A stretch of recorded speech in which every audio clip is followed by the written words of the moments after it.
based on, hey, I will do whatever it takes. There are people that I have studied in the present and in the past that have been tremendous inspirations to me. Some of the places where I have failed is I am so scared most of the time in trying to become someone that I am trying to like hook into anyone that I can get attention from in order to create a relationship. So I'm trying to set hooks so I can actually get people in the present time to either like me or hate me. But at least they're like, hey, I remember that guy said, you don't need money, okay? It does not take money to make money. It takes courage, it takes faith, it takes action, it takes persistence.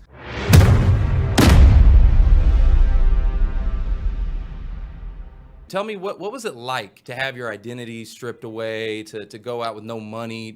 Tell me about the show. I'm really curious and excited about it. So the name of the show is Undercover Billionaire. It premieres tomorrow night at 8 p.m. Eastern Standard Time on Discovery Channel. Or you can get the Discovery Plus app. By the way, they're going to be playing it at 8 a.m. tomorrow morning, so you get a 12-hour start. I'm not supposed to tell anybody that. Discovery called me in January and said, hey, if we drop you off in a city you've never been to, take away your money, your credit facilities, all your friends, all your contacts, could you turn basically $100? They said, we'll give you $100. I'm like, well, keep it. That's stupid. Like, let's just go to zero. Don't be dumb. But they think $100 is money or something. And they said, your goal is to turn it into $1 million in 90 days. And I'm like, you got to remember, this is January 2020. There is no COVID yet. COVID does not exist. There's been no talk of COVID. There's 3% unemployment, 3.25% unemployment in the United States. We have the fastest growing economy we've had in 12 years. And I said, yeah, dude, I can do it. So let's roll. So you were let's pumped. roll. You were pumped up. I said, let's roll. Let's roll. Let's do it. Let's go. Let's go. Let's go.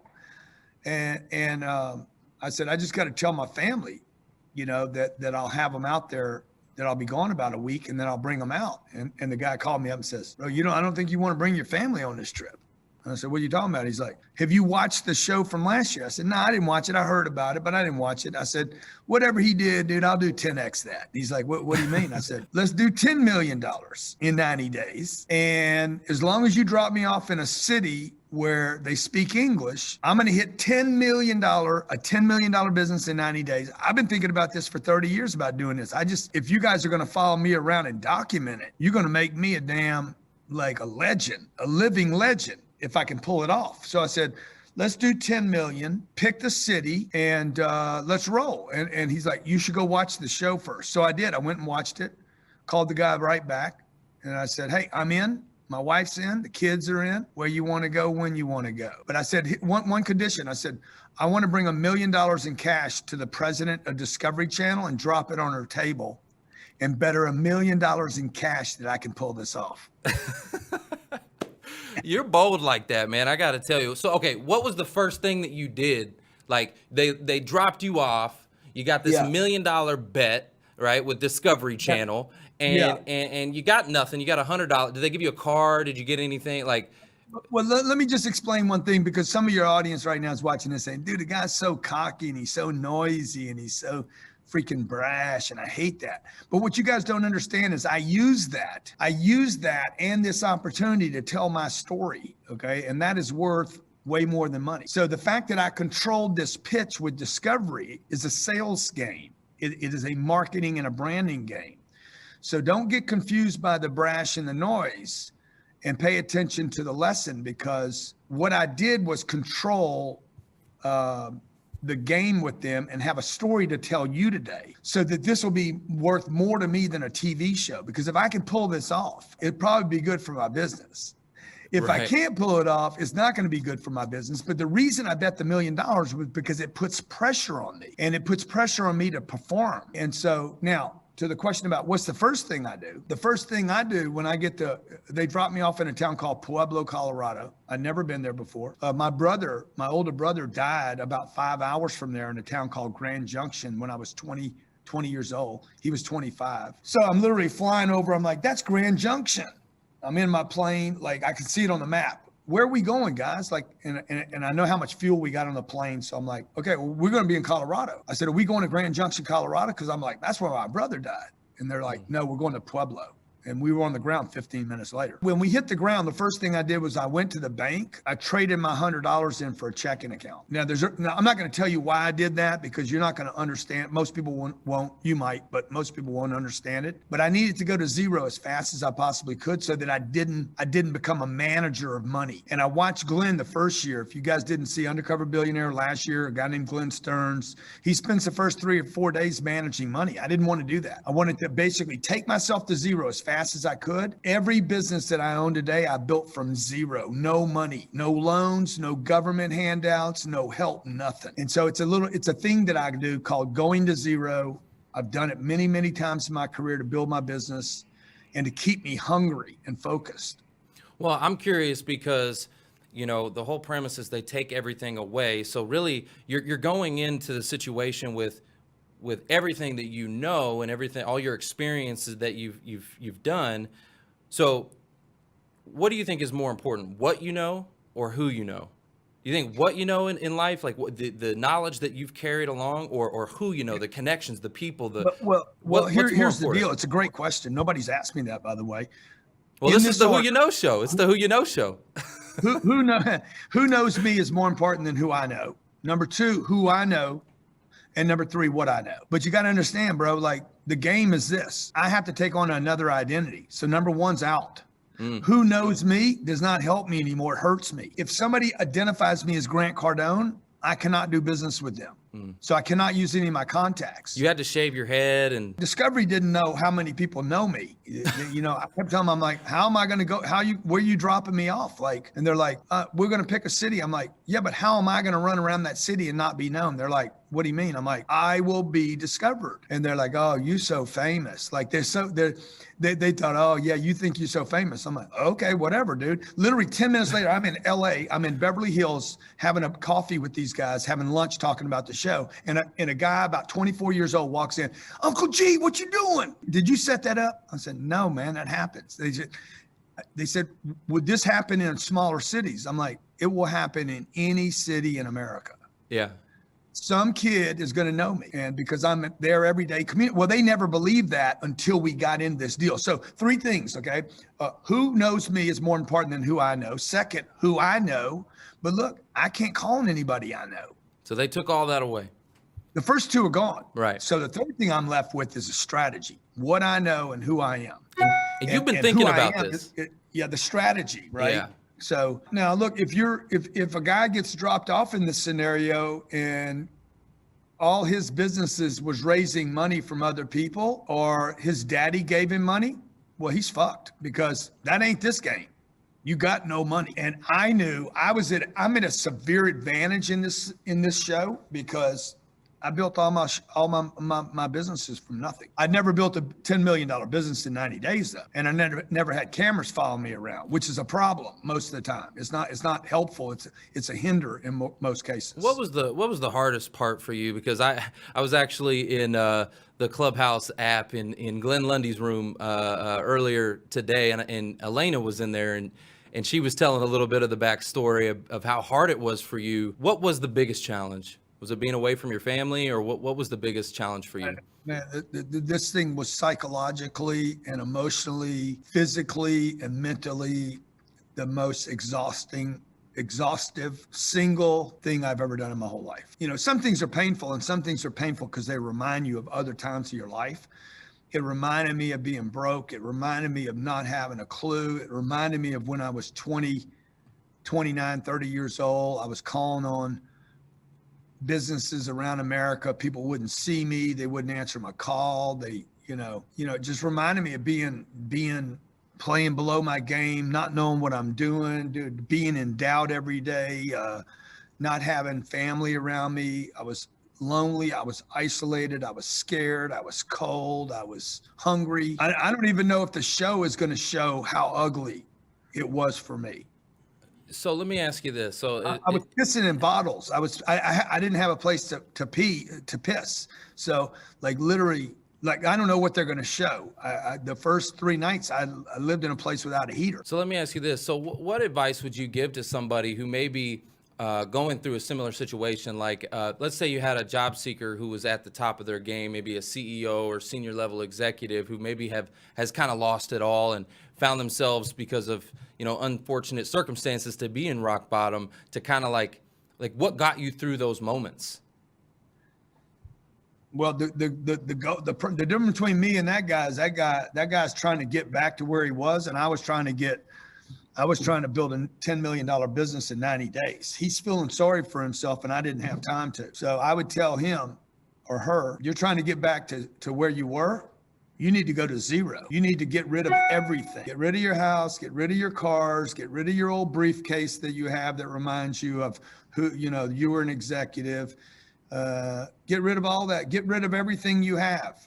Get rid of your refrigerator. You ain't hit bottom yet. You don't even know what bottom yet. Like get to zero. Like that's the first thing I did when I got to this town. I went to zero. I had 2 pairs of jeans, 2 t-shirts. I stole a blanket off my plane when I realized it was cold. I went and jumped back on the plane, freaking pushed a blanket into my damn bag. And I had an empty bottle. I got this empty bottle because I realized, man, if I have an empty bottle, I can just refill it with water. So that was slick. That was smart. And I went to zero as fast as I could, and I got extremely clever. So number one, I'd go to zero. Number two, I'd get a big freaking giant ass goal that would put you back on top. In fact, would put you further ahead than you were when you fell off. And then I would get rid of everybody in your life that doesn't support you 100% and doing whatever it takes. I don't care what it is. Like, you got to pay the price, dude. You have to give something up. I had to give up my kids and my wife for 90 days. I had to give up my plane, my cars. I had to give up my name. I had to give up my credit cards. People want to fly, but they want to stay where they're at. You can't. The rocket ship has to leave the launch pad. It's got to burn a whole lot of fuel to get up there. And most people, they want to get back to where they were without spending anything. And it's just not real. Would you do it again? No, I would never do it again. Any of my friends out there that think y'all big shot, I'll bet you $1 million you can't do it. Any of my buddy, Gary Vaynerchuk, all my buddy, Damon, John, me and Damon talked about this the other day. Damon's like, I'd never do that. That's stupid. That was stupid what you did. Why did you do it? Why'd you do it? I did it because I'm tired of telling people what to do. And I'm sick of all the people that are telling people what to do. You heard me on Clubhouse. There's so many experts in the world right now. I'm like, oh my God, this is like, I've been telling people for years, don't get in that coaching business. Don't get in that life coach stuff. There's no money to be made there. Everybody knows more than the last guy. Like, what you know don't matter. I'm like, you know what? I'll never have to tell. Nobody will ever ask me again, what would you do if you lost everything? I'll be like, shit, watch the show. I did it. Because you're going to see what I do. And I don't think anybody will ever match what I do. What I accomplish in the show, I don't think anybody else will accomplish. I don't know what the other people accomplish. They end up wrapping 3 shows into one, season 2. The other 3 don't do what I did combined. I know people are going to be like, oh my God, back to back, Grant Cardone is so arrogant. I told my wife, I said, if I can pull this shit off, you think I'm hard to deal with now? Man, I pull this shit off, I'm going to be impossible. Well, that leads me to this question. So I have a question from the audience. So this comes from JC Seppel. He says, really looking forward to this episode, Trevor. Anyone going into this experience must have a certain level of confidence and a rough plan. I'd be curious to know what was the biggest surprise he encountered and what he learned from it. Well, I got sick twice from altitude sickness. That was a surprise. It took 14 days out of me. There's one, there's 2. You got to remember, we went in and then we got stopped. So I got interrupted. That didn't surprise me, by the way, because my entire life has been a life of interruptions and disappointments. So at 14 days, I was just getting over the altitude sickness, and Discovery came up to me and said, it's over with, man. Got bad news for you. It's over. I'm like, over? What you mean over? Show's over. We're pulling the plug. I'm like, no, bro. You can't pull the plug. And they're like, yeah, maybe we can revisit it later. It's going to be in the show. I know for sure this is going to make the show because I blow up. Like, I literally almost get in a fight with the guy. I'm calling the president of Discovery. You guys cannot pull the plug. COVID's not real. I mean, I was completely insane, bro. COVID's not real. Fuck COVID. This is a freaking conspiracy against Donald Trump and Grant Cardone. Dude, I was insane, bro. Like literally, I was so into the deal. If you saw the movie Tropic Thunder, when Robert Downey Jr., he becomes the black dude, and he went and gets a pigmentation surgery and everything. I lost it. I became this other person and I couldn't get out of it. They stopped the shoot. 14 days, we stopped the clock. I went home for 2.5 months and just sat and waited. I couldn't contact anybody. I couldn't talk to anybody in Pueblo. I didn't even know if they were going to bring it on again. So that freaked me out. Then when I went back, I got altitude sickness again. And then once I got over the altitude sickness, they tested me for COVID-19. And guess what? That's right. Positive. I got me some positive. So then I had to go into quarantine for 14 days. So, you know, I was talking to this lady, trying to do this business deal with this lady. And she looked at me and says, I don't trust you. I don't want you in Pueblo. I was telling everybody I came from LA.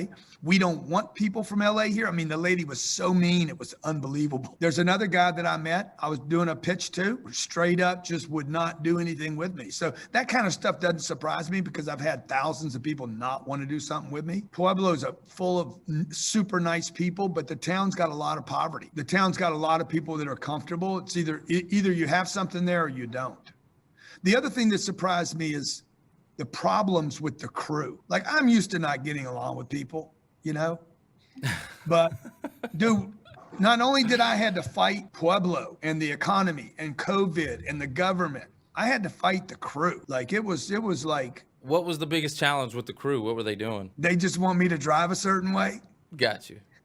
They want me to be a certain way. They're like, oh, nobody's going to, no, you know, Grant, one guy would come up to me. Hey, Grant, I just want to give you a little advice here. The people are not going to like you if you do what you just did. We're just trying to make you look good on TV. I said, fuck you and fuck making me look good on TV, dude. The deal is to make a $10 million business, punk. Get out of my way. Then one day they came to me and they said, hey, man, you got to quit going so fast. Literally, they had a meeting with me.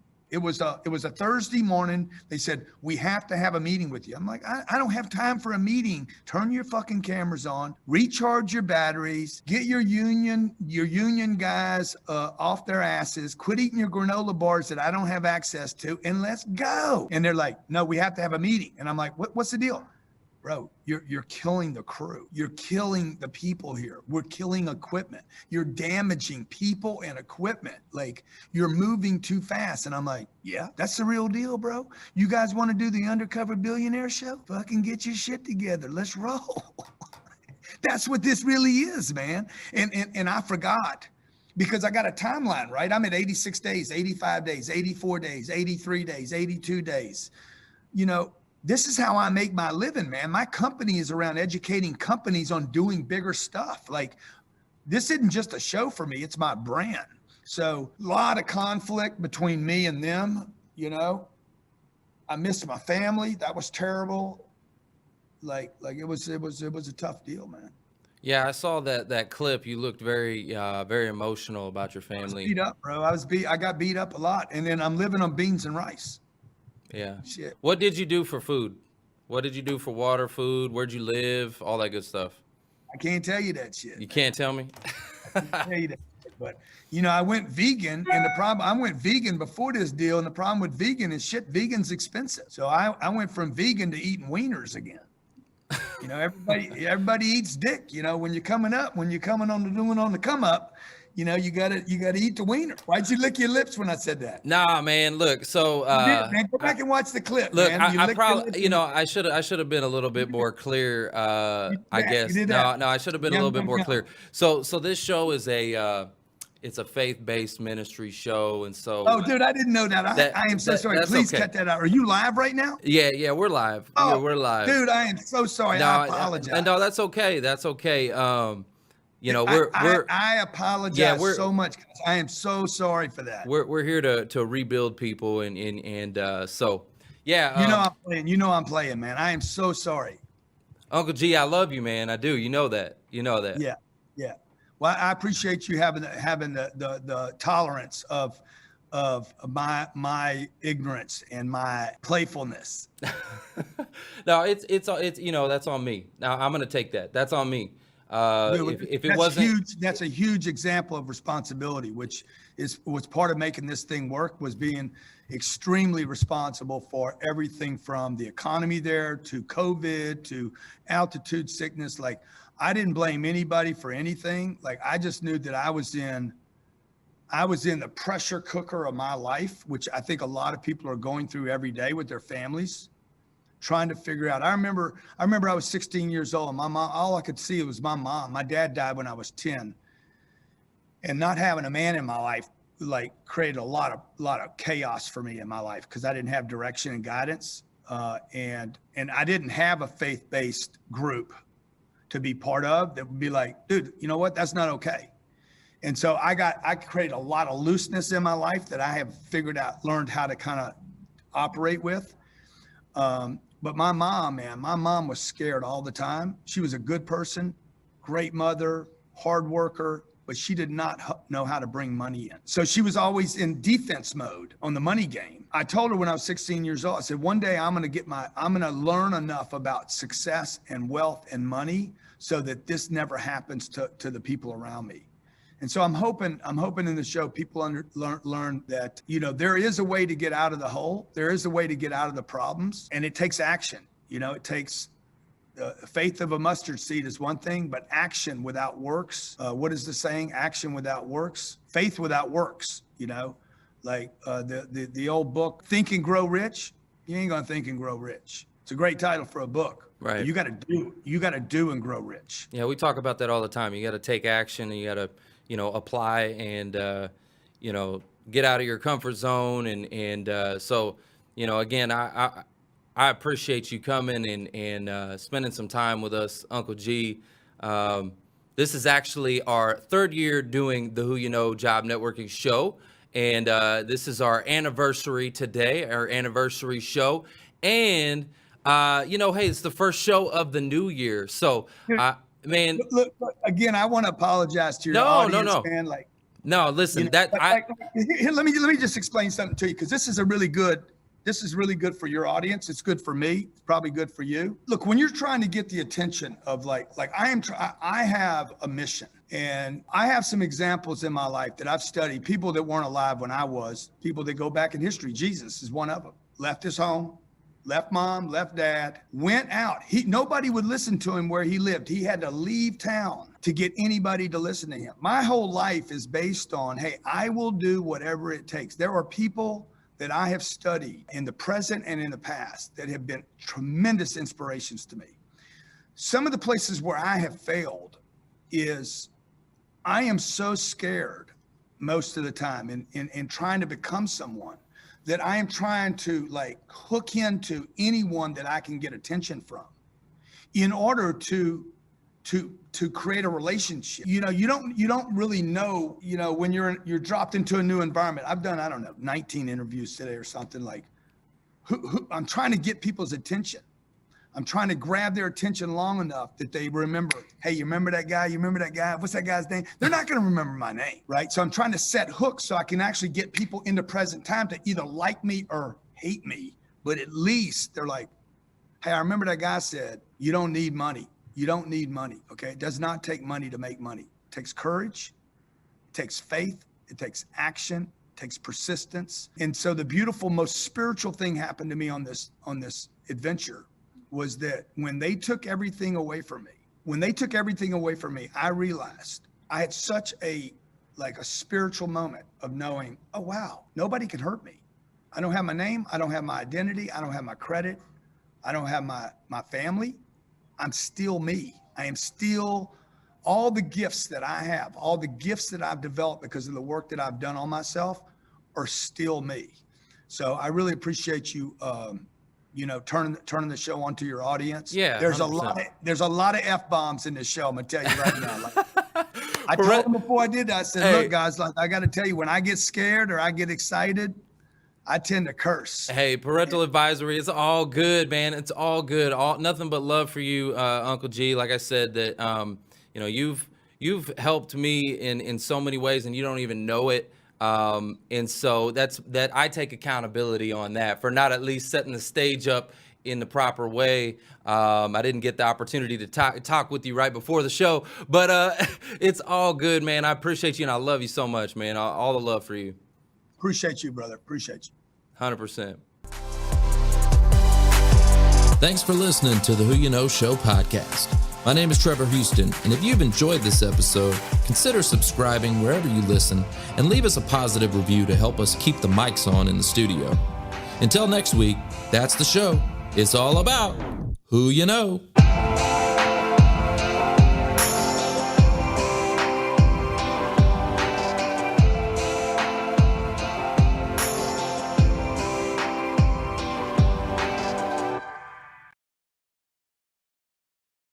When my wife and I have 5 children, and our youngest 2 are twins, and I was starting a new business, and I had no money, and it was this day where we couldn't buy diapers, and I had $27 in my bank account. But then I figured out some formulas of success in business, and then I started to implement those and saw fast success. So now, who are my books written to? Who I go out and serve? The people I'm passionate about, because I never want to feel like I did when we had $27 and we couldn't buy groceries. So now, got chills. Wow. Yeah, so I'm now 5 to 10 years ahead of that, and so that's who I look back and help.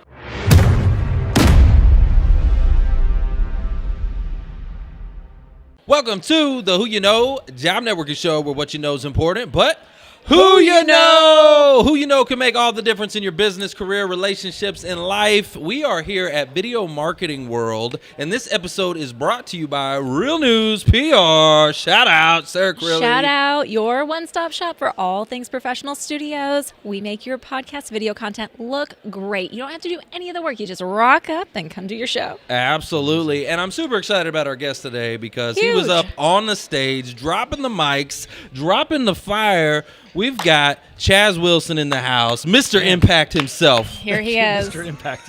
That's my new moniker now. Yeah. Well, I really want to talk about that because you were kind of planting the seed behind the scenes of a new book, a new project that you got going out called Impact. Yeah, it's a book called Impact, Becoming a Person of Positive Influence. And it really stemmed from my mentor. We were giving him an award at our event, a Person of Influence award. And then he called me a few months later and he's like, hey, I want to write a book. And I was like, well, great. He's like, no, I want to write it with you. And when your mentor calls and says you want to write a book, you just say yes. And nice. So we started down that path. Actually, we started it a couple of years ago, and we did reverse. We started teaching the theories and thoughts that we had about how people make an impact, and then validated it, and now we're putting it into a book. What are some of those theories? What are some of the things that people are doing to actually make an impact? Because I think people say that word. It's kind of a buzzword. I want to make an impact. I want to make an impact. But they're not really doing anything. What are some of those things that people are doing? Yeah, so let me actually take us just a step back because you nailed it. They said, I want to make an impact. I want to do it. I started this business or this career because I want to help people. I want to make an impact. But then when you ask them, and everybody we interviewed, we said, well, how do you do that? It was like, I don't know.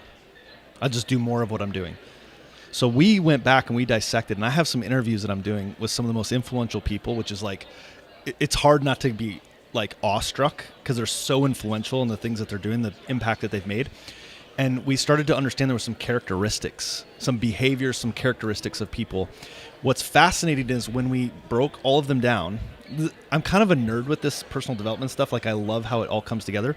And one of the things we discovered, and it fit perfect into learning, and it's an acronym, POPI, like Popeye. Okay. Person of Positive Influence. All right. Like it. One of the first characteristics we understood was people of positive influence are purposeful. They're purposeful in the actions they take. They're purposeful in their morning routine. They're purposeful in how they communicate. They're purposeful in like literally every aspect of their life. They're purposeful. And so what I understood about people who are in business is those who are purposeful are truly making an impact. Love that. Yeah. So let me just ask. So how do you find your purpose? A different book? Yeah, it's a different book. You know what's fascinating? When we started asking people about how they kind of found their purpose, what's interesting, this is going to go a little bit against people, like, really? But this is what we discovered is people like stumbled into it many times. Yeah. That was me. That was me. That was me. That was like a good mic drop. Yeah. And you hit the table. Yeah. It's almost like the more they looked, the more they were like, I got to find, it's almost like how people would find relationships when they're like out on, I'm looking, and then all of a sudden when you stop. least expect it. That was my first year in financial services when I stumbled into my purpose. So I was going around networking, doing all these different BNI groups and this and that and all this stuff to just try to get business. Yeah. Right? And then I bumped into this job networking group, right? And I saw how depressed, anxious, fearful. Totally. I saw the hopelessness in this group, and I saw there's this low energy. and I knew I needed to. I was the person to raise that energy up and to You lift just these knew. people You up. felt it. No, it was I'm an energy serious. feel. Answer to the call. I talked about it 100%. But like, if you would have told me then, like, job networking, that's your purpose. What? Yeah. You know? But I just fell into it. What about you? Well, so yeah, and one other thing I want to add to that, and Please. it is the same for me, is that not only did they sort of stumble into it, but it was literally them 5 to 10 years ago. Like that was the thing they also started to understand, is that it was them 5 to 10 years ago. Mic drop. That was another mic drop. So Nice. so a year before I found that group, Yeah. I was so struggling. Like in financial services, every day you wake up unemployed. Yeah. Right? And you have to get someone to hire you. And I was in their shoes. Yeah. And so that was the piece of it right there, because I identified with what they were going through. I'm like, I have to help these people. Yeah, and for me, when I go back and I've told my story in my books and so many times, that like when my wife and I have 5 children and our youngest 2 are twins, and I was starting a new business and I had no money, and it was this day where we couldn't buy diapers, and I had $27 in my bank account, Yep. right? But then I figured out some formulas of success in business, and then I started to implement those and saw fast success. So now, who are my books written to? Who I go out and serve? The people I'm passionate about, because I never want to feel like I did when we had $27 and we couldn't buy groceries. I So just now, got chills. Wow. yeah. So I'm now 5 to 10 years ahead of that, and so that's who I look back and help. Oh my I gosh. love that. Right? That's so beautiful. I guess with my story, I can just echo that back. Is I was in school and a TV reporter's kid, so I wanted to grow up and be my dad, and I'm going to be Yeah. on camera. And I went to start read teleprompter, and there was all eyes on me. You're the TV reporter's kid. You know how to do. Right. And I just would freeze and get so self-conscious, and I couldn't do it. I would take my tapes. Back then we had tapes, and I would go cry and edit the shit out of them. Can we say shit out of Nah, you're good. And I would look like a rock star Yeah. and email them to dad. And he'd be like, Sarah, you're so great. But I fell in love with the editing and the behind the scenes. Fast forward now, a decade later, clients are very nervous, very self-conscious. And I tell them, hey, you don't need to be the rock star every time. You can edit. You don't have to worry about it. Yeah. Or just be you. Right. But to be able to have that boost of confidence. And I go back to how I felt. Totally. Being so all eyes are on me, and can I do this? Can I do this? And we have that sense of fear. But, even people watching us today, it's like, oh my gosh, you're on stage and you guys have shows, and how do I do that? You can do it. So imposter syndrome, you're helping people really break through that. Like, am I good enough to do this? Yes, Right? yes. I love that. I love Yes. that. By the way, the only people that don't have imposter syndrome is the imposter. Oh, hold up. Because think about it. Woo, mic drop. They're like, I'm not an imposter. Like they walk around, but they are an imposter. Wow. And everyone has it. Oh, and yeah. I think the reason why you can speak to people coming from where you are, and why you'll connect with them, and why I can get on stage and tell these, and I've had a few people come like, man, I can feel your passion, I can feel your energy and your purpose around, because it's me. It's not made up. I was there 10 years ago, 7 years ago. Like, I know exactly what it is. So when I'm speaking from my perspective to the right audience, they all of a sudden go, that's me. That's me. Yeah, connectivity. And that's also something you talk a lot about is Yeah. commonality, connectivity. Yeah. Because you're like a networking guru. You got your company, Master Networks. You're a Jedi, man. Yes. You're a freaking networking Jedi. I can't wait to go home and say, hun, you're married Yeah. to a guru. Yeah. I'm just a Padawan. I'm like, I'm just trying to learn. That's going to go over so well. Yeah, like the thing is, like, people network, but very few connect. And so, yes, we have a networking organization, but we teach people how to connect. And I developed the bond method to do that. And really simple, the bond method is you build on a common interest, whatever that might be, right? You and I just did that. I walked up and I introduced myself. We talked and I said, hey, I've been to your studio before. It's just natural. Like, I'm going to build on whatever we can in common instantly. And then you go to occupation exploration, which is tell me about what you do. Why do you do it? How did you get started, right? It's that, and this is for business primarily. And then N is needs discovery. What are the needs you have? What are the needs you have? And D is develop an opportunity. That opportunity may be for us to do business, but it may be for like, let me connect you, Sarah. Like, and now all of a sudden you still see me as valuable because you're like, that was the need I had. And Absolutely. you filled it, even though we didn't do any business. And I think, anyway, that's the high level of bond, and it served me well for years. It's also kind of like the go-giver mentality. So when Correct. you give, and you're saying, "Hey, I can connect you with this person who can help you," so you're giving, like it's the law of reciprocity. They want to figure out what can I do for you? Right. I was meeting with Rich Cardone this morning. I bumped into him, and he was like, "Hey, man, if there's any," like he was giving, and I'm like, "Dude, this guy, he was just hooking me up," and I'm like, dude, what can I do for you? Like, whatever you need, man, I got you. Yeah. Like, because he was just giving. 100%. I loved it. And look, we can all sit here and say we've all been to those lunches, those networking events, those events like these, where you meet somebody and you leave and you're like, I don't even know if they know my name, but I know everything about them. So just think about that. If you walk away from that, that's how you feel. I sometimes have to go, have I done that? Like, do I do that? I need to make sure they leave going, man, that guy really had an interest in me. And I promise you, it does circle back. People, especially with social media, they'll look you up. They'll make a nice comment. They'll connect with you. You don't have to swing for the fences on the first try. On our last conference, I made a note of this because I was so busy, tearing up, putting up, tearing down, doing everything, and that I was like not present. Yes. With the people I invited out. So I've got my own network coming out, and I'm like, I can't do that. That's worse. That's like what a awful way to make an impression because I'm not able to pay attention and to really focus and give them their attention. Like, that's what they came for. Right. They came to meet me and to get out and anyway, so I felt awful after that event. I'm like, okay, I got to hire some folks to get this thing done, put together the right way. Yeah. Well, that's leverage. Yeah. And that's impactful in business for sure. Well, you have an amazing team that does that. Yeah. We have an awesome team, and we push them. We're purposeful in everything we do as much as we can be. We're optimistic. That's the second one. We're optimistic about our future. We're optimistic about what we want to do and the print we want to leave on the world. The other P is persistent. So we're super persistent and we'll turn a loss into a lesson and we'll just push through. And then the last is inspiring. Our goal is to leave people inspired every time they meet us versus that was kind of draining. And so if we can do that as a company around our core values and the things that we're doing, then, man, it's not hard for me to find good people because all I have to do is put that out in the world and people have come up to us at events and other things like, do you have any job openings?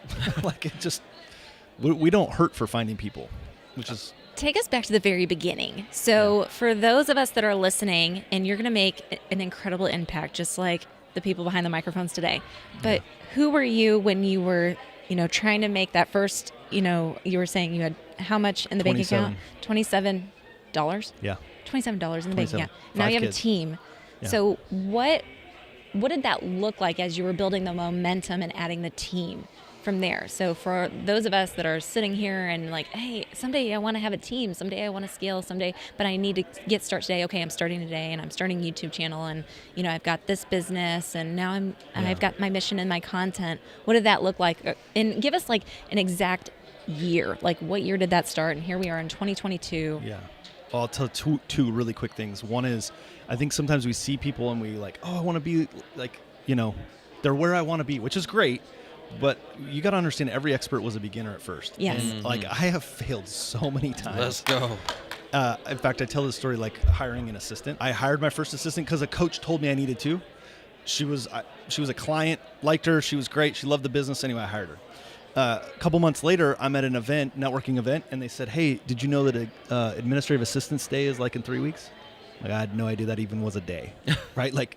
Okay. Yeah. Like, don't worry, I got you covered. We do gifts. We'll send it. Okay.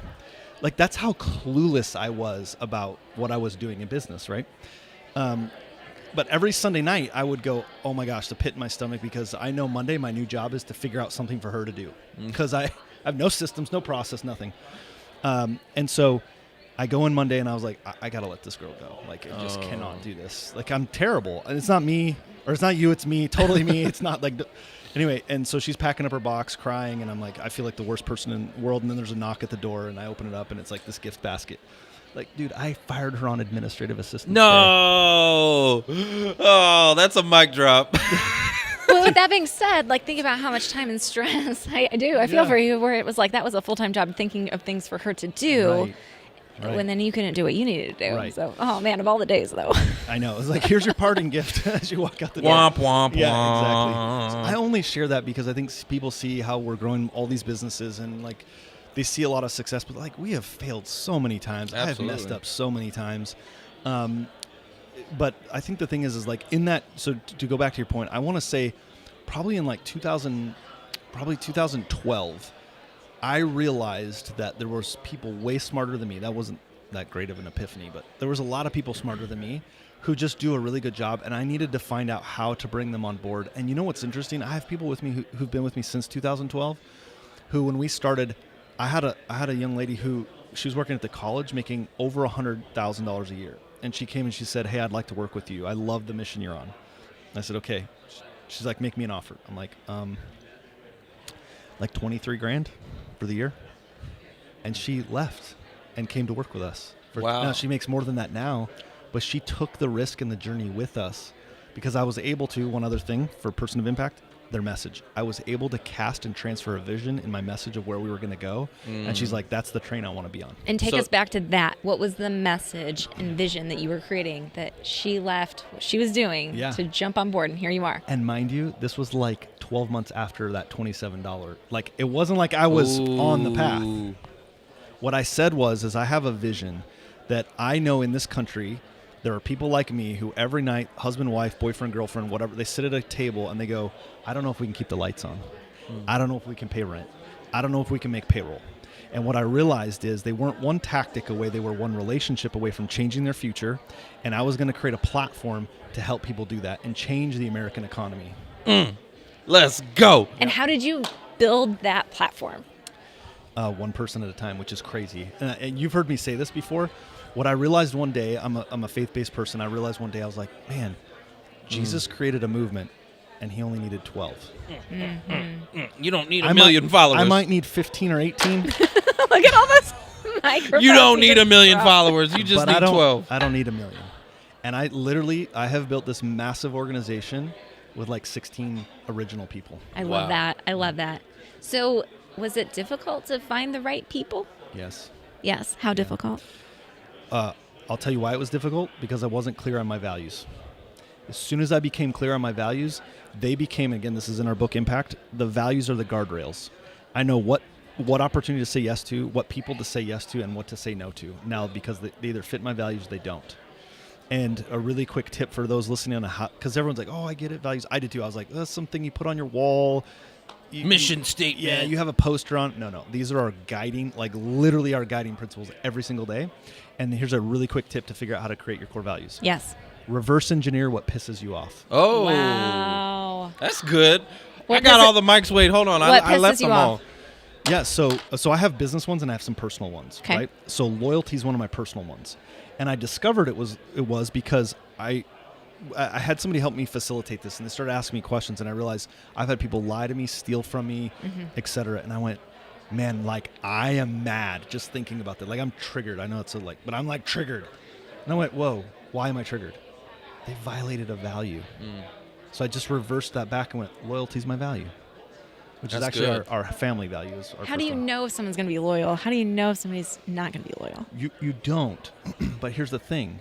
Because you can't. Even in all of our values. And in fact, nobody ever is as a definite. Even the greatest people I have right now in my organization, it's like this with our values all the time. Me too.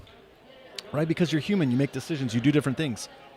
So all we're doing is we kind of have a grading system to that value, and we have a certain threshold. If you drop below, we're giving you a chance to fix it. And if you don't, guess what? We have another conversation. And then the third time, if we're meeting for that conversation, it's because you're packing up your box. And guess what happened? In the last 2 years where we got really clear on that, I've not fired a single person. I love that. People have quit, but I have not fired in the last 2 years. So you got a lot of things that you're working on right now. You got a new book. You're going on tour. You got what are some things that you're working on, and what else you got? So, yeah, we've got a book. We've got some new workshops, mastermind groups we're doing. I've got a couple businesses that I've just recently purchased, some boards I've been asked to sit on. I don't know if I'm going to do all of those yet. And, aside from that, I created a high-level coaching group and these were just people I wanted to hang out with and learn from them, kind of pitch and catch, because it's hard to say this, and this is going to sound super arrogant. I don't mean it to, but sometimes I realize one day I'm always in the front of the room. And I just needed a group where I could sit at the table and be like, no, you get up and I want to learn from you. I love that. And so I kept looking for that group, and then I realized, why don't I just create it? And so I just invited some of my friends who are super successful, and we went out to Park City, Utah, and rented a big house, and we did like 2.5 days masterminding together. And man, it was so impactful. Oh, you guys, do you have a podcast? Yeah. You guys, what is it? Drop it. Connect, Share, Prosper. We paused it, and that's Bring it back. I know. It's time I to need bring to it back. listen. We want to dig into what you guys are talking about. I feel it because, listen, he's like a master Jedi, and I feel like just a little Padawan. I'm just learning from you. Seriously, I'm soaking it up like a sponge. And I want to know how I can help you and serve you in some of your mission, man. I asked you that before. Like, really, I want to connect with you, and I want to be able to – I feel there's so much synergy. So if there's anything I can do for you, man, Yeah, seriously, appreciate just it. Likewise. just holler at me, for real. Yeah, man, I think it's just supporting the cause. Like, Or what do you need? How about that? What are some things that would take you to that next level? Yeah. Got to promote the mission. Yeah, and so Master Networks is our company. Okay. right? And that's serving entrepreneurs. I believe entrepreneurs are the backbone of this country. Hell yeah. Let's You go. know, I say some things sometimes, and people are like, "Wow, it sounds very political." It's not. It's principled. I have very principled views about where I think entrepreneurs fit in the world, and I'll advocate and defend for them all day. And They're the problem solvers, totally. right?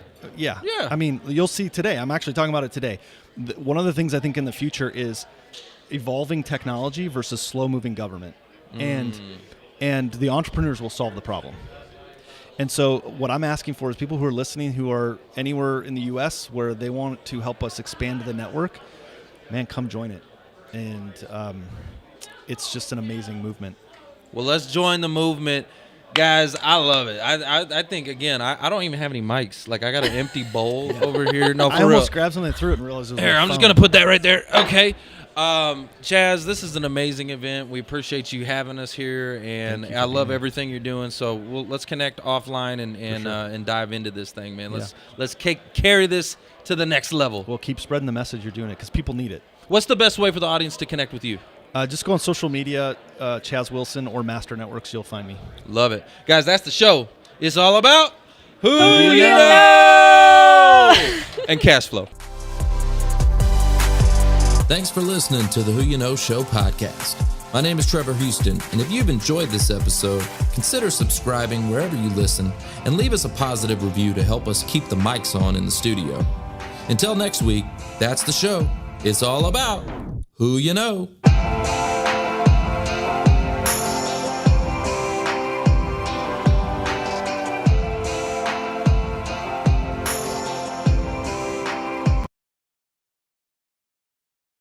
We want more sales, which is great.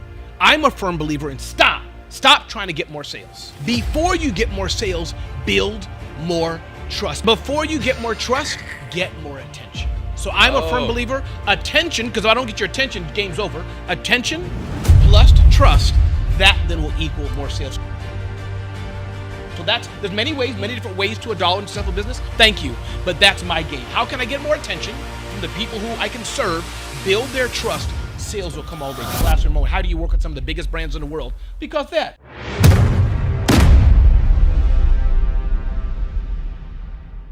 Welcome to the Who You Know Show, where what you know is important, but Who you know? who you know can make all the difference in your business, career, your relationships, and your life. Guys, I'm super excited and pumped to bring you a very special edition of Who You Know and Breakfast with Champions collaboration for the Champions Business Conference. And we got our live studio audience. Let's go! So I promise you guys some motivation, some education, some inspiration, some collaboration. We're going to get it all today, okay? So you guys are in the right place. But I really wanted to kick this thing off with my man, Ramon freaking Ray.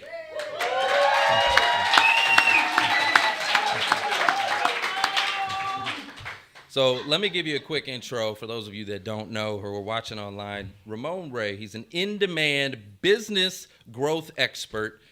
This man is one of the most positive people that I know. Like, absolutely, it's contagious. His smile just absolutely grabs you and just brings you in. He's the publisher of BWCDaily.com and ZoneOfGenius.com. He's a motivational speaker and author, and he's the author of Celebrity CEO, which we're excited to hear you give your speech today about that. But, Ramon, I want to hear from you. I want to know. Like, tell me about your journey of becoming a small business owner and how you got to where you are today as an in-demand growth expert. Talk to me about that. Yeah, and Trevor, I just want to say thank you for having me here. You're an amazing human, and your boy Mark as well, but it's been great to work with you, be here. And thanks to our studio audience for being here as well. Without you, we could not do this. So Trevor, I just want to uplift you and say it's been amazing to be on this ride with you, and thank you for having me on your stage today. Yeah, Trevor, I think that people are born with certain things. And I think I was just born with the desire and the love of risk. I love being uncomfortable. I don't like when things are set and done. It just makes me feel uncomfortable. And so the short of the story is, I think you only said we only have 4 hours here, is that the bottom line though is that I had a regular job working at the United Nations. Great organization. And while there, Trevor, I got fired. I got fired because somebody was jealous of what I was doing, made some problems for me, so my contract was not renewed. That forced me into entrepreneurism and being who I am today. Hold on. I want to stop here. Stop here. So when you got let go. Yeah. Fired. Mm-hmm. Fired. Yeah. You got sounds the can. better. Sounds better. Yeah. You got fired. Yeah. They give you a cardboard box? Well, back then it was more. It wasn't. That was the full cardboard, like a folder, Manila folder. Okay. Yeah. All right. You get they escort you out the building? Yes. Exactly. Okay. Gotcha. Yeah. So when that happened, before you jumped into entrepreneurship, did you try going back into corporate America, or did you try anything else? No, you just immediately said, forget this. Forget this. And what I started doing, all the free things, like, Ramon, could you fly here on your dime and then sleep outside, or we're going to give you no food? Could you do that for free? Before I'd be like, yes, because I had a full-time job and had money. Like, nope. And that's where I had to learn to charge and ask for money and start to understand that you need money to live. Wow. As an entrepreneur. Yeah. Yes. You need that. Are you saying you need a little cash flow? Oh, come on. I'll take it. Let's go. Is that what you're talking about? That's exactly what I'm talking about. Oh my God, these are real. So what then? You got into entrepreneurship, and what was the next step for you? Yeah, so the next step, for example, as a speaker, I had some clients while I was at the United Nations because I got fired, and that's when I had to turn and say, listen, no longer can I do this for metaphorically $1. I had to do this now for $10, $20, whatever that scale may be. And that's why I had to dial it up and be a full-time, not just side hustle, not just get out a full check entrepreneur. And I think that's the thirst where it got to me of experimentation. For example, not knowing that at CES, Computer Electronics Show, some of you may have been there, largest computer show in the world, I didn't know the real bloggers could meet somebody in the back of the room. I was in the front sitting there just at the event. And so I went up to Michael Dell and was like, I have a question. And he said, nothing, and left. So I had to learn the game of entrepreneurship, and now, years later, I'm here hosting an event with Michael Dell, launching a computer line, and he's in the back of the room saying, I read your blog, Ramon. And I'm like, oh my God, Michael Dell reads my blog. Wow, hold on. That right there is a mic drop. Yeah, for sure. Yeah. Okay, because back then they didn't want me. Yeah, exactly. Now I'm hot now. That's what I'm saying. Right? That's exactly what happened. That's nice, man. Yes. So, all right, talk to me about the beginning stages of that journey, though, right? So when you got fired, I want to know the mindset that you were going through. What was that like for you? See, ladies, can y'all just cover your ears a minute? It's like when I crashed my car a few weeks ago. I didn't care about me crashing my car. My wife was in the car. Oh, okay. And she's always telling me to slow down. So my only concern was like, yo, babe, I just want you to know I got fired. But she's one of the best women in the world. Proverbs 31 woman, just off the chain woman. And she's like, okay, I know, we'll figure it out. And I did figure it out. So bottom line is, after that, I just went to my clients that I had. I had the relationships, the who you know. I knew people over all these years. And I just had to turn that into saying, hey, I'm available now. I would love to host your event. I'd love to fly to your conference. I would love to freelance write for you. And what's the fee to charge for it? So I turned the relationships I had, because since I had a full-time job, I could do it for free. I now just turned them up into profitable enterprises. Well, let's go into that relationship piece. How important was that for you? Everything. So, for example, I had I forgot the number of companies, but the third or so company I started, smallbiztechnology.com, a technology blog for small business owners. I had a connection to Microsoft. I contacted my connection, and one of the interviews I had was Nigel Burton, head of Microsoft Small Business at the United Nations. Lo and behold, taking that relationship of that person who connected me to the head of Microsoft Small Business, lo and behold, years later, they're hiring Ramon Ray to host their event. I'm going on tour with Microsoft. I'm in their studios in Seattle, Washington, speaking to small businesses. So that's how the relationship works. You just never know where things lead you. Yeah. Well, I have a question. Please. So you started this, you went through that experience, and maybe that was one of the most defining moments of your life, right? Mm-hmm. One of the most defining moments of your life. When did you realize, like, you were going to make it? right? Because there's this progression, and I think a lot of our viewer audience can probably identify where you're faking it, right? Sure. And then you get to a certain point where you're comfortable, and then you get to maybe that next point where you're like, okay, I'm making it. Yeah. Right. Yeah, I don't know if it's one point. That's a great question. I think it's when, and this is a true thing. So, but anecdotally, but it's true. So I don't know, Trevor. What am I trying to say? I don't know what I'm trying to say because those are. I don't. What am I trying to say? I got to ask him what I'm trying to say. No, meaning it's a true thing that happened, but it's not directly answer the question. Follow me, Mark. I can see you're like, what the heck is he saying? But we're on live TV, so you're like trying to help me make sense. I get it. But here's what happened. So at the same time, Black Enterprise and an Inc. magazine said, Ramon, can you write for us? So I'm just an opportunistic person. I said, yes. So they said, we'll pay you $1 per word. And I was like, that sucks. $1 per word? I mean, who wants to write for that? Denmark. When they said, we want you to write a couple thousand words, I said, oh, Lord Almighty, you want me to write 3,000, 4,000, 5,000 words of what I already know about that I can write in my sleep? That's when I knew if I can connect what I can do to people who have a need, I will make money and will never starve. Dang, Amen. so you said $1 a word? $1 a word back in the day. Yeah, $1 a word. Bro. Yeah. That's a lot. That's It good, is. man. But I didn't realize it, though, when With ChatGPT? Come on now. Bro. Come on now. I'd be like, woo, let's go. I'd be so rich. You know what I'm saying? Yeah, we didn't have ChatGPT then. Back then, we only had chat. The GPT wasn't invented. We just had the chat. Yeah. Wow.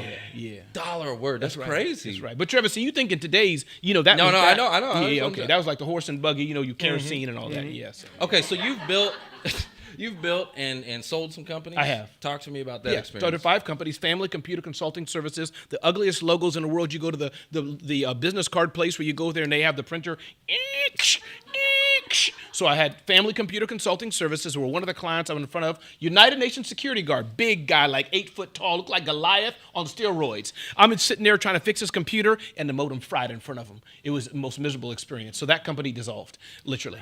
That was Family Computer Consulting Services. Next company I started then was smallbiztechnology.com. I bought a domain name, put content up, and I sold that 20 years later to the date. Then I started Small Business Summit. That was an event business. Built that up, and another blogger bought it. Other company I started was smarthustle.com, and that I sold last year, 7 years after I started it. And today I run Zone of Genius and other things. I'm losing track, but yeah, I think it's 5. Yeah, you got 6. A lot, man. You got a lot going on. Yeah. Oh, yeah.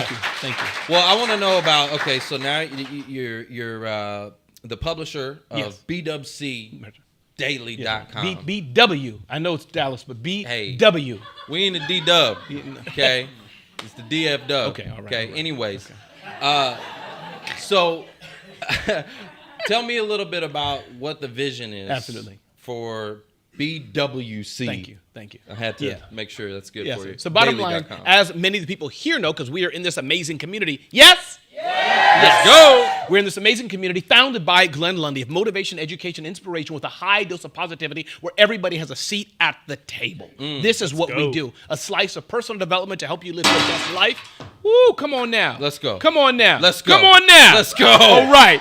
And where everybody has a seat at the table to live your best life or start or grow your business. So the aspect of BWC Daily is we are a media company, yes, which houses this powerful community. What does that consist of? A podcast, when our team gets it working right, a podcast, an event business like we have here, and more. Live video, which we're testing out, and of course we have the platforms of Clubhouse, as long as it's around, and Twitter, as long as it's around. So that's what BWC Daily is, though. A media company producing content and helping to change people's lives. That's what we do, and I'm the publisher. Let's go. Yeah, Let's go. Awesome. That's awesome. What's been the biggest, you know how we get those DMs, right? I do. From Yes. Clubhouse, Yes. right? Oh, my God, yes. Tell me what's been the most impactful DM that you've received from somebody you've, been able to pour into. Yeah, I think it's probably from Dora Maria saying the audio feed works.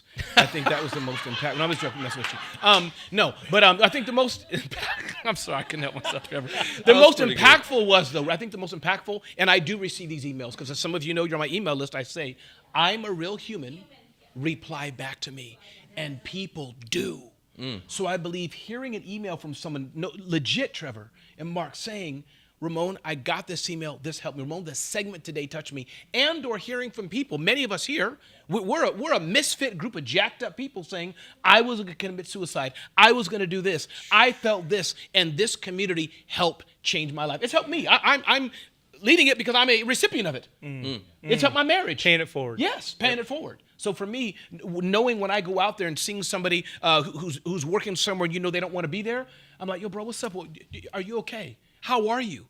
And you feel them or not. And I say, yo, son, BWC Daily, man. BWC Daily. Get you a dose. That's right. Get you a little dose of that good. You know what I'm saying? Exactly. But I go to church in Newark, so I got to be careful. I can't say get you a dose because I go to church in Newark, New Jersey. So I probably say like get you.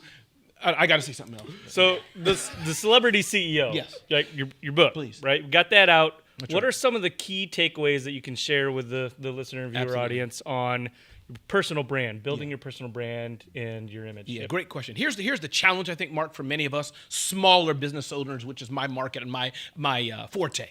I think, one, we want more sales, which is great. I'm a firm believer in stop trying to get more sales. Before you get more sales, build more trust. But Mark, stop. But wait, there's more. Exactly. Instead, before you get more trust, get more attention. So I'm a firm believer, attention, because if I don't get your attention, game's over. Attention plus trust, that then will equal more sales. So there's many ways, many different ways to $1 in successful business. Thank you. But that's my game. How can I get more attention from the people who I can serve, build their trust? Sales will come all day. People ask me, how do you work with some of the biggest brands in the world? Because that. All the other jokers, Zoho, Dell, Microsoft, can you pay me $25,000, $50,000 for my event? No. First, the pizza's stupid. Second of all, you don't know how to run an event. 3, nobody's coming for. You're lying to them. Me, I'm just being nice. I'm just talking. How's your kid? How you doing? How's life? And then ka-ching, $25K, done. Let's go. Yeah. Thank you. Yeah. Okay, so let's talk about that visibility. Sure. Right, that attention piece. Yes. What are some of the ways that you help people to get that attention? Because there's so many different outlets now. Sure. Right? Yeah. And there's always a new one popping up. Right. I remember when Clubhouse, Glenn called me. And he's like, we're doing this thing, Clubhouse, tomorrow we're doing this thing. And I'm like, That sounds familiar, yeah. I'm like, and he's like, I need you for like 5 hours, like every day. And I'm like, what? And he's trying to explain, like I wasn't even on Clubhouse. Breakfast with Champions hadn't even started. So I was there day one, I remember. And he's like, you got to get this iPad because it won't work on Android and all this, that. And I'm like, what is he talking about?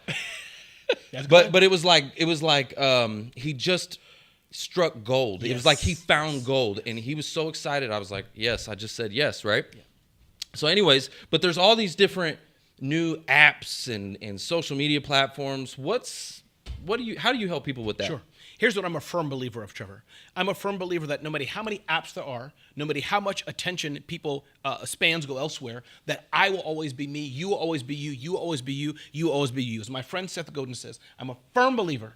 Any location I am, anywhere I am, me and anybody else, if you raise your flag and say, this is what I'm about, this is who I am, there is somebody in your radius who will be attracted to you. And once you do that, if you do your job right and serve them, they then will tell others. And over time, you will have your own community. It happens all day long. That's what I preach and that's what I do. Stop going after the sale, get the attention, get the trust, then get sales.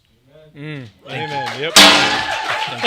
I broke that one. You see it? You did break it. I broke that right. mic. Well, Ramon broke the mic. I mean, come on Let's now. do it. Come on now. All right, so I want to know what you're going to be talking about today. Sure. Well, give us a preview. Don't give us the whole thing, Yeah. you know what I'm saying? But give us a little preview. Since you asked, I'm probably not going to touch too much on Celebrity CEO. I was debating what do I speak about. I speak a lot to this audience, and I believe I'm going to speak, unless it changes, which it probably will do, human connections in the digital world. I was outside last night with some friends, Dre and Jeannie and Dora and Christina and myself. Yeah, I was with myself too. So we were at dinner, and it got me thinking, human connections in a digital world. We're all digital technology and all these things, but it's the human connections. When I think about someone like Stars Tina Wilson, yeah, it's a digital world. She's online. Oh my God, everybody, get out, move your body, go, you can do it. And I'm like, well, I'm already tired. Sounds like a Peloton class. Exactly, that's what it's like. But when I think about that, it's the human connection. When Stars Tina rolls, If you want to have somebody at your birthday party, you want to invite Stars Tina because she's bringing a bus of people. Everybody's bringing gifts. That's who you want in your corner. So when I think of that, I think of Stars Tina. Human connections have digital world. Start digital, but it'll always go back to the human connections. So I've got a question on that. Yeah. Oh, yeah, absolutely. Because it's all about the relationship. Yes. It's all about the network. It's all about who you know. It's all about who you know. It's all about what? It's all about who y'all Who know. you know. Yeah, you know, down here in the South, we say y'all. Who y'all know. Yep. Y'all. So y'all. Right? Y'all. Got it. So we've got people across the spectrum, right? We've got people that are, you know, high level influencers. We've got people that are starting out. We've got people that are just thinking about starting out. Like, and there's a lot of people that are a little more reserved, probably a little more introverted, perhaps even. Yep. What would your advice be to them? Sure. Can I tell you a joke about two black guys? Be careful what you say. Oh, okay. So, All right. there's a friend of mine, Dre Baldwin. Black guy, 2% more handsome than me. 2%, not much more. Dre Baldwin. His energy, his vibe, totally different than mine. But guess what? He reaches hundreds of thousands, millions of people. Why? Because to what you said, you can have two different quote-unquote influencers, which are vastly different. But it goes back to the principle I made. If you drop science, if you're sharing knowledge, if you are serving your audience, two different vibes can both be very successful. And that's the bottom line. Yeah, you're absolutely right. He does have a different energy, right? Different energy, but he brings it. He's right over there. That's right. He's right over there. That's right. Absolutely. Right. I think his shares are better than mine. Yeah, for sure. Different strokes. So, Different strokes. That's right. So that's an example. Thank you very much. Thank you. So you talked about, you know, making these relationships online. Important, yes. Right. I'm kind of bad at it, to be transparent with you, like, because, you know, there's so many people all over the place, different platforms are all over the place, and then I'll meet them in person, and I'm like, yeah, you know what I'm saying? Like, what are, do you have any tips or advice for, you know, how to really strengthen those relationships to make sure they're real powerful once you meet them in person, things like that? I think, well, I have something called a Dream 100 list. It comes from Chet Holmes, and they use it for sales. But in my phone, I have a Dream 100 list of people who I want to vibe with and who I want to contact throughout the year. I love that. That's what I do. So it's not sales. I call it a hit list. Hit list. Well, the hit list is maybe more salesy, maybe. Yeah. Mine, people who I'm probably never going to exchange money with. But these are people that I want to keep the relationship with so we can do mutual business together. You and I, Trevor, may never give money to one another, but I have no doubt that over time, you and I may do something together that generates a massive amount of wealth. Today. Absolutely. Yeah. Boom. There we go. Let's go. There we go. I love it. That's right. That kind of hit the side. Yeah, It didn't even yeah, really so get it. So I'm going to hold on. Let's get Give me that. Yeah, there you We got to go. bounce it out. Wow. You should have a class on that. Hit the mic on a bronzeroundthingy.com and sell That's a class. it. Yeah, you can nurture it. Angeline can get KSA systems. We can like a There you texting go. thing, right? Bang Every the time gong. you hit it, automatically text. Dang. Trevor.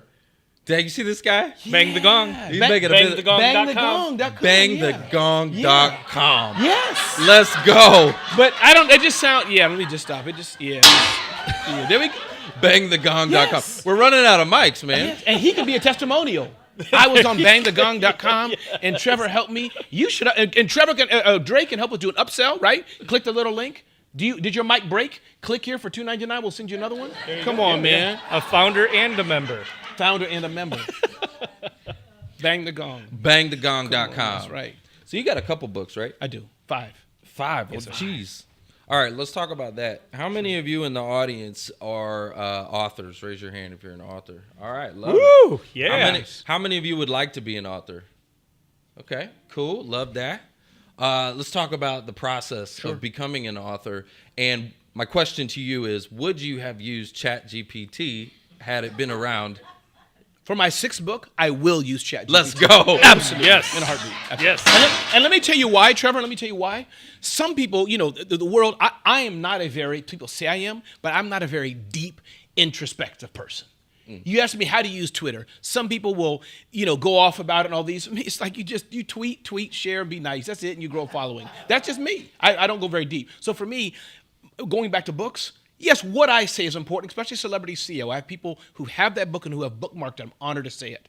But I must say, sometimes it's that 10% difference that makes the difference. So for me, ChatGPT, for the next book, if I write, let's say it's on happiness, on motivation, Much of what I say is not new, as Damon John had said. But if I can add a few gems to it, which ChatGPT can never do, then I can marry the two. ChatGPT can fill 80% of the book of good information, good knowledge, and I can ask the right questions. The other 10% can be the Ramon gem that only I can do. There you go. Absolutely.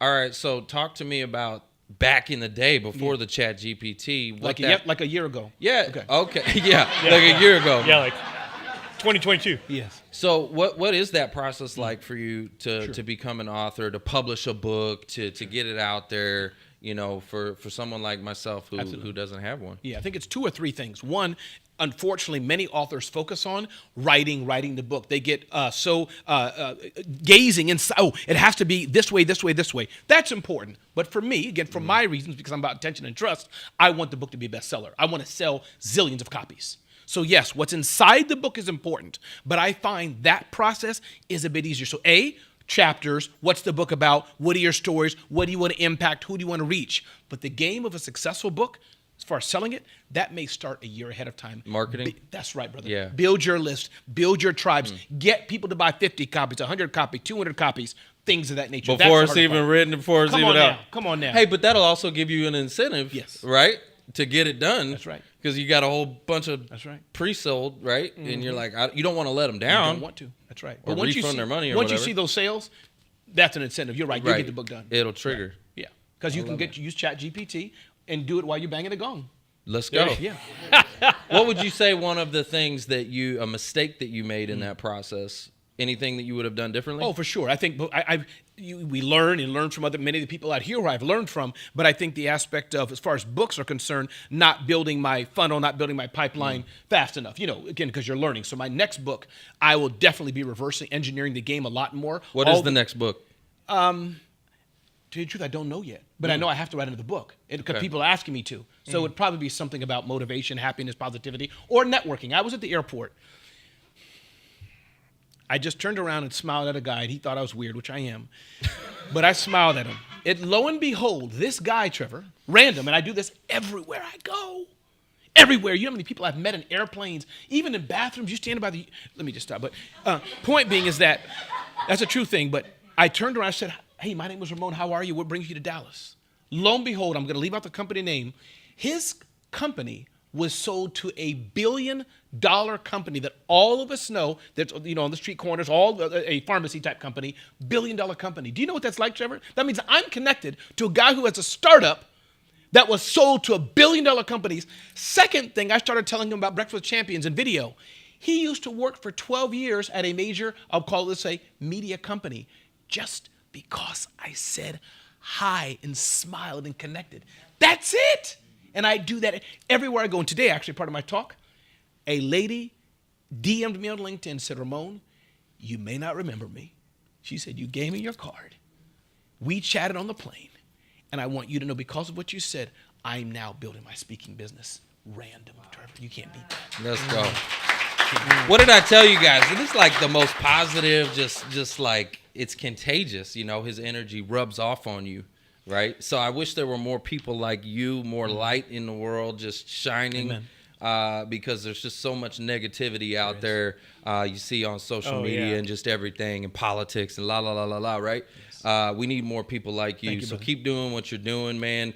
Can you tell us what's the best way for the audience to connect with you? Where would you like them to do that? Yeah. If you go to RamonRay.com, not Ramoncito, not a Enye, not Ramon, not Aurelio, none of that. Just RamonRay.com. RamonRay.com. That's the best way to reach me. I respond to all my emails, guaranteed. Love it. Love it. Thanks for listening to the Who You Know Show podcast. My name is Trevor Houston, and if you've enjoyed this episode, consider subscribing wherever you listen and leave us a positive review to help us keep the mics on in the studio. Until next week, that's the show. It's all about who you know.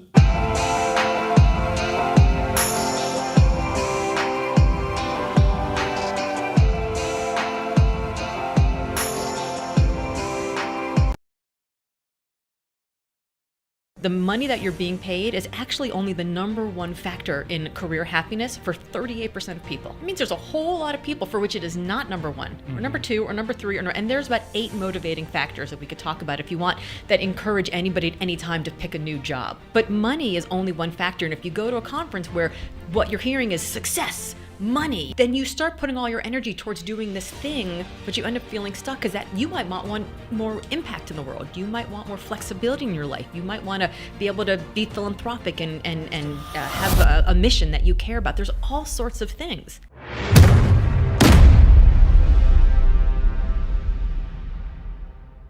Welcome to the Who You Know Job Networking Show, where what you know is important, but Who you know can make all the difference in your business, career, relationships, and life. And I got a question for you. Have you ever felt stuck? Well, I know I have. And I want you to meet Laura Gassner Otting, a.k.a. LGO. Woo, woo. She's the author of Limitless, How to Ignore Everybody, Carve Your Own Path, and Live Your Best Life, which was number 2 in the Washington Post bestseller list, right behind Michelle Obama. And she's a serial entrepreneur, a White House appointee, and contributor to the Today Show, Good Morning America, Harvard Business Review, and Oprah Daily. She helps people to get unstuck and achieve extraordinary results. And I love this part. She's the lightweight champion of the get the hell out of your own way world, competitive rower, and a professional badass. Everybody welcome LGO to the studio. Hello. Welcome. Hello. Wow, it's great to be here. What an intro. I love it. I love the get the hell out of your own way world. Listen, so I told you today, I want you to almost use me as an experiment. Oh, let's go. Okay?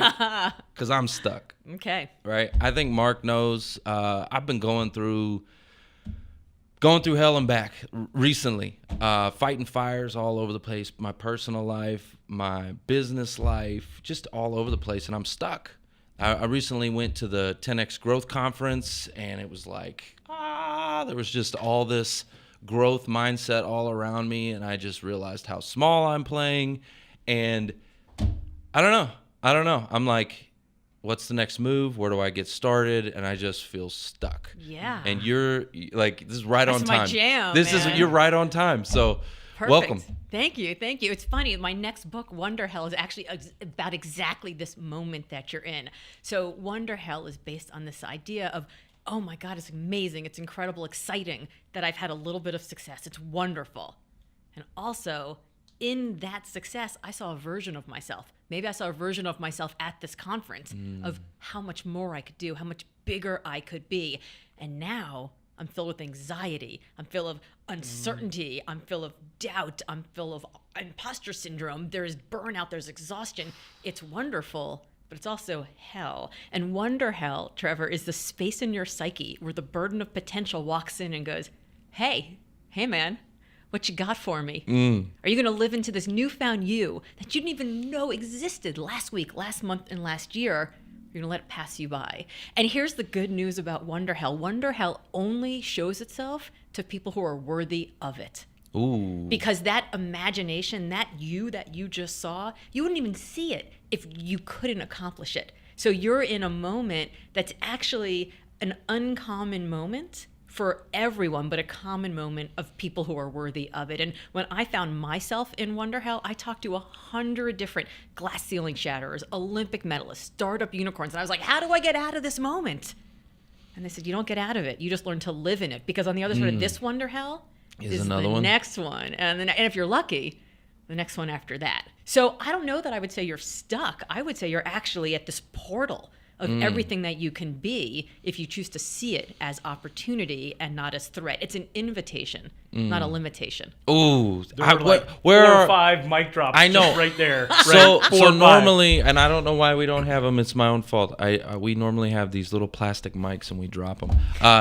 That you did have like 3 mic drop moments in that for sure. Big one for me is the burden of potential. Yes. I've never heard it phrased that way. The burden of potential. That is like a phenomenal way to sum up like what people don't think about, because they always see the potential and they're like this blue sky, but they don't really, I guess, focus on that journey, Yes. right? Which is part of that burden. So that was a big one for me. I feel that burden. Mm-hmm. Like Yes. especially like going to this conference, and I was talking with people, and I'm talking with people that are younger than me that are just crushing it, and then you just see success everywhere, and all these testimonials of people doing amazing things, and it's all 10x. Everything is about 10xing your dreams and your goals and blah blah blah. And I was like, man, I'm living so small. It was like, and you can do better. So talk to me about that. So in your book Limitless, right, it's sounds like a similar concept of how to ignore everybody, carve your own path and live your best life. You encourage readers to think bigger and accept greater challenges, right? So thinking bigger, that sounds 10x. Yes. Right? So I spent 20 years in executive search. And my job in executive search was to call the most successful people in the world, right, and recruit them away on behalf of my clients. So I would call you, Mark, and I'd be like, hey, you have a bold-faced name, bold-faced organization, bold-faced resume. My client wants to talk to you. You would think it would be a really hard job. But here's the thing. I called them because of all this success. But despite all that success, they weren't very happy, which is why they all called me back. And I was fascinated by this question of why success doesn't equal happiness. So I spent some time thinking after I sold that company, what was it that the people who did have success and happiness actually had? And what I found was that it's not success as defined by someone else. So Mark, if you followed Trevor's path to success and filled in all of his check boxes, they'd be full, but you would feel empty. Likewise, vice versa. Trevor, your path is your path. It's not Mark's path. So all of us, each of us at this table have a different path, but also at every age and at every stage of your life, what you want is going to be different. So I had a teacher in 4th grade who said, Laura, you're really argumentative. You should be a lawyer. Okay. What was the first thing I said to her, of course, is, you're wrong. Yeah, no, I'm not. I was argumentative, right? So I created this subconscious path that got me to law school, where on the very first day I dropped out because I didn't fit her path to success. I didn't fit her definition. And I can point to all kinds of moments, teachers and parents and friends and celebrities who gave me a definition. But here's the thing. It doesn't matter how big you live if you're living someone else's definition of success. So I talk a lot in Limitless about what that framework is for success as based on us, but you can't be insatiably hungry for someone else's goals. So you could be at that 10X conference and you could see all these people doing incredible things, but if that's not what you actually want, right? It turns out, and I did a 3-year study of 7,000 people across 74 different countries from before, during, and after the pandemic. The money that you're being paid is actually only the number one factor in career happiness for 38% of people. That means there's a whole lot of people for which it is not number one, or number two, or number three, and there's about 8 motivating factors that we could talk about if you want that encourage anybody at any time to pick a new job. But money is only one factor, and if you go to a conference where what you're hearing is success, money, then you start putting all your energy towards doing this thing, but you end up feeling stuck because you might want more impact in the world. You might want more flexibility in your life. You might want to be able to be philanthropic and have a mission that you care about. There's all sorts of things. When I was an entrepreneur, I wanted freedom and flexibility more than anything else. That is exactly right there. And so I'd like to dive into that for a second. So at the conference, my big takeaway was actually my next step is going to be 10X stages, something that you do very well, right? You speak all over the world, professional speaker, you get paid to speak, and for me, it's about freedom. It's about impact. I also want to have impact. Yeah. So talk to me about your speaking career. Sure. And maybe where that started. Yeah. And I know you've spoken in front of some large audiences. I've spoken in front of some large audiences, yes. But just on the impact and the flexibility thing, I will say when I was an entrepreneur, I figured out fairly early that as an entrepreneur, you can make a decision based on one of 3 factors: maximizing flexibility, maximizing impact, or maximizing money. And you can really decide on any of the 2 of the 3 of these. And you can't like pick every different decision and do a different thing. But if you're running your business based on 2 of the 3 of them, the 3rd will always come. The money will come. The money will come. And in so fact, it the was money will come more. Impact, freedom and flexibility. For flexibility, so time. And profit. Yeah. So I wanted to create a big impact in the world. So I chose my clients very specifically for it. I also was a young parent. My kids are 18 and 20 now, but I can tell you that company is 20 years old because I started it when my oldest kid was 6 weeks old. So I wanted to make sure that I was able to be home, I could pick up the kids, but I also wanted to make an impact. So I was choosing my clients, again, very specifically so that I could do that, the kind of work I was doing to do that for them.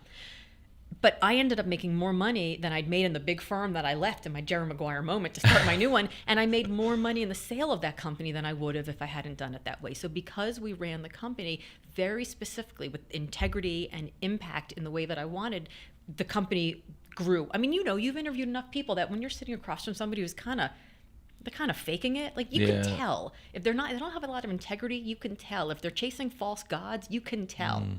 But when you walk into a client and you talk to them about what is in your heart and what you care about, sitting in the center of your experience and your excellence, that's contagious. They want to buy everything you're selling. And so if you want to become a speaker, the way to do that is to figure out, what do I know more than anyone else? Right. What is the story I can tell that illuminates that? So that you're not giving book reports on somebody else's ideas. My friend Scott McCain is a great speaker, and he wrote a book called Iconic that talks about how do you make brands, like how do brands become iconic brands, not just famous, but iconic. And he has this quote where he talks about people doing book reports. They get on stage and they talk about a lot of ideas that are kind of other people's ideas. But what have you lived? What have you researched? What do you know better than anyone else? And what personal stories do you have that cannot tell but show that? That's where you start what you're going to talk about. And then how do you speak? The way I began as a speaker was I actually got asked to do a TEDx talk. And I had never spoken in public before. I didn't like speaking. I didn't want to speak. I had no interest. I think my exact words were "no effing way." No, except I didn't say effing. I used to run way too. I would run I would literally hide out in the bathroom. Oh yeah. Seriously, for sure. because I was terrified to speak. Yeah, I was at a conference in LA over the weekend, and I literally tweeted, "I'm attending a big conference, so naturally I'm hiding in my hotel room." Got a lot of traction. I'm a raging introvert. I can do this all day long, but ask me to work a room, no way. So but do you speaking? Go ahead. You're actually not interacting with anybody. They say their part, but it's silent.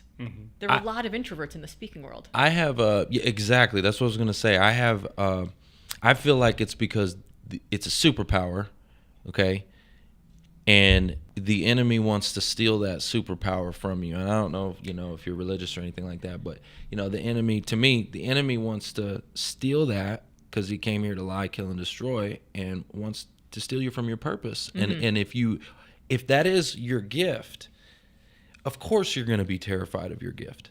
Of course you are, right? And so that's why I do think a lot of people that are great speakers are terrified of it. Yes. A lot of them are introverted. Yes. So when I finish a speech, I actually end up, I get off stage and people come over and they want selfies and I sign their books and all of that stuff. And then I go back to my hotel room and I literally climb into bed. I don't even put on Netflix because it's too much interaction. It's hard. I will only order room service if there's an app where I can order things. I can't even talk to a person. I'm so done. It's draining, right? It's draining. Yeah. It's draining. So I had no idea that the speaking world was a thing until I wrote this blog post and it got some attention and I got asked to do it and I said no effing way. And then my kids are in the backseat and they're 12 and 14 at the time and they were like, "Mom, don't you tell us we got to do things that scare us? And don't you tell us that if it doesn't challenge you, it doesn't change you? And don't you tell us that life starts on the other side of the fear?" And I was like, man, you don't listen to me tell you to pick up your socks, but so I'm eating my words. I called the woman back 6 weeks later. I'm on the stage. Yes. 2,600 people, Boston Opera House, beautiful gold gilded walls, crystal chandeliers. And I crushed it for 11 and a half minutes. And then there's a moment where I look off stage left. And if you know me, you know that I have no idea what my next line is. You froze. Took a breath. I remembered. I forgot the important line, but I kept going and I finished. But that talk also got some attention. And I got offered to fly to Boise, Idaho to give a 45-minute keynote, of which I stood holding the lectern. If I let go of it, I'd fly off into space because I was so terrified. And they gave me $1,500. And I didn't know it at the time, but I got a baseball hat with a potato on it because it was Idaho. And at the end, I walked off stage and I was like, wait, I'm done? I don't have to give you like a giant binder. I was 20 years in consulting and executive search. I don't have to give you a binder and a project and a thing. Like, I'm just done. Tell me more about this job. Fascinating. So then I went and I got all sorts of speaker training, and I built a website, and I, had people talk to me about that speaker Yeah. training. Yes. Okay. Like, where do you even go for that? Like, where did you do? What is it? Like Toastmasters. I didn't do or what? Toastmasters. There's a group out of Pennsylvania called Heroic Public Speaking that I did. And there's another friend of mine, Mike Ganino, who's very good at it. Tamsin Webster. There's a number of people, around the country who are very good at speaker training. Okay. And here's what I learned. It is a skill that you need to perfect if you're going to do it, because somebody's going to pay you money. Yes. And there are going to be people in the audience who are going to make decisions in their life based on what they hear you say on stage. Absolutely. What a responsibility. What a responsibility. So there are a Yeah. lot of people in the speaking world who are like, I got to work on the joke. I got to perfect the story. I got to how do I get the standing ovation? What's the trick? And I'm like, what's your content? Like, your content's got to be good, because people are making decisions. People would come up to me in the book signing line and they'd be like, hey, I read the first half of your book and I quit my job. And I'm like, read the second half before you do it. And maybe quitting the job is the right thing to do. But I don't know. But it's a huge responsibility. So I was like, if someone's going to pay me money and people are going to listen to me, again, integrity, I better know what I'm doing. I better do it well. And then in addition to the performance, there's a whole other piece of it, which is the marketing. Right. So you need to get film of you speaking. You have got to have people seeing what you look like, because nobody buys an idea, they buy the performance. So you need the website, you need the collateral. Then I noticed all the people on stages getting paid big money, like 5 figures and up, all had books. So I was like, I better get me one of them. I need a book. Well, Now, speaking of books, need a book. You don't need a book to be a speaker. Okay. Well, but it helps. And before we go on, so going from your experience to now TEDx stage. Yes. Right, which is big. Yes. Right, so it's not like you had stepping stones to work. The very up to first it. talk I ever gave in my life was that first TEDx. Dang. Would you recommend like somebody just trial by fire and just go as big as they can right away, or because you hadn't had the training and everything, would you recommend like maybe start training Yes, first? I think Toastmasters, I think your local community centers, all of that is very good. Okay. I got very lucky because the very first TEDx I gave was like one of the top tier TEDx's, which means that they do professional hair and makeup, they've got a 5-camera shoot, great sound and light, but most importantly, a coach. How did they reach out to you? You said they reached out to you, right? Yes. How did that happen? So I was friends with the executive producer of TEDx Cambridge. So what you're saying is who you know? Is that what you're saying? I'm kind of saying it's not about what you know, but who you know. Let's That's right. go. I'm kind of saying That's that. what I'm talking about. We need our stupid plastic mics. We don't have them. I don't know what's wrong with us today. I don't think they want us But to I'll drop say these. this. So there are a number of top tier TEDx's, and those are the ones that have all the good stuff and the good coaches, and they don't take applications. It's all about who do you know, who do you know. So this last TEDx that I did, the one that I did in April that's got almost 1 million views right now, how did I get on that? A fellow speaker and author who I've been talking about this idea of Wonder Hell forever was like, all right, it's time to get your act together. Let's go, LGO. Like, it's time. You've been talking about it. Like, let's go. He's like, what do you think about doing TEDx Reno? And I was like, oh, I'm not ready. And he's like, well, you should be ready, because I went out to drinks with the executive producer last night, and I told him your idea, and he wants you. And I'm like, okay, well, I'll apply. He's like, no. He has actually already decided that you're going to be the opening speaker of the whole day. Oh boy. So let's go. What did that feel Who like? You know. I love that. Okay, in that moment when he told you that. It felt like Wonder Hell. Well, let's talk about Wonder Hell. Yes. I see you got the book here. Yes, this is the advanced reader copy. So it's like a little paperback cheapy thing, but it's what they send out to media for all the reviews and to get extra blurbs and all that good stuff. Now that's April, right? Trevor told me that he was. It's coming out getting ready, April right? 4th, but we are in announce it? pre-launch pre-orders right now. So what can people expect from it? Like what if you can kind of maybe like Reader's Digest version? Well, Sure. Well, hold on. Before you go there, I Okay. see the cover. I want to pick on the cover. It's a roller coaster. Yeah. Golly, that feels like my life right now. And that's what you said. What I explained to you, Yes. that's my life right now. Okay, so when you go to an amusement park and you think it's going to be super fun, and then it's like 3:00 in the afternoon and the sun is beating down on you and you're kind of sunburned and you're dehydrated and that corn dog in your stomach is not really agreeing with you, and you're waiting in line for that roller coaster and you're like, I thought this was going to be fun. Why isn't this fun? Success is kind of the same way, right? You think you get to a certain point and it's going to be easy. Easy money, everything's going to be great. And then you get there and you're like, why is it harder? It's actually harder because of the burden of your potential. So the book is based around the idea of an amusement park, and there's 3 towns. There's Imposter Town, Doubtsville, and Burnout City. And then in each one of the towns, I've been to all of those lately. I'm visiting every town. Like, Get me off this train. Yeah, exactly. And then in each one of the towns, there are different rides. So there's the Imaginarium, right? Learning how to think bigger. There's the roller coaster when, how do you handle all the chaos? There's the Gravitron when the ground drops out beneath you. There's the bumper cars. You think you're on a good path and somebody knocks you off course. So it's kind of the cover is based around this sort of super fun idea that like you think it's going to be great, but welcome to Wonderhell. Yeah. You are here. so now that you paint this beautiful picture of being an entrepreneur, Don't you want to do it? Isn't it great? And at the same time, I mean, it is so difficult and it is so scary and it's so terrifying, and there's no better job on earth. amen. Yes. Amen. It's just as scary and terrifying working for somebody else's dreams as it is working for your own. And you know what? There's no job security in corporate America anymore anyways. These companies, we saw that during the pandemic. I mean, they'll get rid of you just like that for whatever reason. Well, and the other thing is during the pandemic and the transition, mass migration, whatever you want to call it, I'm not even going to call it out, but a lot of it was for money, but a lot of it was for job satisfaction and impact as well. Yes, so many people woke up during this pandemic and said, when life goes back to normal, is the normal I'm going back to really the life that I want? And I mean, I don't know anyone who said yes to that question. I know I didn't say yes to that question. I was an author and a speaker before. I'm an author and a speaker now, but I'm doing it very differently. Like, I think all of us woke up and said, if I'm going to take a bet on anyone, You know what Mark and I didn't really have? I don't think we really got it through the pandemic. We didn't really get that reflection time because we didn't have a shutdown. Like we went. We were busy. I went hard. Yeah. I was like, this is my opportunity. Let's go hard. Let's go all in. We were online just like that, and like we did. 2020 was our best year ever. Skyrocketed, and since then it's been actually going backwards. And but 2020 was great. But we didn't take that time to reflect. but you're feeling it now. I do. So there are 2 different kinds of people in the world. There are people who fall apart during a crisis, and there are people who fall apart after a crisis. And the people who fall apart after are, of course, the stronger version of the people. But Thank you for saying that. but there still has to be a reckoning. There's always a reckoning, right? The tax is always due. So the tax is due, and now you're in that place where you're like, okay, shoot. Yeah. Now what? Yeah. Right?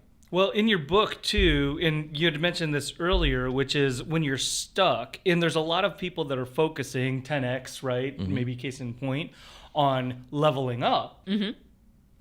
But there's not really that focus, or at least even a mention of, hey, you're stuck. Like, how do you get out of that? Because you got to get out of that before you really can level up. I mean, it's hard to do both at the same time. Would you agree with that? Yes. Yes. Okay. So this, of course, also goes back to who you know. So a lot of us have people who are surrounding us who are just there because of history. They're people who we've known since high school, since whenever. Like, there's people we've just had in our lives. And none of these people really know who we are, right? Like, the last time I lived in the same house as my parents, I was 17 years old. Like, I put empty milk back in the refrigerator. I put the car back on empty, but the volume up on, full. And when I told them, when I told them I was leaving the White House to go join a search firm, they're like, why would you leave the White House? I told them I was leaving the big search firm to start my own. What are you doing? What are you, crazy? I told them I was selling the search firm to do who knows what. Are you insane? Like, they love me. They didn't want to see me get hurt. So they told me I should maybe, don't do that. Maybe, don't have so many risks. Then they're the people who are jealous of you, right? The ones who didn't do so well in 2020. And they see your rise, and all they can see is their own stagnation. That's a problem. And then the ones who are scared, where you run into them at the coffee shop. They're like, oh my God, Mark, no, you can't do that. That's too scary. But what they really mean is, I can't do that. I'm too scared. And so we have to think about the people who are surrounding us and not let their lack of imagination bury our ambition. Right? And that happens all the time. So who are the people who are around you? And are they the right people or the wrong people? Are they there for your future or for your past? And it's totally fine to have people in your life who have been there forever and who are your ride or dies. But I think sometimes we have to think and wonder and think, one of the rides in Wonder Hell is the what's it called? The Ferris wheel, right? Where you go all the way to the top, and from the top you can see the world much better. And you come back to the ground and you see those people and you say hi, and you go back up and you see those people and you say hi again. Maybe sometimes you got to say goodbye to some of those people. So if you're stuck, one of the first things that you should think about is like, who are the inputs around me? Who are the people who are telling me? Are they helping me get unstuck, or are they telling me that I should maybe become more stuck? Yeah, I'm like, I feel that. I feel what you just said. I feel like a snake shedding some skin. I got to get rid of something. I got to get rid of some things in my life and to make room for bigger things. How much of that, I love that, what you've said, everything, by the way. I don't know if you can put it maybe to a percentage or how you might want to, frame it. How much of it is forward looking? Because in our relationship, Trevor's the visionary. He's got the vision, driving for the goal. And I'm like the compliance guy. I'm thinking about like, okay, well, what about this, or what about? So I would describe it as you've got the gut, right, and the brain, right. You figure out, and this is a partnership that I had with my former partner. And every time I'm all gut, right, and every time I was like, well, what if we did it this way? And I started getting into the machinery. She's like, okay, something's wrong. Like, we were like in each other's space in a way that was not productive. But I think it's a really important partnership to have. Okay, great. Yeah, it's definitely a yin and yang. He's got some strengths that are my weaknesses and vice versa. Like we complement each other very, very well. We've worked very well together. Sometimes I feel like that though when I'm trying to sell the vision, because I feel like I got to go tell Mark like, hey, this is, and I got to go sell it to him. Oh, yes. And I already know here comes some of the and I'm like, just trust me, man. Yes. But sometimes it works. Is important. Sometimes it works, and sometimes it doesn't. Well, in the framework of my question, I guess, is to maybe have, if somebody isn't in a partnership like that, or has that relationship with somebody who can serve one or the other side, it has to be internal then, right? So there probably is maybe some kind of balance, and that's maybe like by percentage. Are you 80% growth and 10% or 20%, strategy or in planning, or what would you recommend? This is an answer that Trevor's going to like more than you, Mark, because it's not a sort of COO, CFO. It's a like vision kind of answer. I've never really put a percentage on it. I think if you do interesting things with interesting people, interesting opportunities come about. I think that's all it is. So, okay, here's you want to know how manifestation works, right? The science behind manifestation. Yes. Okay. Here's the bad news. You cannot manifest a cherry red Maserati to show outside of the building here. It's not going to happen. It's not going to happen. You cannot manifest like. I know. I'm sorry to say that. You cannot manifest your dream trip to Japan. Like it's just you can't manifest it. However, the brain takes on something like 50 million bits of information every single minute, but it can only actually process 7. So when you actually manifest something, when you write it on your vision board, or when you speak it out loud to someone who's a mentor or a friend, you are signaling to your brain to intentionally pluck that one thing out of the 50 million bits of data. So we'll take the trip to Japan, for example. If I've always wanted to go to Japan, but I'm like, oh, it's never going to happen. But I put on my vision board, Japan. Suddenly I see buses go by me, Japan Airlines, fall sale. Did I manifest that bus? No. But did I tell my brain to finally notice that billboard that's probably been going by like 1 billion times? Yes, right? So how do you do it? It's really important to have the people around you, because you can't see yourself when you're inside the frame. So do I spend this much amount of time on strategy, this much amount of time on marketing, this much amount of time on vision? I think you spend time having conversations with people who are a little bit further along in the path that you're on. On the path. Very important. I want to get T-shirts that are printed up that say, before you tell me what to do, show me what you've done. Ooh, and on the back, it's like, hashtag show me the P&L. Because I'm so sick of all these people. Show me the P&L. I'm so sick of all these like coaches who are out there who are like telling you what to do. And you're like, you're living in a van down by the river. Like, come on, right? So having people around you where you can go to them and you can say, this is what I'm thinking about. And then they'll say, you're thinking too small. Or maybe you're thinking too big right now and you need to do these few things first. I had a business coach when I ran my executive search firm he was like Jack Welch's right-hand man at GE. Like he big. Up there, yeah. And first time I met him, like, I can't afford you. And he's like, well, you're friends with my friend. I owe him a big favor. So somehow I became this guy's project. So I went to him the very first time we had breakfast, and I like put out on the table my P&L statement and my marketing plans and our legal documents. And I thought I was going to get like gold stars left and right. And he took everything, pushed it across the table. And he's like, what do you want your life to look like? I was like, what are you talking about? He goes, what do you want your life to be? How many vacations do you want to take a year? What kind of philanthropy do you want to do? Where do you want to be living? And not just how many vacations, but like, do you want to stay at the Four Seasons or the Motel 6, right? You're driving a car. Is it a Maserati or are you driving a Hyundai, right? Like, what does your life look like? What does that life cost? And then what kind of business do you need to build to throw off that kind of money? And that fundamentally changed the way I thought about what I wanted to build and how I wanted to build it. So it wasn't a question of who do I put around me to think bigger, better, faster, more. It was really getting this insight about who I wanted to be and how the work provided that kind of life for me. I love that. So what you did in that example too, it's still vision. It's still visualization and looking at, okay, what's that lifestyle actually? Yes. It's not, oh, I want $1 million. No. It's what lifestyle do I need or want, and what is it going to take to get that? Yes. Monetarily, what's that? And then what's the work in the business that you're going to, and you're just working backwards. And you're just working backwards. A lot of us work forward. Right. We just go bigger, better, faster, more. Right. More. Right. More. But is more really the answer? Maybe what you want is more time with your family. Maybe Right. what you want is you want to do, more work in beautiful places. I don't know. People want different more. But again, that's another who you know story, actually, now that I think about it, because the reason I ended up with this ridiculous coach that was so outside, I was running a $5 million P&L.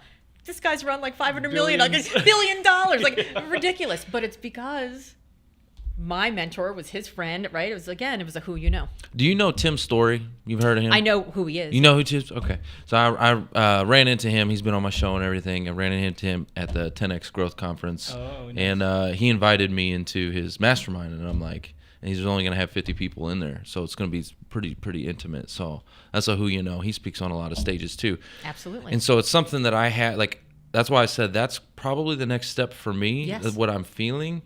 But my question to you is, you had said freedom and flexibility was a big driving factor for you. Yes. That's also a big driving factor for me. Does speaking give you that, or am I completely off base? Am I going to be traveling all over the place and be more busier than I think I'm going to be and not get any freedom and flexibility? Or am I going to use that, go speak on a stage, and then take a vacation at the same time? The answer is yes to all of the above. So it depends on how you do it, right? I mean, you could be speaking, like, for example, I was just at this event in LA over the weekend and flying through Dallas on my way back to Boston. This is what speaking looks like. And Bob Cialdini was one of the other people who was at this event, and he's like the godfather of influence. He's a Stanford professor. Just anybody who's in the marketing space is like, Bob Cialdini. Oh, his name is whispered, right? He's that kind of person. And I was pulling my little suitcase to the front door of the hotel on the way out, and I saw him and his wife standing there with their suitcases. And I said, are you going to the airport? You want to ride in my Uber? And they said, oh, no, we just called one. You can hop in ours. So I rode to the airport from the hotel for like 40 minutes to LA with Bob Cialdini. And the whole time he was like, well, tell me about your business. Tell me about your next book. I happen to have my ARC on me, so I gave him a copy, right? Like, how do you take advantage of those moments? Bob Cialdini makes probably $100,000 every time he speaks.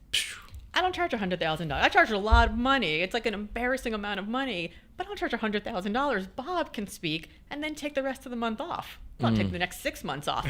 So it depends on where you are in it. There are people who are speaking for $1,500, $5,000, maybe $10,000, and they're speaking 2 and 3 times a week, and they're going and they're going and they're going.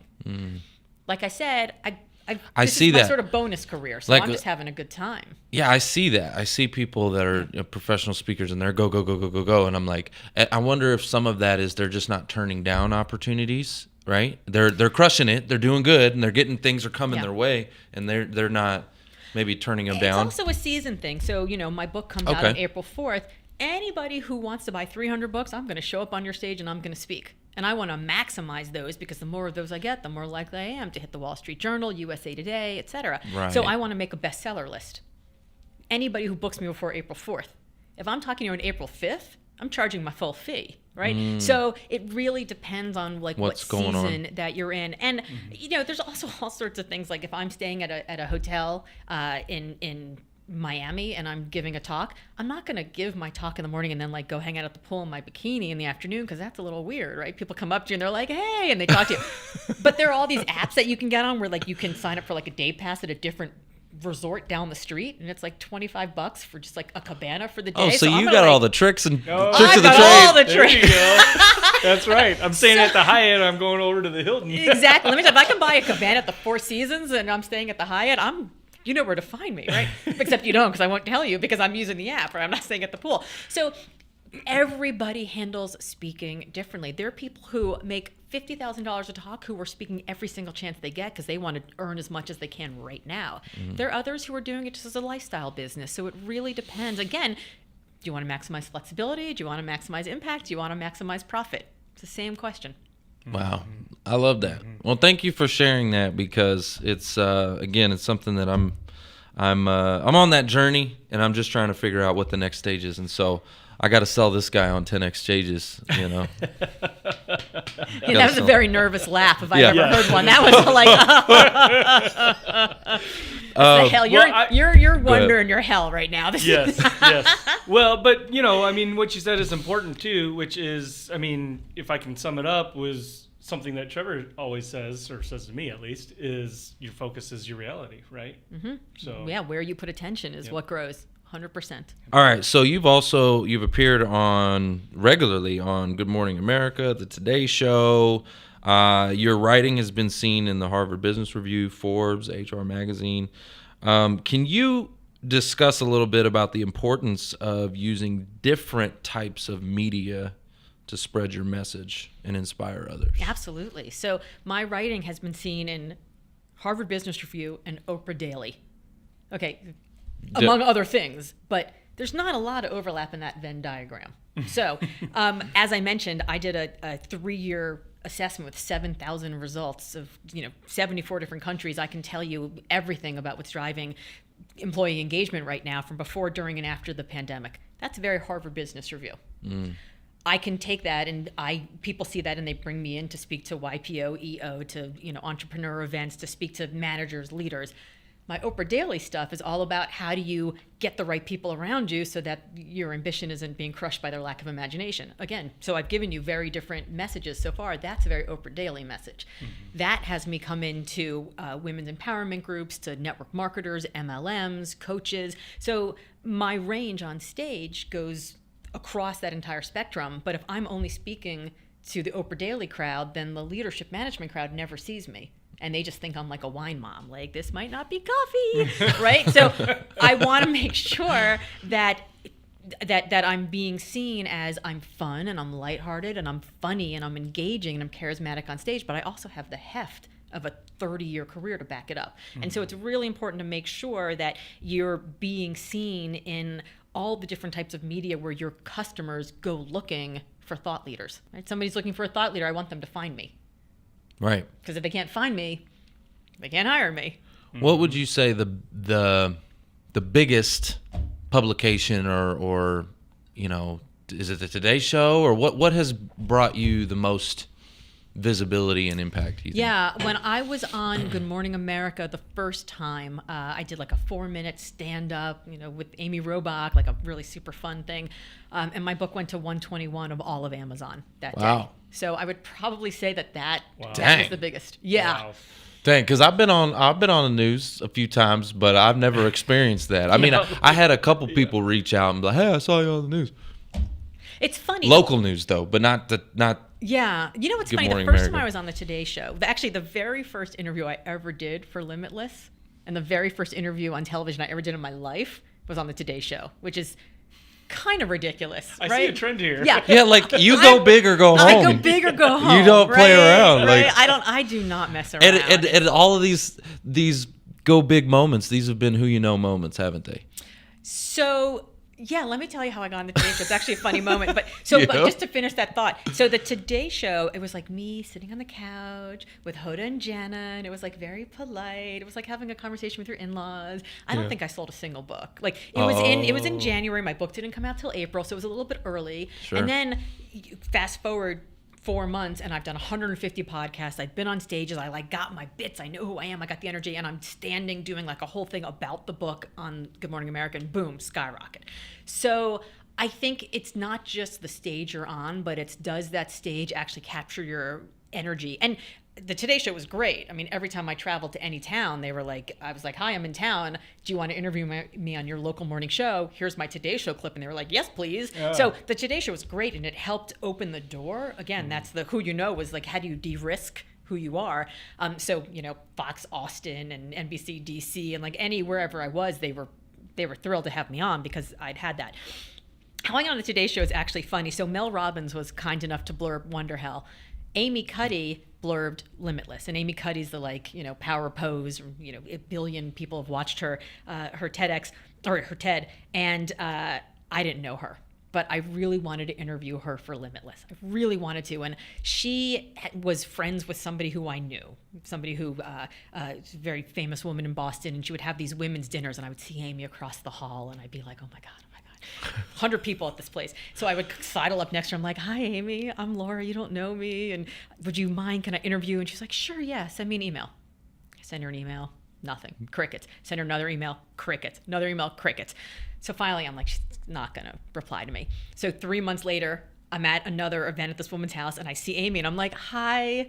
I just wanted to just introduce myself face to face. I'm the woman. I've been stalking you. I just want I thank you so much for considering, but I just wanted to say hi. And she's like, oh my God, is it too late? I'm so sorry. I've been really busy. Well, if I can't be in your book, maybe I could just blurb it for you. Would that be good? Nice. I almost fell over. I was like, yes. And then she was like, just let me know what you want. So I wrote this thing that was like a counterintuitive, fast moving, kick in the ass, whatever. It was like ridiculous, crazy, like over go the big top. or go home. And she was like, yeah, sounds great. So when in January, and she's become friends since, and she was kind enough to blurb Wonder Hell also, but I didn't know her at all then. So when January comes about and I hire a publicist team for the book, they send out all these press releases, and literally the next week we get a call from the Today Show. And they say, we don't know you, but we know Amy, and we love Amy, who you know. And so we thought we'd check out your book. It seems interesting. Do you want to come on next Tuesday? And I was like, does anyone say no? Yeah, right. Let me see if I can check my schedule. Right. Yeah, so I clear my schedule. I go to New York. I'm on the Today Show. Incredible, amazing. Wow. But it's all because I had this blurb. So everyone will say, blurbs don't sell books. Maybe they don't sell books, but they sell media. And media sells books. Yes. So it's who you know. It's right? who you know. Well, you mentioned something. I just got to say, I have a similar story going on. Yeah. Okay. I've been emailing and stalking Mel Robbins. Yeah, they're like, oh yeah, it looks great, da, da, da, da, blah blah blah. But she's busy now. Of course, she's busy now. I'm like, when is she not busy? Right. So, anyways. So the way that I got to the blurbs that I got to is I sort of started with who I knew, right? Started with who is the most impressive person who is sort of in the space I'm in that I can send this book to that'll blurb it. So I did.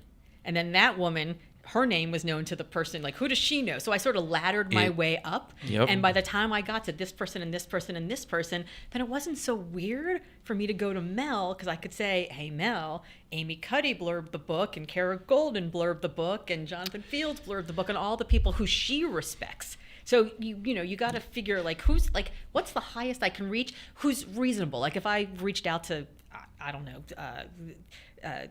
a Formula One driver. I don't know any Formula One drivers, but I just picked it up, and they blurbed it. That wouldn't mean anything to Mel, right? So if she's my dream blurb, the one that anybody looking at this book is going to see her name and go, well, if Mel likes it, I'll like it because I like Mel. How do I get to her? Right. I want to ask you a question, okay? Because you just got me thinking, and I think this is a big reason why I feel like I'm playing small. And I know everybody's got their own journey, but after 5 years of doing this podcast, I have done that with our guests. And so I've brought on some very successful people who are just crushing it, doing amazing things, right? You know, and I'm not at their level.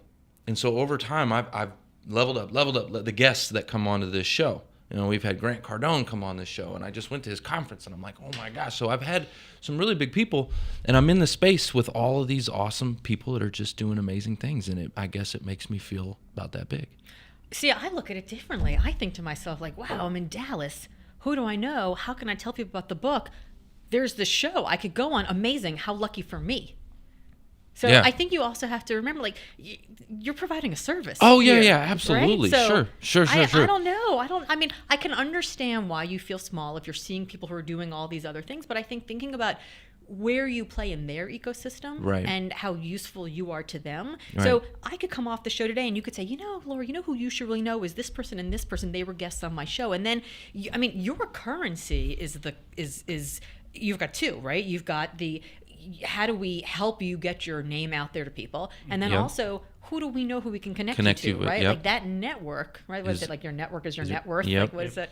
No, and it's true. It is valuable. But let me ask you, so when you're thinking, I know you're supposed to be interviewing me, and I know we're like supposed to be talking about the book, and we're talking about all these other things, and that's awesome. That's so much, I prefer that.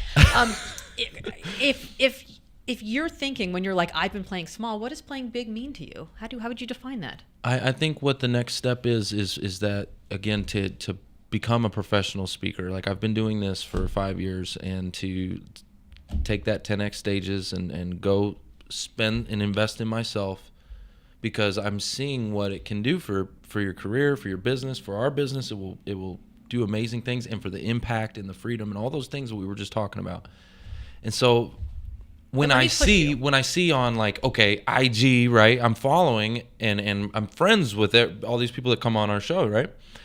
And, you know, you see what they're doing. It's like, man, I'm not doing that, you know? And I want to do that. That's the next step. So, but you can Wizard of Oz some of that stuff, right? So when I gave that first TEDx and I had this beautiful video, because, you know, 5-camera shoot in the gorgeous Boston Opera House, I had that first paid gig, and I was like, I want more of those. Oh, that's great.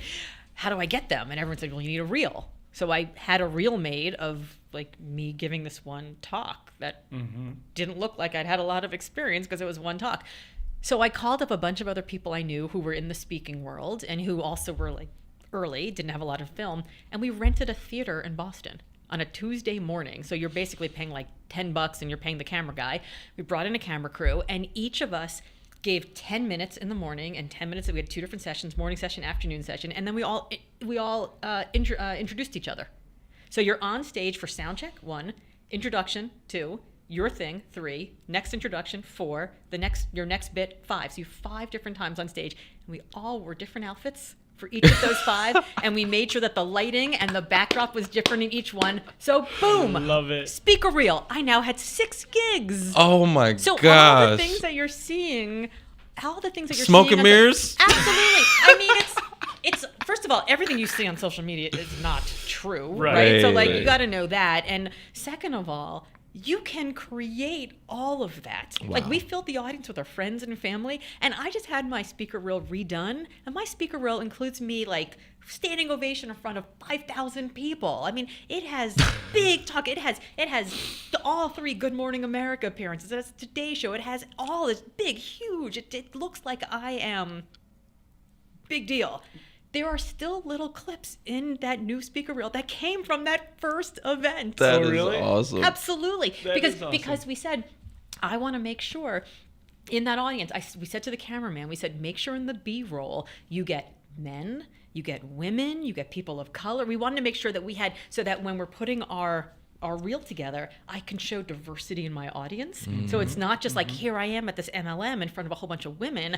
I can now show like a little clip of like a dude in a suit who's shaking his head like, oh yeah, that's really very insightful. So there are all kinds of things that you can do. So I don't know if you're playing small. I think maybe you're not fully playing in the game yet. You're not in the game yet. That's the difference. Yeah, I'm not in the game yet. I'm not in the game. Like, my only professional speaking gig was I emceed a conference one time. Yeah. And that's all I've done. Here's the best thing about the game. You don't have to try out for the team. You can just walk on the field. Let's go. Yeah. Seriously, we're running out of time, and I hate that because I just want to like soak up your brain. Well, I'll have to come back. I really like this. Has been an awesome interview. But before we wrap things up, I do want to know what are some. What's next? Yeah, what's next, and what can people where can people find you? Yeah, well, what's next is you're going to see me all over anywhere I possibly can shoehorn myself into to talk about this book. Okay. That's it. It's going to be Wonder Hell 24/7.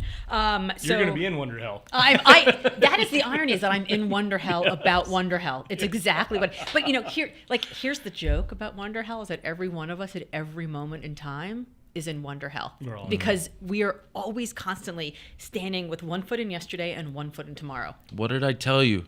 Today I had that conversation. I said I'm 1 foot in and 1 foot out. Like 2 hours ago. I literally had that conversation with him. I'm like, dude, like I need to commit to something because I'm 1 foot in and 1 foot out. And yes. Last week was my birthday, and I posted a video of me online with a giant sheet cake in my lap, and I'm literally just like eating it from the middle, and I'm talking about this book, and I'm talking about my birthday, and I was like, and it occurs to me that birthdays are exactly Wonder Hell, because you're thinking about who you were yesterday and who you are next year. And all these people are like, that was a brilliant line. And I'm like, I don't know. I was just shoveling cake in my face when it came to me. I'm literally like, it's like a Tina Fey. I'm like shoveling. I'm wearing overalls, and you should check it out. So my name is Laura Gassner Otting. All my friends call me LGO. LGO. It's a lot of names. So I am on all the socials at Hey LGO, and heylgo.com is a shortcut to my website. Awesome. Love it. Thank you so much for being with us. Guys, that's the show. It's all about who you know. Woo! Bye. Thanks for listening to the Who You Know Show podcast.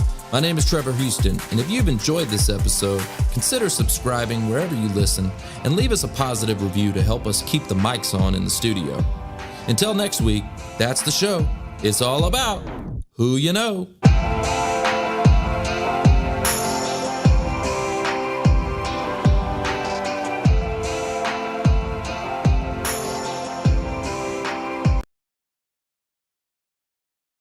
The main thing is to not just copy what all other podcasters are doing. The way to stand out is to be different. Go look at your niche. If it's HR, go see, is there a daily show? Is there a 2-minute show? Is there a 10-minute show? Could you do a different format? Just try to be like innovative. There's a million interview podcasts out there. Maybe you're different because yours are really short, or you provide definitions or something in the beginning and make it like really educational. Whatever it is, I would just try to stand out. And then I would also realize that it's not about actually how many people listen to your podcast. There's other ways to make it work for you. Just interviewing people that would not talk to you otherwise is great experience, regardless of how many people actually listen to the episode.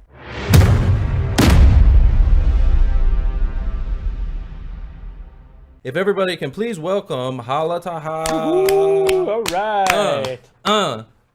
Yeah. Uh-oh, you're muted. We can't hear you. More technical difficulties. All right, unmute. Hey guys, happy to be here. Ooh, hey. Oh my goodness. Well, we're Hello. super excited you're here. I know we've been dealing with the technical difficulties, but we're here. The show must go on, right? Have you ever had, we Yeah. can ask her that. Yeah. Have you ever had one of those days Oh where yeah. you're doing a show? Are you kidding or- me? 1 week I had 3 interviews, and all 3 of them were like a technical disaster, and I was like, I should just quit. But you didn't. No. But you No, didn't. well, And that's look where that's you the are. important part. So let me ask you this: what was your first show like? Was it a disaster, or was it like tell me about your first episode, very first episode of? Actually, my first episode was a masterpiece. Oh, One of my favorite episodes. My first 3 episodes were really, really high level. I actually started my career in radio, so I came into this podcasting game with audio editing skills, with production skills, with experience and reps on the mic. And so actually, I never listened to podcasts before I started Young and Profiting. And I just got super creative, and I spent months on my first 3 episodes. And then I quickly realized that it wasn't sustainable, that I couldn't make these really, it was like had music, it had beds under everything. I narrated in between these interviews that I had chopped up, and actually had some of my favorite authors on those shows. So yeah, I decided to simplify things because I was working full time and I wanted to put out episodes more frequently. So actually my first podcast episode is great, and a lot of my fans still like to go listen to it. Nice. So you had already had all that skill set coming in. Well, let me ask you this, because you're obviously a superstar in the podcasting world. What do you feel like your biggest gift is in all your success? What do you feel like your gift is, and when did you start to recognize it? I think my biggest gift is being able to motivate teams. Okay. So I've been motivating teams, I feel like, my whole life. And I've been able to attract these really big teams. Even when I don't want a big team, I end up having a really big team. So for example, when I was right out of college, I started something called the Sorority of Hip Hop. And it was a platform for women to band together who were in the entertainment industry and blog. And we hosted parties, we had radio shows, we hosted concerts, and I had 50 girls who worked for me for free because they just believed in the dream. And then I worked at Hewlett-Packard, and I was president of the Young Employee Network, and I recruited volunteers to work for that. Then I was president of my alumni association, and I recruited people to help me with that. And then by the time I started Young and Profiting Podcast, I had all this experience motivating and building teams. By episode 2, I had my first volunteer. And by episode 8, I had 10 volunteers in a Slack channel. And now we're a team of 63. Now everybody gets paid, but this is my first time that I'm actually able to pay my team. But it's not my first time running teams of 30, 40, 50, 60. Everybody used to work for free for me. Dang. Hold on, that's on my drop. Yeah, free 99. Yeah. So no, you're building community, right? You're building community, and you're getting people to volunteer, and you're getting people to buy into the vision. How are you doing that? That's pretty strong right there. Yeah. I like that.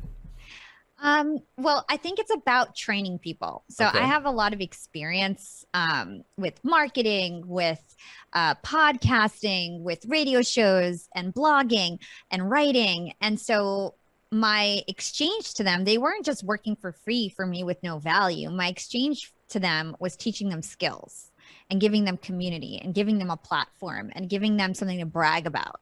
A lot of the people that have ended up working for me or interning for me are people who nobody else would give a chance to, and I gave them a chance. And then they were able to go move on in their journey and get the next opportunity because I was able to give them skills and experience and have them, and they were able to put me on their resume. So even though I wasn't paying them, when I had Young and Profiting, we had internship programs in the beginning, volunteers who stayed around, year round. And then we had interns who would come in and out. And we'd have like real intern programs, boot camps in the beginning, and make sure that people were trained. And then anytime now that we're actually monetizing, if somebody's providing value that I feel like is more like we're gaining more than they're receiving, then they should get paid. But until that happens, they work for free. Have you had somebody that you have trained that you've been a leader for and help inspire them to be successful on their own? Has anybody gone on to create their own podcast or show or something like that and be successful there?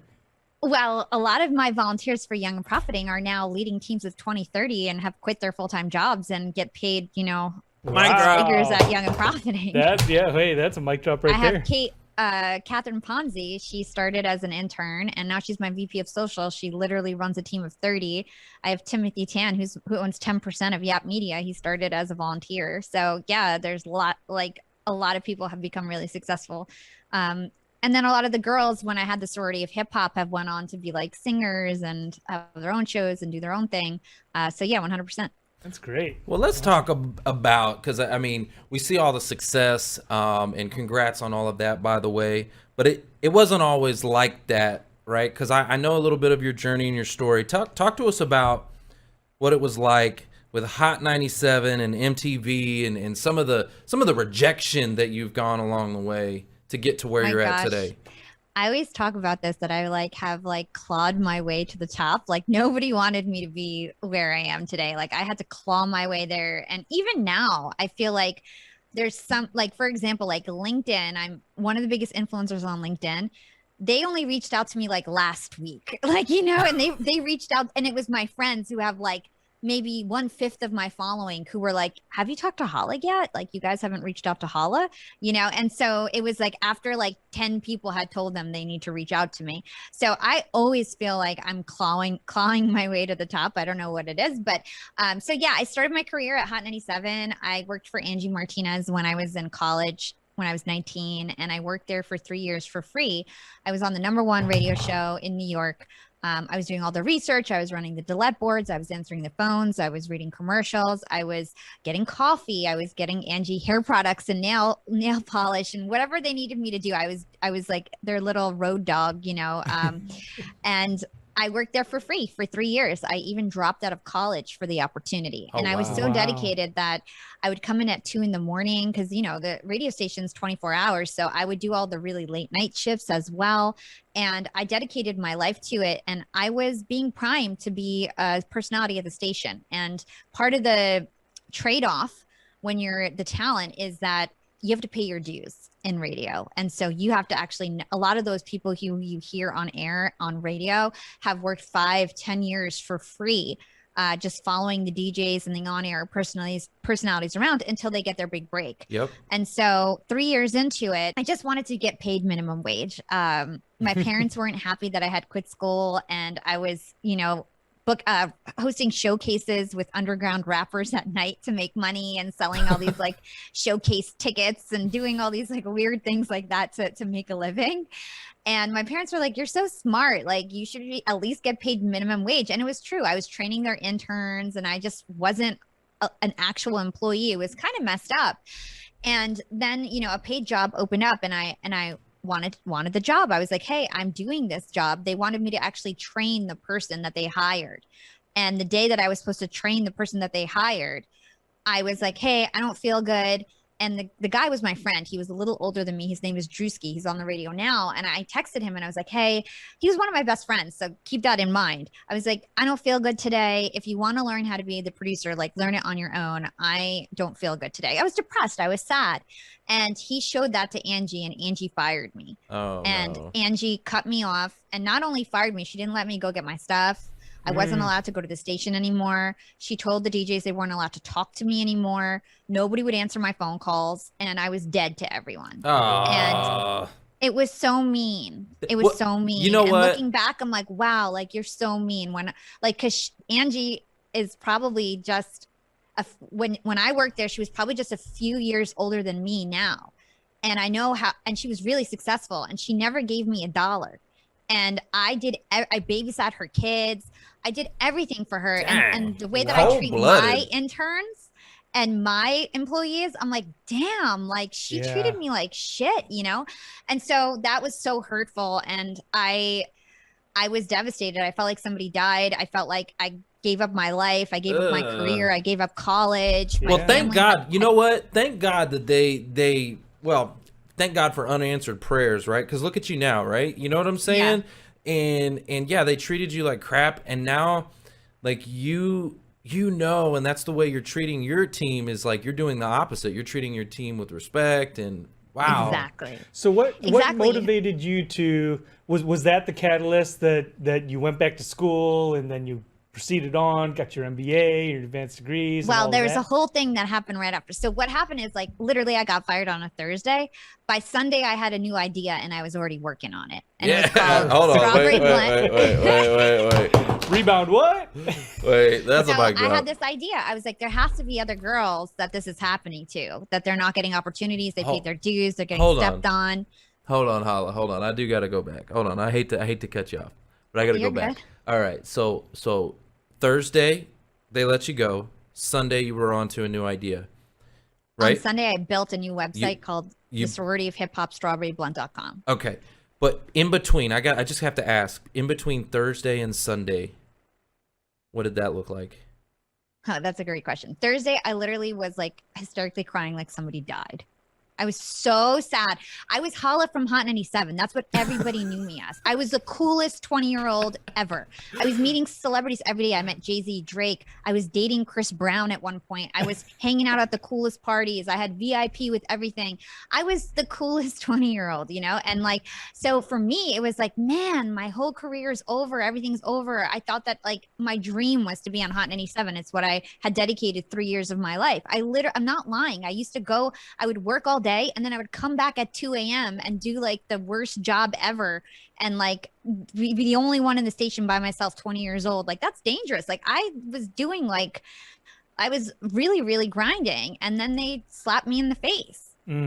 So I was devastated. I just felt like, man, I feel so used, and everybody, all my family, like I was the black sheep of my family too. All my siblings were in med school, and here I was like trying to be like a radio personality working for free. And so I was like, my family hates me. I have no college. I don't even know if I could get back into college. I have no career. And my boss won't write me a recommendation. Nobody can even answer my calls. I technically didn't even work at Hot 97. I was like, what am I going to do? So what? Okay. So from the moment where you're just devastated and you're just like broken and just, yeah.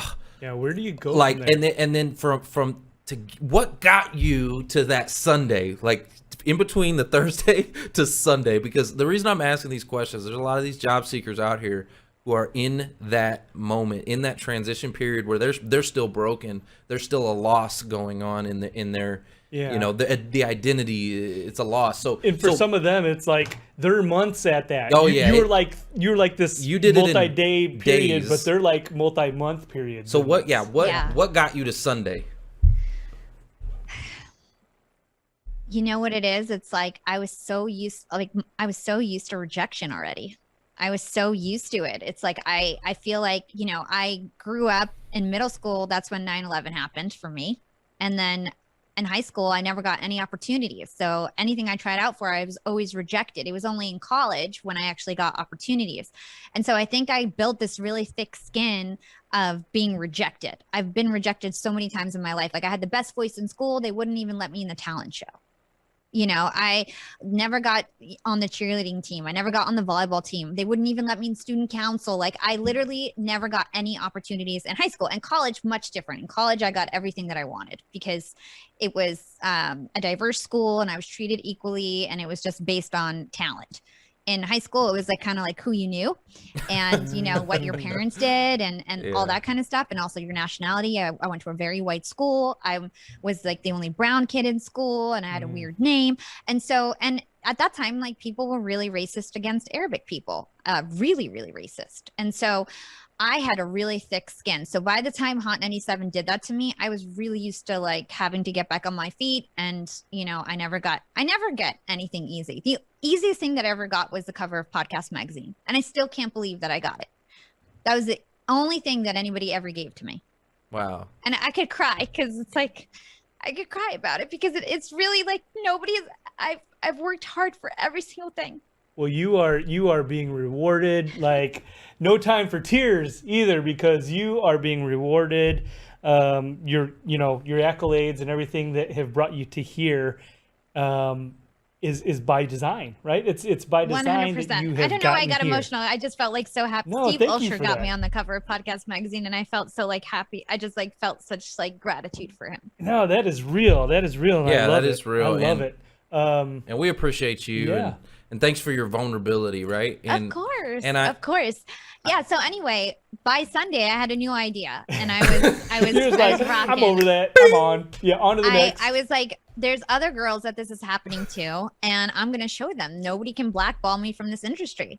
And so I started this thing called the Sorority of Hip Hop, strawberryblonde.com, and I put out, I had a decent Twitter following from Hot 97. I put out ads on Craigslist. And I said, hey, if you're a cute girl, if you want to learn how to blog, I'm going to teach you how to write. I'm going to teach you how to blog. Send me your picture. Tell me where you work. You have to work in the entertainment industry. And so I got girls from VH1. I got girls from Def Jam. I got girls from iHeart. I got girls who just wanted to learn how to blog. And I just sifted through these resumes. 2 weeks in, I had my first chapter meeting. I had 14 girls in a conference room and we started this thing called the Sorority of Hip Hop. 3 months into it, we were one of the biggest entertainment hip hop sites in the world. And we got scouted by MTV like 3 months into it. And what happened was I figured out how to hack Twitter. So every time we put out a blog, we would @ a celebrity like who was on the title of the headline, and it would pump out on Twitter. And then I had 50 girls tweeting it out. And then like Drake would retweet us, or these Soulja Boy would retweet us, and we blew up. And we were the first ones who did that. All the blogs do that now and did that afterwards, but we were the first ones to do that. Dang. And so she found the hacks. She's like, I'm gonna get that Twitter hack. Mic drop. Yeah. So we hacked Twitter.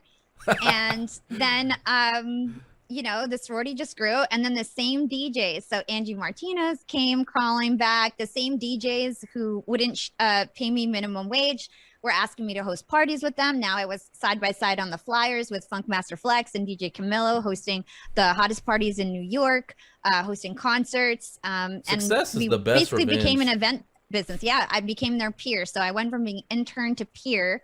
And, Angie apologized, all that, because she was like, Hala might end up doing something with her life. And so she apologized. And I just kept it pushing. And I guess fast forward to the end of it, if we want to close out the sorority of hip hop, probably 150 girls in and out of this sorority. Strong community. These girls are still friends with each other now. At the end of it, so MTV scouted us at first. They did a really small pilot. It didn't work out, but it was 3 months in. So we're like, who cares? Like, what's going to happen next? I almost got on Love and Hip Hop 2 years into it. And at the same time, MTV approached me and was like, we want to give you your own show. And this time we're serious about it. And so they got us a studio on Broadway. They filmed us all summer.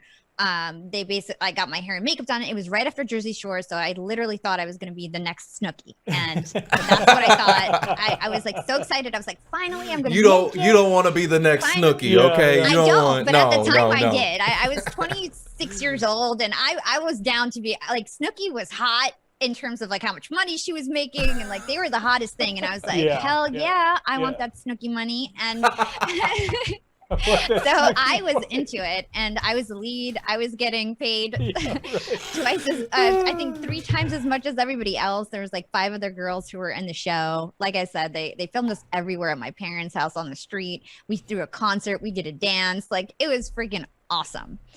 And they filmed the whole season. And then at the end of it, they just decided not to air it. And again, it was one of those moments where I was like, oh my God, my heart, I'm just crushed. They couldn't tell me why. They were like, these things happen and it's just we're not going to do, even though they swore, like I literally could have been just a character on Love and Hip Hop. I wouldn't have been like the lead. I would have been one of the girls I literally could have done that. And they had said like, no, like I chose MTV. And so that was so devastating because I was like, oh my God, like I literally could have already like easily just been on this other show, but I took a shot and now I lost it. And I was like, screw the entertainment industry. I can't do this anymore.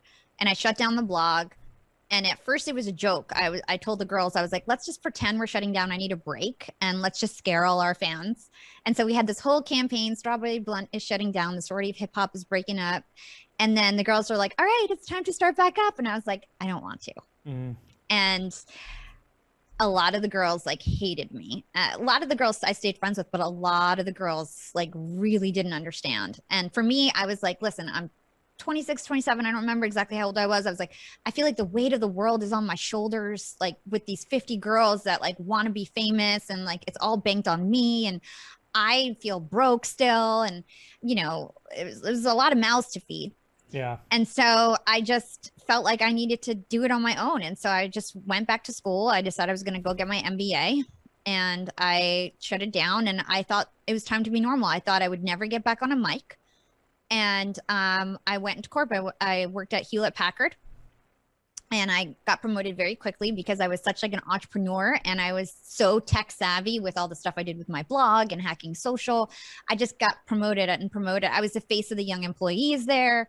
And 4 years into it is when I decided to start Young and Profiting Podcast. And here we are today. Yeah. Well, you got your voice back. That's for sure. And you're back on. So now Young Employee Network, is that part of your work at HP then, or is that something different? Yes. Okay. So funny story. The reason why I started Young and Profiting Podcast is because I didn't get a promotion that I wanted within the Young Employee Network. So I was the president of the Young Employee Network at my office. It's like an employee resource group. They have a global Young Employee Network, and I had created this thing that was called HP Spirit Week, and it was a global week-long event all around the world, and I had invented it. They still do it till this day. And I was supposed to be the president of the Young Employee Network globally, and they gave it to somebody else who had no experience. And so I was like, screw it. I'm not doing this again. I'm starting my own thing, and it's called Young and Profiting Podcast. I just had an interview with Mark MK, and he said sometimes if they won't hire you, you just need to hire yourself. Hire yourself. You just need to hire yourself. So I love that. So, guys, this has been an amazing journey so far. We've got to hear so about much more. All the rejection, all of the thank God for those unanswered prayers, by the way. Seriously. You know, and I've gone through a lot of that kind of stuff in my life too. And I think about every time I was shut down, it always led to a greater opportunity. Yep. So I just love that. Why do you think they say hindsight's 20/20? Yeah. I want to know, what's your most memorable episode on the podcast? Ooh, I love that question. So I think my most memorable episode would have to be episode number 43 and 44 with Robert Greene. It was a 2-part episode. It was one of my first episodes that really went viral, and I got a lot of new fans from that show. And I think that was a turning point in the show's success. So I would say episode number 43 and 44 was great. But I really feel like from the start, I had awesome content. So like episode 5 was awesome. I had David Allen on and my business partner, Tim. It's like so funny to listen back to that episode of like how like new we were and kind of inexperienced. So it's just been an awesome journey. Man, that's great that you remember that. Because I mean, it's like, hey, what about episode 12? Do I know who was episode 12? No, I don't remember who was episode 12. I think I've memorized at least up to like episode 30. Wow. Yeah, that's great. That's pretty good. Well, okay, so you said it went viral. So what do you think was in that episode that helped it to go viral? I think I just prepped so much, and he was such a big guest that didn't go on podcasts very often. And I just prepped so good, and it was just such a good flow, and it was really long. And he's kind of like this god to people in the human behavior world. So I did a good job, and he did a really good job. So I think that's why it took off. So just good, solid content, really. Yeah, just like two solid hours of content. Why podcast? Like, you know, you're getting started and you were blogging, right? And was it just podcast was the natural next step, or was it something that I drew had you to radio that? experience, remember? And when I had the sorority of hip hop, actually, we used to do online radio shows, which are the precursor of podcasts. You'd actually go to a physical studio, and online you'd be like, listen in 2:30 p.m. I'm going to be on dtfradio.com. And people would go to this website and watch you live. And then the videos would stay on the website, like embedded, or they would like go on YouTube or something. So it was like the precursor to podcasts. And then, you know, I missed the whole initial. If I had started podcasts like when Jordan Harbinger did, or like, you know, 10 years ago, I started my podcast just 3.5 years ago, right? If I had started it 10 years ago, when a lot of these really huge podcasters did, I always wondered, like, man, like, where would we be now? But podcasting was like really weird. Like, there wasn't a lot of platforms. It wasn't easy. It's like turnkey now. You don't need to be technical. You used to need to be really technical. And to me, that scared me. And so I never did podcasts. But then I realized that it was a little bit easier to figure out, even though it's not as turnkey. It wasn't as turnkey as it is today. And so I was just like, let me just do this. I have everything I need to figure this out. I'm just going to go for it. I love that. So what we're going to do is we're going to talk about some key tips, right? Okay. Because what we're trying to do is help our audience, these job seekers. We're trying to help them to get online as well, become visible, to market themselves, to open opportunities, networking, all kinds of different things can happen, as you know, with podcasting. So that's the goal. I want to get these job seekers out of their comfort zone and get them online and on the airwaves. So let's talk about some tips.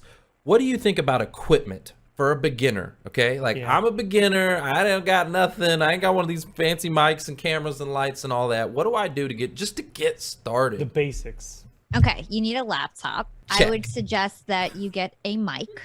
Okay. And any sort of headphones. So if you look at me, I have nothing fancy. It's just so these are iPhone headphones with like the old wire that you can stick in your mic. And it needs to be wired. Don't do AirPods. Just do like any old iPhone headphones that you have. Audio Technica has a $80 mic. It's really good. Go for that. And that's all you need. Your Audio Technica, a laptop, and headphones. You might want to get Zoom. It's $25 a month, but you could also get Riverside. It's $25 a month, and that's made for podcasters. Is that online, like an online soundboard? It's like Zoom where it will record. You can invite people. You get video, audio, but it's HD video, HD audio, 2 tracks made for podcasters, and it's the same price as Zoom. It's $25 a month. They're both $25 a month. What about Restream? Because I've recently Restream. I've been invited on Riverside a couple times, but I use Restream. We use Restream and vMix. Talk to me about that. What do you think about Restream? I think Restream is amazing, and actually Restream sponsors me. I use Restream for all my lives. Okay. And I use Riverside.fm for anything that's pre-recorded. So that's kind of how I break it up. I think Riverstream is best in class for lives, and Riverside.fm is best in class for pre-recorded podcasts. Riverside.fm. Okay. Would you recommend, is your podcast, do you record it live or do you pre-record, edit? I do different formats. So mostly my proper episodes are pre-recorded. I do them one-on-one, just me and the guest, super focused, take it really seriously.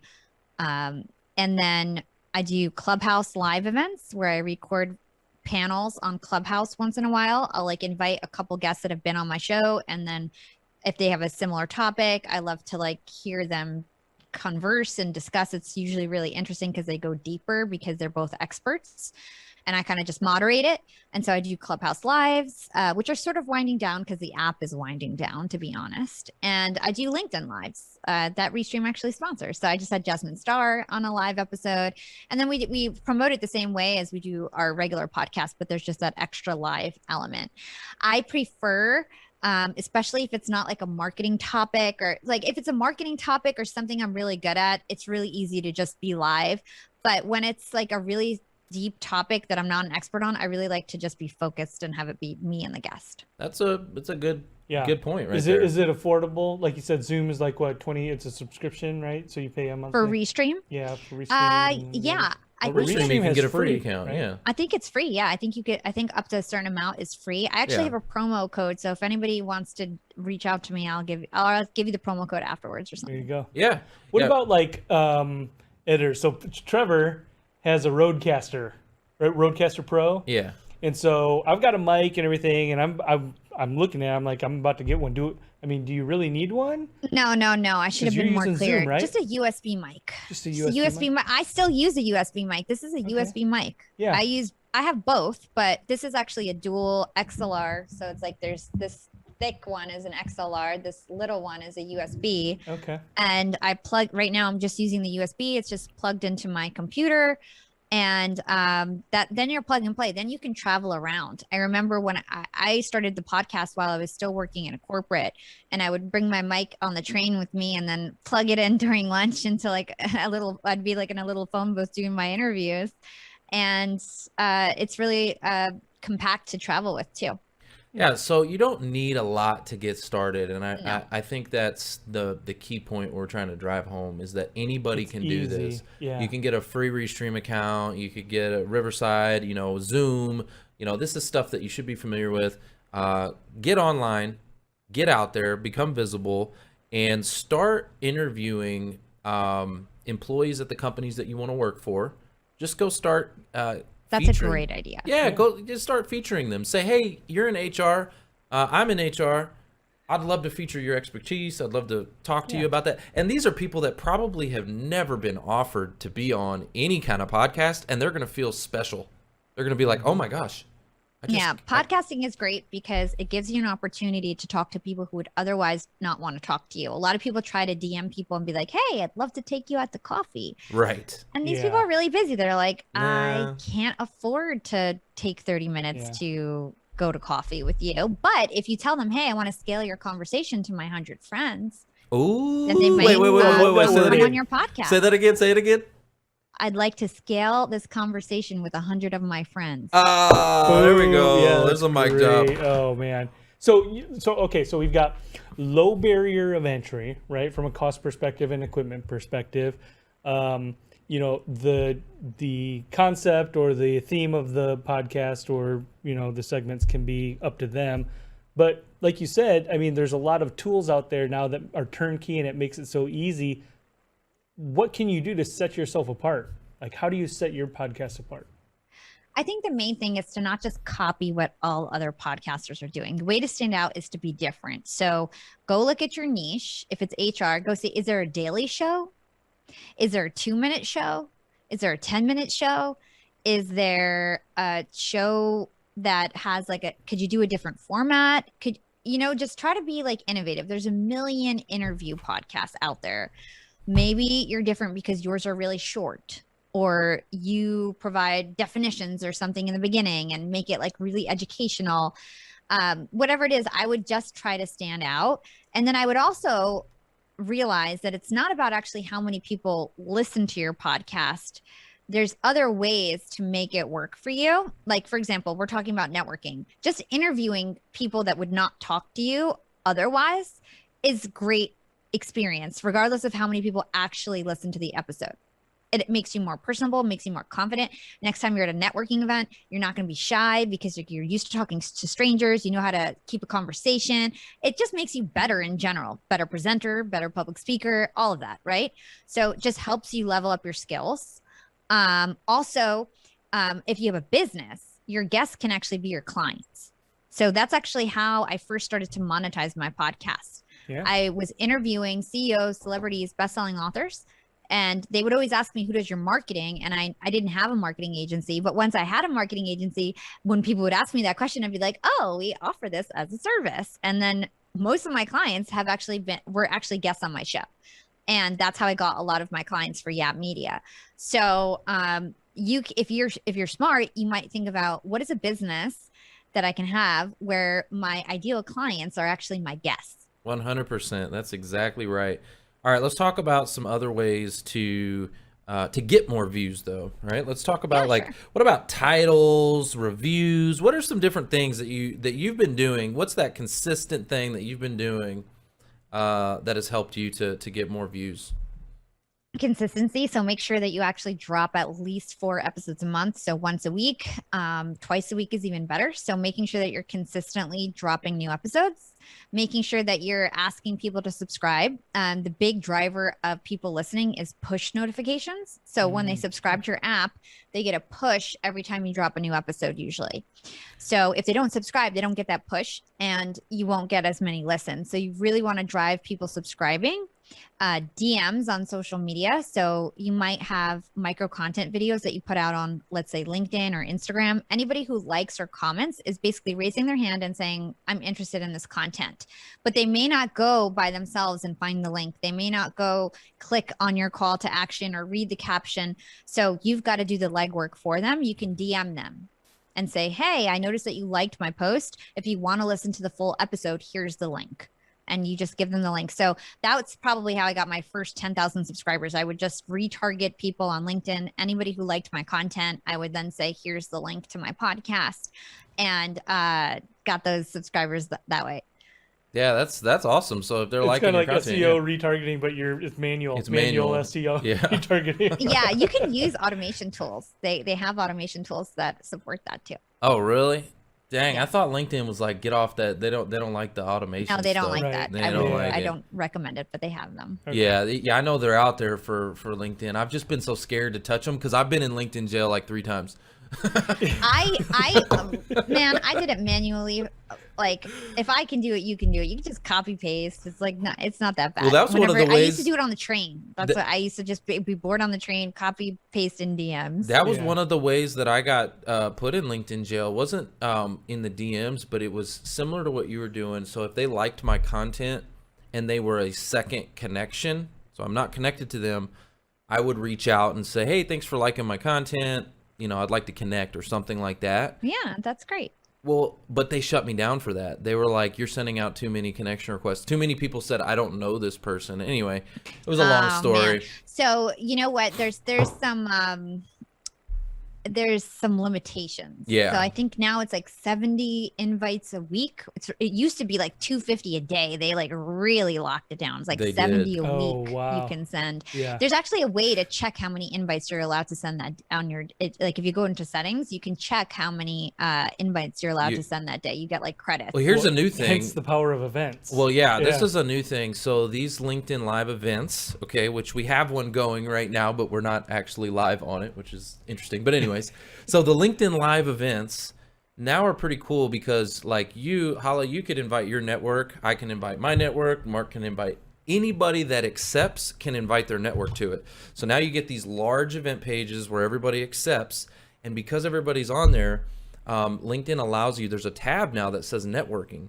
And that tab, they can go and they can actually message and DM people that are second and third connections, you know, which is so powerful, right? Like you can actually message those people. Yeah. In the event? In the event page.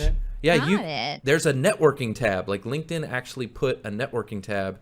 And but that's only if second and third connections find your event and sign up for it? Yes. So if I'm attending the event and you're attending the event, but we're not connected, I can still message you now because we're both attending the event. And so I could say, hey, Hala, I noticed you're attending the event, you know, excited to see you there, you know, something like that, and just, you know, break the ice and get your attention that way. So it's really great. Cool feature. They just did that very recently. So excited about that.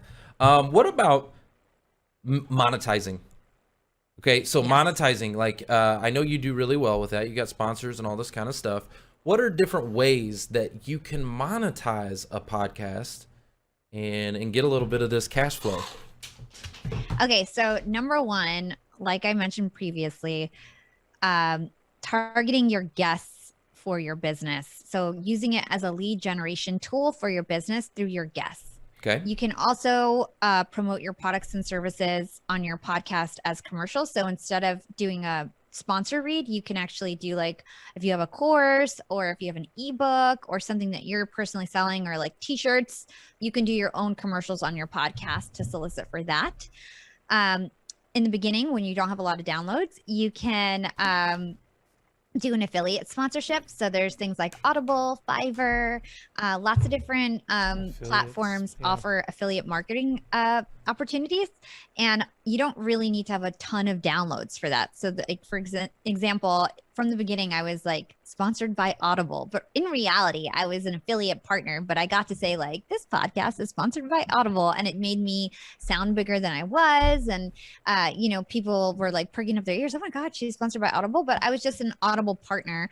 And so, you know, you get $15 every time somebody signs up for a free trial. And so I was pushing Audible trials in the beginning. So that's another way. Then there's sponsorships. So once your podcast, let's say, reaches 5,000 downloads an episode, some platforms require that it's 15,000 downloads an episode. Every agency or platform is different. You can start getting sponsors for your show. And the way that it works in the podcast world is that you get a certain amount of money for every 1,000 downloads. So the range is usually $15 to like $45. So for example, I get $35 for every 1,000 downloads that I get per episode. And then you can layer in commercials. So you can maybe have 2 or 3 mid-roll commercials, which are in the middle of your podcast, maybe 1 in the beginning, 1 at the end. It's really up to you. You can have as many commercials as you want. I do just 1 in the beginning and 2 in the middle. And then you would coordinate with the ad agencies or sell direct. If you sell direct, there's some more opportunities because you don't have to give a cut to any of the ad agencies, and you can layer in things like social media or doing emails or any other type of value that you can bundle in. And then you're not locked into the whole CPM route. When you do CPM, it's an industry standard and you're stuck to those rules. When you do a direct sponsorship, you can kind of create whatever you want and there's no rules. That's awesome. Yep. See, that's something we haven't really explored. As I mentioned before, we started this back in 2018 and we started the show, and it's always been live streaming, and we've been on the podcast channels, but that was an afterthought. That was just because I was like, yeah, we should be on there. Yeah, we'll just throw it on there, right? And then I went back and I was like, let me hire somebody to edit the audio and clean it up and actually go back and do this. So now I'm like thinking, okay, we need to focus on this stuff. So the download thing, see, that's always been the part that's kind of confused me a little bit, because I don't really listen to podcasts either. I'm not like a type of person that will get on my phone and listen to a podcast. Why would someone download an episode when I can just go to the thing and scroll and pick out whichever one I want? Yeah. Why would I download it? I think you're just getting the words confused. Oh. Anything that's over a minute listen is a download. Oh. So if they listen to it for over a minute, it's a download. Yeah. So you don't know what you don't know. I learned something today. Right. And Yeah, that's where and the it might not be. CPM comes in. It's like sometimes short time. It's either 30 seconds or a minute. Don't quote me on that, but it's like if they listen for a certain amount, then it's an IAB download. Okay. If And it's is on that the tied if it's in on an with the IAB CPM? certified. Is that where the platform. CPM comes in? Yeah, so it's like okay. anybody who listens to your podcast for even a little bit counts as a download. Now, the caveat to this is that podcasters are getting away with, okay, let's say I get 50,000 downloads an episode, okay? And maybe only 25,000 people end up listening to my commercial. But right now, podcasting is so new that like the advertisers don't know that it's really maybe only 25,000 people listened and not 50,000, but they're paying us for 50,000. Now the industry is like catching up where they're starting to figure out how to track the actual commercial listens, and that's becoming more important. But that's very advanced. We don't need to get into that. Well, what about like, okay, so there's all these different podcast channels. You know, you got Apple and Google and Spotify and Pandora and you name it. There's a whole bunch of them. So when you look at that and you're going to a potential sponsor, do you combine your downloads do you say like, hey, I got all these downloads from all these channels, let me combine them all and this is like what I get per episode, or how does that work? Well, the sponsors only care about IAB certified platforms, and that's going to be what's registered in your hosting provider. So when you start a podcast, this is something we didn't mention in the beginning. In addition to all of your hardware, you need a hosting platform that's actually going to distribute your podcast to Apple, Spotify, Castbox, Podbean, all these different apps, right? Is that like SoundCloud or something like that?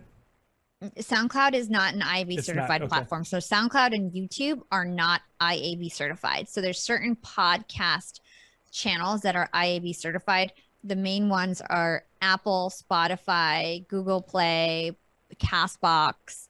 Then there's Spreaker? like Podcast Addict, and there's a million. There's like 70 of them. Okay. So there's a lot of them, We and you use should be on all Spreaker. of them if you want to really take it seriously. Okay. Do you know anything about Spreaker? That's what this studio uses. They use Spreaker That's a hosting provider, I think. Yeah. Oh, okay.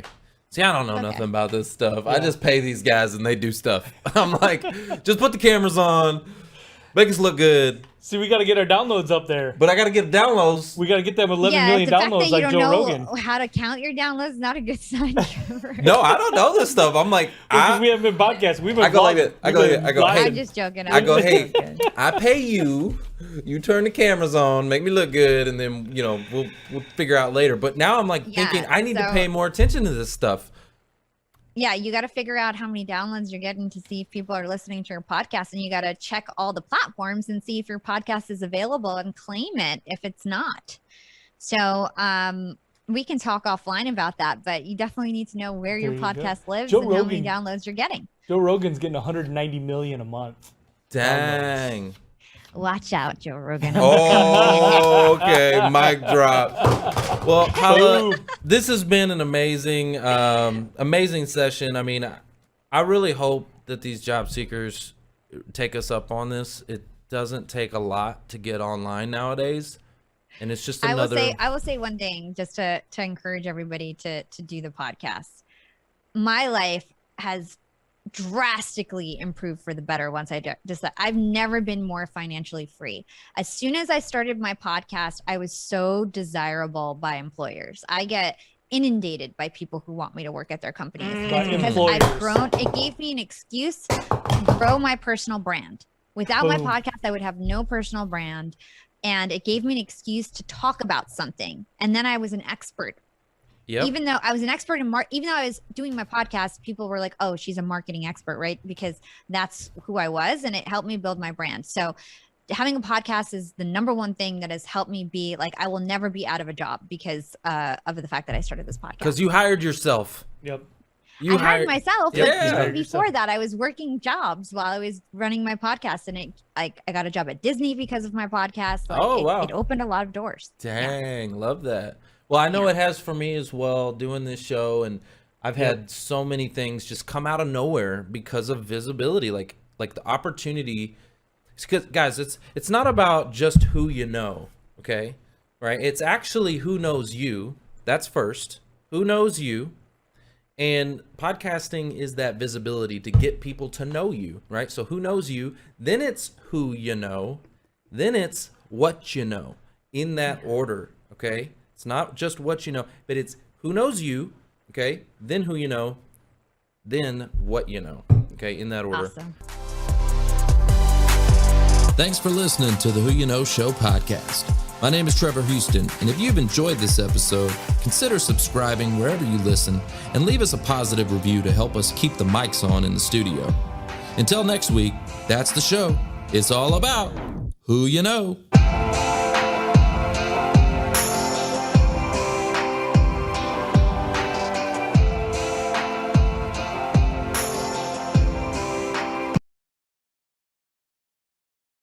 Be really careful about how you show up in the comments and respect other people who have a different opinion than you, because that reflects how you're going to work in the workplace with your team. You know, that shows how you're going to interact with other employees, how you're going to interact with the staff.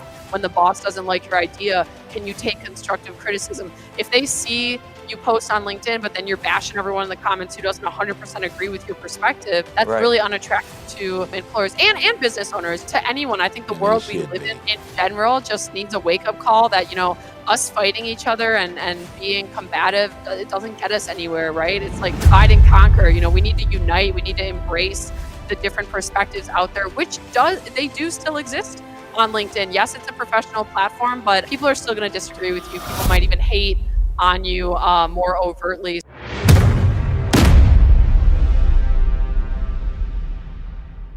This is the queen of LinkedIn, okay? She's the LinkedIn expert. She's the guru. She's going to teach you how to really blow things up on LinkedIn. So I would love to hear your story about how you started with Facebook, right? You had an agency over there, video marketing agency, and you sold some shares, right? Is that right? And then you decided to kind of like move into LinkedIn land.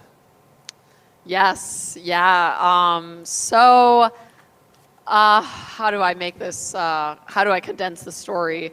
I started a company out of my bedroom when I was 23.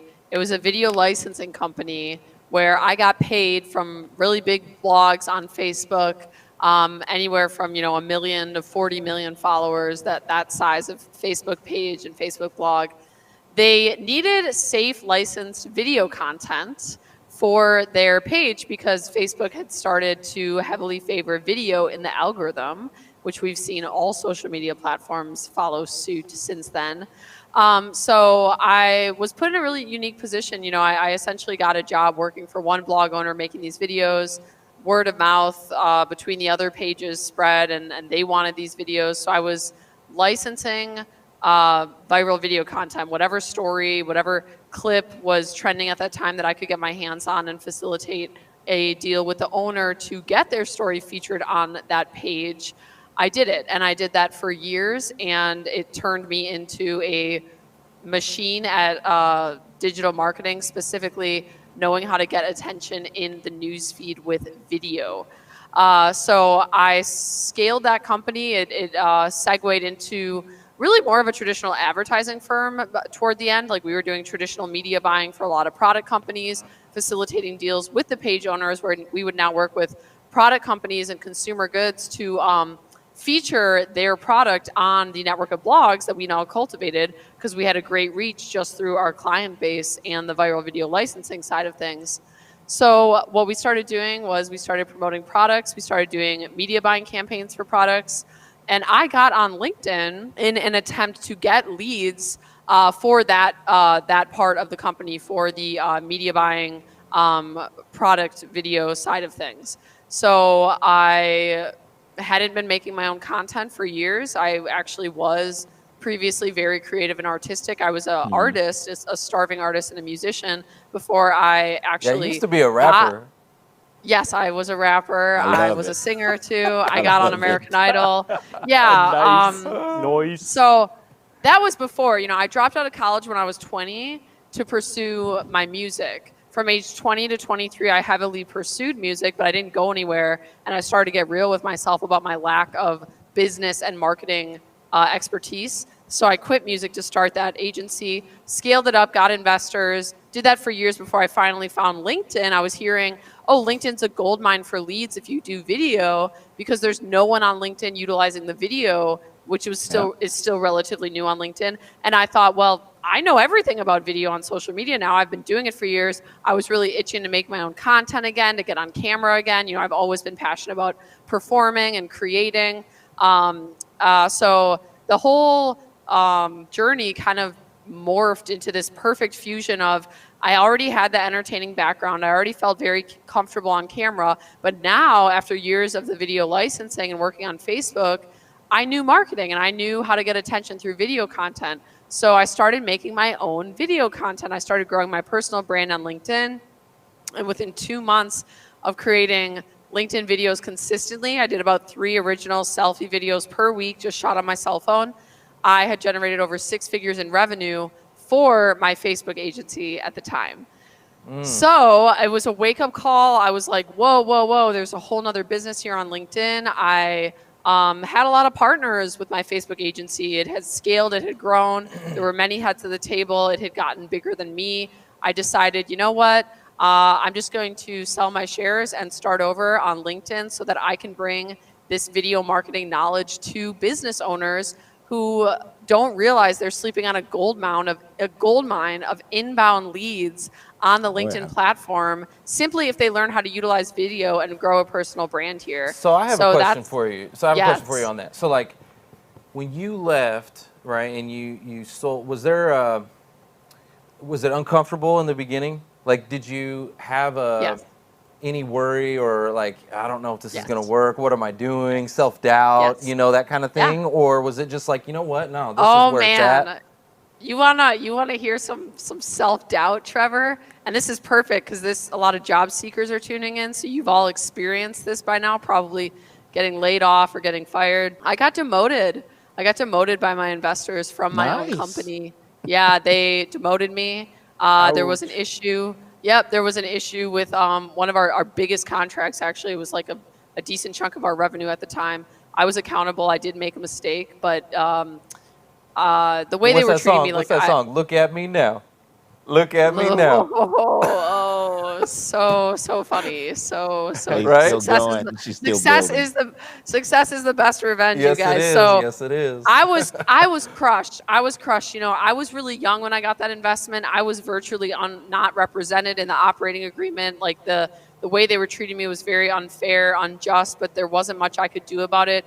I just decided to surrender and fold, but it was so painful because I had spent years building that company. I was the founder, and I kind of got it pulled from the rug under me. It was like what's that? Steve Jobs. What happened to Steve Jobs? Like, you're out. We don't want you anymore. And like, I was like, you know what? I'm done disempowering myself. I'm done working with people who don't see my value. Like, you're literally going to tell me that I am not valuable enough to have a seat at the table and that I have to prove my worth if I'm going to stay here. I built this company. I've proven my worth. I'm done. Buy me out. And they did. I took my paycheck and left.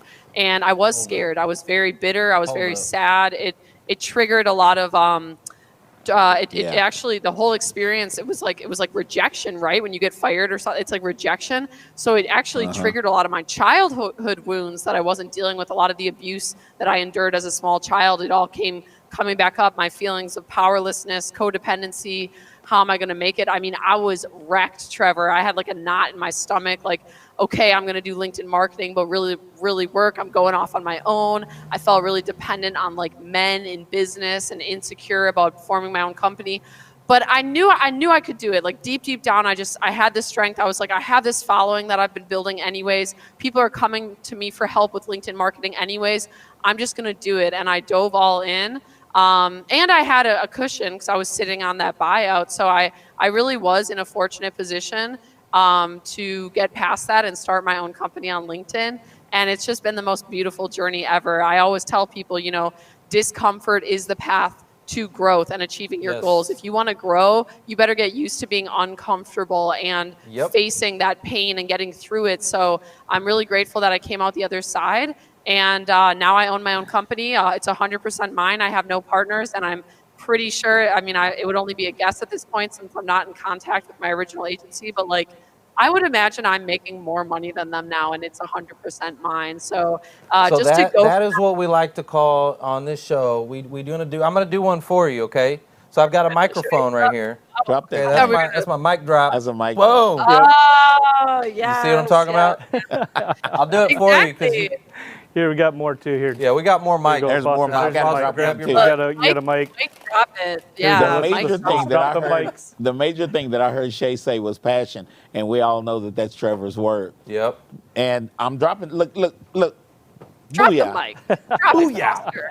All right, so I love that story. I wanted to dig a little deeper because I've heard you talk about it before, but I wanted to hear the discomfort, right? Because I think that is super important for our audience to hear. They're going through this right now. There's a lot of discomfort. The world is going through discomfort right now. I'm going through discomfort right now. We are going through like the whole world is growing. The whole world is feeling the pain. Yes. Oh man, it is. Yes. Hey, but you know what? On that note, so what does a mama eagle do to the eaglets to get them to leave the nest? Wow. It starts pulling out all the comfort, all the feathers. It starts pulling out all of the nice cozy, and it quits feeding it so that those birds are so uncomfortable that they eventually fly. Right? Yeah, so right now, guys, we're going through uncomfort. I got chucked off the nest, y'all. You like that? Yeah, I thought they threw him out the nest. No, they don't do it. They make it uncomfortable. They quit feeding them. They did too. They quit feeding them, and they pull out the feathers, and underneath the feathers is a bunch of spikes and thorns. And Yeah, pull out it's the ugly under feathers? there. I love that. Look at you. Mama Google it. everything. She's out. going to Google it right now. Google it right Trevor now. with Okay. the It's Okay. pretty cool, Shay. It really. I mean, Okay. it is, but it ain't. So here I got some other questions I wanted to bring to you. Yes. Okay. If you were seeking employment, okay, I want you to think about put your empathy your mindset on, and you're a job seeker right now. What kind of videos would you be making? Helping people. What can you do to help? Boom. That's another one right there. That's what my business mentor says all the time. He's like, we're just helpful, Shay. That's all we're doing is we're just being helpful, and anything that you can do to remind people that you're helpful, that you're there to serve. That's what companies are looking for in employees. Can you be part of a community? Can you work as a team? Can you hear other people's perspectives and listen? Can you be humble? So especially when you're in the position of job seeker, and this is a little different from what I'll normally say in regards to business owners who don't have to answer to anyone on LinkedIn and can kind of be a little more raw and make enemies.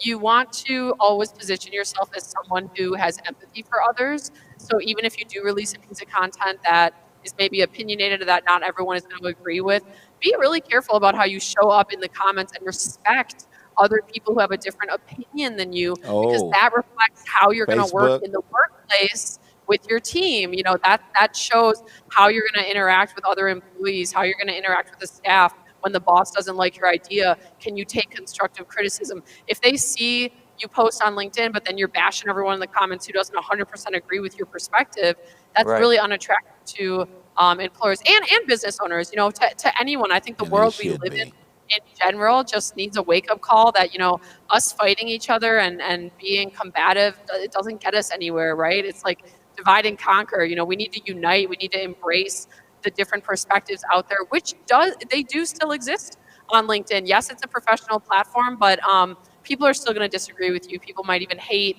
on you more overtly. So I would say just be strong and always ask yourself, how does me showing up on my personal blog on LinkedIn reflect to how I'm going to be in the workplace? And in terms of your content, just share industry skills. How can you be helpful? What do you know about your job role, about your industry that would make your customer's life easier, and start to share that so that your potential boss, when they see you, is like, oh, wow, this person clearly knows a lot about our industry. They have some authority here. It looks like they might be a good asset to our team, but they're never going to make that decision if you aren't showing up and sharing that valuable information that you have learned over the years in your industry with your audience. So I love that because I went through your boot camp, and one of the things that you teach is, the boot camp's awesome, by the way.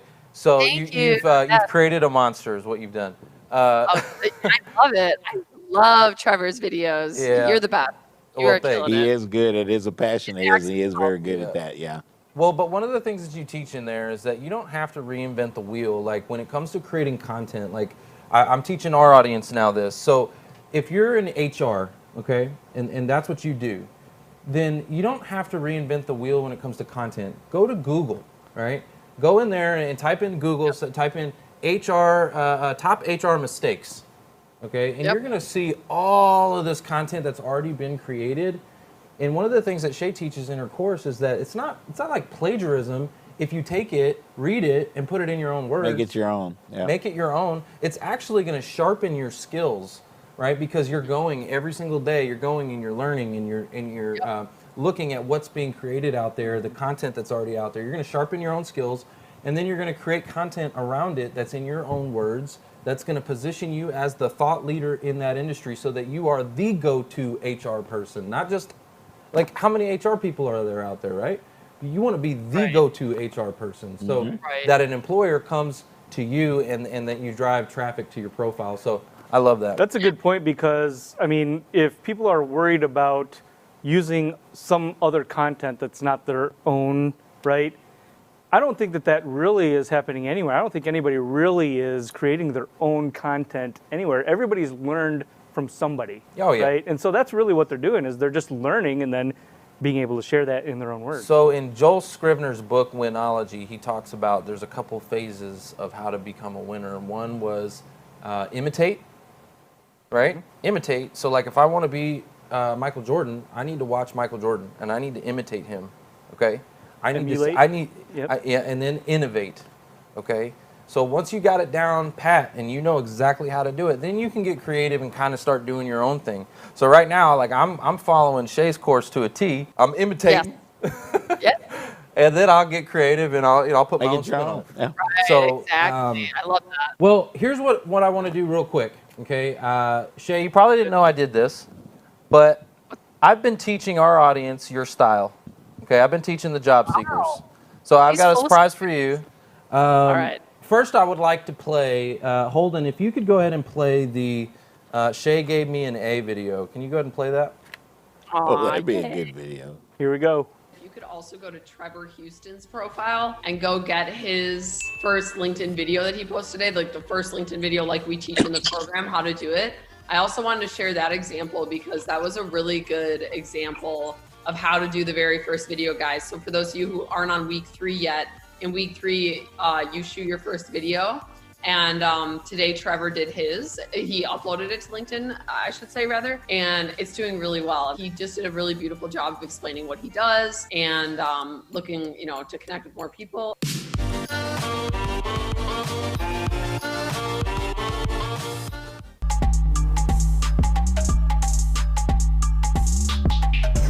So what's it about?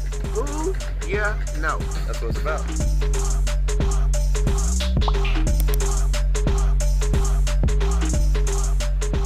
So first and foremost, that outro though. You like that? Rock that. Yes. Ooh, yeah. So it was really cool going through the boot camp, going through the program, because now you've essentially armed me with the weapons and the tools needed to teach my network so that I can empower them, because I've been helping them with videos for a long time and I was never the expert. So I was helping them and it was kind of mediocre. The videos kind of came out, right? Right. But now that I've gone through your boot camp, can you go ahead and play Tammy's first LinkedIn video? This is my first LinkedIn video and I am so excited. Hi everybody, I'm Tammy Walquist and it is so nice to meet you. I help companies reach their target audience by creating focused, targeted messaging around their company's story. Please be on the lookout for more of my content coming soon, which will be focused on the art of storytelling and how I can use my years of experience writing thousands of small business features to help shape your company's story and communication strategy. I'm looking to grow my network and be more active on LinkedIn, so please tag any recruiters or others you think I should be connected with below. Thanks in advance. Bye! Wow. Dang. You like that? What? That was better than yours, Trevor. Wow. That was better than yours. Tammy, what is up? I want Yeah, that Tammy to good? write me the testimonial. That was good. Yeah, that was amazing. I Yeah, loved it. that is. You are having a bigger impact in the communities than I think you probably even realize, okay? Because you're empowering people, your course empowers people to be self-sufficient, to do things, to be creative, and to really get attention in this busy, busy, busy world that we live in. And so you're empowering business owners, entrepreneurs, now job seekers, and you didn't even realize that, to do the same thing. So hats off to you for that. Absolutely. Oh, thank you so much. Thanks, guys. Many of us are subject matter experts and don't even know it. Look at what we've been through in our lives, in our jobs, and if you have a passion, the number one thing that I hear Shay talking about is a passion that she had. She followed that passion. You'll be surprised if you tie it in. All I wanted to do was to help job seekers. I've been a talent acquisition executive most of my career. I don't want to tell you how many years. And I like it. And so I just started networking and creating new networking venues. And the next thing you know, I serve this big old network here in Dallas-Fort Worth. And you can cut us in half, and we're probably still the biggest job seeker network in the United States. So what are we doing here? So that's something that you want to ask yourself. All of us got something we've been through. Yeah, we all have something to give, right? Purpose. You know, we're created for a reason. We've been given gifts and talents, and we're here to serve, right? And if you can serve other people, you know, I think this was, I can't remember who said this. I think it was Warren Buffett. I can't remember who said this. Somebody said it was, if you want to make $1 million, help 1 million people. You want to make $1 billion, help 1 billion people. And what I really got from that message was not necessarily about the money so much as serving people, right? The money will come, right? It will. The money will come with it. So, right. You get paid in the value you provide. That's it. That's right. Yeah. 100%. Well, and that or goes how to show, hot you are. That goes to show that, I mean, just by forging this path for people and then looking at the trickle down of what it's doing and the impact it has here, I mean, that's, I mean, you should be very proud of that, Shay. That's, I mean, something that will echo. Thanks, well, guys. look at all the people that you're helping. And our handbook, the Bible, says a workman is worthy of his wage. There you go. That's a mic drop. Yes. I need to learn that one. Okay, got another question for you, Shay. In your life, what do you attribute to more of your success? Okay, what you know, your skills, right? What you know, or who you know? Oh, man. It's a good one, isn't it? I feel like it's a trick question because it's all about who you, isn't that your slogan? Like, it's all about who, I'm not setting you up or anything. Don't worry about it. If I don't answer who you know, I'm like destroying your brand right now. No, it is really who you know. Every single path I took in life, it was because of the people that came to me, you know, all the way down to the moment I'm born. Who do you know? You know, it's your parents.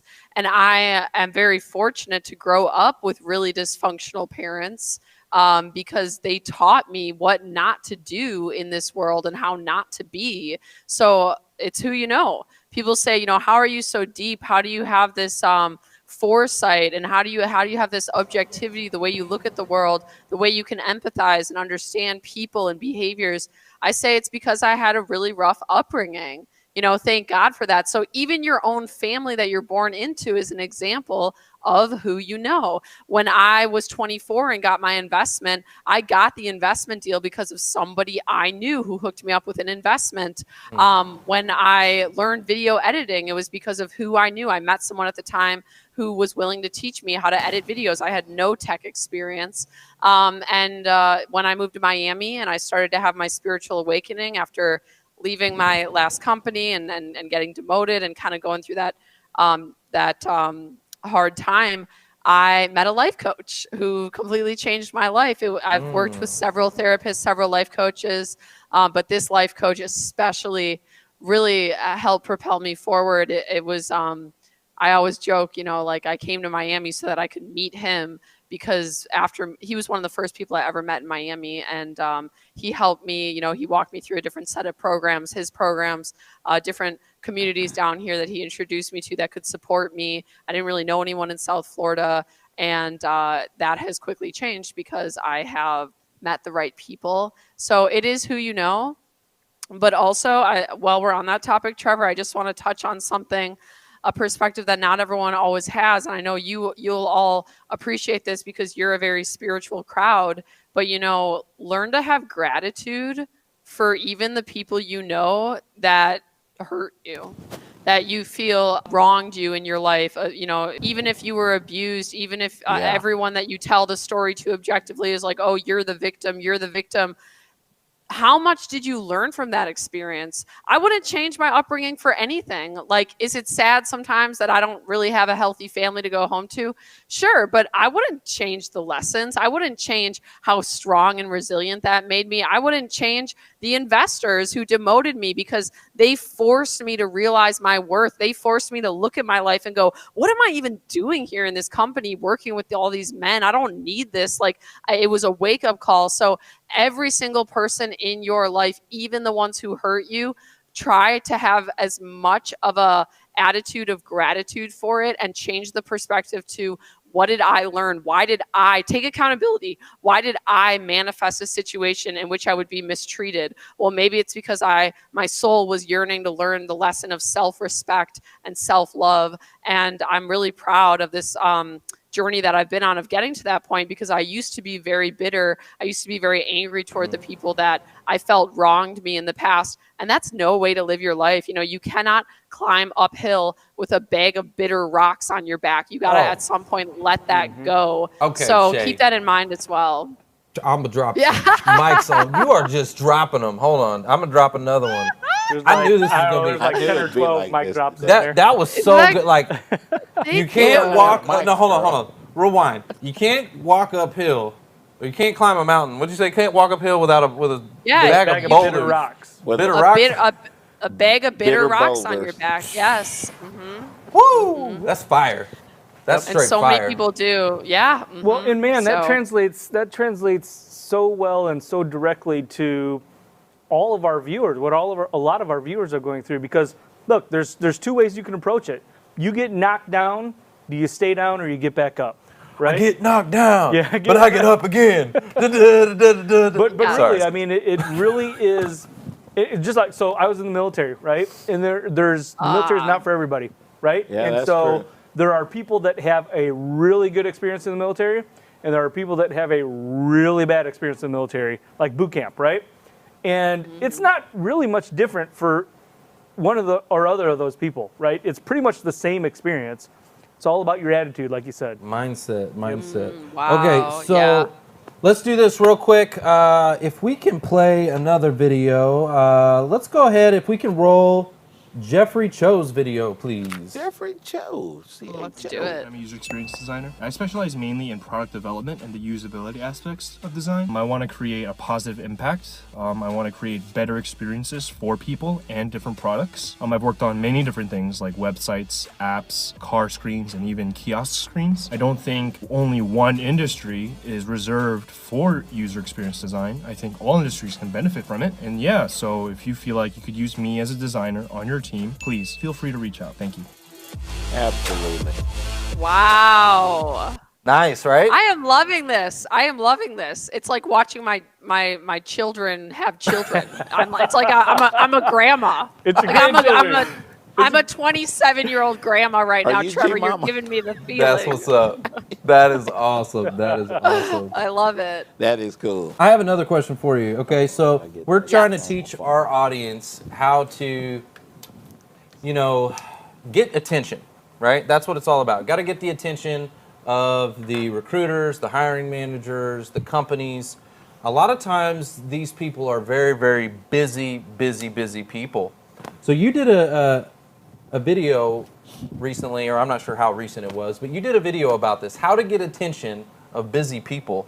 Can you shed some light on that? Yeah, absolutely. I was inspired to make it, actually.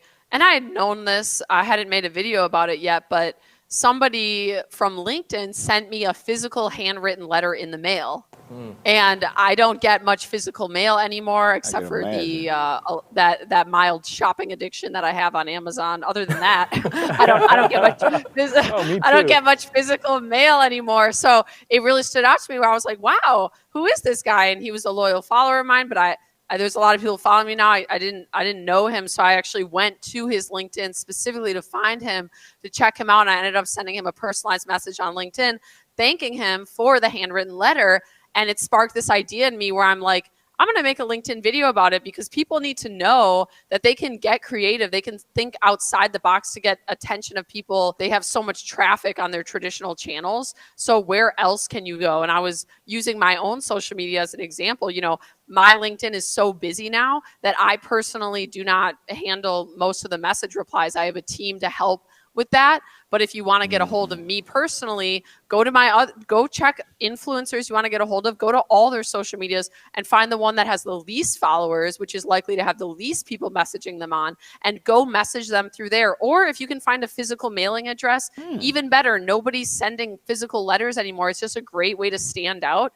So I always say, get creative, send them a gift, do research about them. What do they like? Oh, I found out this hiring manager I'm trying to get the attention of really likes golf. I'm going to send them a package of I don't know anything about golf. Why did golf I use that balls? Example? But you get the point. Yeah, golf balls. So anything that you can do to think outside the box and just provide value, but also try to find channels that people are least flooded on if you want to personally get their attention.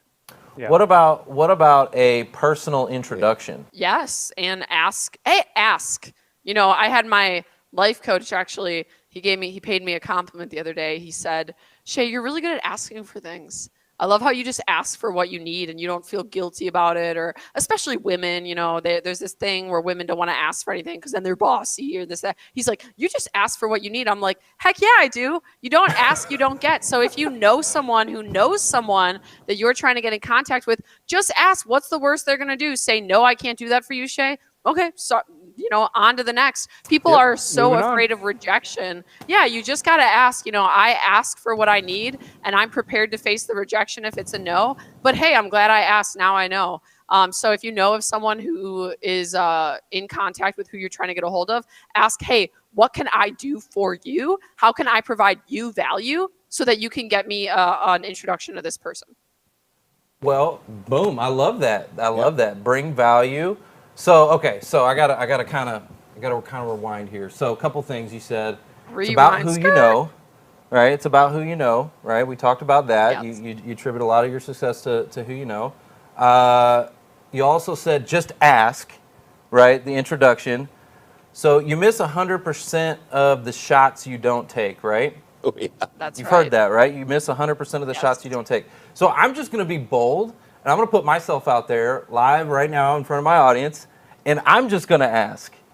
So, Shay, there's somebody that that I would love an introduction to. It's somebody that I think would add some more fire to this show. I think that she could 10x the I know where this audience. Is going. Yeah, you know where I'm going with this. Yeah. She could. She's another amazing woman who is inspiring people, lifting people up, and I think her message could definitely giving back and could definitely help our audience. So Shay, what could I do for you that would help you to introduce me to Elena Cardone? I'm not sure. I'll have to think about that, about what you could do. Yeah, what could I do for you? But I will put a good word out in her ear for you about this show. I think she would really like to be on it. And she and I have a close relationship now where she really trusts me. So I would be willing to do that for you, Trevor. No value for me needed. You can just continue to say nice things about me and, invite me to your show once in a while. Awesome. Comment on my videos. Yeah. Drop me in your blog. All right. See that? Yeah, I'm going to drop the mic for Trevor. All right. Yes. Drop the mic. Guys, you have to just ask, 10X. Right? You just got to ask. She's going to 10X you, Shay. your show. I would think she'd be great here because she would have really good perspective on job seekers. That's a lot of what her and awesome. Grant teach too, is how to get out of that victim mentality, how to empower yourself. Right. They help a lot of people who are job seekers. So hell yes, let's do it. Let's do it. I'm excited. Do it. I'm Yes. super excited. Do Yeah. it. Love it, love it, That's love it. good. Maybe even a Relationship. collaboration. Maybe the two of you. Yep, there you That'd go. be fun. Yeah. Just thinking Oh, outside yeah, the box. that'd be real good. So, okay, let's play another one of those videos. Let's go to our last one, which is one of my favorites. This person has really stepped out of their comfort zone, has really shown me just so much. She came through our summit and has just done amazing things. So can we play the video for Laura Van Camp? Hey everyone, my name's Laura Van Camp. I wanted to take a minute to introduce myself. I am a product marketer. I've been in the industry for about 12 years now, working on consumer packaged goods, or #CPG. My passion for product development really is fueled by making consumers' lives easier. If I can make a product that is going to help them in their everyday life or for special occasions, that is definitely something that makes me happy and continues to make me want to innovate in the industry. I've had the pleasure of working on some pretty iconic brands and have a very diverse background. I am looking for my next opportunity and would love to connect with all of you out here on LinkedIn. So go ahead and click the link here. You'll be directed to my LinkedIn page. I'd love to connect with you.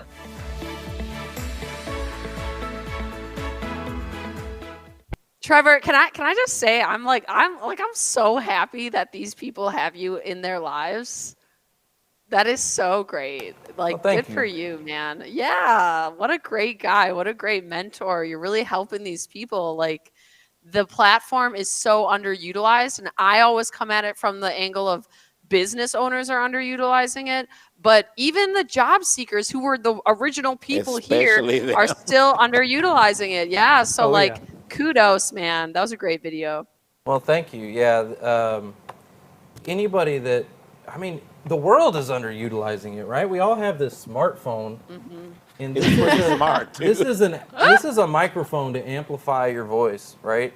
And if you are designed and put here on this earth to make an impact, why wouldn't you use this? Right. This just amplifies your You got reach. one life to live. You're gonna die. Yeah. You're gonna die. I know, huh? People need to remember. Everyone right now is living afraid of dying. It's like if you're living in fear of dying, you're already dead. Ooh. Woo. There's another one. There it is. Bam! 27 years old, dropping the science. Ooh, I've got Shay, you many go, girl. many lifetimes, Foster. Many lifetimes. I'm an old soul, so I came too, back. Shay, I really am. Yeah, And you are. You're an I'm old matching soul up to and an it old now. millennial. I am. Yeah. I'm the world's oldest millennial. You guys remember that. This is too much fun. I'm definitely coming back with Elena. I'm definitely coming back for the 10X episode. Hell yeah. Hell yeah. Oh, yeah. We got to get that going. That's it, the 10X episode. But, it just goes to show, too, that this is, like you said, it's global. It's the entire world is underutilizing it. But, look, we're talking to you. You're out in, is Miami, right? Out in Miami, yeah. And Benito, Miami.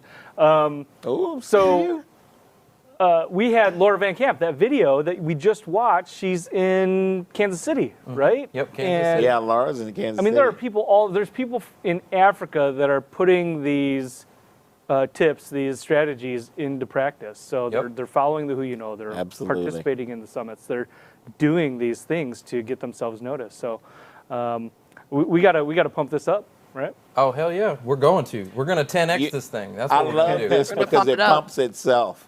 A lot of it needs no help. But you know what? Being a recruiter, I've got a fairly good-sized market. But do I reach out to my connections?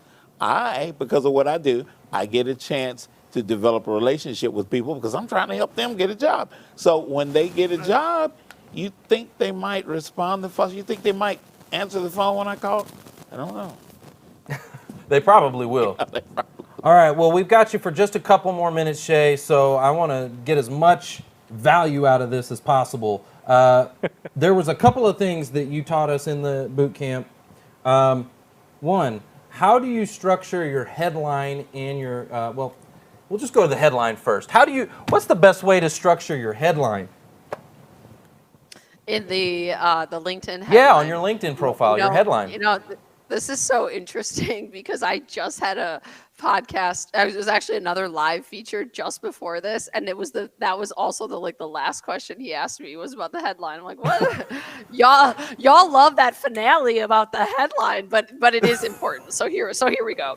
So a lot of people on LinkedIn, they use their headline to boast accomplishments. That's like the biggest mistake I see on LinkedIn.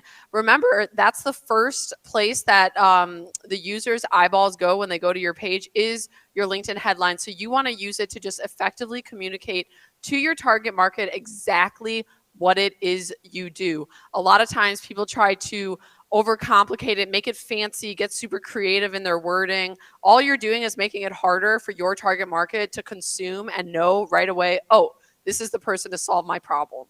So I teach a formula, it's I help X accomplish Y using Z.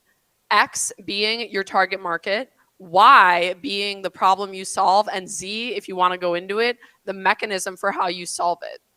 So it's really important that it's just very clear because we don't sell in the newsfeed, right? We're not asking for anything in the newsfeed. We're just creating intrigue, providing value in our content so that people click back to our profile. But when people click back to your profile, it does need to very much be an ad for your services. It needs to be optimized for conversions. Now that's the place to pitch. That's the place to have the hard CTAs. So anything that you can do in your LinkedIn headline to just effectively communicate who you help and what problem you solve for them. And then any leftover characters you have, just fill in keywords. Like I put public speaker, social selling, marketing in my headline because I know that people are going to search on LinkedIn for those keywords. And I also want to show up in the keyword search. So keep that in mind as well. That is awesome. I love that. So I help X. What is it? I help X. Accomplish Y. Accomplish Y. Using Z. Using Z. Okay, so I want to hear your and headline. You can modify it. Yeah. What's your headline, Shay? Yeah. I help executives create video content on LinkedIn that attracts their target market and closes more deals. All right. So something like that. Beautiful. That's exactly the formula, right? It is. Yeah, so exactly. I modified mine too. What'd you come up with? So I help job seekers get noticed, create opportunities, and take care of the financial impact of job loss. Mm-hmm. I love that. I love that. Now that is a headline that'll get attention on LinkedIn. That's what's up, right? You are straight Your little chilling. icons You're in don't such a hurt good either. spot. Yeah, I have little emojis in there yeah, too. your that little are like, emojis don't hurt. Yeah, either. you gotta make it. You gotta spice it up a little bit. Your cover photo is nice too. You got that nice cover Shay, photo. I like that part where you tell about how you do it. How do I do this? This I just got to talking about it. This is how I do it. That's a nail in the coffin. Well, not the coffin. Even better if the mechanism for how you do it is fixing something that they hate. Like, so for me, when I'm selling, I usually focus on I help executives create video content that attracts their target market on LinkedIn that doesn't break the bank or suck up too much time. Because that's the thing that they hate, right? They hate that video production can sometimes be too expensive. It's too time consuming. So if you can also in your mechanism for how mitigate that objection that they usually have, that thing that they don't like, that's really useful as well. Yeah, like save them time or, that's that's great. the biggest objection. People think they're like, as soon as they hear video production, they're like, whoa, I don't have a budget for that. Or I'm like, no. That's exactly what I teach. I teach people how it can be really cheap and easy once you outsource. And of course, in my program, I provide the templates and the SOPs to hand that all off to an editor anyways. So it doesn't have to suck up too much time. One of my clients, he's one of the original bootcamp members. He's an OG now. But he's been making videos for quite a while. He's to the point now where he said all his entire video production, his involvement in it is now 2 hours a month. Wow. And he is, oh my God. and he is releasing 5 pieces of video content per week on LinkedIn. He spends 2 hours a month on it. Mm-hmm. Wow. Yeah. So well, you've that's what I got me teach. to a point where my editor. Yeah, you're doing yours daily. Oh yeah, I put out. I'm putting out 7 pieces of content every day. There's a piece of content, and Heck yes. And then, and it's just awesome. I mean, I've seen a huge growth. Thank you so much for that. A lot of growth. You're welcome. And You're a so lot welcome. of doors are opening because of your platform and your program. I've had a college reach out to me recently that wants me to create a course for them. Oh, wow. Just all kinds of Amazing. doors are opening. So That's thank you so so much. great. Oh, we really, my really do pleasure. appreciate Thank it. you. Hey, Absolutely, Shay, you I got to put this out there because Trevor Yeah. and I are business partners, and I've had an invite out for a long time. And I know you said you don't check your messages, but I've got a message out to you. And I've got a request? pending that's been pending for I don't know how long. Mark. to you Oh, too. no. Mark What's your, Elder. what's your Foster last name? Williams on LinkedIn. How do you spell it? Mark I helped Elder, you. Oh, I found you. E-L-D-E-R. I found you. Oh, I'm accepting this baby right here. Accepted. You It's are all in about the who you know. network. Thank you. And then Foster You are- Williams. And the world's oldest Foster. millennial. I'm sorry, I'm a millennial, but connect with me. Foster, I think I a.k.a. found the you job here. father Williams. I love it. All right. I love it. I am sending you a connection right now. Thank And you, you're Shay. all, boom, you're all officially Shay Shiners now. Nice. Yes. Yay. Say thank you so much. Thank It has you. I love been you just an guys. absolute Thank you. pleasure. Thank you for coming. This has been Thank a you. pleasure for me, you Thank guys. you, Thank thank you you. for having me, and best of luck on all your endeavors. Remember to keep the vibes high. Everything happens for a reason. The hardships are to help us grow and learn. And even in the darkest of dark times, when it feels like there's no hope and you're alone, believe it or not, God is with you, and you are going through that to learn something. So keep the faith. 1, go. 2, 3, boom. God is absolutely with us. Mic drop. Thanks for listening to the Who You Know Show podcast. My name is Trevor Houston, and if you've enjoyed this episode, consider subscribing wherever you listen and leave us a positive review to help us keep the mics on in the studio. Until next week, that's the show. It's all about Who You Know.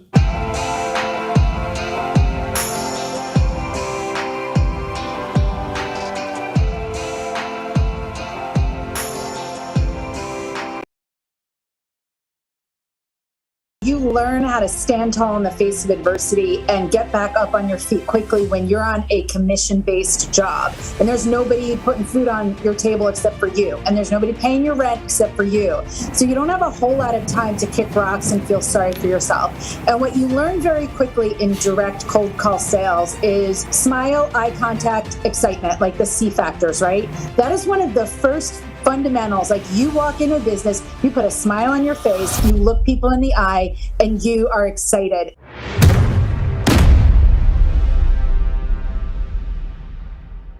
Everybody, welcome Barbara Majeski.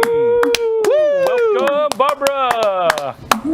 Thank you. It's so good to see you guys. Oh my goodness, it's just crazy because it's like different because, you know, me and you get to hang out in Clubhouse all the time, and now it's like I get to see you, so that's weird, but you're here, so that's awesome. Well, how are you doing today?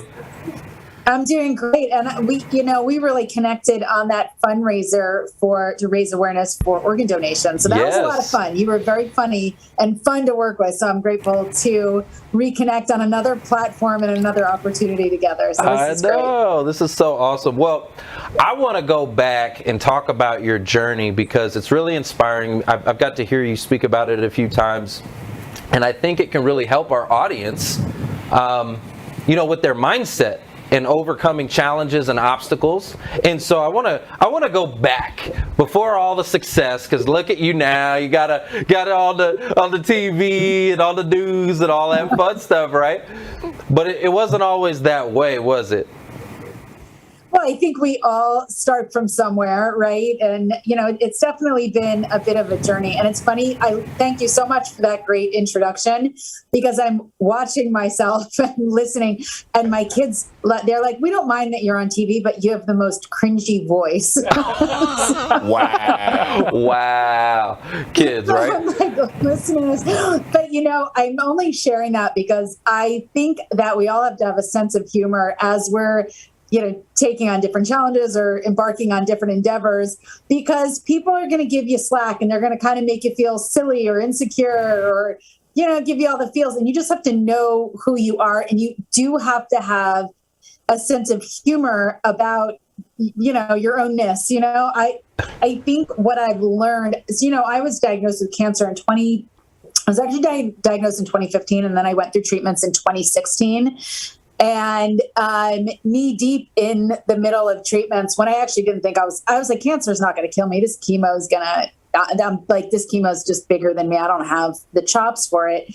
And I thought, if I get to the other side, I'll never play small again. And I'll never let the voices of fear or self-doubt, or most importantly, the weight of other people's opinions stop me from living out my best life. Ooh. And once I abandoned, actually, it was the weight of other people's opinions, and really took on a new sense of humor about myself, it's so liberating. Just to be able to have a cringy voice or embarrass yourself or make mistakes on live TV and be like, I'm just living my best life. And in that process, I'm sometimes kind of making, I'm making mistakes.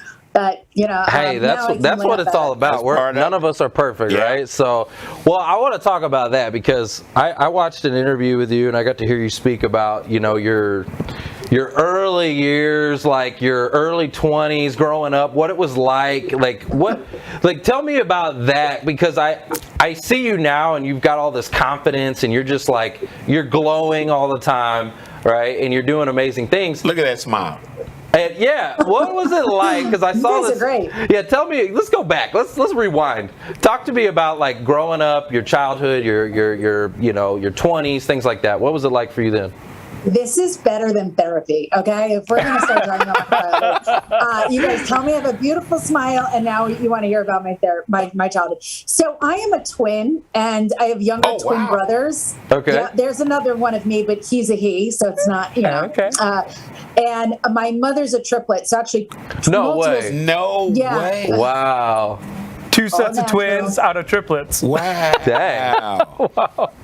That's crazy. Can you imagine? I can't imagine. When I was pregnant, I was like, oh my, how many are in here? But, I had one at a time. But so that runs in our family, but so does a condition known as Fragile X. Do you guys know what Fragile X is? No, what's that? Okay.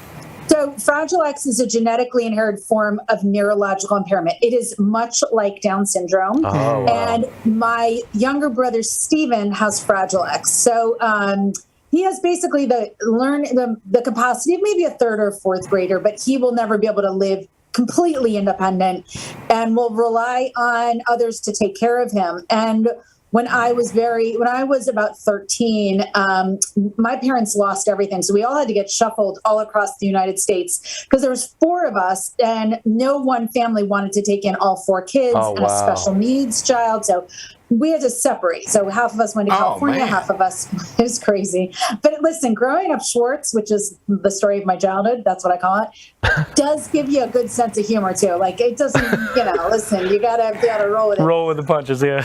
Roll with the punches. But so in whatever configuration, Stephen and I, my brother with special needs, were never separated. And at one point we were almost separated and he chose to go with me. And when he made that choice when I was 14 years old and he was 11, I made a vow to him, a very sacred vow. It wasn't like I stood on ceremony and announced it to the world. And it just was something I internalized, that no matter what I need to do, I'll always take care of you and I'll figure it out. You'll never want for anything. And my fear was he would always be institutionalized. So with that, it was always a driving force throughout. I put myself through college. I waited tables. I taught aerobics. I did all the things to just pay those bills. Aerobics. And yeah, I can still do a grapevine, step touch, and do all the things. So, long story short, it was a real driving force when I got out into the workforce, and I think this will land with I think this lands with most people, is when I got out into the workforce, I just didn't want to just take any old job. I really wanted an opportunity, because in the back of my mind, I'm like, I really want to be able to provide for my family, for my brother. And I ended up putting myself in a commission-based sales business with the idea of if I'm going to get paid, I want to get paid because I work hard. I want to go because I want to outwork everyone. I'm going to outwork everyone. I'm going to figure out how to make, my own personal wealth. And that's what, that was really the start of it. My 20s, I got into direct cold call sales. I went business to business, door to door. I was $30,000 in debt from putting myself through college, but I saw an opportunity there. And then ultimately I figured out how to scale that and built sales teams across the United States. And by my 30th birthday,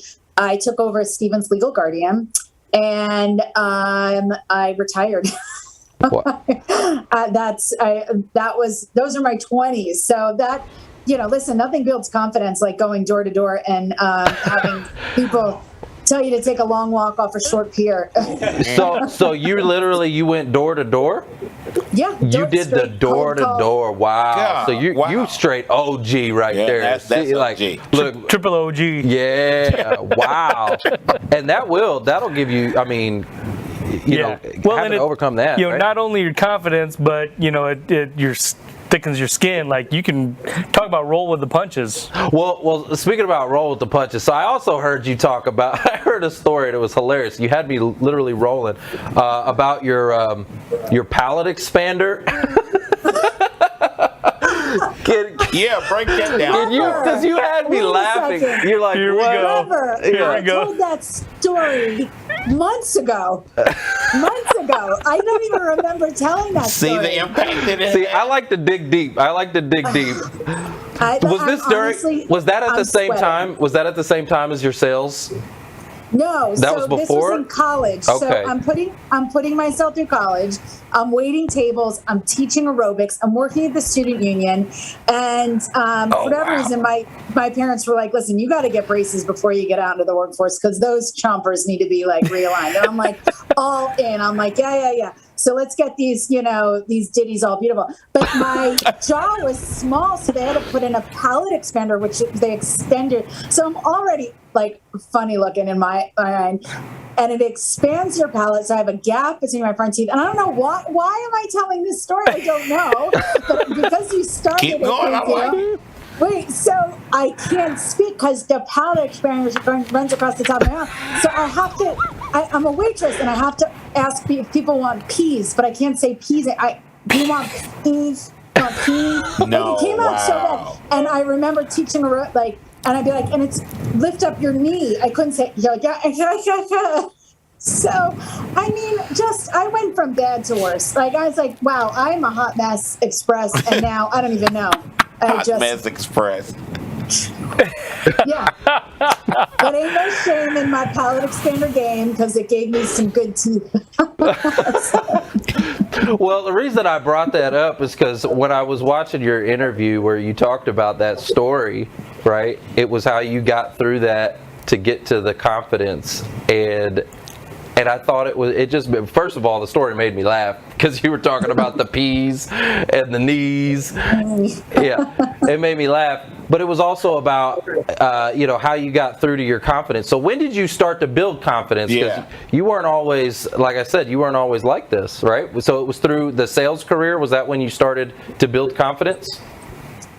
It really was. You learn how to stand tall in the face of adversity and get back up on your feet quickly when you're on a commission-based job. And there's nobody putting food on your table except for you. And there's nobody paying your rent except for you. So you don't have a whole lot of time to kick rocks and feel sorry for yourself. And what you learn very quickly in direct cold call sales is smile, eye contact, excitement, like the C factors, right? That is one of the first fundamentals. Like, you walk into a business, you put a smile on your face, you look people in the eye, and you are excited. And it's just, it's one of these things you're like, well, I'm not excited. I'm in a bad mood today. I'm feeling sorry for myself, and the world doesn't care. And, the world wants a smiling face at their door on the other end of the phone. And you just really learn how to just, persevere. So what perseverance, resilience, tenacity, these aren't things that you buy in a bookstore or you get at college or you find under a Christmas tree. These are all muscles that need to be built. And the great part about being in a very difficult commission-based experience, if you let the experience not break you but build you, you will build these muscles that will carry you through a lifetime. But if you sit there and you just mire in self-pity and you kick rocks and your mindset is like, that guy was so mean to me and I'm feeling, you stay in that space where you're not going to go to the next source. So you quickly learn how to recover and get all right, listen, that took the wind out of my sails. But you can't stay there. It doesn't serve you. It's unproductive. And I learned that. So like, I love sales and I love commission because of that, because I'm like, all right, no means I got to keep going. I just got to keep going. Yeah. I'm going to give you a mic drop. I'm giving you a mic drop for that. Because here's the deal. I know exactly what you're talking about. My background was in automotive sales, and there were days where literally like I'm getting kicked in the teeth. Right, and then my sales director's kicking me in the teeth. Oh yeah, right, and then like I had to go walk out there and put on a smile and shake hands and you know what I mean, make the best out of it. Yeah. So I know what you're talking about. You made a decision, Trevor, and you could have walked out the front door and tell everybody to go where the sun doesn't shine. But instead, you walked out and you went back on the floor and you held yourself together. And not everybody has that toughness, that mental toughness of like, I'm not letting those circumstances dictate. Like, there can be a bad exchange and you can have a bad moment, but it doesn't have to become a bad day. And it's that, and mic drop. I love these mic drops. Yeah. And I think that is such a key component, that ultimately all these things aren't happening to you, they're happening for you. And they are not designed to break you as they are to build you. Because at the end of the day, and I will say this in the my going through my divorce and cancer, I had a lot of muscle strength to draw from, like that resilience, like, okay, tough times don't last, but tough people do. And the only way out is through. And I'm just in the muck right now. So now I have these muscles and this mental mindset that is unbreakable, and I'm grateful for it, because you can't buy it in a bookstore. You're not getting it from college. You're going to get it through life. If you let life evolve for you and you don't become bitter, you become better. Ooh, there you go. Hit it with that mic drop. Hit it with that. Oh my goodness. All right. Go ahead. Did those tough lessons in life help? I mean, I heard you say you went through cancer and divorce. Oh my God, because hadn't been through cancer, but I've been through divorce. And would you say, and it's my opinion, nobody asked me for my opinion, but I'm going to tell you anyway.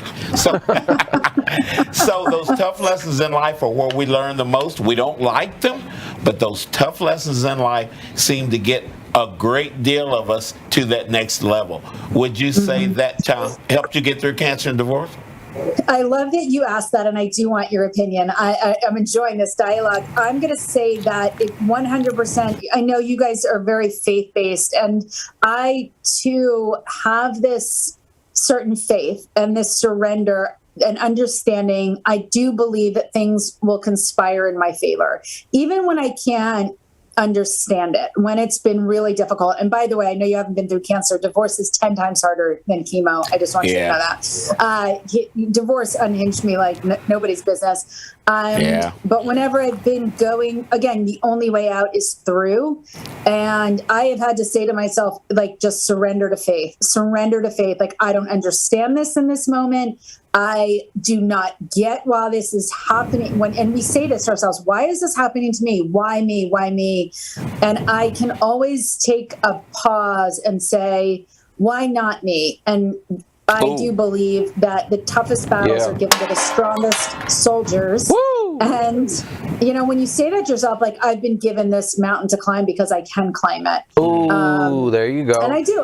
I surrender to the faith that this is happening for me. But I only repeat that because there isn't a person listening that can identify with that. That's true. Just surrendering to, like, this is not forever. I'm going to be a better person. And nothing that I've been through hasn't led me to be a better person, a more compassionate, understanding, kinder, just better version of myself. Everything has led me to a higher version of me. And I like myself better today than I ever have in my entire life because of the scars that I have. Yeah, because of the battle wounds. It takes pressure to create diamonds, right? And so my question that I have for you is, during the pressure, as you're transforming into that diamond, right? During that pressure and you're going through that transformation, I'm sure, like, day one, I want to just kind of like dig really deep into this. You got the diagnosis. What did that day look like? Right? Yeah, paint that picture for me. When you got the diagnosis and how you got through that day, because that was probably the hardest day for you to get through. I could be wrong, but no, there's two steps to that. The first is I had gone for a screening, and my marriage had just ended, and I was very much I was a very devoted wife, and I loved being married, and I loved my husband. And when my marriage ended in the blaze of glory that it did, I was completely blindsided. I just I was like, what? Like, it couldn't. So when they called me and they said that the biopsy had come back and it was cancer, I was picking up my kids from school, and I honestly didn't have the bandwidth to hear it. I was going through the motions. I wasn't sleeping. I was in a fog, and they called me and said, it's cancer. And you're going to Memorial Sloan Kettering, which is like the #1 cancer institute here in New York. I literally just didn't register. So by the time I picked up my kids and got home, I had changed the entire diagnosis to cancer-y and precancerous. I decided it was not cancer, and I made up a whole so I told my husband at the time. And it wasn't until I went to Sloan Kettering, I actually asked my husband to leave the room because they're asking me all these questions. And I was like, well, he's not, he's out the door anyway, so he doesn't need to be here. And they looked at me and they were like, do you know why you're at Sloan Kettering? And I was like, I think so. I don't, and I was very they were looking, honestly, they looked like the blood had drained from their face because they realized I had no idea what was going on. And they were like, you have cancer. You're at a cancer institute, and you need that guy in the room right now because this is serious. And I was like, oh, ruh-roh. So I texted him. I'm like, oh, by the way, I have cancer, so you might want to come back in here. Although he wasn't as surprised because it added up quicker for him.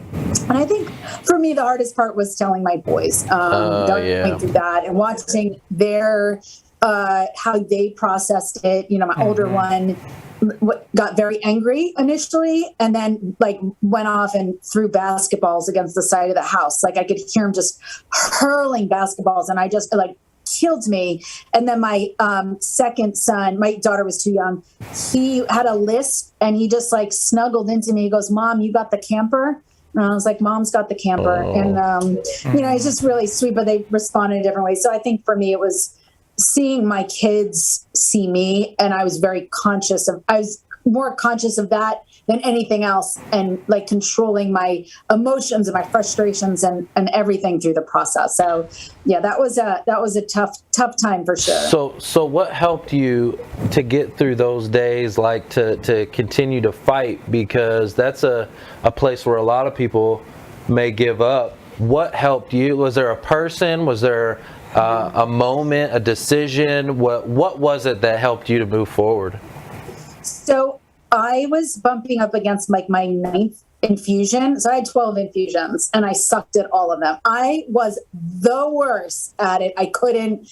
I think I'm a really hardy girl, and I was not doing well. I was bumping up against my 9th infusion. I was like, I'm not getting through this one. And I already played all my crying cards to my oncologist. So I was out of my hand, my hands were dealt. And I thought, oh my God, this is where my story ends. And I thought of all the things I was really proud of. And what I realized in that moment, in that everything I'd been really proud of, I wanted to quit at a certain time. I wanted to quit everything at a certain time. I wanted to quit putting myself through college. I hated it. I hated writing those big checks. I wanted to quit that sales company because I hated it, because I didn't make a lot of money, but I knew there was an opportunity, but I didn't quit. And then I launched a philanthropy initiative that I ended up getting a humanitarian award on. So all these things I was really proud of, that I wanted to be remembered for. I realized that I wanted to quit everything. And I realized I never quit because in the back of my mind, I thought if I quit, I can't take care of Steven. And if I can't take care of Steven, he's going to get institutionalized. So with that, in that moment, I thought, oh my God, thank God I was always taking care of Steven. Thank God I was always taking care of Steven. But it was in that same space that I had the clarity of what gifts I was given. It was never me taking care of Steven as much as it was Steven taking care of me. See, Stephen gave me rise to the greatest gift we can all be given, which is the gift of purpose. He gave me no back door. He gave me no quit. He gave me figure it out and make it happen. And I realized in that moment that I had been given and such a blessing to have a brother like that in my life and have the responsibility. I said, if I get to the other side of cancer, I will never play small again. I will never let voices of fear, self-doubt, weight of other people's, I will go big. Wow. And it was in that moment that I became very clear with my life's calling and my purpose and to what my servitude is in my voice, and what I'm supposed to be doing. So I hope that answers your question. Oh my gosh, so much. I got so much gold out of that. Oh, yeah. I heard, right, first it started with gratitude for like your accomplishments. And we talk to our audience about this all the time. Like, have a good solid list that you can pull out and say, yep, like, it's funny, like you accomplish big things in life, but then as life goes on, it kind of loses its sizzle if you don't like write them down. Like, and if you are looking at that list of accomplishments, you're like, yep, I did that, I did that, I did that, I did that. And what got you through all of those was your why, because each one of those were hard in the time, right? Each one of those were challenging. Each one of those you wanted to quit and give up. But it was your why, which was your brother, that helped push you forward and keep you going. Yeah, I love that. I've been sitting here just soaking it all in because there's so much to your story. I've got 3 kids. My mother had cancer. Like, it just, there's a lot that I wanted to hear from you. But, when I listened to this past 20 minutes or so, we talk about confidence, we talk about getting through things. What I'm hearing too is that it's about serving. You're serving someone else. It's someone or something else greater than yourself. Mm-hmm. Yep. And that always, it's not an issue about confidence, whether your confidence is high or low. It's not about confidence, but it's about you have obligations and priorities straight, and that's what drives you. It's about courage. It's about courage. It's about courage because you know what? Like, there's a lot of situations in her story where I'm sure it took a lot of courage to get up there and knock on that door, knowing that person is going to tell you to kick rocks, right? But you did it in service for your brother. I love that. Yeah. You know what I mean? Yeah, and for your kids and just there's a lot of golden nuggets in your story. So I'm super glad that you're here. What does it mean to live a life with purpose, style, and adventure? I love that question. So purpose, the reason why that's there is that we all have great purpose. Purpose is nothing, we're gifted. Often it's times wrapped around some of the adversity we've been through, our trials, tribulations, but we only emancipate ourselves from suffering when we help and serve others. So I like to help people find their purpose. And purpose is sometimes in the smallest things we do on a day-to-day basis. It doesn't have to be so grand, but I love just talking about purpose and showcasing other people's their servitude. Style is all about living comfortably in your own skin. And I always say I'm raising 3 kids, right? It's not about keeping up with the latest trends or being style. It is all about being comfortable in your own skin. And adventure is living outside your comfort zone and taking those risks and putting yourself out there. And that's what it's all about. I love sharing that. Listen, I was on the Today Show last week or 2 weeks ago, and I was featuring like an outdoor fire pit, right? And I knew this question was coming, but I knew I didn't have the answer. And Hoda asked because it was a smokeless fire pit, and I thought it was like one of the best things to feature for staying outdoors. And Hoda asked, she goes, how does that work? And I was like, I went to go say sorcery, but I'm from New Jersey, so it comes out saucery. I can't even sound and I can't course correct because I can't even figure out what I'm saying wrong. So I'm like, it's sorcery. Sorcery. I like sorcery. And I look at it, but at the end of it, I'm like, in the moment, I'm a little humiliated because I cannot find sorcery. And people are like, what is sorcery? Is it some pizza? Is there a pizza you can get in there? But the truth is, like, I am living outside my comfort zone, and I am living. And sometimes part of living is not hitting the 3-point shot at the end of the game. It's sometimes just falling flat on your face, saying words like sorcery or whatever. And people may laugh, but you know what? I'm out there living. And if somebody's going to call me like, oh, look at her, she's such a fool, that's a reflection on the person saying that about me. Because at the end of the day, I'm the one in the arena. I'm the one in the arena. That's a double mic. Yeah, don't be talking about me while I'm playing in the game as you're sitting on the sidelines. Right. Right? Armchair quarterback. Yeah, a bunch of haters. So I think people are afraid of getting in the arena because of it's called FOPO, fear of other people's opinions. And that is something that before I went through my treatments and before I went through divorce also transformed me in a better way too, because all of a sudden I had such compassion for what other people. So when you said you went through divorce, hey, there's a whole lot of feels in there. And I'm just a kinder person because of it. I no longer stand on sanctimonious judgment of like, oh my God, I can't believe they're divorced or what happened to them. I'm such a kinder version of myself. And I had to get, beaten up a little bit to get there. So you got to get in the arena, and you're going to get roughed up, and you're going to give people something to talk about. But at least you're giving people something to talk about.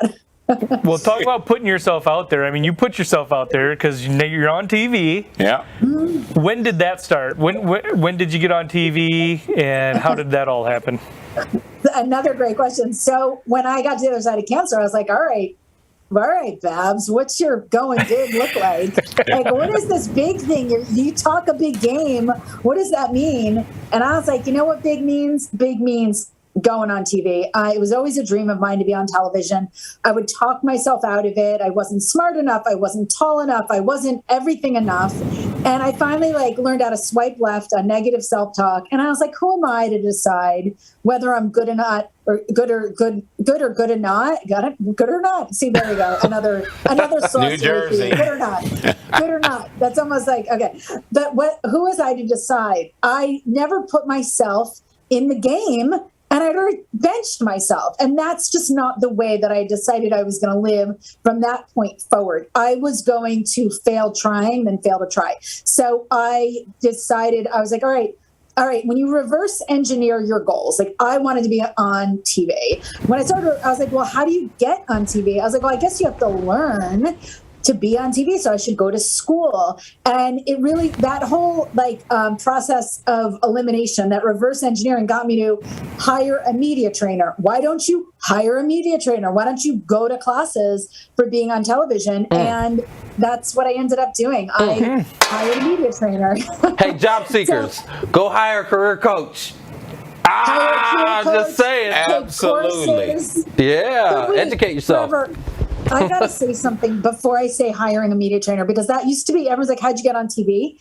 And then I'd be like, I hired a media trainer. But here's before you can hire a coach or you can hire a media trainer, you can go back to school. You have to have the right mental game. Like you have to take stock of your own narratives in your own storyline. And what are some of the narratives that are inhibiting you from being successful? What are you telling yourself? And who are you surrounding yourself with? Because your whole premise of your show is all about the power of proximity. Yes. Who you know. And, that is so powerful. Jim Rohn says you're the average of the 5 people you surround yourself with. So you have to take stock of who is influencing your thoughts and the narratives in your head. And then what is that narrative? What obstacles, what fear-based obstacles do you need to reset so that you can get out of your own way and live your best life? Because a lot of people buy Peloton bikes, personal trainers, weight loss books, all these things, but doesn't mean they're going to achieve the goals, because without the right mindset, no matter how much money you spend on coaches and equipment and books, that's true. Without that baseline, it's just throwing money out the window. So start with a strong baseline, which is actually something that I teach through some of my accountability challenges. Get this right the right mentality, that foundation, then go buy the Peloton. And then you go do all Well, on that note, you talked about your accountability challenge. You have a 14-day accountability challenge. I want to hear about that. Tell me about your challenge. So I love it because when I learned that it was me in my own way, that I was the one stopping me, I started to develop strategies for getting out of my own way. And that's what these 14 days are all about. It's 14 straight days of talking about mental strategies to get out of your own way and live your best life. Optimize your life. But the key is that I start with 3 non-negotiables, okay? 3 non-negotiables that you will do every single day. It's just water, walking, and writing, which seems very basic. But when you start to show yourself, and they're non-negotiables, which means you brush your teeth, then you're walking every single day. And we think it's so easy. Oh, I need to drink water. But when I make it a non-negotiable, it's a non-negotiable. And I got that water. I'm a little bit of Tina Fey, a little bit of David Goggins. And it's me. Through those 14 days, what I do is we're reestablishing a baseline to build your confidence that you can add in more non-negotiables, that you don't layer in any more non-negotiables. You're not doing 75 hard. You're not, hiring a trainer to whatever. You're not going on Weight Watchers in the first 14 days. We just we're resetting a baseline, because the problem in our society right now is people's baseline is one of 2 things. They're either sticking their face in Ben and Jerry's, or they're at David Goggins level. Nobody's baseline is a real base. These baselines are terrible. You can't David Goggins all the time. And anybody who doesn't know David Goggins, then think like just a Marine, like going. But you also can't. Your baseline can't be Doritos and Netflix 24 and scrolling TikTok. You have to have a strong baseline, right? And that's what this is. It's about establishing a baseline to build your confidence. That when you need to reset, you reset to this baseline every time. Like water, walking, writing, because it's all you learn about the non-negotiables and why I chose them and why they're so imperative to living a successful life personally, professionally, in relationships. And that's what it's all about. So I'm a tough cookie. If you got the chops, you can join the 14-day challenge, but you gotta be ready for it. Six challenges straight up. How do they get connected to that? Is it on your site, or where do they go to that? They can go to Instagram, DM me Reset. I'll send them the information. And you can get a journal and a water bottle with it. I really love it, Trevor. I'm really passionate about it because I've seen so many transformations, because these small micro habits lead to macro results. Because when you start building confidence that I have the discipline to do this every single day, if you have the discipline to do this, what other disciplines can you start layering on? And then you have the confidence, you know what, I can add a little bit more, and I can start, amplifying the walking to something maybe more intense or something. And it just starts layering. And it's a very powerful shift for people that just want to get on the trajectory to living a better life. I'm passionate about it. Do you think in our audience, again, is a lot of job seekers who I think in some cases are in their own way, but, do you think it's an issue with you're telling yourself you can't all the time, right? Or that you're not, right? People are always telling themselves either I can't or I'm not going to. And so, I mean, like my boys, I've got 3 boys, right? So, I've told them, and they're little, right? So there's a lot of things, yes, that they can't do, but I when they are talking to me and asking me for help, they can't say can't. That's what I'm trying to teach them, is that you do not tell me you can't. Ask me how. First of all, I love that. And I wanted to just circle back while I remember it. Congratulations to both your mothers are both cancer survivors. Yes. Well, give them a little fist pump from me, okay? Well, and congratulations to you, because you're 5 years out, right? Yeah, I'm cancer-free. You're 5 years out, so I know 5 years is a magical number. So congrats. Woo! It's a big deal. Like that's a big deal. So thank you. I appreciate it. I'm feeling pretty badass. We'll give you a mic drop for that. Yeah. Mic drop on that. Barbara, in listening to you, I'm the older guy. So in listening to you, I'm hearing and seeing people gripe about the world and about the things that they don't like. My question becomes, why do we feel we have to play the game if we don't agree with it? Why can't we realize that we were made for a certain purpose down here, and we just do that, and it works? I appreciate you saying things the way you do. No, thank you. I appreciate you guys having me. I loved what we're talking about. I love what we're talking about right now because we're in the space of really listening. What you're telling your kids. We're telling people that we're mentoring. Listen to your narrative. Like you hear your kids say, "I can't do that," or "How about this?" And kids are like, "I don't like doing that." And I would always be like, my kids would be like, "I don't like skiing." I'm like, "What are you talking about? What do you mean you don't like skiing? You don't even know how to ski. Like you've never skied. Right. You don't get to judge. Right. You don't get to judge. You don't get to judge until you've actually done things." Kind of like after I got out of my treatments, and I was like, you know what? Who am I to tell myself I can't do television? I never even tried. Who am I to say I won't like something? And when we share this, it helps other people shine a mirror, like hold the mirror up of like, you know what? I am saying that stuff. I can't do that. Like, and then they hear it and they're like, oh my God, why don't you change that and say, I don't know until I try it. It's so good in raising your kids with that understanding, like, no, you don't get to judge anything. And listen, I had to learn all these lessons the hard way. Well, I judged harshly, and I learned a lot. Well, it's like my son. My son does the same thing. He says right now he's like football, right? He's like, I don't like football. I'm not going to play football or whatever, right? And I'm like, well, actually, next year you're going to play football, right? And you're going to, and you're going to do a year of it. And if you don't like it after that first year, then we'll talk. But you're going to play football, like, you're going to try it. And because if you leave it to them, they won't try it because they'll get in their own way and they'll prevent themselves. It's like kids with food. You did that. The same thing with food. They're like, ew, it's green. I don't want to try that. It's green, It's like, no, it's vegetables. But anyway.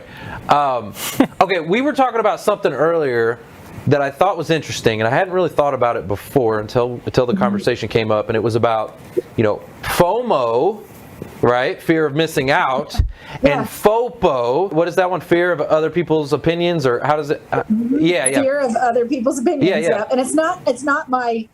I read that somewhere. Yeah. So you got FOMO and FOPO. So think about that. They're almost like opposites, right? If you think about it, because you have fear of missing out. Like you want all these amazing things in life. You're like, oh, I want to be on TV, and I want to do I want to go on stage, and I want to be amazing, and I want to live my dreams. But fear of other people's opinions is keeping you from getting to those dreams, right? I hadn't really thought about that until just now when you brought up FOPO. I was like, wait a minute, people are dealing with both of those, and one is preventing them from getting their dreams and actually getting what they want. Yeah. Barbara, what's next in your life, right? What's the next? Yeah, what's next for Barbara? Next level. So, well, Friday I'll be on the Today Show on the Plaza doing a Halloween segment, and I hope to not drop any more words of sorcery or anything. But if I do, I will make sure that I get ahead of it and make fun of myself first. So it's not that, and I am writing a book, and it's all about living your best life.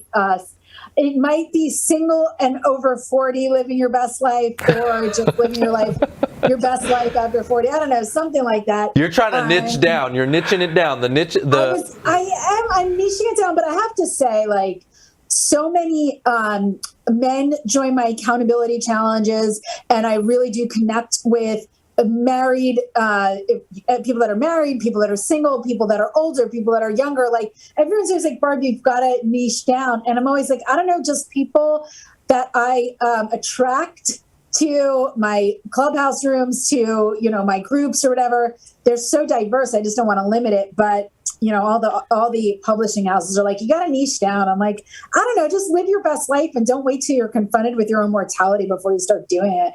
But yeah, so I'm going to write this really fun book. The book is going to be so fun because I'm going to definitely talk about my palette expander because I can't believe I forgot about that.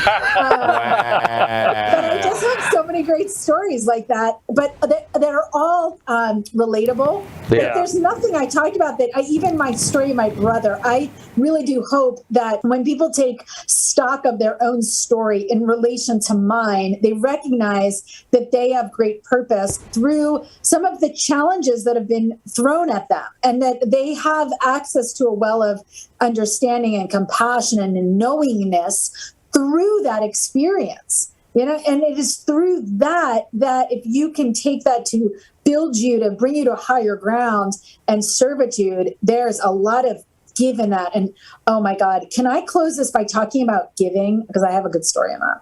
Yeah. Come on. We're all about giving around here. That's right. Yeah, because I think this will land. So I talked quickly about that humanitarian award that I was given. So in 2009, I went on a medical humanitarian mission with Operation Smile. And they fix cleft lips and cleft palates for children across the globe and adults. And here in the United States, you'll get that fixed no matter where you fall on the socioeconomic spectrum. So I went on this mission and I came back because I was very moved by it. And I was like, you know what? I want to raise some money. And at the time I was a stay-at-home mom, but I still had grown that sales organization. So I had access to all these people that I really liked and liked me. And I had just a great network. And I was like, how about if I tap into that network and do a fundraiser? Because Colgate had sponsored the mission I was on. And I was like, well, why can't I Colgate? I can be Colgate. I don't know. It's a mindset. I have a big mindset. And so I went and I launched this fundraiser, and it took a while. It actually took me 18 months, but I eventually raised enough money to sponsor a mission. A bunch of my friends went on the mission. The next thing you know, it's snowballing. I raised close to $1 million. Dang. And it was all like the thought, again, going back to Stephen, fire that money off. The money machine. Yeah. So it was all, I thought, well, what if this was Stephen? What if Stephen was in, a part of the world and couldn't afford the surgery? Who would speak for him? So I did it in that kind of understanding. Like, what if it was Stephen? What if he didn't have a sister? And I just did it because it was the right thing to do. I didn't do it for anything else. So I get this humanitarian award. Hear this out. It's at Cipriani's in New York. I didn't see it coming. I was like, oh my God, this is so nice. I didn't really know this was even part of it. I'm on stage with celebrities, red carpet, the whole 9 yards. My kids are there. My daughter sees me up on stage. My boys see me up on stage. I'm on the news for this humanitarian award. That year I got diagnosed with cancer. But here's the give. This is where I want to land. The more you give, and you give with all your heart and good intentionality, live with good intentionality and live with service and give. So I did that. What ended up happening when I went to go hire a media trainer, I ended up serendipitously calling I didn't know this, but one of the top media trainers in New York City. She gets on the phone because her assistant likes my voice, and she Googles me. And in that search, the media trainer grabs the phone. Her name's Amy Rosenblum. She grabs the phone. She goes, is this you? What happened when she Googled me, she pulled up that Operation Smile event where I'm on stage speaking. She goes, you're a public speaker? She goes, I need to meet with you on Wednesday. We need to fill a position for a lifestyle expert on television. If you're any good, I'm going to train you. Hangs up the phone. The rest is history. Because of that Operation Smile endeavor that I undertook, ultimately, I went to the front of the line to Amy Rosenblum, who put me right at my first booking was the Today Show. Do not pass go. Do not go to Van Buren, Arkansas. You go straight to the Today Show. But because I did that Operation Smile with just like the intentionality of living in service, not only did it move me to the front of the line and straight to the Today Show, serendipitously enough, a year and a half after that, during my chemo, there's 3 things that came out of it is so powerful. I got that award alongside Johnson & Johnson. When I got diagnosed, the CEO of Johnson & Johnson, Alex Gorski, Google him, Alex Gorski called me and was like, whatever you need, we will take care of you. Okay, so I got Johnson & Johnson. I had to survive cancer. I had Johnson & Johnson saving my life. And the third thing about that give with all my heart and I had to persevere through that because I almost gave up. Again, Stephen guiding my light and keeping my feet to the fire. And this will be all in the book.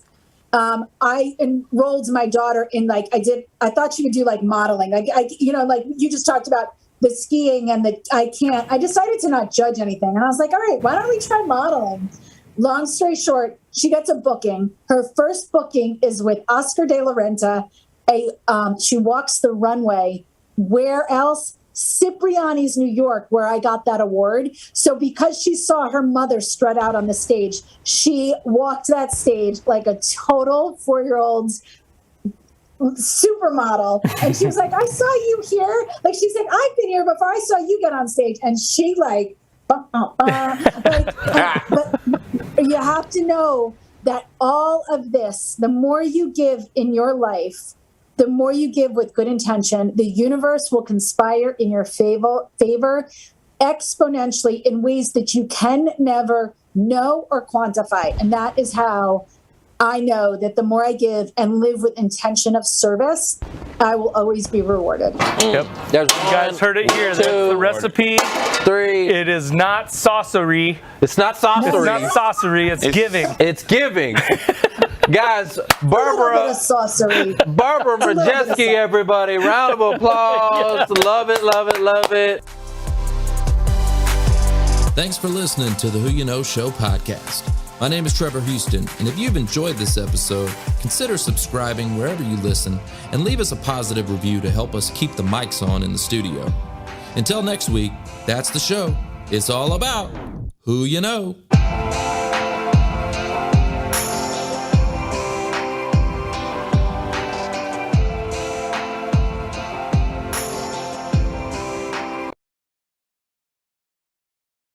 I knew I wanted to change. I knew I wanted something different. I saw a lot of people doing a lot of Netflix and a lot of day drinking. I said, that's not going to be me. And from studying the mindset and personal development for the last 10 years, I had used all that, the neuro-linguistic programming, revamping the mindset, removing limiting beliefs, reprogram your mind, change what you associate pain and pleasure to. So if you have a limiting belief, you have the ability to remove it.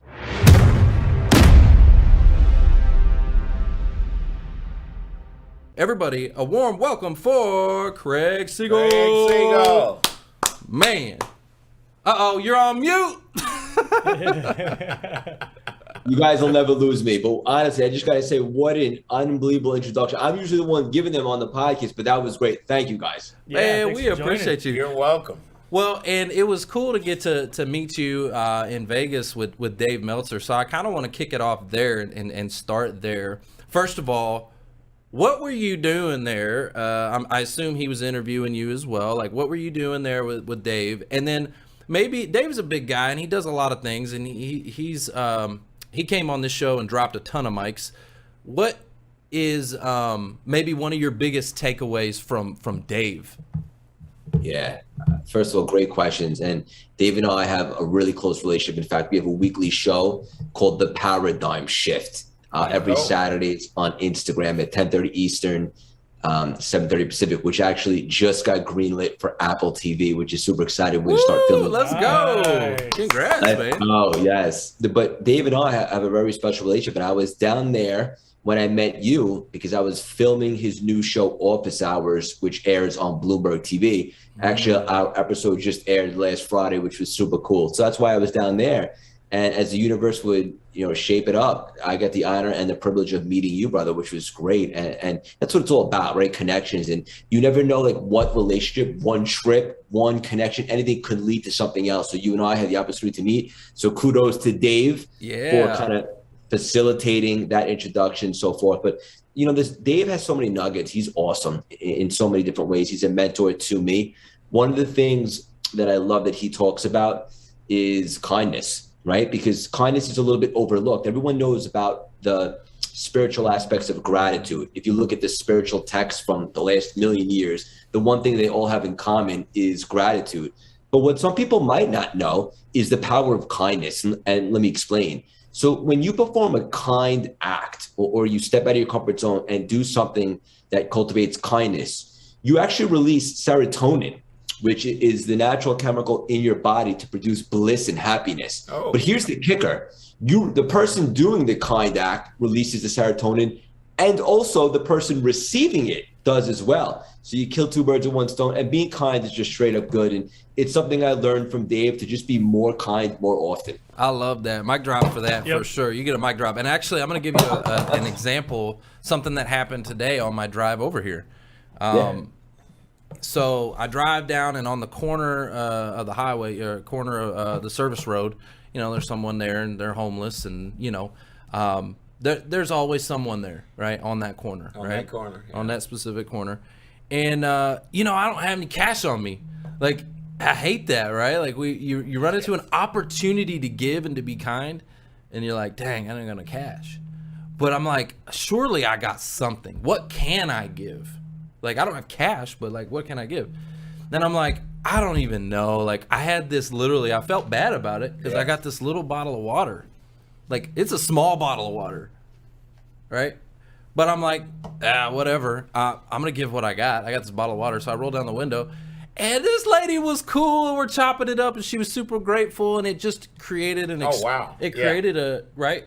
Like, it was something small, and it reminded me of the story of Jesus, which said, you know, bring me what you have. And she brought the alabaster box. Right? Yep. Right. And that's all she had. That was it. That's it. But so giving and kindness, I love that, man. It just Well, I dropped my mic for a different reason. What'd you drop yours for? I dropped because you said you're only one conversation, one connection, Yep. right, away. And, you know, our audience is primarily job seekers. And we say that a lot, but I think, you know, for them to hear you say that too, that is always the case. You are one conversation away from your next opportunity.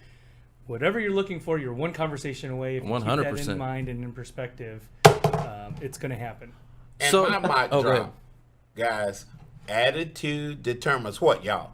Altitude. And I'm sure you're going to hear Craig talk a little bit about that today. Well, let's go back, all right? Because you're crushing it, CLS experience, everything that you got going on, your podcast, your company, and that seems to have just like taken off really, really fast. But let's go back before that. Talk to us about your journey growing up. Yeah. And then how did you get to Wall Street? Like, what was it like growing up for you? So growing up, I was a relatively good kid. I was a little bit lazy, if I'm being honest, and I never really had direction. It's not like my parents, like from an early age, you know, like had me training for this or playing chess, or I just kind of did my thing. I had friends. I went to college, had fun, but wasn't very serious about grades. To be honest with you, I wasn't interested in any of the curriculums or anything I learned in school.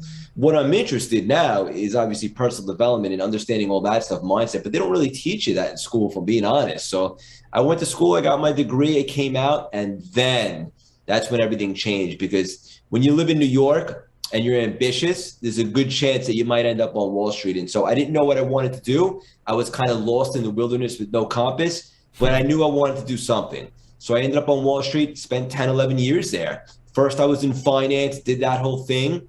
At some point, that stopped becoming fun, and then I pivoted and started my own business, where essentially we provided capital and sold loans to businesses across the country. And although lucrative, not fun. And let me just be clear, like a lesson I learned, as so it turns out, making money doesn't necessarily equal success. Because I got to tell you guys, it felt like I was waking up every single day and going to a job. And, you know, not to sound too deep, but life's too short for that. I was miserable, straight up. And so I had all this built up fuel and energy, and I didn't know what to do with it. So I started channeling it, and I ran a bunch of marathons, which is cool. I think running is a good metaphor for life, but I was never going to be a professional runner. I just looked for an outlet, and I still run today. In fact, we just did the New York City Marathon a few weeks back. But ultimately, it wasn't until the pandemic happened when everything changed for me. It provided me a window. I shut down my office last March for what I thought was going to be 2 weeks, because who knew back March 2020. And I knew this. I knew I wanted to change. I knew I wanted something different. I saw a lot of people doing a lot of Netflix and a lot of day drinking. I said, that's not going to be me. And so from studying the mindset and personal development for the last 10 years, you know, I had used all that, the neuro-linguistic programming, revamping the mindset, removing limiting beliefs. Hold on. You're speaking big words, man. Neuro-linguistic? What's all that, man? You dropping the big words up in this show. What's up, man? The neuro-linguistic programming, or as they call it, NLP. Okay. NLP. Yes. What's all that mean, man? You're gonna have to educate us. Reprogram your brain, reprogram your mind, change what you associate pain and pleasure to. So if you have a limiting belief, you have the ability to remove it. Okay. Most people, here's the thing. Most people receive negative thoughts over the course of the day. Yeah. Everybody does, actually. But the real greats, the people that are super successful, the ones that are aware enough to block out the interference. So here's the thing. Thoughts are random. Thinking is not. So for all the audience that's listening, this is very valuable. Mic drop. I'm just getting warmed up, guys. Yeah. No, I like that. Hold on. We got to recap that. Say that again for the audience. Thoughts are random. Yep. Thinking is not. Okay. All right. But let me explain. So most people get bombarded with negative thoughts over the course of the day. That's just what it is.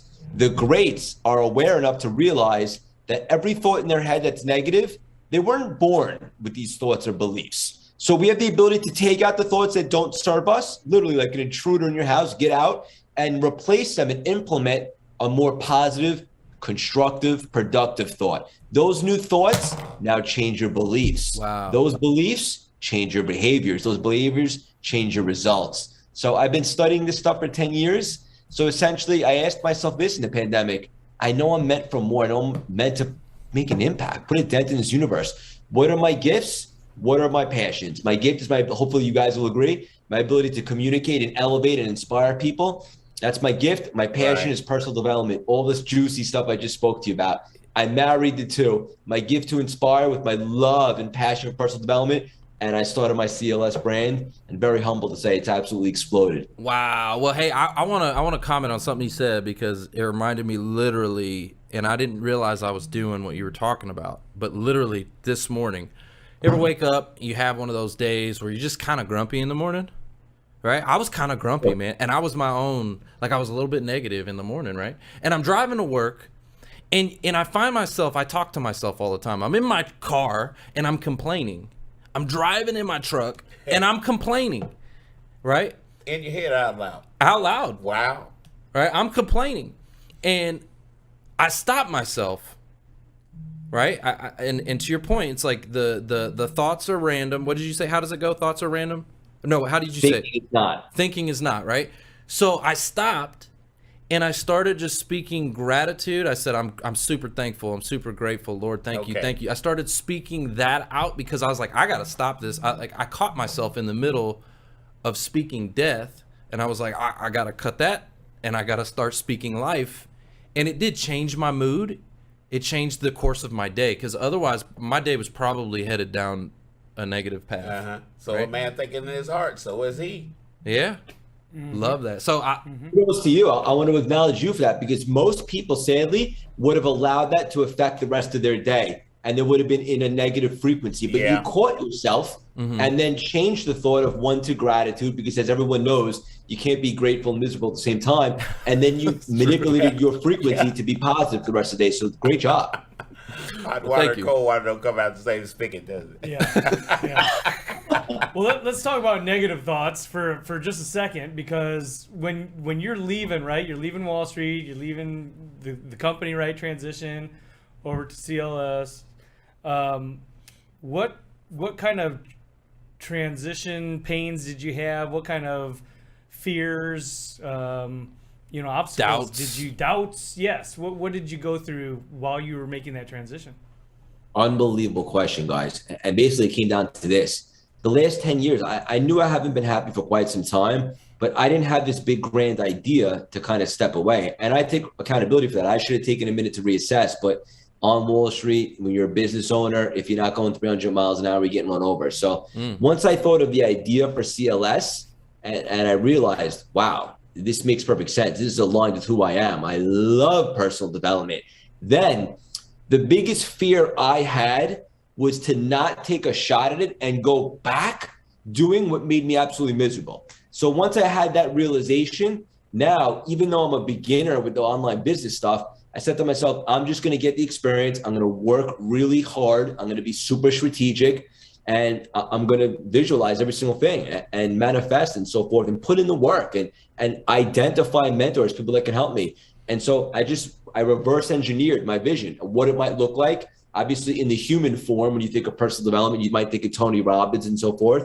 So I wanted to make an impact kind of like Tony's, but even bigger, because I always say, if you're going to think, you might as well think big.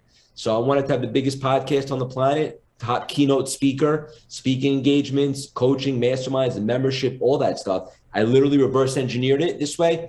Look, everyone has a little bit of imposter syndrome when they're going to start something new. I'm sure the audience would agree. Who am I? Who should listen to me? I allowed myself about an hour of that. And then I realized, well, you know what? I did start businesses. I did run a bunch of marathons. I do have a story to tell. And so from there, it just came down to milestones and strategy and tactics. Start putting out content, start building a community, launch a coaching program, and so forth. And I think if you stay focused and you stay committed to the everyday essentials and to the goals and to the milestones, it kind of removes the time that you would usually spend on limiting beliefs and imposter syndrome. And so again, just to come full circle, my biggest fear was not taking that shot and going back to something that did not make me happy. Yeah. Man, I'm gonna drop the mic on that because like you guys are great. So many people, right, get caught up in the big picture, like the project, right? Yeah.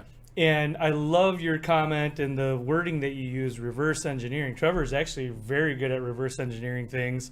But a lot of the job seekers, I think, and this is what I've gathered from a lot of conversations with people in our network, is that they don't reverse engineer, right? They have this big project that they have to do, which is getting landed, getting a job, but they don't reverse engineer it and figure out, okay, what is it that I'm going to have to do on a daily or weekly or monthly basis to hit those metrics to make sure that I get it?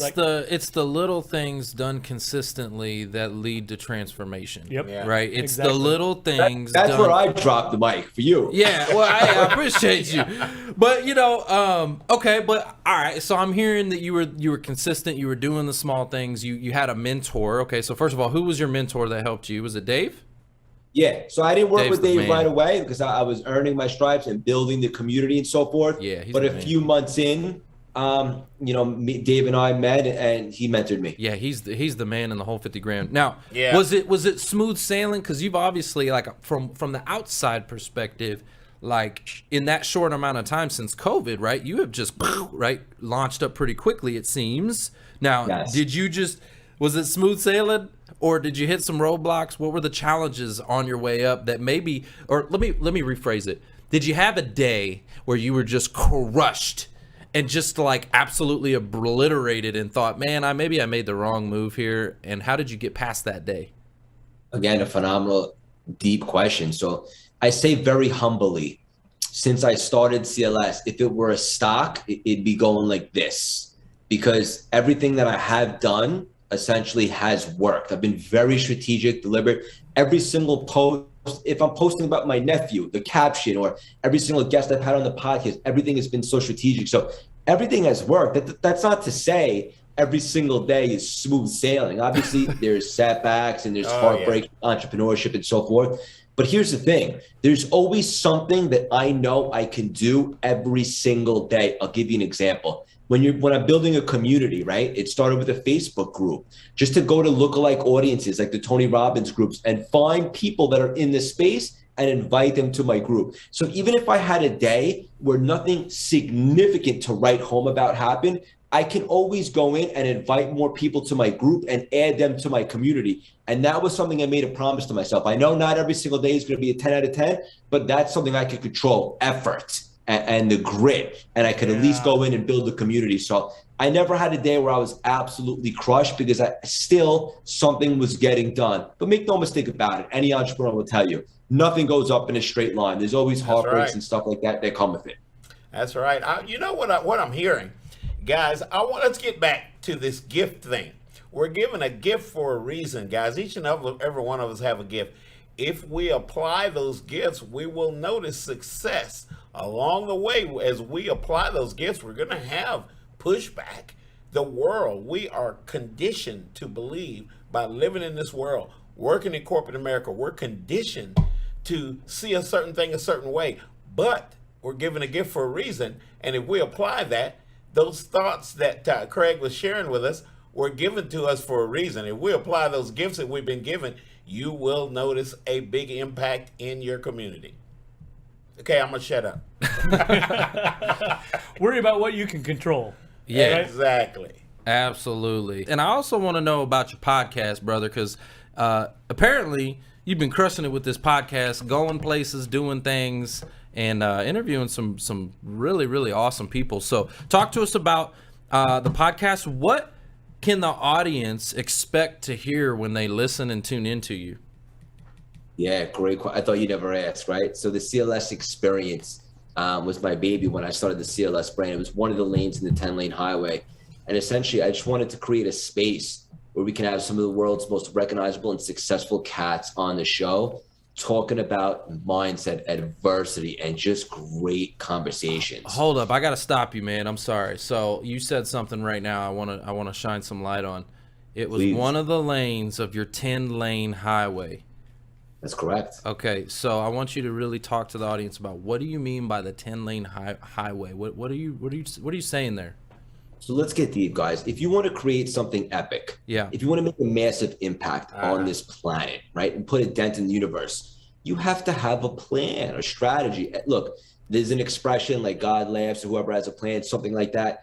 To an extent, you have to have some sort of vision, right? Because you can't hit a target you can't see. So when I was coming at the world with CLS, I thought of it as 10 different lanes. For example, speaking, we just spoke at $5 or $7 billion company 2 weeks ago. Coaching, right? One-on-one coaching, helping people break through and get rid of limiting beliefs. Masterminds, coaching people in a group setting. The podcast, right? Stuff like that. So the podcast was one of the lanes, but it was one of my personal favorites because I love to do stuff like we're doing right now, just having a great, stimulating conversation. To be honest with you, this is my dinner talk. Like if I'm ever out to dinner on a Saturday night, this is the stuff I want to talk about. This is what's juicy to me. So we have some of the world's biggest guests on, celebrities like Alicia Silverstone, Suzanne Summers. Last night we had Ed Milet on, Brian Dawkins, NFL Hall of Famers. Yeah, you had Ed Milet, bro? You had Ed Milet, bro? That's heavy hitter right there, man. And I bet you, it's a lot more fun talking about this stuff than Wall Street probably too. So. Oh yeah, 100%. And so look, I just want to give people a different side to these juggernauts, as I like to call them, a vulnerable side, right? Where they're able to be transparent and really look. No one's story went up in a straight line. So we want to hear about the adversity, the rock bottom moments. What was the mindset like to bounce off and so forth and do all of that stuff? So that's what we talk about. And it's cool. I'll give you guys a cool story. Like in the beginning, I'm trying to make a name for myself and make an impact, most importantly. At first, it was tough to get big names on, right? But you stay persistent. Right. You always back it up with good content. Let me be very clear. You got to have good content. That's like a full-time job in itself. But so a couple celebrities said yes. Then all of a sudden, another one said yes. Now it's the cool thing to be on the show. Now they're reaching out to us for exposure. So it just goes to show you how much can change in just a year's time if you stick to the vision and you commit. I love that. I'm gonna drop a mic for that, okay? Because here's the deal. Like, I have noticed with this show, we are just now getting there. We're 4 years, right? 4 years in. So how long you been doing your show? Me? Yeah. Less than 1 year. Less than a year. Yeah. I love that. I love that, guys. So what you can take away from that, like we're just now starting to get where big names are starting to reach out to us, and it's happening, and I'm loving that. Like I'm experiencing what you're going through right now, and I love that. It's like, oh, cool. It's getting easier and easier, but it doesn't have to take 4 years, right? It doesn't have to. It could take a year. It could be, like well, let me ask you this. What are some of the things, you did it really quickly, what are some of the things that helped you reach high levels of success with your podcast early on? Like a year, that's pretty awesome. Ed Milet, dude, congrats, man. That's awesome. Thank you. Yeah, he was, to be honest with you, when I started the show, I had a vision board, as they do for big goals and stuff. And my top 3 guests that I wanted to have on the show, I didn't give myself a time frame because I understand things take time. So I released the expectation, but ultimately I wanted to have The Rock, Arnold Schwarzenegger, and Ed Milet on. And we crossed one off the list right away. Yes. Dude, that's awesome. So I love that he's intentional. So, okay, think about that for a second. That's the word right there, brother. Intentional. If you're going to have a show, right? You want to do a talk show like this, right? What are you going to be doing? Talking with guests. So who do you want to talk to? Who is your dream? Like, who is that? Like he said, the vision board, put them on the list. Who did I have for the longest time? The longest time I've been, that's it. I've been trying to get Grant Cardone on this show for years and years and years, and I finally got him on. But you have to have that vision, and eventually the universe just works this way. Your focus becomes your reality. And if that's what you're looking at and staring at, and it's like, I got to get there, you're going to find a way to make it happen. So if you want The Rock, dude, you're going to get The Rock. It's only a matter of time. Let me run that back for the audience for what Trevor said, right? Your focus becomes your reality. That, my friend, is gold. And it's like what I said earlier in the conversation. You can't hit a target you can't see, right? You have to. Stuff. I love it, man. That is great. That is great, man. So congrats for you. We're just out of curiosity. Where did you come up with CLS, right? In symphony aspect of it. Where did that come from? So let me just be completely transparent with you. I'm a strange cat. I'm very weird. So I'm glad you said that. Give me the name. Cultivate Lasting Symphony. I always like the word symphony for some reason. For me, it means like, I picture like an orchestra or like a lot of people playing in tempo, like in like a groove. And I want it to be, I don't want just something that's inspirational because that fades, right? People are inspired to go to the gym on January 1st. And then by January 15th, the gyms are empty. So I wanted this to be lasting where people can actually reprogram their minds forever. And also CLS may or may not be a play on my initials, Craig landed Siegel. So it just seemed like okay. Yeah, and so you combine those, and it was pretty simple. I thought about it on one run the very next day when I realized what I was going to do. Thought of the name, pulled over in Central Park, went right to GoDaddy.com and reserved the website. Although I don't know why I was rushing. I don't think anyone was dying to take out Cultivate Lasting Symphony. But that's how it came about. Love that.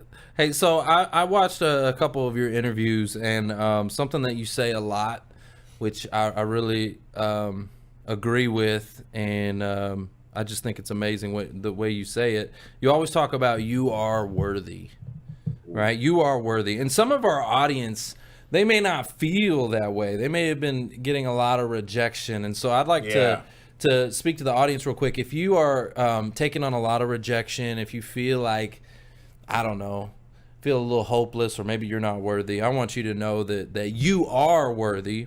But what would you say to them? What would you say to somebody who may be feeling like that? And why did you start saying that out loud? What caused you to start saying that? I think the biggest thing that everybody struggles with is unworthiness, straight up. I think that, and it ties back to confidence and self-belief. A lot of people don't have good self-belief or confidence. And here's the best part. Confidence is a skill that can be developed, right? And when you start to feel confident, you start to feel worthy. So I always like to say this to the audience and to a lot of my clients, whenever they're feeling like that, I say 3 words: why not you? Because not you, it's going to be somebody else. You just have to have that self-belief. And here's the thing. It's impossible to gravitate or to fly higher than your own self-image in your head. So if you only think that you can go a certain place, you're not going to be able to expand that capacity, right, so to speak. So you have to have worthiness and self-belief. There's nothing that you can't do. So for the audience listening, you are worthy to live the life you desire. You are not your past. Well, okay? it goes your story to doesn't own you. You own your story, and you have every right and you deserve every piece of that to make this world special for you and to leave an impact and hopefully a legacy and do something really special with your life. I love that. So I want to reframe too what you're talking about, because you're a runner. I can't remember exactly how it goes because I'm not a runner, but there was a point in time where somebody couldn't, like, people couldn't get past a certain speed, or you probably know about this. Maybe you could tell us. They couldn't get past a certain, right? The 4-minute mile. The 4-minute mile? Yeah. Until somebody did it. And then since then, everybody's done it, right? Like, but before the people, it's physically impossible, right? It's like you can't do it. Your heart will explode. There's like that they were putting science behind it and all that kind of stuff. And then so it was just a limiting belief until someone did it. Then everyone's like, oh, everybody's like, huh, I can do that. Thank you, Frank Shorter. Right? So you got to bust past your own limiting beliefs. Okay, you also talk about confidence on command. All right, I like that. That sounds good. I want to get me some confidence on command, like Netflix. All right, confidence. Talk to me about how I'm gonna get some Netflix confidence. Woo-wee. Funny you mentioned Netflix because yesterday we just dropped the episode on the sales experience with the founder of Netflix, which is super cool. You guys should check it out. Oh. In regards to confidence on command, look, there are tools that everybody has access to if you're aware to cultivate confidence. For example, the art of modeling, right? You can find someone that you hold in high regard, whether it be a celebrity, a fictional character like 007 James Bond, or Tom Brady, or whomever it might be that you hold in high regard. What is it that they do that makes them succeed at such a high level? What makes them tick?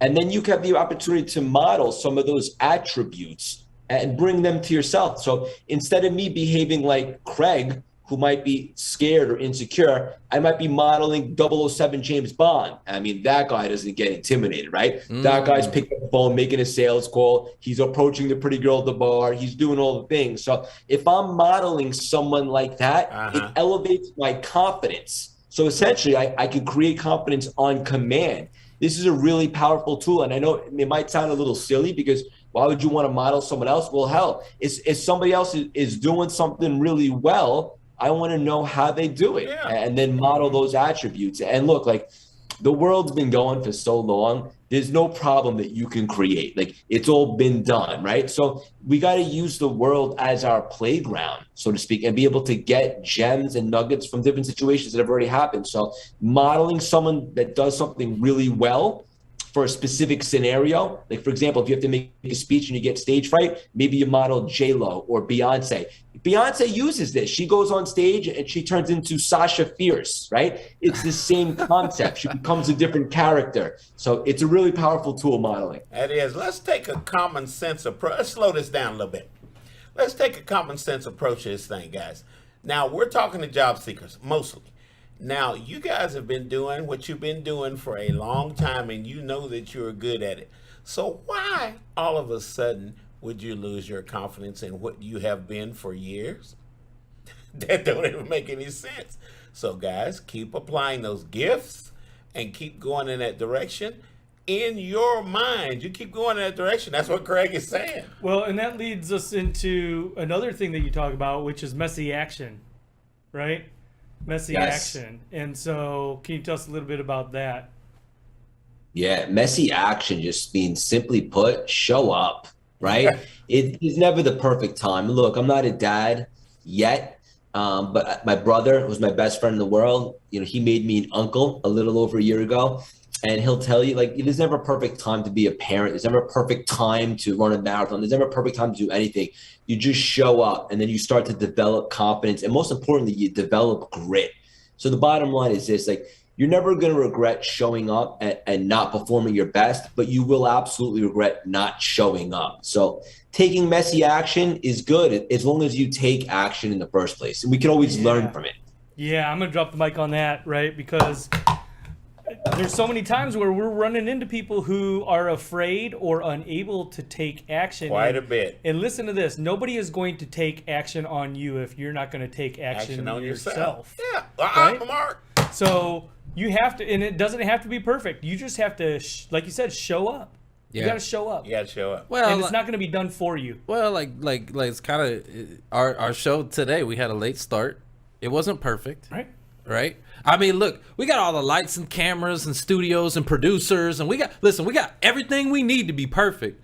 Mistakes still happen. There is no such thing as perfect. Stop trying to reach perfection. There is no perfect, y'all. So if you're expecting, look at this. That's why we're here. We spend thousands of dollars on all this stuff, right? And still mistakes happen. So quit expecting it to be perfect and just take action like you're talking about. It's not going to be perfect ever.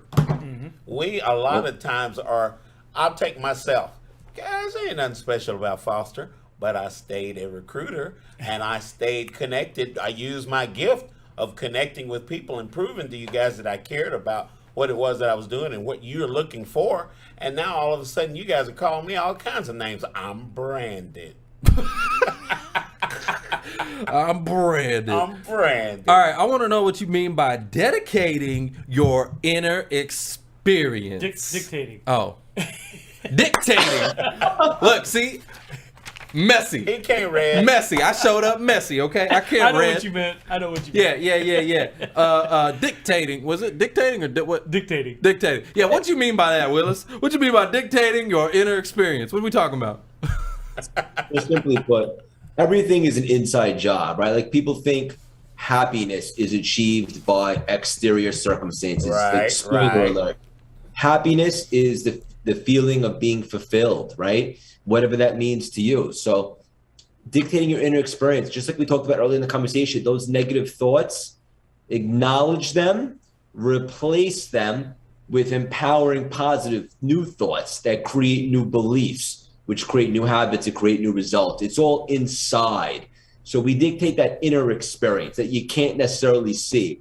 We have control of how we want to choose our thinking, right? Positive thoughts, empowering thoughts. This creates new, brand new, unbelievable, abundant beliefs. And essentially that creates new results and a whole new life for ourselves. So that's what I mean by inner experience. The inner work creates the outer work. What's a project moonshot? What did you mean by a project moonshot? Yeah, so that's what I call, like, when I take my one-on-one clients through a journey and essentially we go through our coaching program. A big moonshot, as I like to call it, like a big vision, something that is a obviously very big but attainable goal, so to speak. So I like the word moonshot because, like I told you earlier in the conversation, I'm extremely strange and weird, and it just fits my brand and so forth. But cultivating a big project moonshot is what is this big vision that we want to accomplish? For example, when I started CLS, and then breaking it down, reverse engineering it, and coming in with the critic perspective to really give yourself all the potential scenarios in which it wouldn't work out, right? So you have permission to actually shred yourself. Well, it's not gonna work because of this, it's not gonna work because of this. And then you come in as the realist perspective and you say, actually, it will work because of this, and that. So it enables you to already knock out all the limiting beliefs that are already gonna come, get out in front of it, and then we're able to cultivate our project moonshot, so to speak. Love that. I also know that you are big into your journaling. Right? You journal. Speak to the audience about the importance of journal. I've journaled on and off. I know it's one of those things that I know is good for you, and I did it consistently, and then I kind of fell off. It's like working out. Like you start and you know it's good for you, and you're like, yeah, and then you fall off, and it's like one of those things you know you need to get back to. Talk to us about the importance of journaling and what your process is that you go through as you journal. Journaling is so key. I journal every single day. I absolutely love that stuff because there's just something really powerful about the ability to write something down and to see it on paper. It does something for you, right? It's different than just thinking it. It enables you to feel it, to see it down there. And so I love to journal. And then also, right? So like if you read a lot of books like I do, if you ever want to go back to a certain piece of content, instead of having to reread the whole book, maybe you journal as you do it and you take some notes, and then you could just open up a notebook or a journal and just hit that specific subject, whatever the case may be. So I can never get enough of journal. For anyone that's a gangster or hasn't tried it yet, I highly recommend grabbing a journal and just write stuff down, goals, visions, anything. There's just something really special and unique about the ability to write something down. Yeah, I think so. I think writing down things you're grateful for is important. Even the little things, especially the little things. It's so easy to overlook the little things. It's just so easy, right? Mm-hmm. Like 100%. The little wins. Well, like you said, I mean, it materializes or makes things tangible, right? Because you've written them down, you can go back, you can read them. Go back and read it in front of you, or you're able to. Well, we just said earlier that consistency, right? The little thing, doing the little things consistently equal transformation, right? So doing the little things, but are you not appreciating the little wins? If you're doing those little things, appreciate the little wins, because yes, you're going to have that big transformation. That is going to happen. That moment in time when you look back, and like with us, you look back at that first episode to today, massive transformation, but it's been 4 years. But what about all those little wins along the way, those little moments? And can you capture that? Can you not forget those little things? Because it's easy to lose sight of that. But if you capture it and write it down as you're going, you go, wow, God was there the whole time, just helping me win, just a pat on the back, the whole time. Those relationships. What do you need, right, to take your business to that next level? What do you need? Is it a person, or is it a thing? Is there something that you need to continue doing what I'm doing and be able to delegate as we continue to scale and grow, and to be able to hire and grow my special team, people that I could trust and so much, so they could take some things off my plate. That's really it. And just continue doing what we're doing. Love this stuff. I'm super passionate about all the things that we're doing. If I had $1 billion in the bank, which I don't yet, I would still be doing exactly what I'm doing right now, specifically having this conversation with you guys. So I absolutely love it, just to continue to delegate and to grow the team so we can make more of an impact. Well, you said a keyword. You said a keyword. Hold on. Stop with all of monies. Money's flying. Hold on. We're sharing. He said something that was a ding, ding, ding for me. It was a winner chicken dinner. I heard you say the word hiring. Are you? So you're growing. Your business is growing, right? Like, is there anything specifically you need right now? Like, what are you looking for if you're hiring? Like, is there anything that you need to help you take that business to the next level? Because we got a whole big old audience of job seekers over here. They're trying to get to work. You know what I'm saying? You know what I'm saying? And if you over there hiring, you know what I'm saying? We trying to get some of these greenbacks. So let me know. Is anything? Yeah, so right now we're trying to facilitate. Everything else is really taking off, the podcast, the coaching, and all that stuff. The main focus right now for 2022 is more speaking engagements. Like I said, we just spoke at Fiverr, which is $7 billion publicly traded company. We're getting a lot of speaking engagements, but we want more. We want to be able to speak in front of more companies and make more of an impact on the employees. I got an idea. Nice. So would somebody to help with maybe scheduling, or like a PR assistant, somebody who can, target selective people that, to help open those doors, things like that? Would something like that be helpful? Yep. All right. There you go. You heard it here on the Who You Know show. We need to make that happen for my man Craig. Craig, this has been awesome. You've dropped all the mics. We got money flying around for you. We appreciate you. Thanks for listening to the Who You Know Show podcast. My name is Trevor Houston, and if you've enjoyed this episode, consider subscribing wherever you listen and leave us a positive review to help us keep the mics on in the studio. Until next week, that's the show. It's all about Who You Know.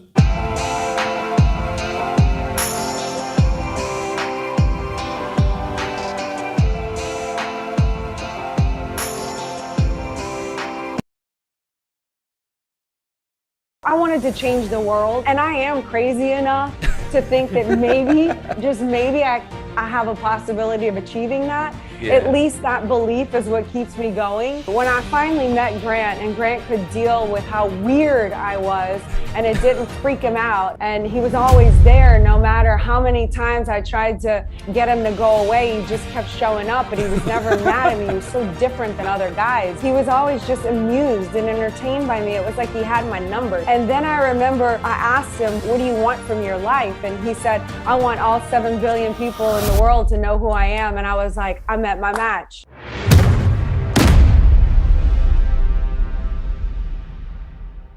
I'm real excited you're here, and I want to dive in and talk about, where you've come from to get to the empire builder that you are today.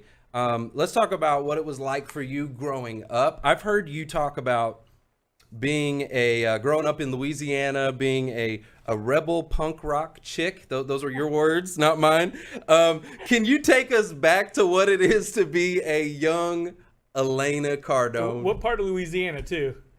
New Orleans, baby. Come on. Who that? Hey. Love it. What was it like for you? What's this rebel chick you're talking about? Well, I'm wearing combat boots right now. Yes. But Barbarian combat boots. So as a teenager in New Orleans, I know it's kind of hard to imagine if you're not from New Orleans, but it was a very different atmosphere when I grew up. It was only 18 to drink, and so it wasn't 21. That changed way later. And you can drink on the streets with an open container, and the families drink a lot. And so my point is so young Elena, had a traumatic incident occur that I wasn't really up to the maturity level of dealing with at like the age of, I don't know, I think I was 13. I come from this family, we're very loving, but we always like push forward, and you don't wallow or like have your feelings very often. You just continue to go. So I didn't really know how to cope with myself. So I just kind of basically self-medicated, and then just kind of went off the rails. I didn't really have a big will to live at that time. It was kind of like, I kind of just went numb and shut off. So I was a big time thrill seeker. So I think that's why I like slam dancing, stage diving. I liked being around punk rock because it was, kind of an FU kind of a mentality and rebel. And I was angry. I was angry. I witnessed a death of my best friend, and I didn't understand it. And it made me really not able to cope with some emotions that I was having. And I just felt like that was an outlet where I could express myself and let out anger and be rebellious and not care. But so a lot of it did on the surface look like a lot of fun. But underneath it all, there was just a tremendous amount of pain that I was trying to deal and cope with. So, it's a mixed feeling times for me, because I appreciate that I have a wild side and that I have a don't care side, and that stayed with me, but it also cost me. Wish the only thing I regret in life is that I wasted, probably a decade or two unnecessarily on excessive drug and alcohol intake. Well, I was can relate. Never an addict, but I was a hardcore partier, recreational user. Yeah, I can relate a lot. In my early years, when I was a teenager, I was getting in a lot of trouble, and I wasted a lot of time. I know you're kind of recognized as being the visionary, right? The visionary behind, this movement that you guys have going on. When did you start to recognize your gift for having vision? Am I right about that? You're kind of the visionary behind the whole 10X movement. Yeah, and it was later on probably where I kind of learned to just embrace it and hone in and really allow myself to flourish in that area, because growing up as a child, I don't like school. I don't like academia. I was an actress. I'm a very visual person. And, I have that vision that you're talking about. So as a child, it was difficult for me because I was in school and I'm supposed to be focused on things that I'm not interested in, where my mind just wanted to be thinking about whatever I think about, right? Which now is my greatest asset, right? But as a kid, so I was made wrong for that because I didn't fit in and I was hyper and I didn't have the attention to focus on, stuff that doesn't interest me. And then as I began to date guys here and there, obviously before Grant, I was always thinking big and talking big, and they would be like, that's ridiculous. And why like I was too much for everyone. I was always trying to be tampered down. So that was difficult. And when I met, because I wanted to change the world, and I am crazy enough to think that maybe, just maybe I have a possibility of achieving that. Yeah. At least that belief is what keeps me going.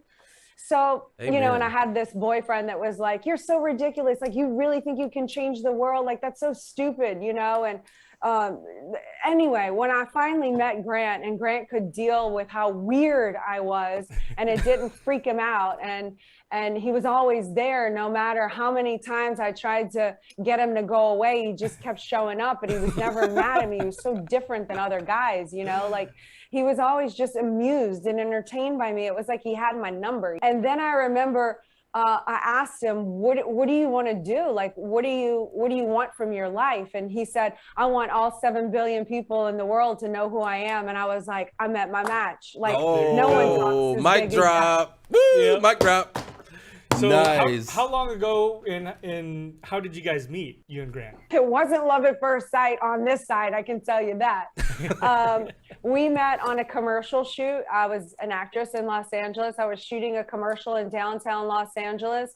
Grant knew the director, and flattery to myself, it was, I guess it was kind of a love at first sight thing for him. And he asked the director for my number. The director was like, I can't give you her number. That's not what we do. And you just can't give out the call sheet numbers. And Grant was like, well, you can give it to me now, or you can give it to me in 3 hours or 3 days. But, you know, like, just save yourself the pain. And so he got my number. He called me. I had one phone call with him. Not my type. I mean, we don't even have to get into that. The phone call was not a good phone call for him. I just thought he was this arrogant rich guy who think he could buy women. I wasn't interested remotely. So that call didn't go well. And then every single month for the next 13 months, he called me twice a month. This is in the answering machine days. He'd leave a message on my answering machine with 0 return phone call.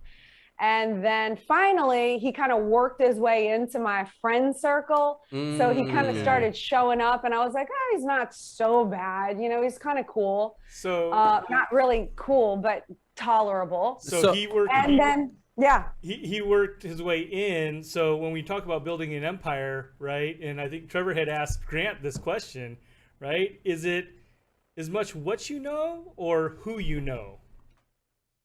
What would your answer be to that as far as I guess building it's your empire? who, because, you know, in life and building empires, you need people and you need a team. And, you know, it's not it's not who you know, it's who knows you. Yes. Okay. That's I'm going to reverse it. Like, you know, it doesn't matter that I know you. If you don't know me, you're not doing business with me. You're not bringing me into the empire. So yeah, that's what Grant's answer was. That's what he said. He said, you know, he said it's who knows you, then it's who you know, right? But he said it's exactly that. All right, so you do talk a lot about building an empire with your partner, right? With your partner. And so you just said Grant has kind of a 10X personality, right? He has a 10X personality. Have you ever had to like pull him back from being beast mode and like save him from himself? Has that ever happened before? Well, it's a no. I've never told him you work too much. When's enough? Where are you? Come home. Put your phone down. You have to spend time with me. Never heard that. And one of the reasons why is because I'm also the person who told him you need to become a billionaire. And it wasn't about a billionaire that I need. It's about being who he is designed to be. He is meant to be a giant. And a billion is a status in life that said it's just a target. Did I hit it? And how many of his products and services and how many people will he have had to have helped in order to achieve that? So I can't tell a man to go do that and what that requires in terms of skill and energy and push and shove and hammer, and then say, come spend time with me. So you've never had to pull him back. So you've always just I've been never like, had to pull him back, but you know, I've always pushed him and I've always made the support system, and I try to provide a distraction-free home environment so he's not making mistakes out on the battlefield, if you will. But this part of me is the part that I don't like, but it is the hat and the role that I play is, you know, Grant is a wild man, but he's conservative, and especially with his money, but he's wild, and he gets to be free, and he's worked and earned his way to that freedom. And I don't want to stop it, but I do have to run kind of the PR in the family. So I am always giving him corrections, which he doesn't like, I know. But the thing is I want him to reach 7 billion people. But if he's shutting off half of those 7 billion people because he's perceived a certain way, or he approaches something or says something in a way that's taken out of context, especially with the people who don't understand his heart, and could misconstrue that. So I'm constantly trying to get him to understand that he can be free within a barrier, if that makes sense. And sometimes he resents me for that. But my purpose in that isn't to stop him. It's just to make him more accessible to more people. No, that totally makes sense. I totally get you, because there's, you know, with that kind of a personality, it's kind of a love-hate thing, right? It's a love-hate thing. And I know Grant's heart. I got to see him on Undercover Billionaire crying and stuff and all that. You know, you get to see the teddy bear side of Grant. What is one common myth about you and Grant and your relationship that you would want to debunk? Is there something out there that you're just like, you know what, that I would just want to put that to bed? I want to debunk that. Not anything that I can think of offhand, you know. I would say, you know, some people use us as an excuse to not have to do the work, and the excuse is, oh, they have it so easy, look at their life, or they want to say, oh, that's easy for them, I have it hard. And so I just would, the debunk is it's not easy no matter what level you're at. It wasn't easy when we were really struggling in 2008 on the verge of losing everything. It wasn't easy when I lost my friend. It wasn't easy when I lost my father. I have challenges in life just like everybody else. And every level brings a new set of sacrifices. And a new set of challenges, and you just learn to cope as you get bigger, and the more you expand, the better equipped and armed you are with all of the tools that you've prepared yourself for. But you never, at least for me, I can only speak for myself, I can't speak for anybody else, but you know, life doesn't just get easier just because you have more. You had just mentioned how you had gotten through some trials and tribulations, namely the great financial crisis, right? 2008 and 2009. You guys are in real estate. So what lessons did you learn from that? And then also paired with that question, I know a lot of people look at ultra successful people and think, oh, they've got it so great, but they don't see all of the things that have brought them to that point, all the hard work and effort and going through those trials. So can you tell us a little bit more about that journey? Yeah, 2008 happened, and Grant's business, my husband's business, as he knew it was pretty much over. We were on the verge of losing everything. It was the first time in our lives that our friends, we discovered actually were cons, and conned Grant and I and sued us for a bunch of money. It was the first time that had ever happened. So there was like a massive betrayal and just, you know, awakening that, you know, pretty much that evil people do exist and bad things happen to good people, you know, bottom line. And there was another situation going on. So I was pregnant with our first child. That was a blessing, but also scary. And so it was in 2008 that I decided, you know, I'm going to trade in my acting career in order to trade up and build this thing called an empire with my husband, and put in the infrastructure and the support that he needed and we needed to really build this thing out. It was a very terrifying moment for me as a woman. I thought women everywhere were going to hate me. They were going to say I'm a sellout, a loser. How could I go support a man? I'm so stupid. Like, he's just going to cheat on you. Anyway, I had all of that to deal with, and yet I put all of that aside and cashed in all my chips on Grant. It was a bet that paid off. And we've done what we did, but it was a lot of work. It was a lot of sacrifices, a lot of decisions, a lot of getting real and honest with who we are and what each of us individually could bring to the table, ego aside, also male-female role aside. It's who had the strengths, who had the weakness, and deli up accordingly, and assigning each other the boss of our departments that we were going to run. And that's really what got us focused in working together in a collaborated manner to reach a heightened level of success. Prior to 2008, I was kind of vying for this power position, and quite frankly, him too. And so we were clashing heads a lot. We weren't really making momentum as a couple. But once we figured out who did what in order to achieve this empire, this heightened level of success, we really started to execute on our roles 100%. And what that did is it very quickly, I mean, I say very quickly, it took us almost a decade, but it very quickly got us on the right path, and it did boost us working together. It kind of eliminated the distractions of wanting to fight with each other because there was so many other people to fight with. And also because we had this mission and these targets in place and this massive purpose of where we wanted to go. So when you have your sights set on like a Super Bowl ring or winning the Super Bowl, you're less likely to argue and keep bringing up who fumbled the ball in the third quarter. It's like, okay, was it the quarterback or the catcher's fault? It doesn't matter. Catcher, you get better. Quarterback, you get better. And let's continue to make the plays so we can win the Super Bowl ring. Love that. So That's it's a great helped in our analogy. marriage a lot to be able to, you know, let the small stuff really slide because we're going for the bigger mission. That's what our journey looked like. It was a lot of hard work. There was no designer clothes or planes or jewelry, or there was about 10 years of no vacations, not going out, not partying, friends calling us fuddy-duddies. When are you going to enjoy life? Yada, yada, yada. But, you know, it's like Grant said, we paid the price so that we can pay any price today. And that was a choice that we made. Mic drop. Boom. I love that. I love that. Elena, so let me ask you this question. So during that time, it may have seemed a little bit dark. You know, you're going through all those trials and tribulations of 08 and 09, like you had mentioned. What would you say to a job seeker who may be going through a time in their life where they feel lost, hopeless, worthless?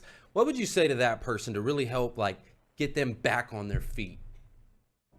I would say a couple of things. One, I would say visualize what you want your life to look like in 2 years. Like, who do you want to be around? Where are you going? What is your job? What is your impact? What is the difference you want to make? What's your financial condition? Like, really visualize where you want to be in 2 years. And that's what I always do. And I've done it over and over and over. I visualize where I want to be. And then I come back into present time. And then I write a list of everything that I would need to do in order to become that person I want to be. So, you know, if you want to be physically fit, obviously you're going to have to either hire a trainer or get in the gym and you're going to have to stick to your routine. And then you're going to have to do the doingness in order to become the thing that you want to have. So it's kind of a 3-part thing. You visualize what you want to have, and then I come into present time and I assume the beingness of whatever that is. If it's, you know, a beingness is like a role, like a doctor or a successful person, or, you know, some people say a billionaire. Well, what does that look like? Assume that beingness. Don't be stupid. Don't go spend money you don't have. That's not what billionaires do. They understand money. That's the difference. So what would you have to do as the beingness of a billionaire? You would have to know about money. So then write down the actions. So in order to have, you have to be, then you have to do, and then you have. It isn't the other way around. It isn't you have and then you get to be this person. No, people have it inverted. It's completely the opposite. You be the thing, you do the actions, and then you have your picture. Woo! So, you know, mic drop. Right? Another. Did I hit another? Oh yeah, so that's what I would do. Research, study. If you want to know about money, what's your job that you want? How are you going to become an asset? Who do you need to study?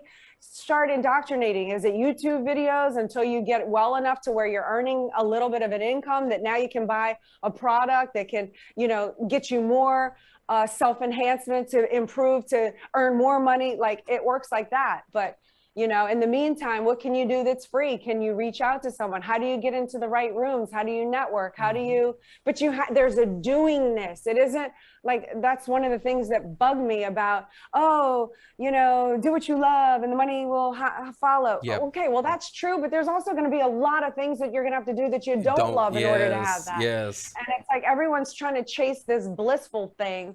Or wish it in humana, and it's going to appear. Like, it doesn't happen like that. There is a doingness. Yes. Like, you have to take a physical action in the physical universe in order to move this cup from here to here.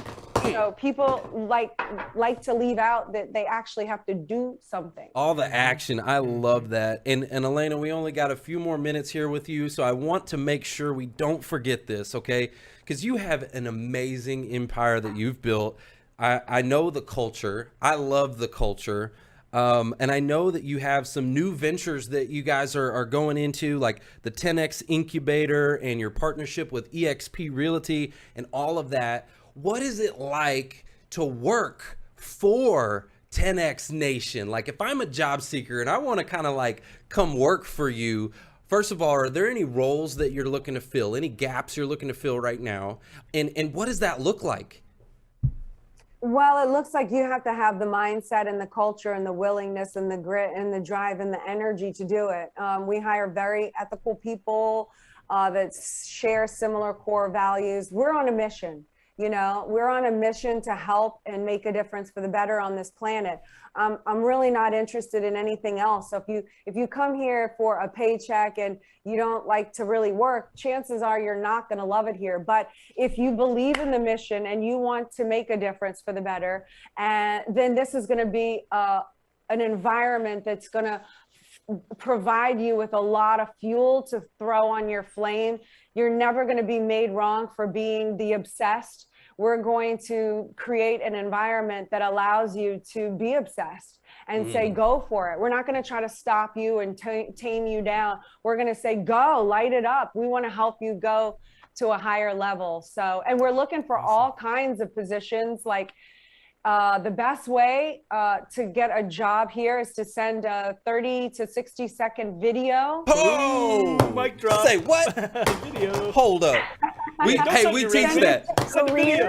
Careers at grantcardone.com, careers at grantcardone.com, and make it just a professional video, but just where we can get a feeling for you. We don't look at resumes here. I never went to college. It doesn't matter to us if you went to college. We're looking for a personality and a person that's willing to like hold the front line with us and join the movement. So if that's you and you're interested, send your 30 to 60 second video to careers@grantcardone.com. So you didn't know this. I didn't tell you this, but we train our network to do exactly that. We're training these job seekers how to make the videos and how to send them into companies and all that. So I hope, Who You Know Nation, y'all need to connect with 10X Nation is all I'm saying. We're going to see some things happen. Wow, that is awesome. Let's go. Wow, let's see if we can get some more cash flow out there in the universe. You know what I'm saying? And how about this? If anyone is out there and you're a realtor or you are looking to get your real estate license, it's a very low cost entry it's not meaning that it's $300 to take your real estate course online. I think give or take 400, I don't know, relatively inexpensive compared to like a college or like a trade center. Sure. And then EXP is $150 to join, and it's like $84 a month. So relatively speaking, these are very inexpensive costs. If you are interested in that and you want to work with me as a realtor, I'd love to have you join my team, and you want to hear about the model, then go to join10xempire.com. And I do this opportunity call every Tuesday. Would love to answer your questions and tell you more about what I'm doing. If anyone out there is interested in working with me, not just under the Cardone Enterprises, everything else that we're looking for. Empire, Look, all I gotta say, Elena, is I want to come work for you. Okay, you're out there. She's out there shooting guns and doing fun. I saw a video. Okay, so we got a lot of mutual connections. I saw a video out there with Shay, Rowbottom. Y'all were blowing stuff up, shooting guns, and having a good old time. And you're just awesome. We just really, really appreciate you coming and being part of this show today. And I hope we can get a few of these Who You Knows over there with the 10X Nation, and that'd be amazing. Oh, that would be great. Come on over. We're looking to hire all the time. It'd be great. Thanks for having me on the show and introducing me to your audience. It's been awesome. You guys rock. Thanks for listening to the Who You Know Show podcast. My name is Trevor Houston, and if you've enjoyed this episode, consider subscribing wherever you listen and leave us a positive review to help us keep the mics on in the studio. Until next week, that's the show. It's all about Who You Know.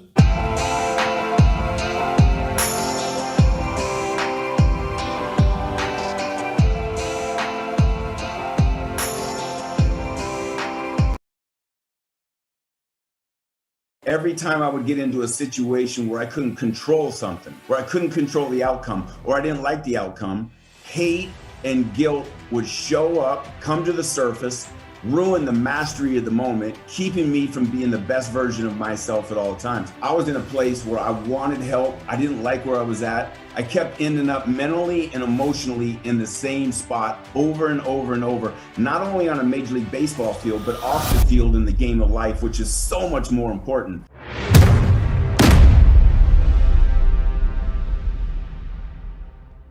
Everybody, please welcome Todd needs to do more in life. Oh my God, come on, man. Hey, and Derek, can we pull him on the screen too?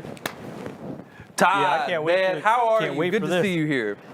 I'm great, man. Trev, how are you? I got to tell you, I got you about strike 2 right now on, when you were pronouncing names. So I feel so honored and humbled that you pronounced my name right. So I know, huh?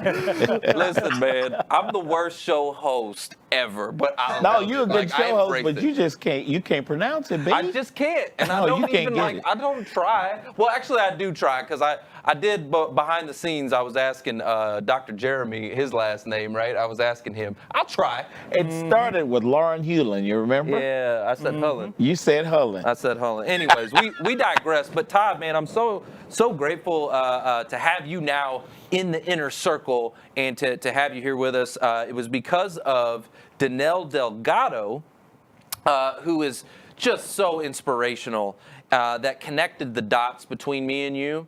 And it's all about networking. So I'm so grateful you're here, and I want to dive into your story.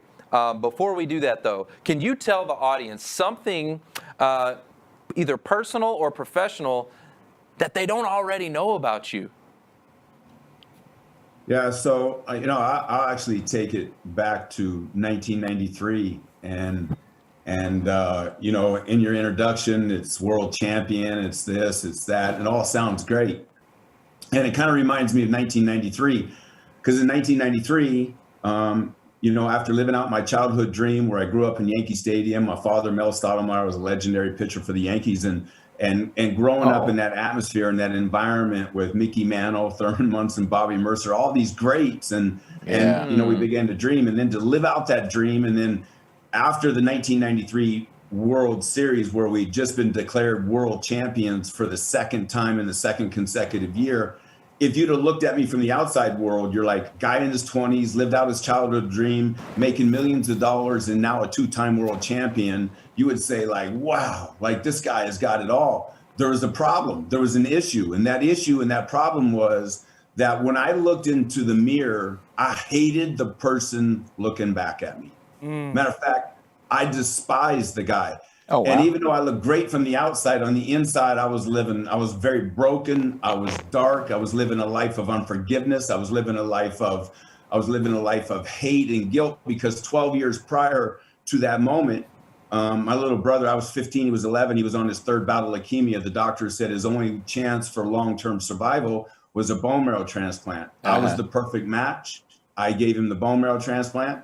My marrow eventually put him into a coma that took his life. Oh, man. Obviously, it was tragic for our family, and for my mother and father to have to bury their 11-year-old son. For me, at that very moment, I hated the world. I hated God for taking my little brother away from me. Like, I was hateful on top of sadness, but there was something else that just really took over me. And that was, I felt guilty. I was like, it was my marrow. And as a 15-year-old boy, even though doctors and my parents were saying, listen, it wasn't your fault, it doesn't matter what you told me. It's what I was emotionally feeling, and it's what I thought. If it wasn't my marrow, maybe he'd still be living today.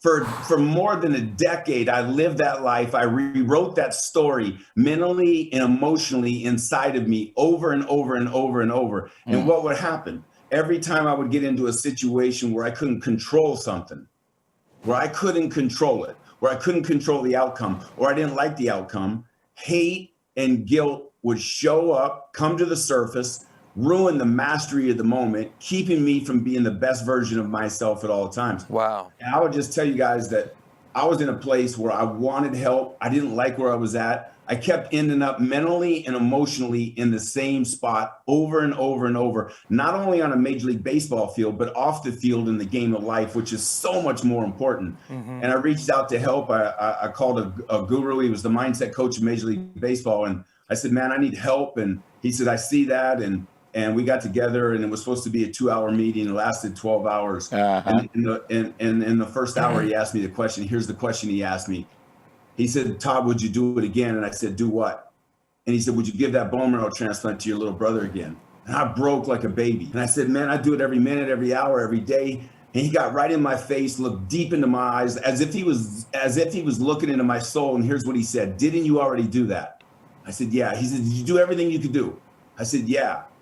He said, Todd, it's time to forgive yourself. You're not God. You could not save him, and you did not kill him. You need to let it go. It was the first time in my life someone gave me the right perspective. And it was at a time where I wanted to help, and he gave me permission to let it go. Now, it was a process, guys, to rewiring this whole thing. And then here's what he said in the last hour of this meeting. It was supposed to be a 2-hour meeting, lasted 12 hours. Here's what he said: will you do a 7-day challenge with me? I said, I'm in. He said, here it is. He says, for the next 7 days, you're not allowed to respond or react to anything that triggers you mentally or emotionally. You are not allowed to respond or to react. He says, the only thing you can do is document. I said, I'm in. For the next 7 days. And at the end of the 7 days, I called Harvey Dorfman, my guru, my mindset coach. I called him and I said, I'm finishing it. And then we started going through the notes. And here's what he did. He built me a toolbox, a tool chest, to help me not only get into peak performance, not only to get into a state of love, of joy, of peace, of happiness, but he helped me when I was in a state, a mental state or emotional state of hate and guilt and unforgiveness. He gave me the tools to come out of that state and move into a beautiful state. He gave me the opportunity to not only get into peak performance, but to be able to stay there. So my message today is this: if you're in a dark place, and maybe you're looking at a bottle of pills on next to your bed, and you're thinking that's your way out, or maybe you're tasting the barrel of a gun and the metal of a gun. You think this is my way out, and maybe you've gotten to a place. I just want you to know, I've been there. I've been on my back. I lived in a dark place. I lived in a place of hate. I lived in a place of guilt. I lived in a place of unforgiveness. I want you to know today in my message is there's a better way, and you too can do it. Man, So- throw that mic. Man. Get that mic in there. Woo! Yep, I threw that's my a phone. Definite mic drop. Yeah, throw man. your phone, Bob. Come on now. And you know what I find is very, very recurring, right? You talk to and you look at, and I've talked to some other people that have reached a super high peak, right, of success. And, you know, there are a lot of people that when they get to that point, they've sacrificed so much or they've gone through so much. And to hear you tell that, man, I got like shivers. Well, I know that was I deep. threw that mic earlier because the gentleman that got in your face and got real close, and he told you the truth. Yeah. And he said it in a way that, you know, was empathetic, but also connected the message. And that's hard to do. It's hard to do, to be direct, but also empathetic and connect that message in a way that, you know, is direct and forward and like, hey, like shakes them up. Like he rattled you up. And that was really good to hear, Todd, for job seekers. We have a tendency in the United States, we lose our job. Now, here recently, most people lost their job through no fault of their own, but it still makes us feel like, oh, rejection and that kind of stuff, you know. But I'm glad what you said because it relates to job seekers. I talk to job seekers every week, hundreds of them. The other thing that I really got to, Todd, before you go on, because we'd love to hear more, is that you were open, you were receptive. I mean, yeah, you know, and that's part, you said God, right? It's part God. You have to be, yeah, you got to be you ready have to to listen. be receptive to the message and to him, to the calling, to the help. And that's why this is such a ministry for us, is because a lot of times Exactly the job what seekers, it is. They are kind of at that bottom, and when they it comes are through brokenness. They are right? A lot more receptive and willing to listen and open to it. So I like this you gotta be ministry open. because Trevor, Mark, and I constantly give positive feedback. And people in this, I haven't had one person, and I've been doing this 20 years. I hadn't had one person that didn't land a job. And when they land a job, they understand why they needed to hear the things that are just like what you just said, Todd. 100%. Hey, Todd, I heard you in an interview. You talked about the multivitamin to success. So I'm really curious about this multivitamin, man. I want some. I need some. So the multivitamin to success is you have to push yourself to failure on a daily basis. And so many people look at the end result. So many people look at someone maybe achieving these massive results, or maybe sometimes, you're looking at it and you say, well, where'd this person come from? Must have been an overnight success. What most of the time, what we miss out on is all the failures along the way, and I would just tell you, I'm a product of screwing up. I'm a product of failure. Let me raise my hand. I'm a product of brokenness. And because of that, and because of working my way through, my mess and my message becomes my ministry.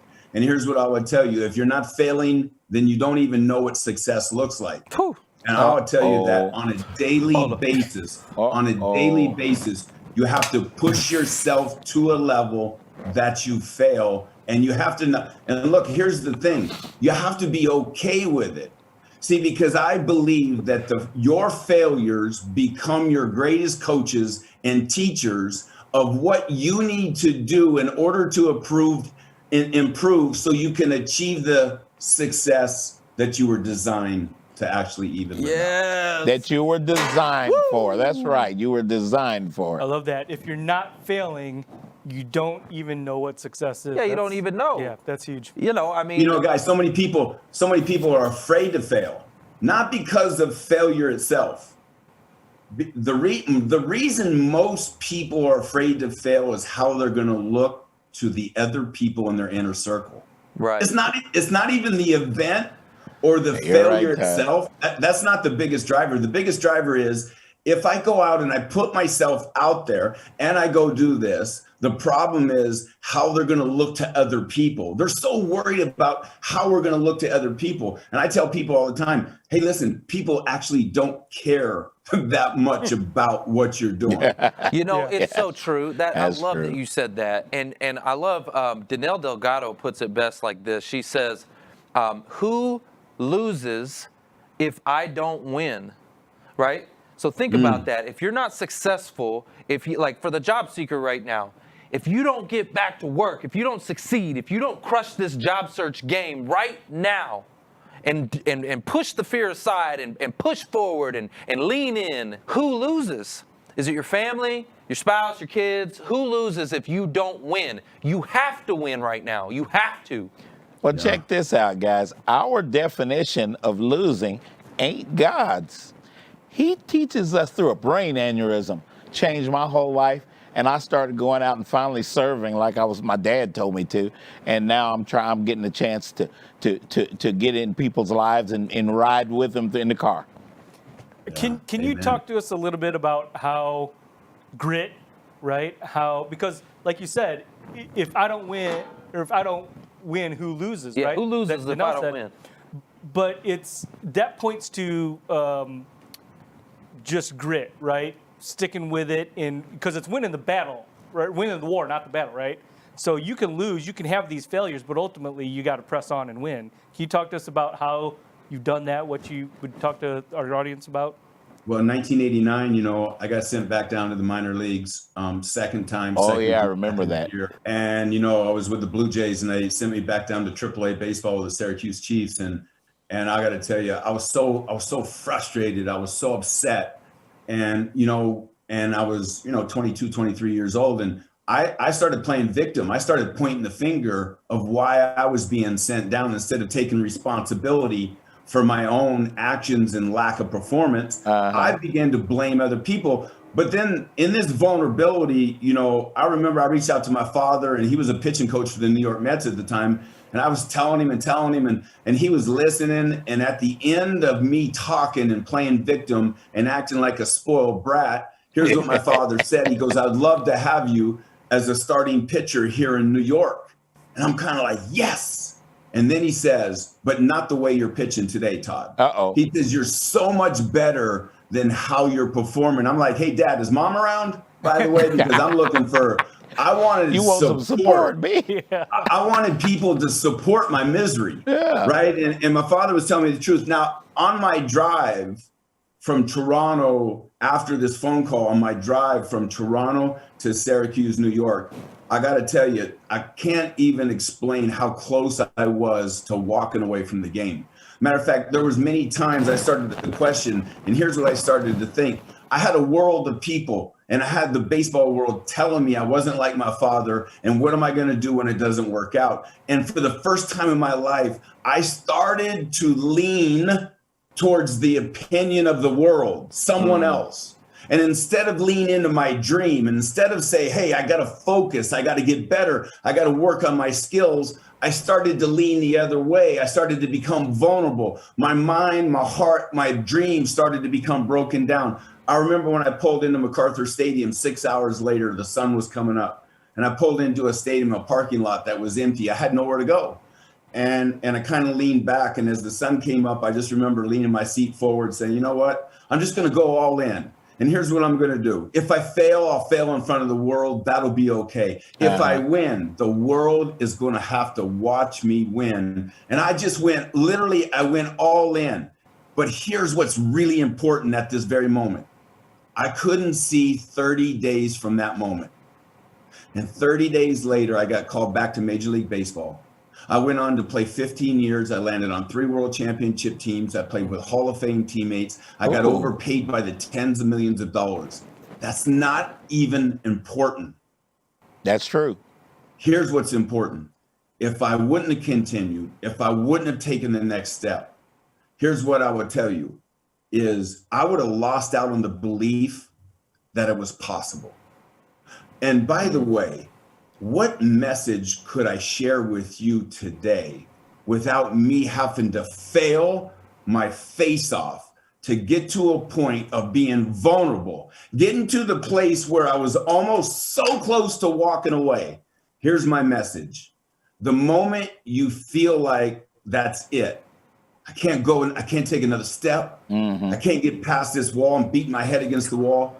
Maybe, and you get to a mindset where you start thinking, maybe, just maybe this wasn't meant for me. Maybe the world's right. Maybe the opinions of other people right. Here's what I would tell you. When you get to that point, generally speaking, you're as close to your goals you've ever been. You're just not aware. Okay. Okay. Fine. Get that. Hold on, let me throw this cracker jack. Hold on. You 5, that's a big you 5s, you 6s, you 7s, right? You 8s out there in the audience. Are you a 10 now? I hope so. You are. Now this has got to be. It's got to be lifting you guys up. My goodness. Let me say one more thing. I don't mean to interrupt. No, you keep. No, come on, Todd. People, you the pitcher, B. For the job seekers, the people on their back, going through the frustration, going through this whole thing, looking at COVID and saying it's COVID's problem, looking at politics saying it's a political problem, looking at race saying it's a race problem. For all of the people pointing the finger, I just want you to listen. I've been there. I'm normal. I'm human. I failed my face off. Yeah. But listen, here's what's so cool. It doesn't matter where you are if you know where you're going. Okay. It doesn't matter. Okay. It doesn't matter where you are, as long as you'll sell out to a vision and a place where you can go. And as now you're just on a journey. It's a journey. It's a work of progress. The setback is now, and the failure is for you to get better in order for you to live and carry out and move on towards your vision. Right. So all of these setbacks are not a bad thing now. Now they become. Listen, how about when failure and setbacks becomes exciting? Yes. Yes. Yes. I get a chance to get better today. Let's fall on our faces today. Look, This is a Golden Mike episode. I'm throwing it out. I'm dubbing this the Golden Mike. That's the safe Golden Mike. Yeah. This is it, man. That's the non-confetti Golden Mike. But see, I already know this. And let me tell you why I know this. Because like minds attract like minds. And so Nell Delgado was a Golden Mike episode. She came in here. She lit me up. She connected me to you because she knew. She said Todd Stottlemyre. She said Todd Stottlemyre. Right, he's the man. He's gonna add some more fire. So Todd, I'm gonna ask you the same question. Maybe we'll connect offline, but I want to know who you know. It's all about networking that can light this show up for our audience because you are just killing it, man. I love that. So I know you know you're killing it, Todd. I know you know some folks. Yeah, and what? I'm gonna tell you something about Danelle because she's the one that connected us real quick. So she's gone through a situation over the last 48 hours, and she's great, by the way. But and she let me. We're close enough that she created this awareness for me to know, what she would be walking through in her life over the next 24 to 48 hours. And I was like, wow, man. And I said to Danelle, I said, listen, you're a champion. And I was like, and I kind of gave her a couple sentences, and she was like, hey, man, thanks so much. I needed that in this moment. And it's cool how you build these relationships. And then if you really have a heart of service, you're always reaching out to see how the other person is doing. There you go. Here's what's crazy. This morning, it's funny, and I got goosebumps thinking about it because she's the one that connected me to the show. And I said, hey, champ, how's your day? She said, how's my day? I said, she goes, my day is great. She goes, I put it in God's hand. Yes, sir. I put it in God's hands to take care of my problems. I need to now shift my focus to go serve the world. I was like, yeah. Oh, that's all kind of mics. Oh, boy. Gosh, I said, Danelle gave a mic drop over text. Oh, yeah. You know what I'm saying? It was like, it was awesome. Well, speaking of mic drops, we've had a bunch. You've got a golden mic here. Todd, man, I just got to say thank you so much. We all appreciate Todd. you. Yes, sir. You lit it up, bro. Just golden mics everywhere. So you're welcome back anytime. And let's stay connected, guys. Yeah, and we will stay connected. And I'm going to lean on you because I know you know some folks that probably could bring some fire on this show. Yeah. So I'm going to reach out to you, all right? Okay, that'd be awesome. Thanks for listening to the Who You Know Show podcast. My name is Trevor Houston, and if you've enjoyed this episode, consider subscribing wherever you listen and leave us a positive review to help us keep the mics on in the studio. Until next week, that's the show. It's all about who you know.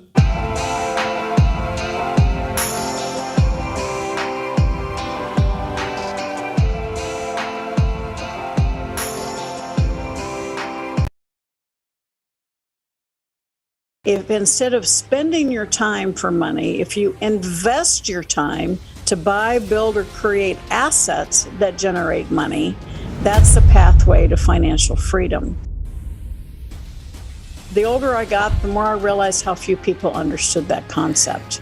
And so my favorite word on earth, assets. Most favorite phrase on earth, assets are sexy. Woo!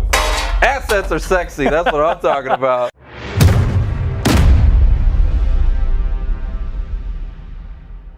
So today, we've got the one and only Sharon Lechter, and Sharon is a financial literacy expert, okay? We're talking about cash flow, okay? This is your expert, all right?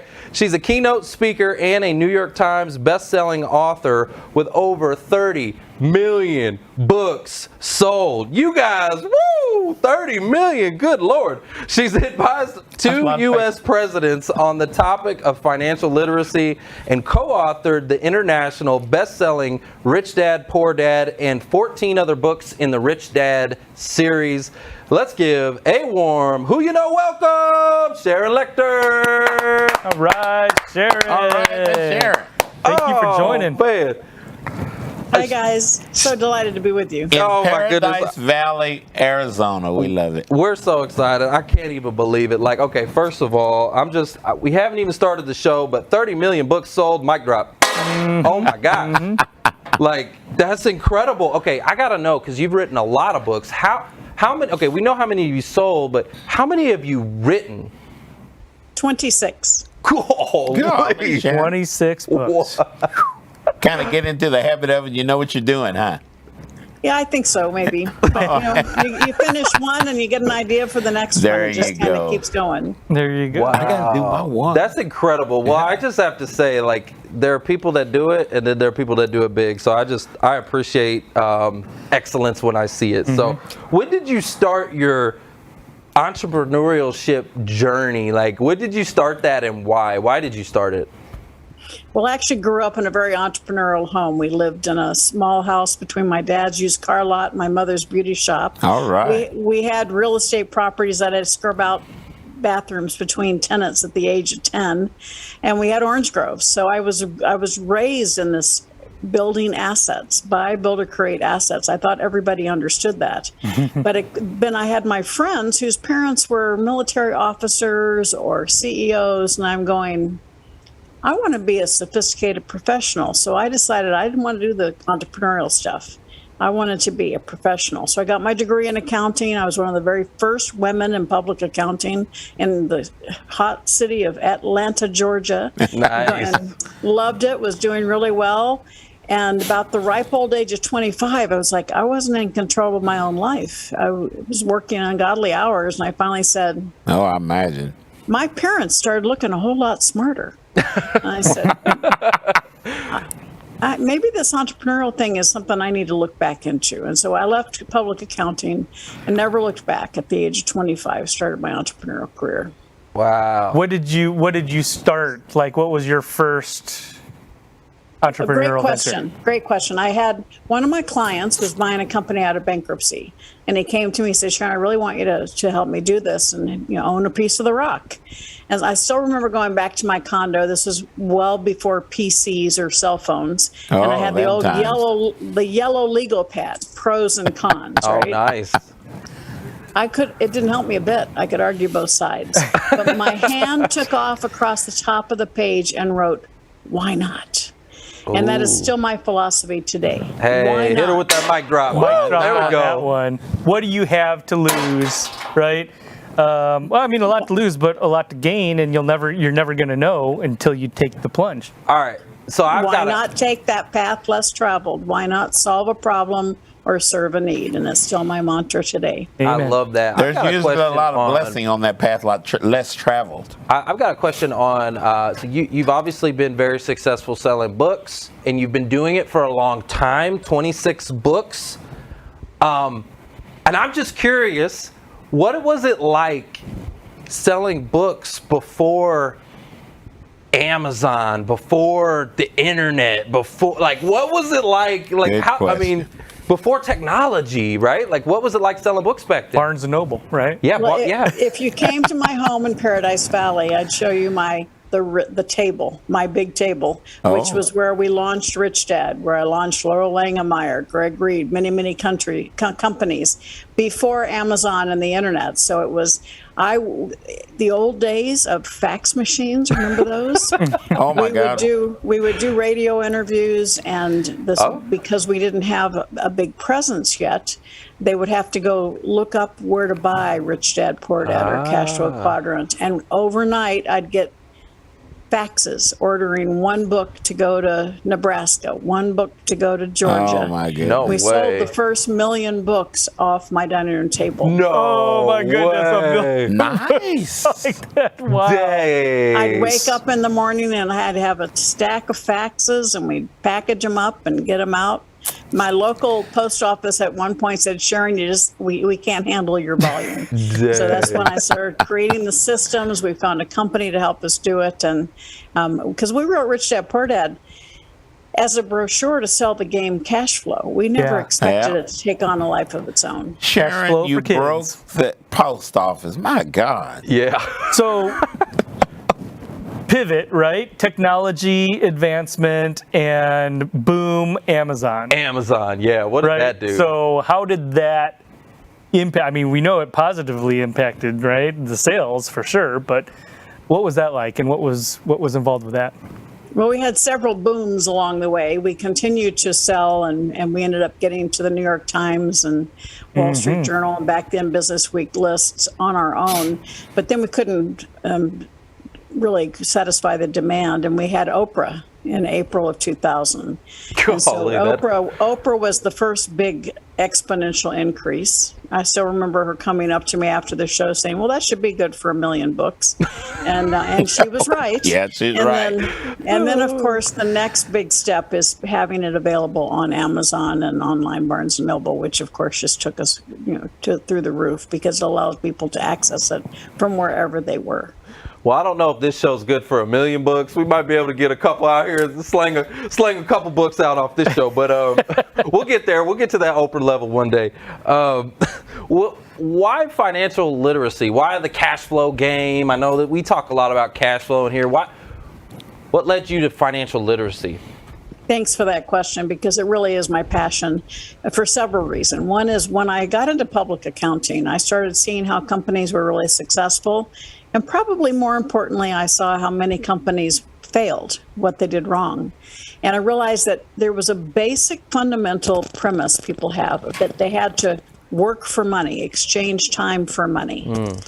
And that is a fallacy, but that's what we're teaching our kids in school. If instead of spending your time for money, if you invest your time to buy, build, or create assets that generate money, that's the pathway to financial freedom. And the older I got, the more I realized how few people understood that concept. And so my favorite word on earth, assets. My most favorite phrase on earth, assets are sexy. Woo! Assets are sexy. That's what I'm talking about.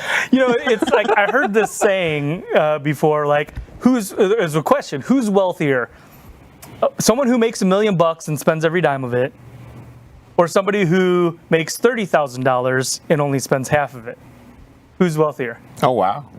Well, I have an answer to that, because my definition of financial freedom is when the income from your assets exceeds your monthly expenses. Right. And it does not have to be millions of dollars. Mm-hmm. Yeah, that's a great. No, it does not. That is so good. 100%. All right, so let's talk now actually, I want to talk to you about a conversation I heard in Clubhouse. One of the first times I heard you speak in Breakfast with Champions. Robert Kiyosaki actually was in the room at the same time, and I was hearing an exchange and a conversation happening, and I'm not sure I heard it correctly, and so I wanted to clarify with you what was actually being said. He seemed to be, in that conversation, to be giving you a lot of the credit, right? Because I know that you guys authored the book Rich Dad, Poor Dad, right? Is that correct? We were equal partners for the 10 years we were partners, and we wrote 15 books together, and I was the CEO of the company. I had already built the children's talking book industry, the kids' books with a sound strip down the side, with the inventor of that, and I started that in 1987 and sold it in 91, and we were able to go around the world. I learned so much about publishing, about manufacturing, about power of association, because we had this new technology. And back then, kids, I know, dinosaur days, kids did not have electronics. And so it was like, how could we get parents to trust us? And so we did partnerships with little companies like Disney, Warner Brothers, Sesame Street. And so that I learned that power of association, and that's what really is such a fundamental element for success. Mm-hmm. And so when I met Robert, he had actually come to see my husband, who's an intellectual property attorney, and he'd walked into his office in his flip-flops and Hawaiian shirt with this idea for a board game, and it was drawn out on butcher block paper. And I'm the only one that got out of the rat race, but I loved it because it was consistent with what I was teaching. Because of the importance of teaching people the importance of buying, building, creating income producing assets.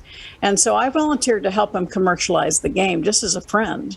And in the process, he told me he was going to charge $200 for it. And I said, well, that's kind of pricey. We're talking 1996 for a board game. And I said, maybe you should write a brochure to explain your philosophy. And that's when he asked me to become his partner. And we wrote Rich Dad, Poor Dad, intending it to just be a brochure to sell the game. Wow. And what a brochure it was. Yeah. Yes. And then people wanted more. So all of a sudden, we'll write a trilogy. We wrote Rich Dad, Poor Dad, Cash Flow Quadrant, Rich Dad's Guide to Investing, expecting, done. Oh, no. So we ended up, as I said, 15 books together over 10 years. I launched a second series called Rich Dad Advisors, another dozen books.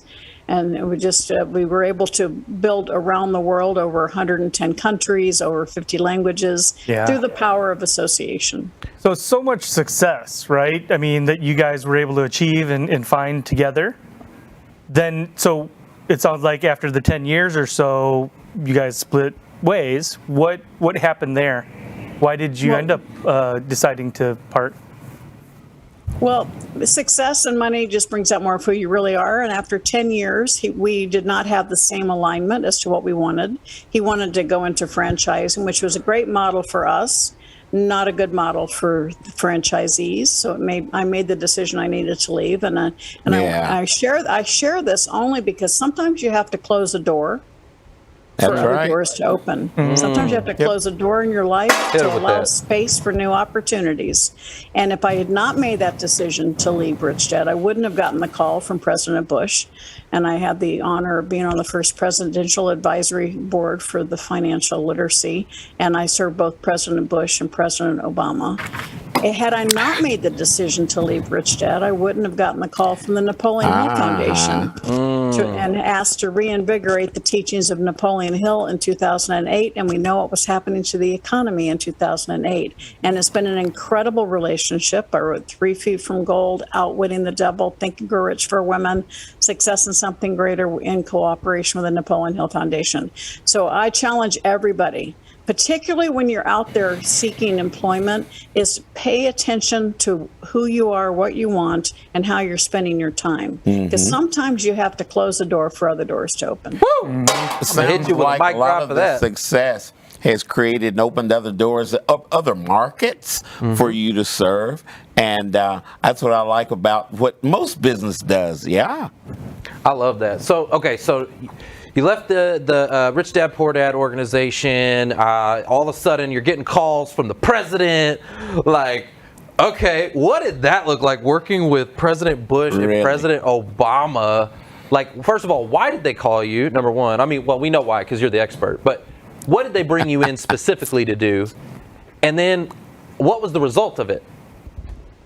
Well, great question. I had, there were probably 18 to 20 of us on the council, depending on which president I was under. And I was the only true entrepreneur. There were a lot of government officials, a lot of high-level corporate individuals. Charles Schwab was on the council with me. And of course, he was an entrepreneur, but this was well after he was into the billions of dollars. So I was the one that was carrying the steed to make sure that it wasn't just personal savings, understanding compounding interest, but that we had to really also teach the power of entrepreneurship. And while I was there, we passed the Credit Card Act of 2009. And my passion was really solidified when my oldest son went off to college and got into credit card debt. And this was 1992. He went to school and there were tables, free pizza, free money, free t-shirt, free money. He had a really good time his first semester in college. I bet so.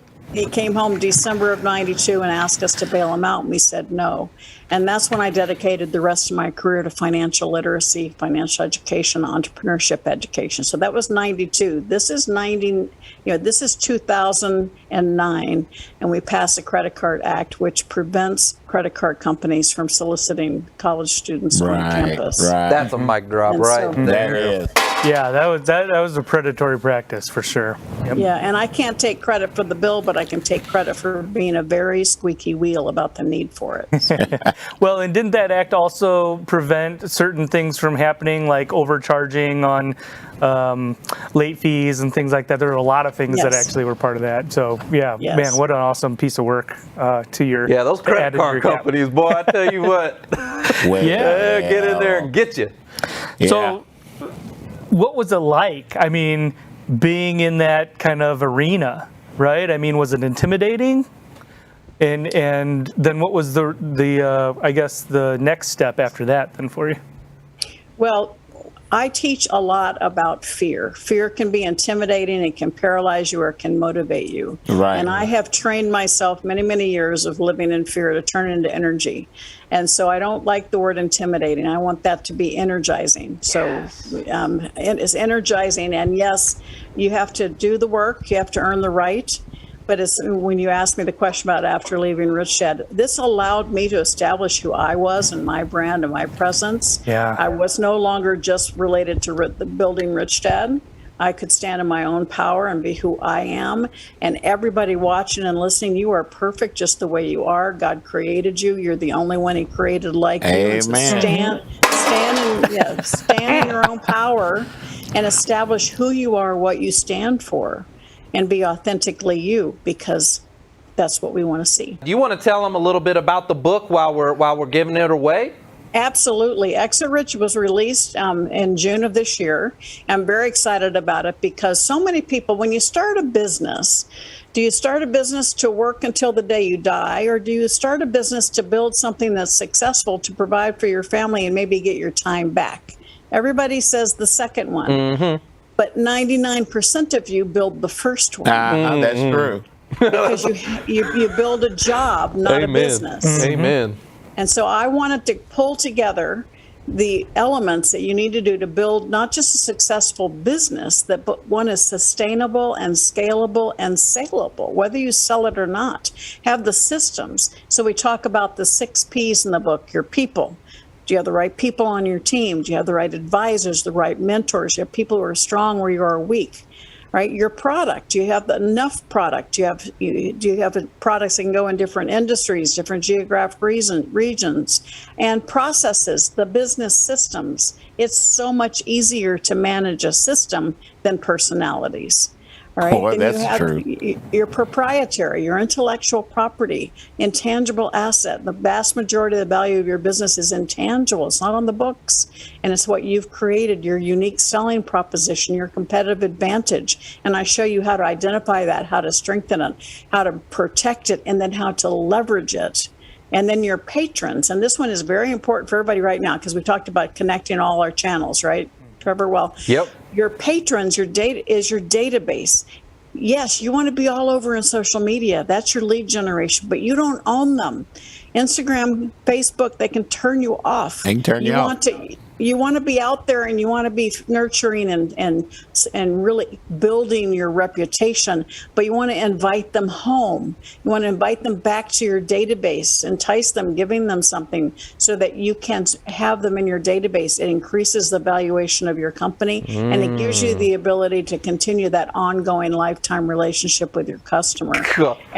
And then the 6 P is profits. So if your profits aren't where they're supposed to be, it's because one of those other P's is out of whack. And I want to support you and show you how to create the most successful, sustainable, and scalable company possible. And I do that in Exit Rich. My friend Steve Forbes says it's a gold mine for entrepreneurs. I want to say we Wall Street Journal bestseller. We hit USA Today. It's very exciting. Now I want to know about the Napoleon Hill Foundation.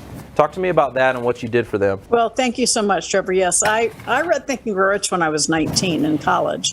I didn't realize the impact it would have on my life until I was probably in my 30s. But I had met Don Green, who's the CEO of the Napoleon Hill Foundation, during book fairs because we were kind of in the same field with Rich Dad and Napoleon Hill. And so I made a point of getting to know him just because I love Think and Grow Rich so much. And when he found out that I had left Rich Dad, he called me because it was March 20th, 2008. I just found this slip the other day. And he wanted to reinvigorate the teachings of Napoleon Hill because most youngsters, and of course my definition of young keeps getting older, most people under the age of 50 didn't remember who he was, didn't know who Napoleon Hill was, had never heard of Think and Grow Rich. And they knew his work. If you said pay yourself first, or there's nothing to fear but fear itself, or the law of attraction, those are all things that came originally from Napoleon Hill, but they didn't know him. And so they wanted to reinvigorate his teachings during the economic collapse of 2008. And so I stepped in to a project called 3 Feet from Gold, and that was my first book with the foundation. It was great fun. And in that, we talk about the personal success equation, which really has become the basis of everything I teach now. And it's combining your passion and your talent. And your passion can be what you love or what you hate. I was mad we weren't teaching kids about money in school. So my passion and my talent, my years as a CPA, my years in publishing, and most of us stop there because we think we have to do it on our own. And really, success comes from combining your passion and your talent with the right association. That's why your show is so important to people. Finding that association, finding people can help you open doors, get you to where you belong, have the right mentor, have the right resources. People have skills that can support you. And then times A, taking action. How often do we know what we're supposed to do? We just don't do it. No. Amen to that. The final element is plus F for faith. Having faith in yourself, having faith in what you're doing, having faith that it's needed and necessary, and having faith that you will succeed. And I do a lot of one-on-one mentoring, and usually I take everybody through that formula, and it's usually the power of association and their faith, their self-confidence that need the most work. And you know what? They go hand in hand. When you have the right people around you, you have the right mentor, you have the right resources like your show, your self-confidence comes up because you're not trying to do it alone. Business is a team sport, whether you're an employee or a business owner. It's not what you do for your paycheck. It's what you do with your paycheck. It's going to determine your future. Wait, okay, so all of that, hold on, because you're speaking my language. All of that was in 3 Feet from Gold? Is that what that book is? Yes. I got to get that one. Wow. Because we've talked about on this show before, we've referenced that, the title of your book, we've referenced it before, 3 Feet from Gold, because we've talked about how a lot of times these job seekers are, they're applying, and they're really close to that next opportunity, but sometimes will give up on themselves before getting, like they won't follow up enough times. Maybe they only followed up one time. That's right. Right before it was supposed to happen, 3 feet from gold, they quit on themselves. Right. Right. Yeah, just right before they're striking it. So close. Yeah, and you're Sharon, only one I'm a conversation recruiter. away. Yeah. And I see a lot of that. A lot of times we wonder, what happened? We were doing so good. What happened to the candidate? We assume that they got another job, but that's not always the case. Not always. That F that I say we need that's called faith, their F is fear. Yeah. And that fear does one of two things. It paralyzes us or motivates us. And most of us, that fear paralyzes us. So all of a sudden we start thinking, well, they haven't called me yet. I'm not good enough. Oh my gosh. The embarrassment sets in. And that fear is what prevents us from realizing the success that we deserve. And that's actually such an important part of being a mentor to other people, to get them to identify and recognize that fear. That's my number one every single day, as I do one-on-ones every single day. Same here. Sharon, so you had a really, really great statement, and it's about working and spending, right? And so a lot of our job seekers, or our audience is job seekers, right? People that are in career transition. What are some of the things that you might offer to them, or that you teach, right, for people that are, looking at unemployment or employment in finances and employment? Well, I think it's really important. Number one is figure out where you are. A lot of times we put our head in the sand, and even though we don't have a job, we're still spending at the same level we were before. And so we have to recognize, where am I? And sometimes the picture is bleak, but even taking the action to analyze where you are gives you that power to realize you've done something. And then to set those goals and to have, understand what it is that you need, and what can you convert into an income producing asset. In the world today, bringing in a roommate. I have go to my website, info@Sharon Lechter, email me. We've got 30 ways to fast cash, all right, things that you can do to help you earn that money. If you believe in someone else, find somebody that has an affiliate program and help promote them, and so that you can start getting some cash flow while you're looking for that job. Understanding, what happens is we just get paralyzed. We do nothing, and we just make the situation work. Oh my goodness. Sharon, you are so speaking my language. So what you didn't know, I didn't tell you this, but Mark and I are in the financial services industry, and we talk to job seekers a lot about, what they're going through on the financial side of their job loss, and you're absolutely right. A lot of people put their head in the sand, right? They don't take the time to sit down and analyze where they are. Now, those that do, okay, it gives them, it puts a lot of that fear to bed, right? Because they have at least a picture of where they are, and they know where they need to get to, right? But if you don't know, you have that uncertainty, you've got a lot of things going on, your job search, and you don't know when you're going to get back to your cash flow, there's a fear, and it's a financial fear. Paralyzing. It paralyzes them and keeps them stuck. So you're totally and it makes you sick. That financial fear, I call it your own personal rototiller. It just makes you sick to death. And I'm hearing the parable of the sower in what you guys are talking about right now. Yeah, I love it. So, okay, let's talk about, we've talked about the power of association, okay? Actually, you know what? Let's dive a little bit deeper into that, because that's really what this show's about, the power of association. It's about networking, getting closer to people. Who you know. Connecting. It's all about who you know. Who have been some people in your journey to 30 million books sold? Okay, besides Oprah, because she sold 1 million books just like that, right? But besides Oprah, like, who's been some people in your journey that have really made an impact? To you in your story? Well, so many. I mean, it's countless. Right. I'm always seeking people that have bigger and larger domains and experiences than I do to learn from. And that's, we want to continually being curious. If you think about school, our kids are curious. They build forts and pirates out of blankets and pillows, and then they go to school and they're taught conformity. So we end up teaching conformity, and all of a sudden our curiosity, our creativity gets stifled. Then we get a job and we get comfortable, and then we get complacent. Then we have a crisis, and that crisis throws us into chaos. And how do we get out of chaos? By becoming curious and creative again. And so I always want to stay curious. I always want to challenge myself. I always challenge everybody. When was the last time you did something for the first time? Yeah, I love that question. When's the last time you did something for the first time? Tell us in the chat. I want to hear what it was that you did for the first time. How about you, Sharon? When was the last time you did something for the first time? And what was it? Yes, last weekend we had a business retreat, and I had some girls there that shot guns for the first time, and we had a semi-automatic that I shot. Oh my God! Was it okay? Hold on, because I know you run with the Cardones. Was it Elena? Were y'all out busting caps? No. Okay. We own our own ranch. Mike and I have our own ranch here in Arizona. We've owned it for 16 years. So. All right, I just know she's a shooter, a professional shooter, actually. Right. I'm sure I'm a pretty darn good shot, but I bet she probably can top me because she's been doing it in competitions. I'm going to take your word on that one. What's the last time you did something new?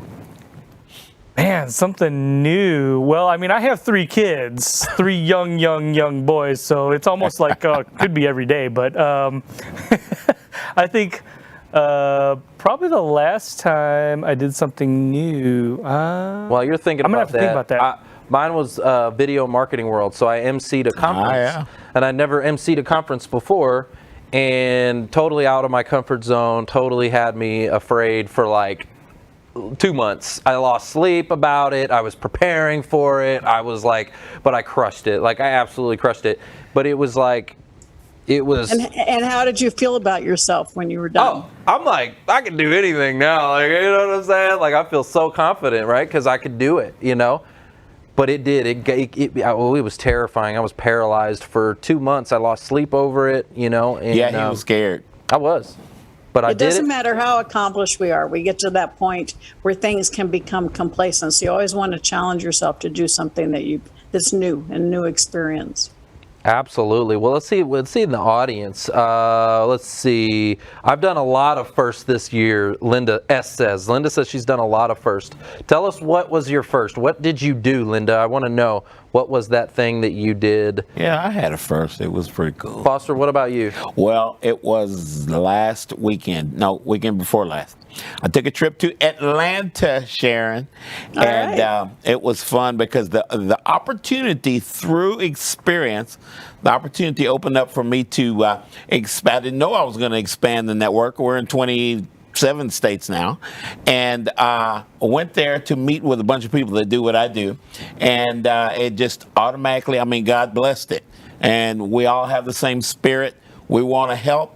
and we put ourselves out there just to help. And people are like, wait a minute, is there a cost to this? Or what? You know, everybody's worried about it. And we're like, look, we're here to help. That's our blessing. We're here to help. And God takes care of everything else. Believe me, guys, when I say that. That's that faith. That's that faith part of it. That's that faith that Sharon was talking about. Absolutely. So Linda S. in the comments, she says that she was the summer camp lead cook in another state, walked 16.5 miles locally, learned in, what is that, figured acreals. Yeah, I'm not sure about that. But, so I love that. So she was the lead cook. Accruals. What's that? Accruals. Accruals. Yeah. Look, you know I can't read. Come on, man. You know I can't read. Sharon's like, oh no, I got to fix this boy. He doesn't read Sharon books. knows about accruals. Can I get your books on audio? Yes, you can. Yes. Okay. All right. All right. So I know I've got my answer. So for the first time, my kids like to ride around on their little bikes and big wheels and scooters and things like that. And so Uni got an adult scooter.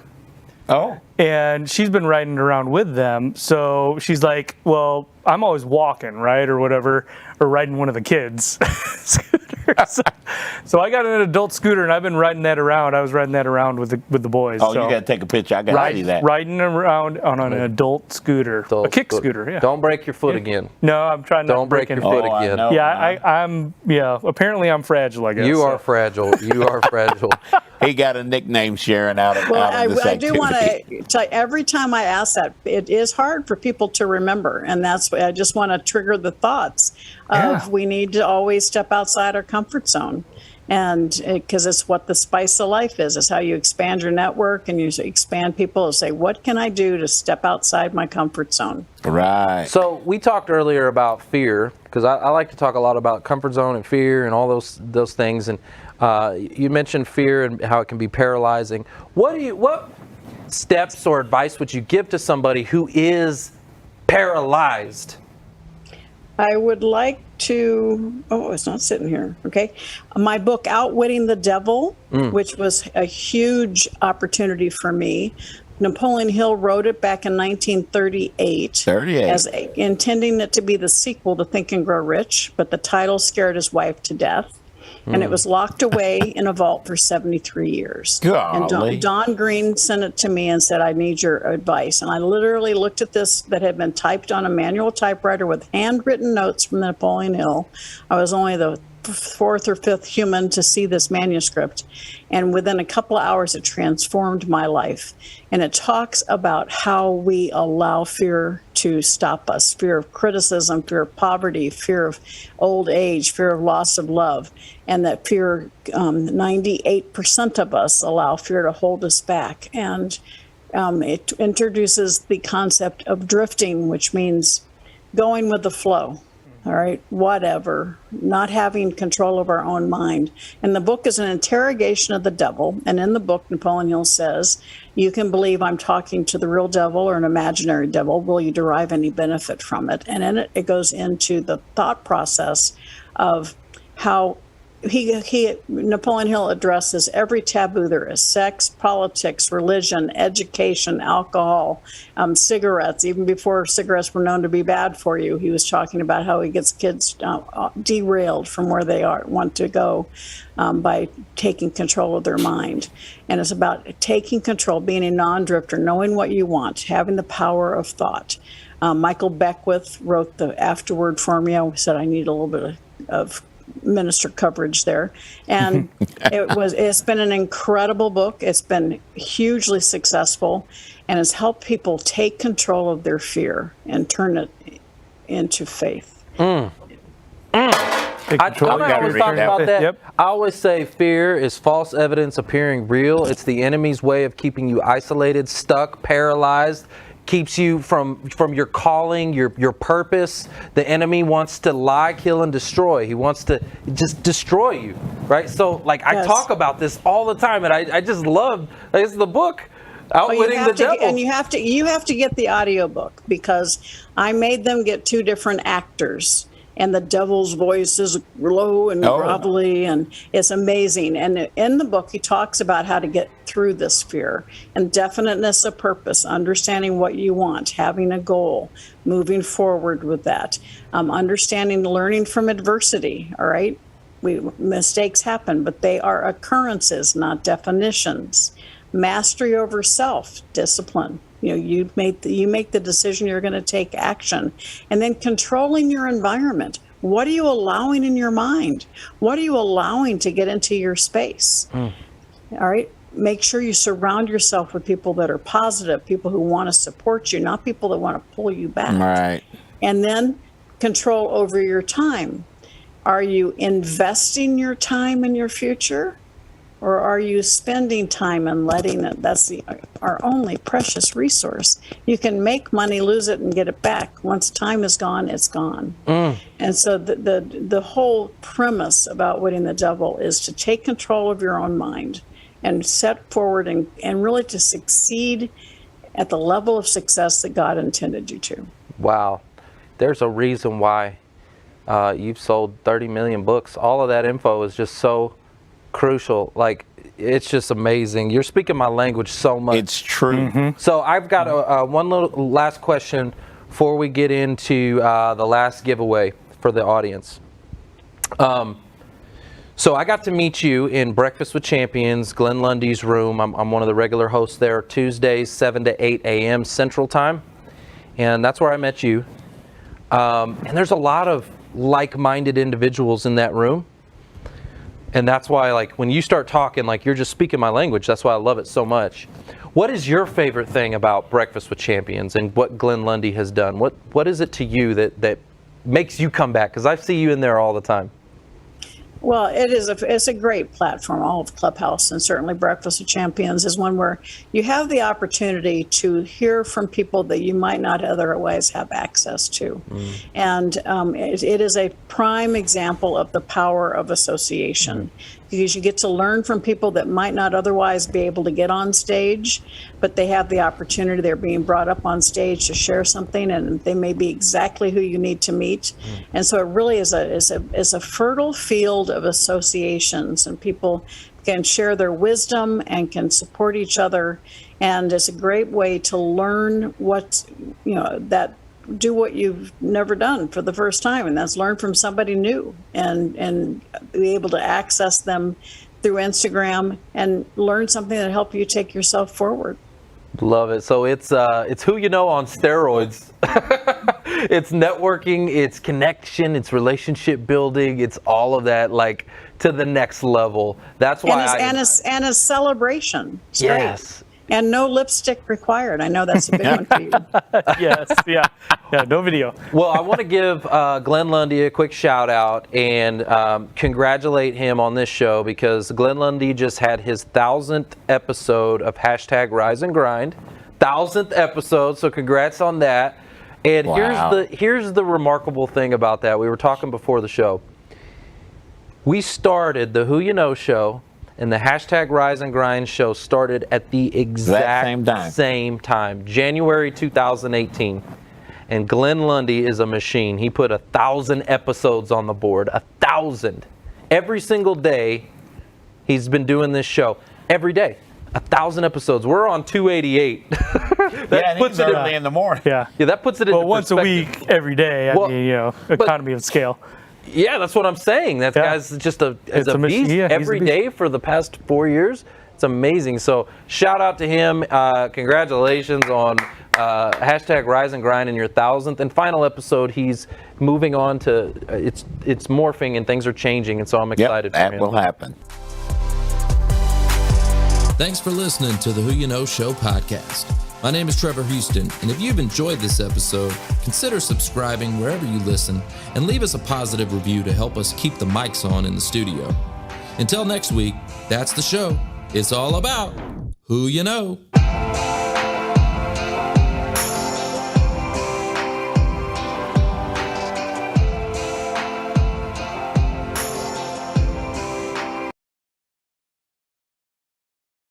Being in the moment to start using your brain to go, what's the trend? If you look at industries, something that happens in entertainment then usually affects your beauty care. Like one thing affects another thing. And so you have to see what the trend is and then get better at what your experience does with that trend. And then that's where you want to invest money. Your portfolio has to be high risk and low risk. It's got to be short term and long term. It's never one egg in one basket. Right. And it's unfortunate that entrepreneurs have a tendency to do that one egg in one basket without ever thinking outside of their own head. And I'm like, you gotta bounce your ideas and what you're thinking amongst colleagues so that you get that other perspective, right? Or the other story.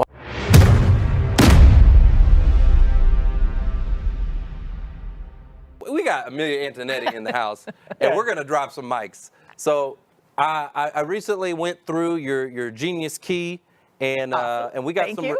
Yeah, it's great, and we got some results, and I want to unpack those on this show today. No worries. Before we get there, though, I got a few questions for you. So, first question I have for you is, why? Why did you become an entrepreneur? Why did you get started, with businesses and doing everything that you've been doing? That's a great, so there was an article a gazillion and 1 years ago that Entrepreneur Magazine did, probably going back a decade, and they interviewed like 30,000 entrepreneurs and asked them why they did what they did, right? Because I think I love behavior. And was it money? Was it power? And overriding, it was because they could, right? Entrepreneurs are driven to just walk on a different path, the path less traveled. And so for me, I wanted to create an environment that was more in alignment with personal lifestyles, right? So when I came into, I guess my second or third company, I was like, you know what? This whole choosing to be a good parent or a good partner and have a career was like this either or just as unhealthy. And I was like, how do we get businesses to be in alignment to support people to be their highest and best, truly develop them beyond where they can see to their fullest potential? But the operating system for companies wasn't there. And so I said, well, the only way I'm going to be able to test this theory is if I start doing it in my own companies. And so that was the driving force remember, this is back when there wasn't, shared jobs and virtual offices and all of that stuff. When I first brought into the company what we called shared jobs, shared whatever, people were like, you're out of your mind. And then we built a school in the middle of our company, right? So I was like, a parent should not have to commute to their children. And so we we literally said, if you don't like kids and pets, this is probably not the company for you, because people brought them to work, right? And so we had all these kids in an atrium, and we hired homeschool teachers, and they schooled right there on campus, and all the parents were around so they could actually see them, right? We were all on the floors went around this big atrium, so people could have their, lunch with their kids, or if somebody fell down, mom and dad were right there. And it started creating a energy that propelled me to say I was on the right track, because we never had to hire like a headhunter to find us. People lined up to work for us because they were committed to the lifestyle, not necessarily all of the other perks. And that's what led me to just keep charging forward on what we need for today's society, where we need for tomorrow's society, and stop trying to tweak the old stuff that doesn't work and put a Band-Aid on it. I'm like, it didn't work then, it's still not going to work, and a Band-Aid, we're beyond a Band-Aid, And so the universal reset basically now gave everybody that opportunity. But we've seen historically these universal resets, right? There's floods, the bugs, right? And so we have these opportunities as an entire, civilization to grow. Well, I love what you're talking about, because you do a lot of things for your employees. And I remember hearing you when we were here with Casey Haston. Big shout out to Casey. I remember you talking about some of the things you do for your employees, for the people that work for you. And some of them just blew me away. Can you maybe shed some light into and you even said at one point, you were like, nobody could ever take one of my employees. Let them try. Let them try. No. So I started with a really simple concept, right? And so I love Winnie the Pooh. And so I put these little honey pots over the company. And I said, when you're not here, what are you doing? Right? And people are like, what? I'm like, just whatever you're doing when you're not in this office, what is it? And so people are like, I'm cleaning the house, I'm doing yard work, I'm rotating tires, mowing lawns, going grocery shopping, all those type of things. And for for me as the CEO, right, or the leader, I was like, I can do all those things. I wanted my team that when they weren't working to be amazing partners, amazing parents, active members of their community, not working all week and then doing all honeydews, right? And so the company actively does the honeydews for our team. And so wait a minute, hold on. Let's rewind that real quick.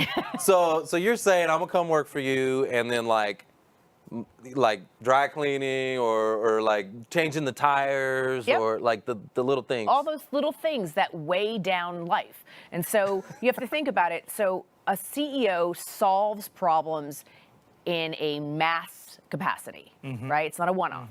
And so for me to call and say, okay, there's 200 cars in the parking lot, and you're gonna come and change the oils and rotate the car, right? It's while you're working, in the parking lot, all the cars are going through, they're kind of like checking balances. Now, if you go to wherever, like Quick and Go or whatever that is, you're gonna pay $39.50 to do it. Right. But I'm master negotiator, so I get my cars all done for like $12.95 because I'm doing it in mass. Same thing for shopping, right? So I let a couple of the people in my company who love to shop, I hate to shop, love to shop, are going to Costco's and Sam's, and they're doing the whole bulk buying for everybody. It allows everybody to take not 20 ketchups home because that's going to go bad anyway. And so we work like a village. And so that everybody goes home with groceries, everybody goes home with clean laundry, everybody goes home with their dry cleaning, because we're all doing the same thing. I want to come work for you. We're doing it as a village. We're doing it as a village. Yeah. I love that's awesome. Well, and it tells me just how forward thinking you are, because if you look back, I mean, you've been in business for a while, and this was probably before, like, even childcare at work was mainstream. Oh, wait, yeah, in the 80s. Yeah. People thought it was nuts. That was pioneering. Yeah. But we still are, right? We're still looking forward to not what you need today, what do you need tomorrow? So I'm always polling my team and my clients to say, what are your hopes? What are your goals? I don't look at a resume. I look for a business plan. You're going to come work for me, and what are you going to ask me? Amilya, what's your business plan for the next 3 years? I want to know what your business plan is. Don't tell me what you've done. What are you going to do? What is the plan to get there? And I want to hear, I hope to buy a house. I hope to take a 4-week vacation. I hope to learn a language. I want to know what your hopes and dreams are, just like you want to know what my hopes and dreams are, because then it tells me if we're going on the same path. But it also tells me, can I serve you? My job as the CEO is to serve every individual within my company.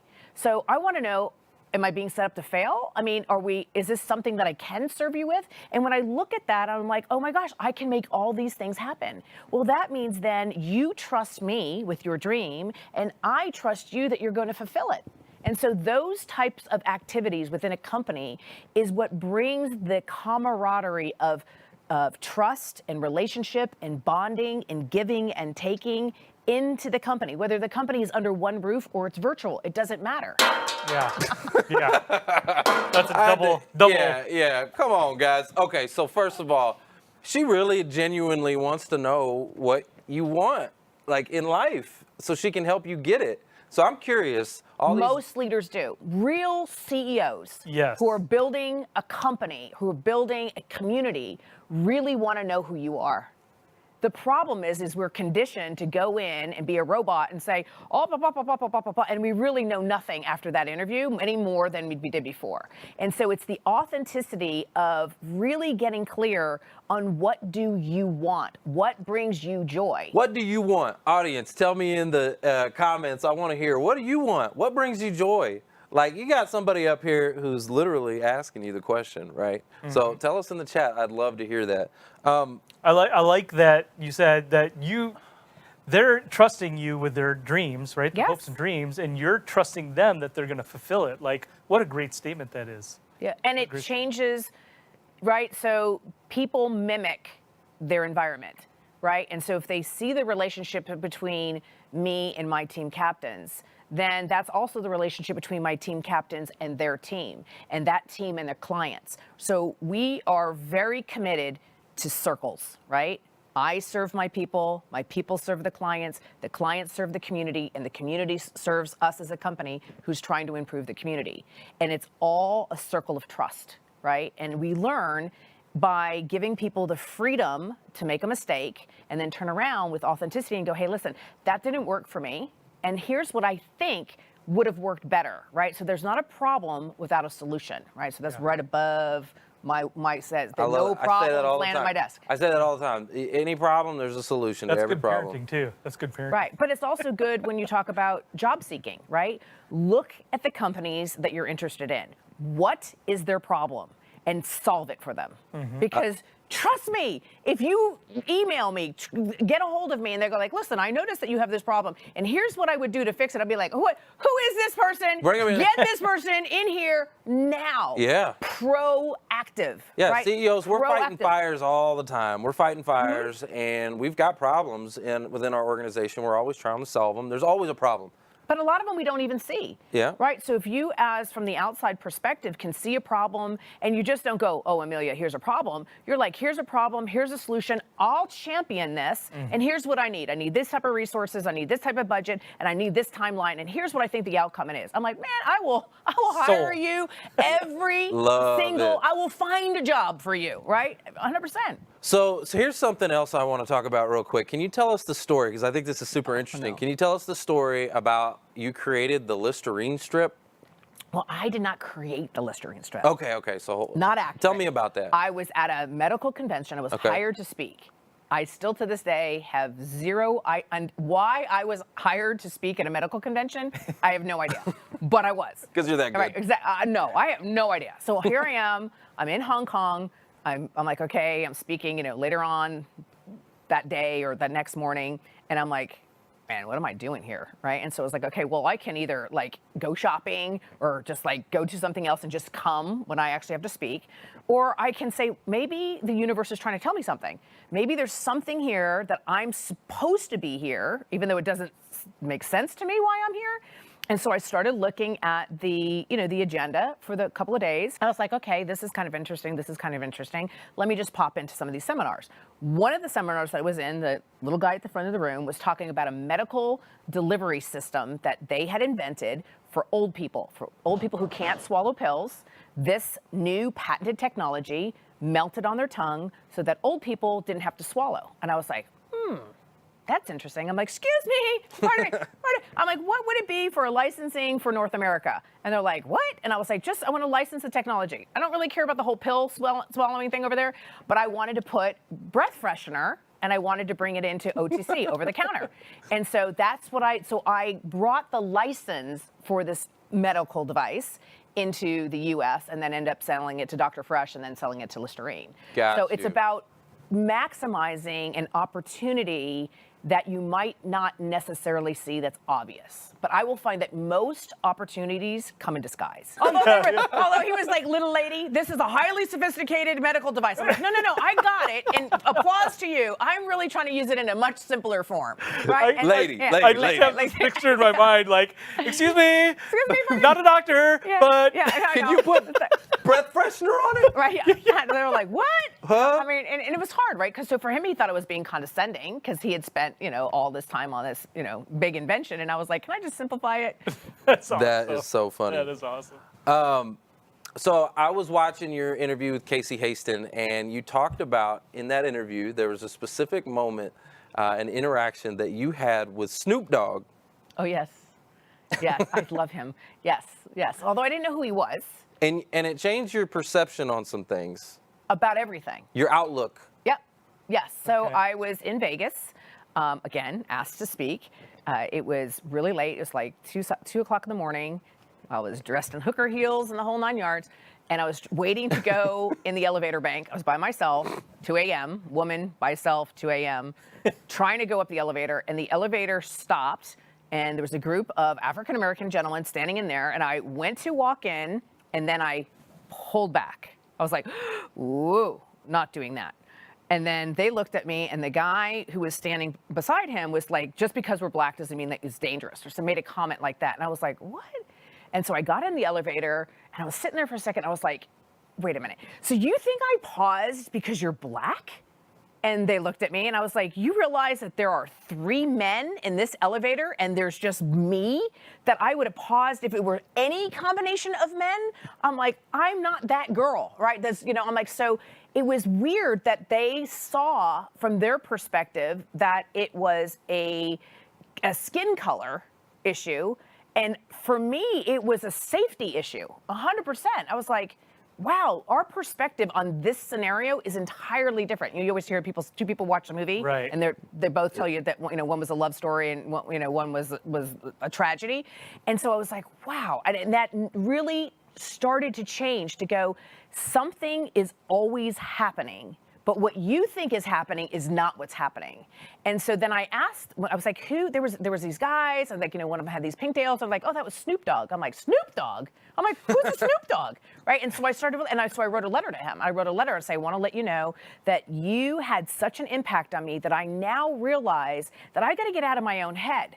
I've got to be able to see what other people think is happening, to be able to bridge those conversations so that real growing can happen, right? Real connection happen. If they wouldn't have said something and I didn't say something, both of us would have left that moment without any learning. Mm-hmm. And so they learned and I learned. And that opportunity is in front of us each and every day, but we're so committed to the story we want to tell ourselves. We're so committed to being politically correct. We're so committed to all the negativity that we miss all the positive side of what happens when 2 people really see each other and really understand, like, wait a minute, you're misinterpreting my action. What I really mean is this. And then people go, oh, wow, I thought it was something entirely different. And it happens with employer-employee, it happens with parent-child, it happens in your partnerships, in your relationships, it just happens in your just regular interaction, right? Is that you interpret what's happening your way and you believe that's the only story that's happening. That is not. There's always a myriad of stories going on in any given circumstance. I'm going to drop the mic on that one too. Yeah. Yep, I'm going to drop the mic on that one too. Hold on, get ready. Wait a minute. I try to break stuff. And I want to relate this to the job seeker community, right? Because I get this, and I've gotten this feeling a lot in a lot of conversations. Trevor, you can probably say the same thing, is that sometimes they're in their own way. They have this myopic view. Big time. Right? Right. And their troubles are they're so bad, they're all on them, and nothing else, right? They're not doing anything, everything else, excuse me. Right, what I victim mentality. Yeah, right. Is wrong. Well, this wasn't right, and this person, they just didn't get it. And, it's like they don't inwardly, right, have any retroactive insight as to who they are and what they're doing. So if you're interviewing, right, literally, so let's pretend you're interviewing, right? You should take a video and you should interview and then you should watch it and say, are you putting out the image and who you are correctly? Because a lot of times, especially when somebody's interviewing, you come off aloof, you can come off as a know-it-all, you can come off disengaged, you can come off a lot of different ways when you're nervous, and until you can understand how you're being perceived, you have no way of correcting it. That's right. Right? The other thing that people do is that they answer questions, right? Instead of saying, that's interesting, why are you asking that? Right? Because you're still in control. Question with a question.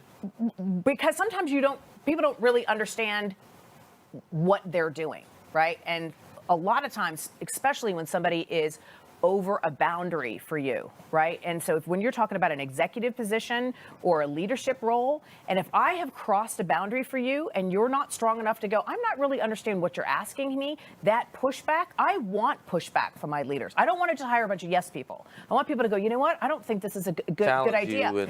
You're looking at the whole scope. But if you can't do that in an interview, right? And if you can take on my type of personality, right? I'm a big presence. I can be very, I don't want to say confrontational, but I want to know why and how come. Like, if I ask you your opinion and you're just telling me cause, like, I want to know, this is my opinion and this is where it's coming from and this is how I formulate it. Like, I want to really understand. I truly care about people. And so in an interview, I'm actually looking for somebody to stand with me, push back if need be, to go, wait a minute, I want to make sure I understand the question you're asking me, Amilya, so that I really give you the answer. Well, now I know you're aware and present in the actual conversation. Yeah, absolutely. Yeah, that's so important. Don't just memorize and go in there and look like a robot. Or just tell me what you think I want to hear. Right, exactly. Right? Because I'm going to find quickly, right? People forget that how you present yourself can very easily be checked on all your social channels. So if you present yourself as I am this, alpha leader, blah, blah, blah, blah, blah, and then I do a search on your social and I'm like, well, there's a gap, right? You've just walked yourself out of a job. Yep, you're not being authentic. Right, You're not you being have authentic. to present across all platforms. This is who I am. This is what I care about. This is my value system. This is what has meaning. And here's what I believe are, the boundaries of me being whoever I am. And that is that check and balance that people don't realize that for big positions, they're looking. They're looking. I try to tell young people this all the time. I'm like, that is probably going to hurt you when you're looking to be part of the C-suite, because I can find it. All right, so I want to switch gears for just a second here.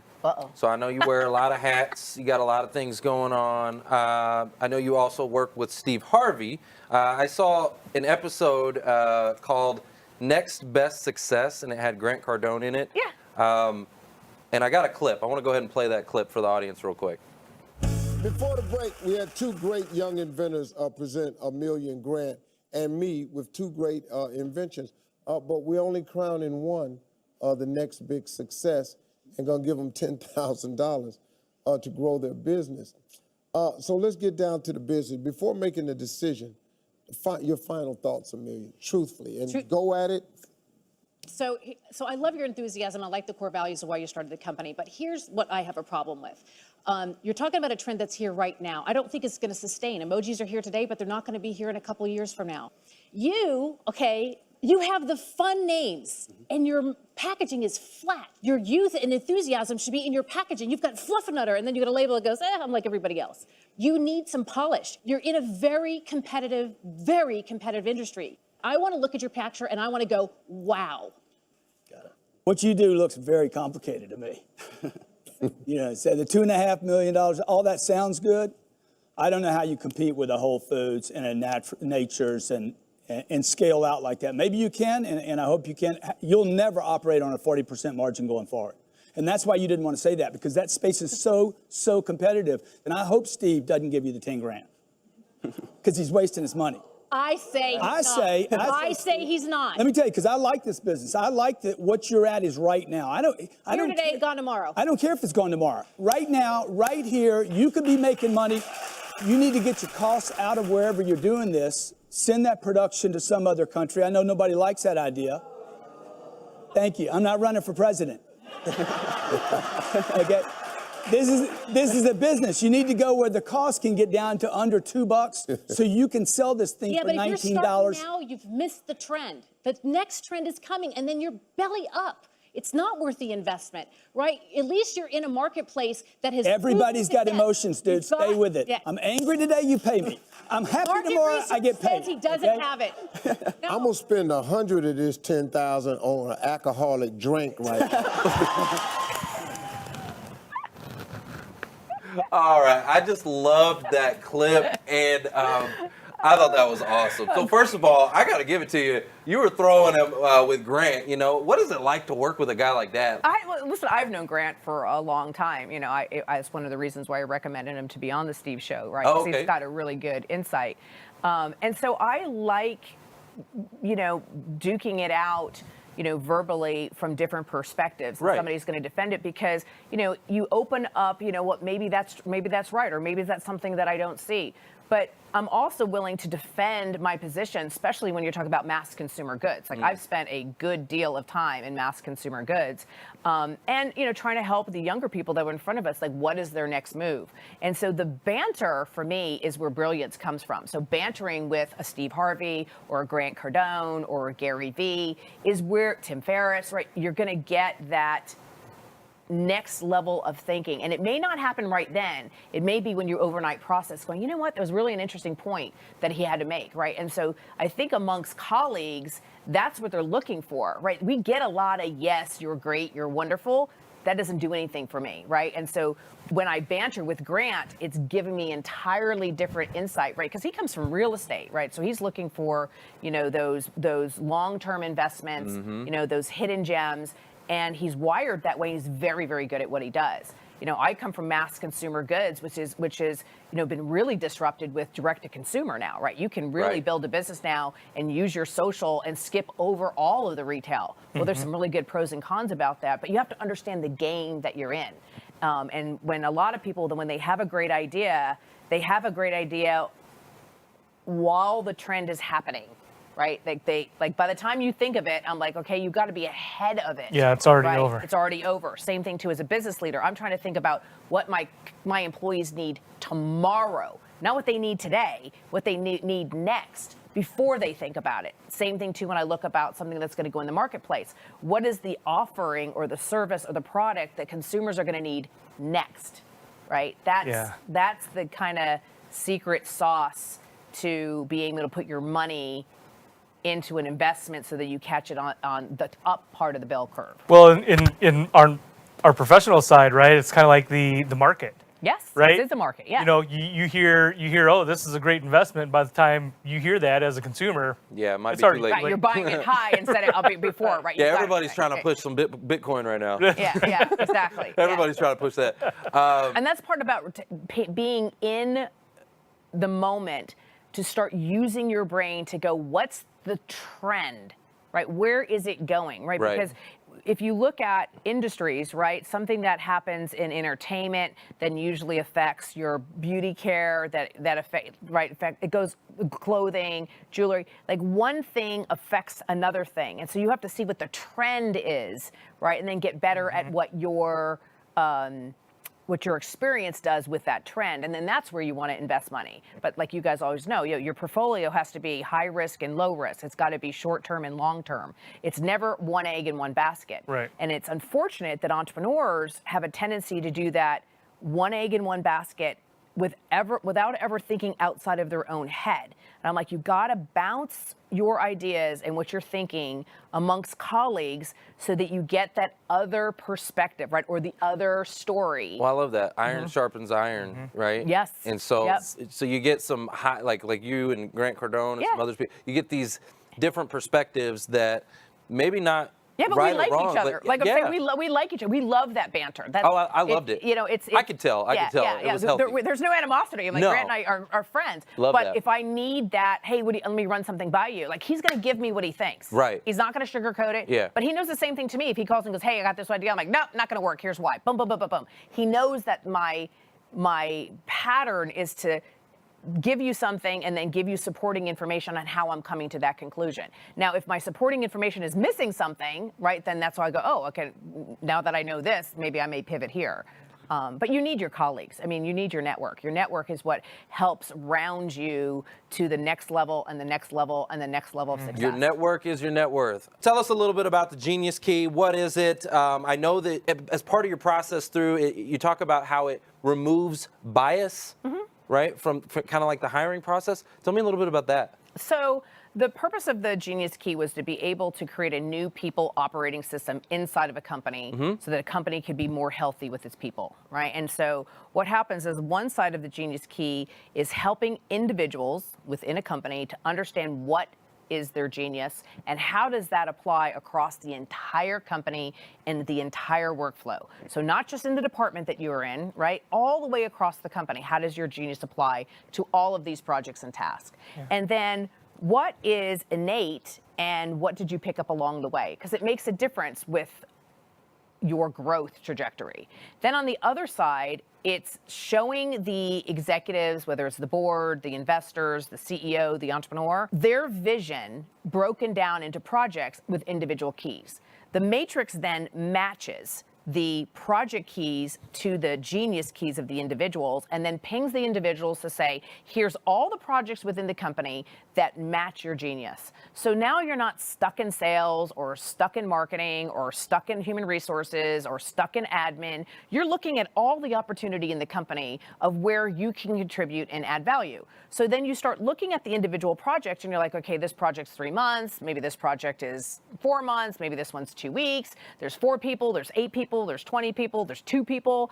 And then it goes, why am I bothering you? So it's saying, okay, on this project, I'm looking for your strategy key, Amilya. On this one, I'm looking for your right order, priority order key. This one, I'm looking for my organization. This one is looking for my fish. I know why you want me on this project. And then I go, you know what? This is kind of interesting. And I click yes. Once I click yes, I'm interested. They now know I happen to be an Italian female. Until then, they know nothing. Doesn't matter about your education, doesn't matter how old you are, it doesn't matter if you're black, white, yellow, green, it doesn't matter what your religion, because none of that matters. You're a fit. Right. In the vision of a company, the work is agnostic. What happens is people get in the way, right? And they assign work because it's like, okay, well, I know you and I really need this project done, so I think you will help me. I'm not actually analyzing if it's part of your genius, if it matches you, if it's in alignment with your lifestyle. I'm not doing any of that. Now the system is doing that with you to say, wait a minute, this is where Trevor's genius is, and these projects he can add immediate value to. So now the CEO has a better way of pairing and matching people to the work. And then it's self-driven. So if you want to really do something, but it's not pinging you because it's not your natural state, you can then learn a learning module so that you then pick up that key. So there's no more biases. I can't say, oh, my company doesn't develop me. You can develop yourself all day long. My company doesn't pick me for projects. You get to pick all the projects that you want to pick. It's all self-driven. So for all of you job seekers out there that feel like you're dealing with, you know, some age bias or whatever type of bias, right? Actually, look for a genius company to go work for. Yeah, you need to work for a genius company. Put hashtag genius if you feel like you're dealing with some kind of bias, okay? Because I know a lot of you are. Okay, so I have my results here. Okay. All right, so it says my learning genius score is kinesthetics. Correct. So that kinesthetic means that is how you imprint information. So there's 3 primary learning styles. They usually happen between the ages of 0 and 3 years old. And what that means is how you are predispositioned to retain information. And what we don't realize is that we will learn all 3 over time. But if you're hungry, you're tired, you're learning something for the first time, any of your hierarchy needs are not being met, you default to a kinesthetic. So what that means is a visual person makes a collage out of everything. So even if they heard a bird, they put a bird on a collage. So people who are visual remember by those pictures. And it doesn't matter if it happened yesterday or 10 years ago, they picked that same collage open. An auditory person takes every experience and they put it into bullet points. And they only really remember the things that they believe contributed to the value statement of it, right? So they're not gonna remember like a visual, what did I wear? What restaurant did we meet at? They're gonna remember we were supposed to meet at 8, you showed up at 8:03, right? So that's the things that are coming on their list. The kinesthetic learner isn't using their eyes and they don't use their ears. They remember the actual experience itself. So even if you're doing recall, you're going to remember that you felt a certain way in this experience. You made me feel a certain way. That's right. Certain kind of way. There you go. Excuse me. Okay, so it also says my energetic genius is goal energized. Which means you want to cross things off the list. Goal-oriented, action-oriented, All day, cross things off the all list, day, get things every day. accomplished, right? And so reds have a tendency that they're perceived, doesn't mean that they are, they're perceived to be a little bit colder, a little bit more,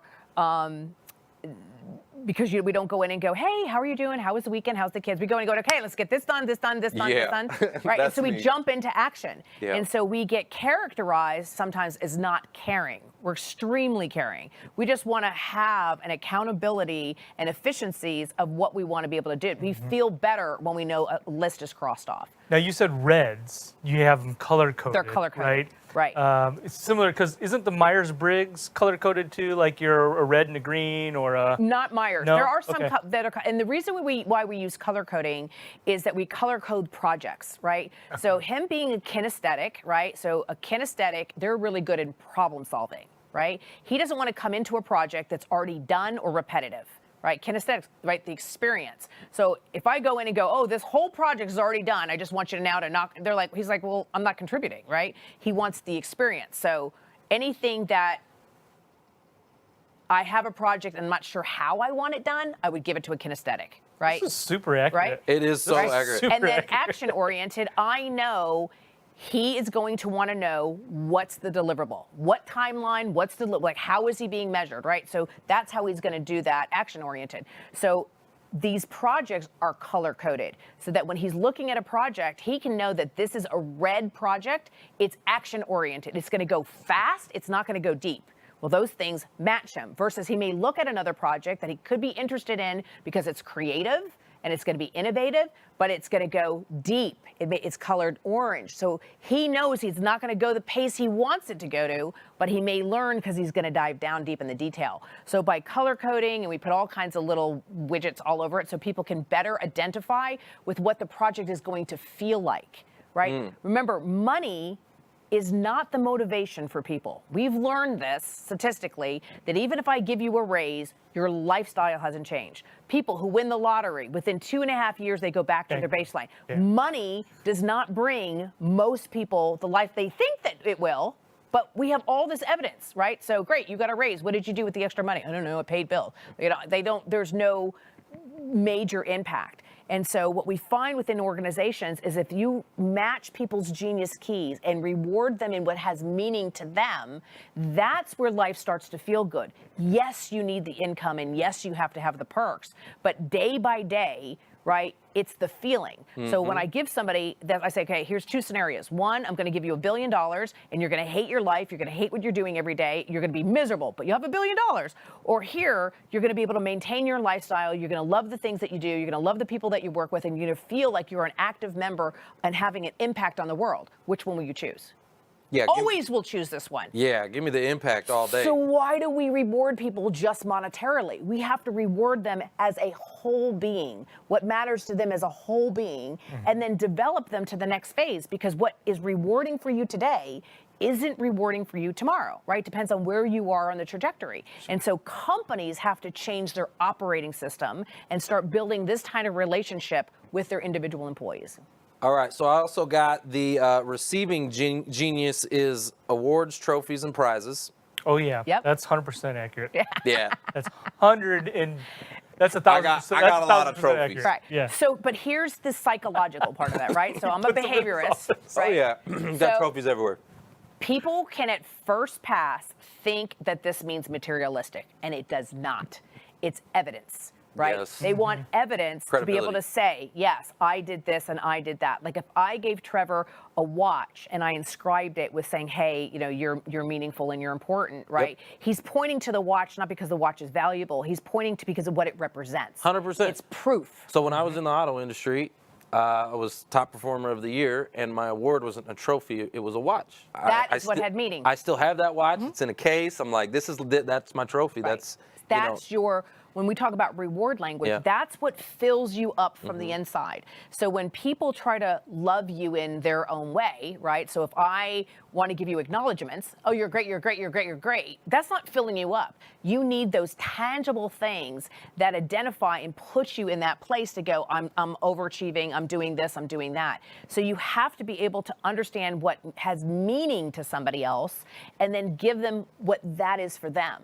It's very unfortunate that most humans try to do an abundance of what they want on other people, and then they go, why am I not getting the response I want? Right. And then they stop doing it. Well, what they understand is that it's not the same language, right? And so once you identify what somebody's receiving language is, what fills them up, Now you can be more efficient. Now I only have to give that to him. So instead of me running around going, you're great, you're great, you're great, you're great, which is exhausting, all I got to do is now just going, hey, this had meaning, here's a certificate signed by Amilya, go have a whatever, romantic night on me.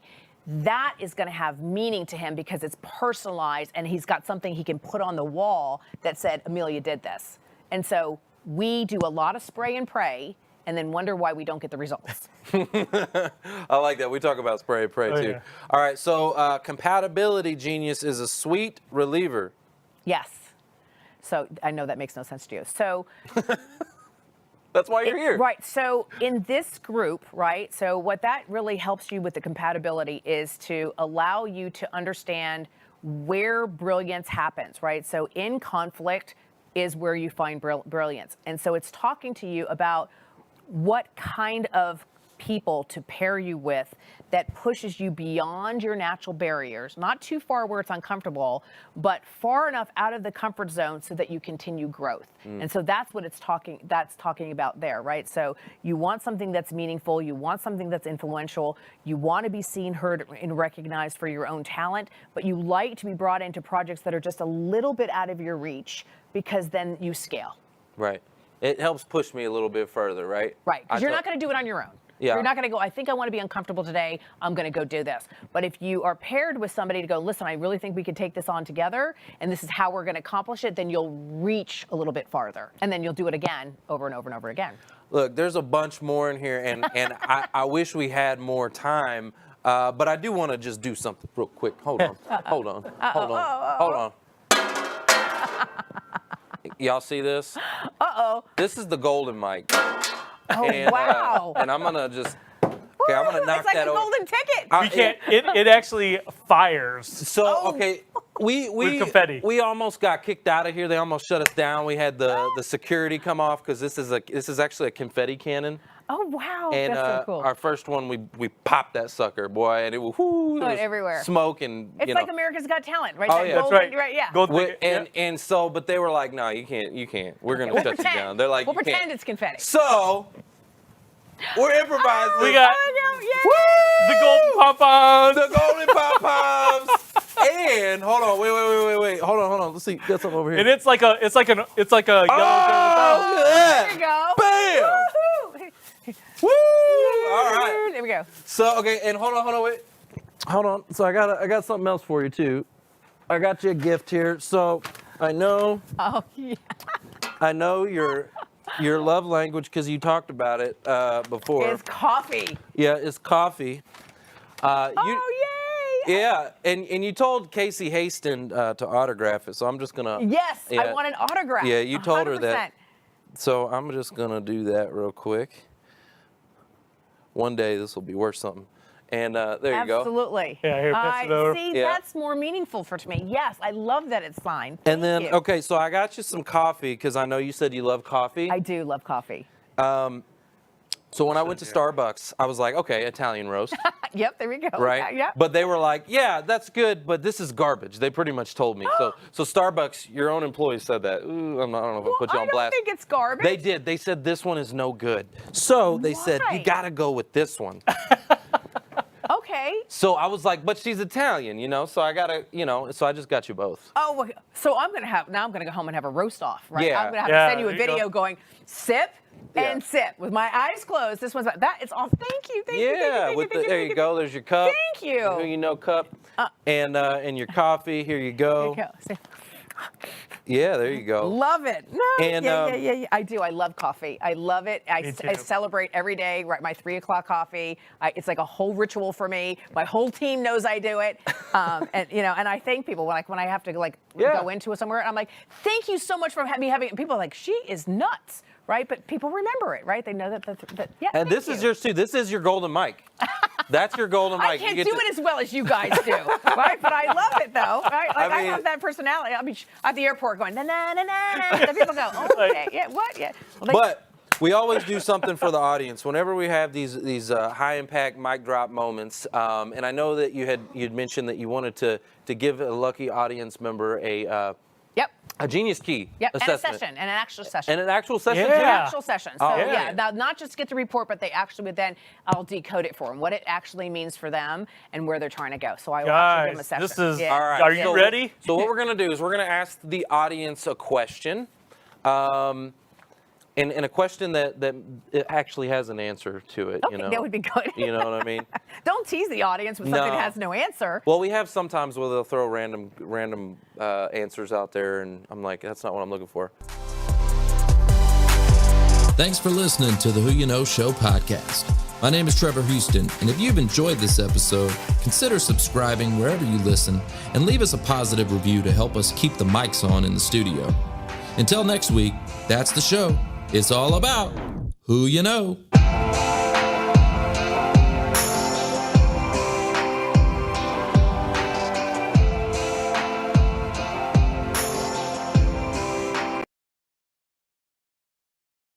We teach people these modalities as foundational modalities to help them really get their mind and their body activated so that they can actually be in a position to bring the energy necessary to be able to make the income and the impact that they possibly can. Wow. And I'll just share with you a simple formula. You know, energy equals time and time equals money. And so we want to work on our energy so that our time is spent correctly and we have the most energy that we can bring to the time.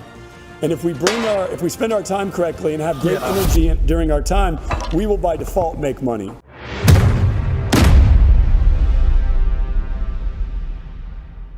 We are super excited to have you here, Ryan. And, you know, we were over here shooting off our money guns. And when the commercial break was going, I said, you know, Ryan's no stranger to these. He's probably made a few of these. Oh, yeah. And you've had a very, very successful journey. But one of the things that I was watching a video and kind of getting to know your story a little bit, Ryan, and I really want to dive into how you grew up, because I have a very, very similar journey in my childhood.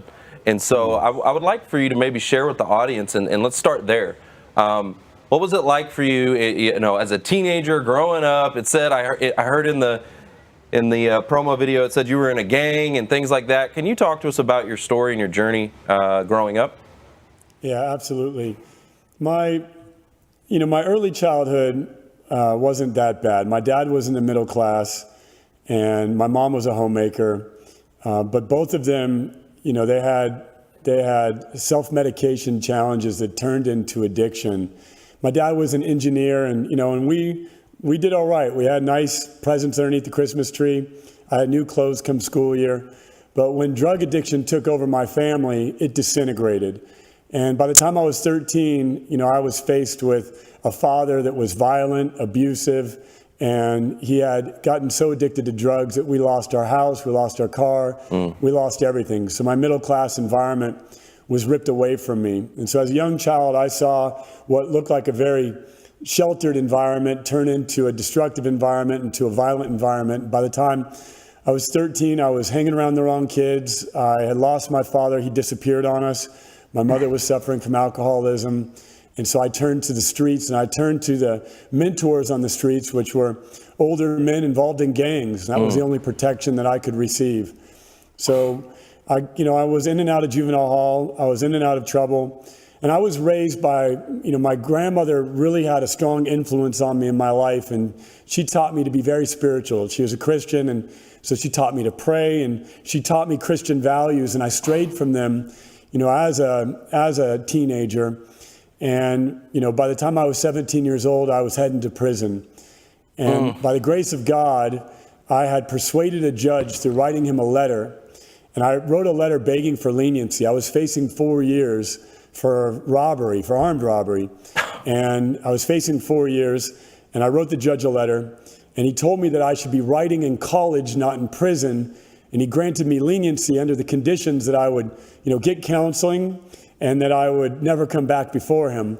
I made a decision at that point, after lots of prayer. I was in solitary confinement writing this letter. So, I was praying for 20 days straight that I would somehow change my situation and not have to spend, the next 4 years or potentially the rest of my life inside prison. And the judge granted me that leniency, and that's when my faith was renewed, and I made a decision that I was going to leave the gang environment, and I was going to somehow write my way into college.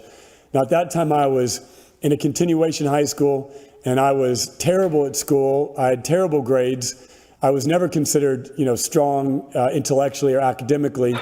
And somehow, I made the decision to write my way into college. And by the grace of God, a mentor came into my life at 17 years old.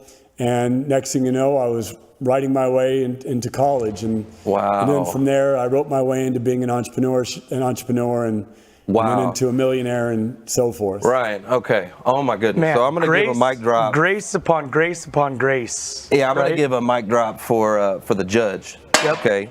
Yep. And for grace and for the blessings of God. But I want to just share with you, my journey is very, very similar. I feel like you're like my brother or something. It's crazy. So when my parents split up, I stayed with my mom. My mom got addicted to drugs and was an alcoholic and was drinking. And my house became like a homeless shelter because she was disabled. And so we had a lot of male influences coming in and out of the house, a lot of people that were, in gangs, doing a lot of criminal activities. And these were my male role models. And at 13, I was in and out of juvie. And I was told that if I didn't move to my father's, that I was going to be in jail until I was 21. Okay, and this was as I was 15 at the time. I was 15, and they told me I was going to be in jail until I was 21 if I didn't move to my father's. And because I moved to my father was an entrepreneur, a business owner. He taught me how to work and save, and he was a faithful man. And anyway, so I relate so much to your story. I got, when I was with my mom, we got evicted out of the house multiple times, and there were times where I stayed with my grandmother, and my grandmother raised me up, and I just love my grandmother so much. So anyways, I thought I would share that with you. There's just so many similarities. Wow. So what happened after that? What happened after that?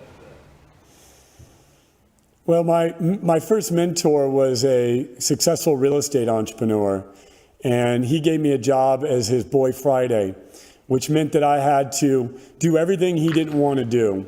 His mindset was that he made, millions a year. So his time was valued at $1,000 an hour.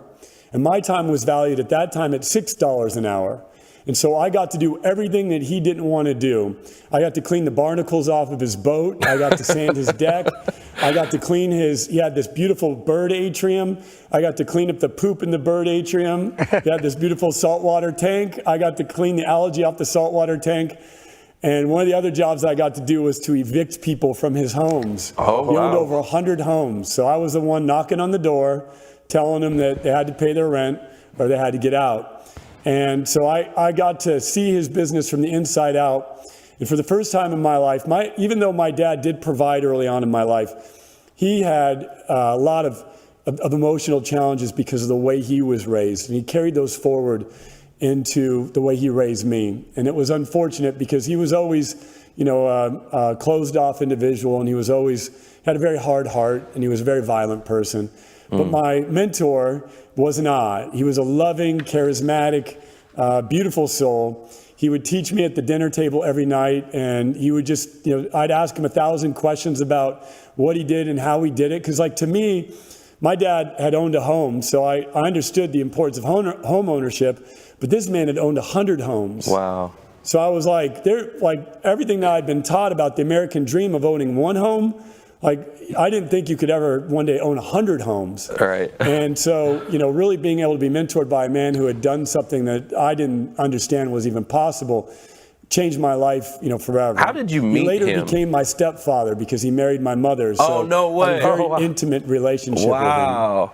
How did you originally meet him? How did you come in connection with this guy? Yeah, he wanted to date my mom. Okay. And That'll do it. I was my mom's protector. Okay. And so he needed permission from me to date my mom. And, he was a small guy. I was a big guy. And, he was small, very charismatic. He wore bright colored ties and shirts. And I was a gang member. I wore a gang uniform. And so I sized him up and I was like, this guy wants to date my mom? No problem. I hope somehow I get rich from this experience. And while he was very stringent when it came to giving me money, he didn't give me money. He made me earn every penny. He gave me wisdom that would later make me rich. Wow. Well, hey, mic drop for him is what? What's his name? Yeah. What's his name? His name is Robert Hunt. He's no longer with us. He's with me spiritually. And, you know, he's one of the most powerful mentors in my life. And he opened me up. Once I got to experience him and the way he operated in his wealth, I then got hungry for other mentors. And I've been blessed to be mentored by some of the greatest mentors of our time and our generation, and for all generations for that matter. And so, you know, Robert Hunt was my very first. And then from there I said, well, if this mentor taught me this much, I wonder what would happen if I got another mentor and another mentor.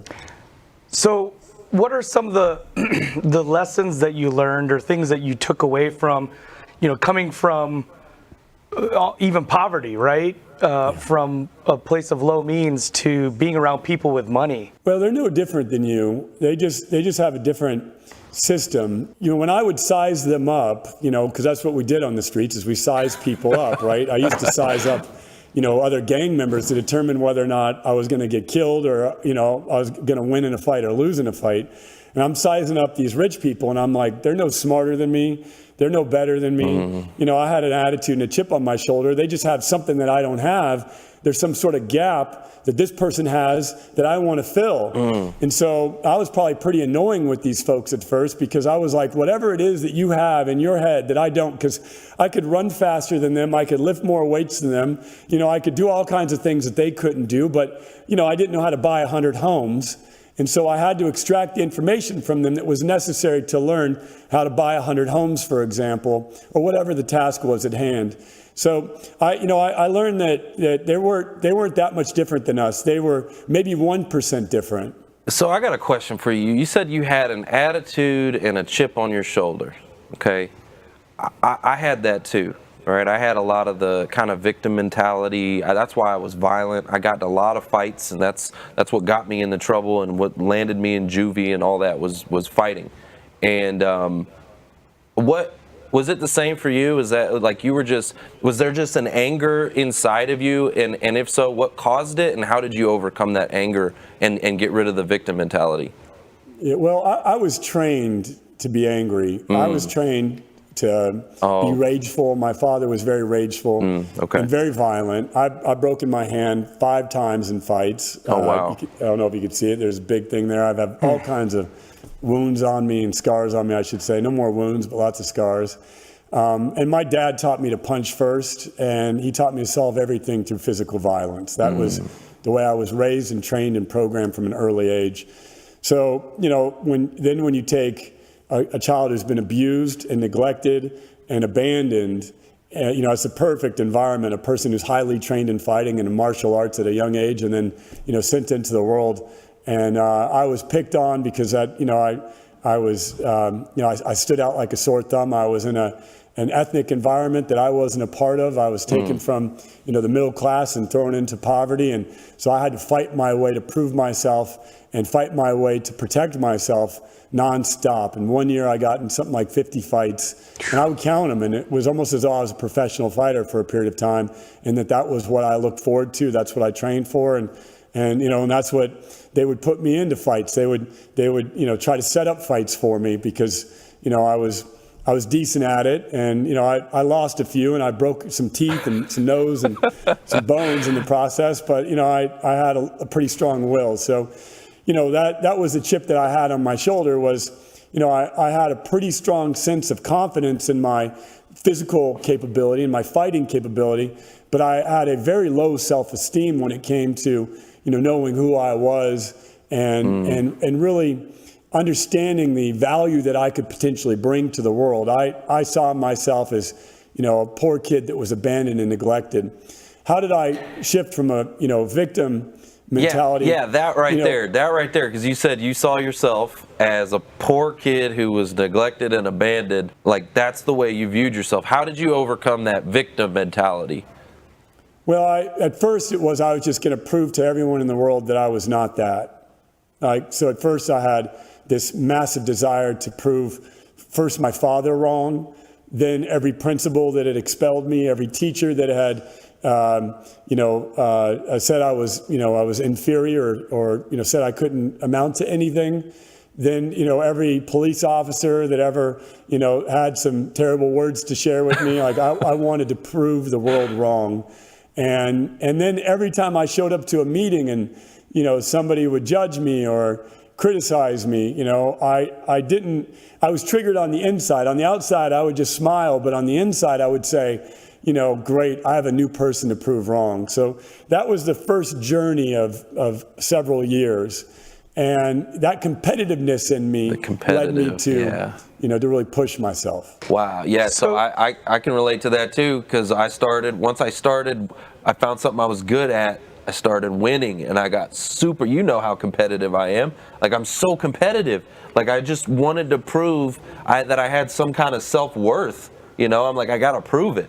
And it's like I got to get the trophy. Like I'm all about the trophy, and I've learned that. He is. Right, my office is just full of trophies, and I'm like I gotta win.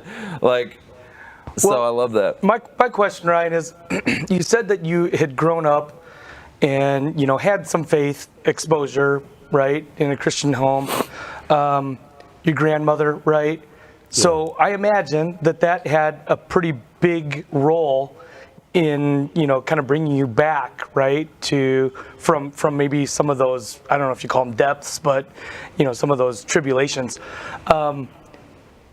When did you realize and kind of come back to that, right, get back to your faith, and realize that there were people out there that were praying for you, right, that there were people that cared about you, and you turned that corner?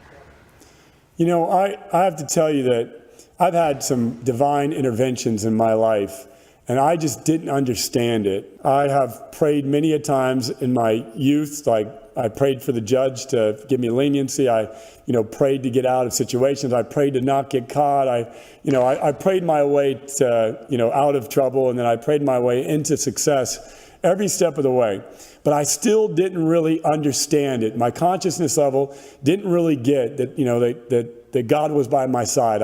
I think I would pray, I would get the prayer answered, and then I would believe the lies that were told, or I would believe that maybe this is just coincidence, or believe that this was me doing all this stuff. And, I failed to realize the grace and the presence of our Creator in my life. I became very present to that when my mother passed away, and that's literally when my life changed. And that was 4 years ago when I looked back at my life and did a life review, and I saw all the prayers that had been answered, and I saw the grace that God had given me in my life, and that was 4 years ago, pretty much to the date that my life changed, completely. Thank you for sharing. Yeah, that's just such a journey for somebody to go through, and it's trial by fire, right? Yeah. Refined by the fire. And so, but to be able to understand and acknowledge that and appreciate it, what a blessing. 100%. Can you talk to us about your book, Nothing to Lose, Everything to Gain? I say that to my audience all the time.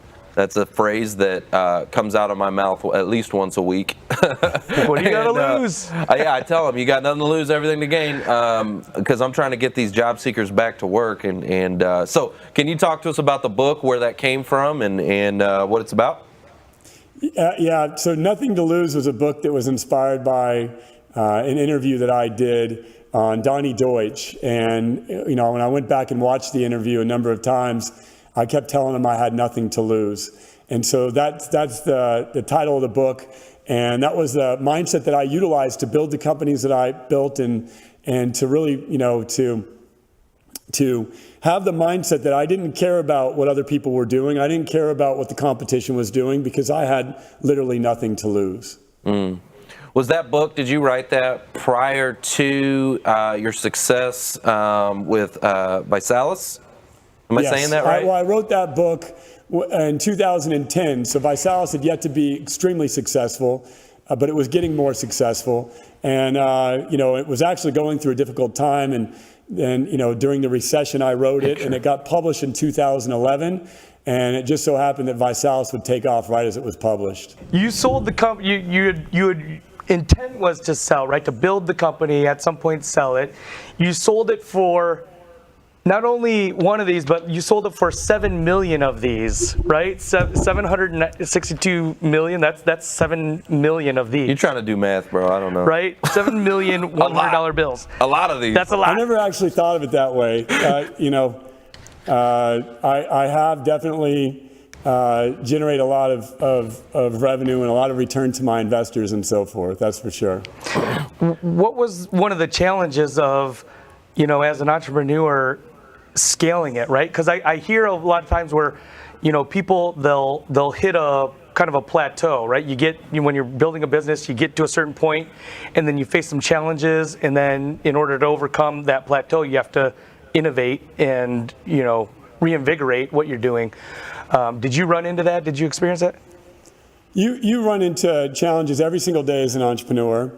An entrepreneur is just simply a problem solver. You're solving a problem in the marketplace, and that's the idea of, the business is there to solve a problem. And then in order to effectively solve that problem, you have to solve a ton of problems on the inside of your walls each and every single day.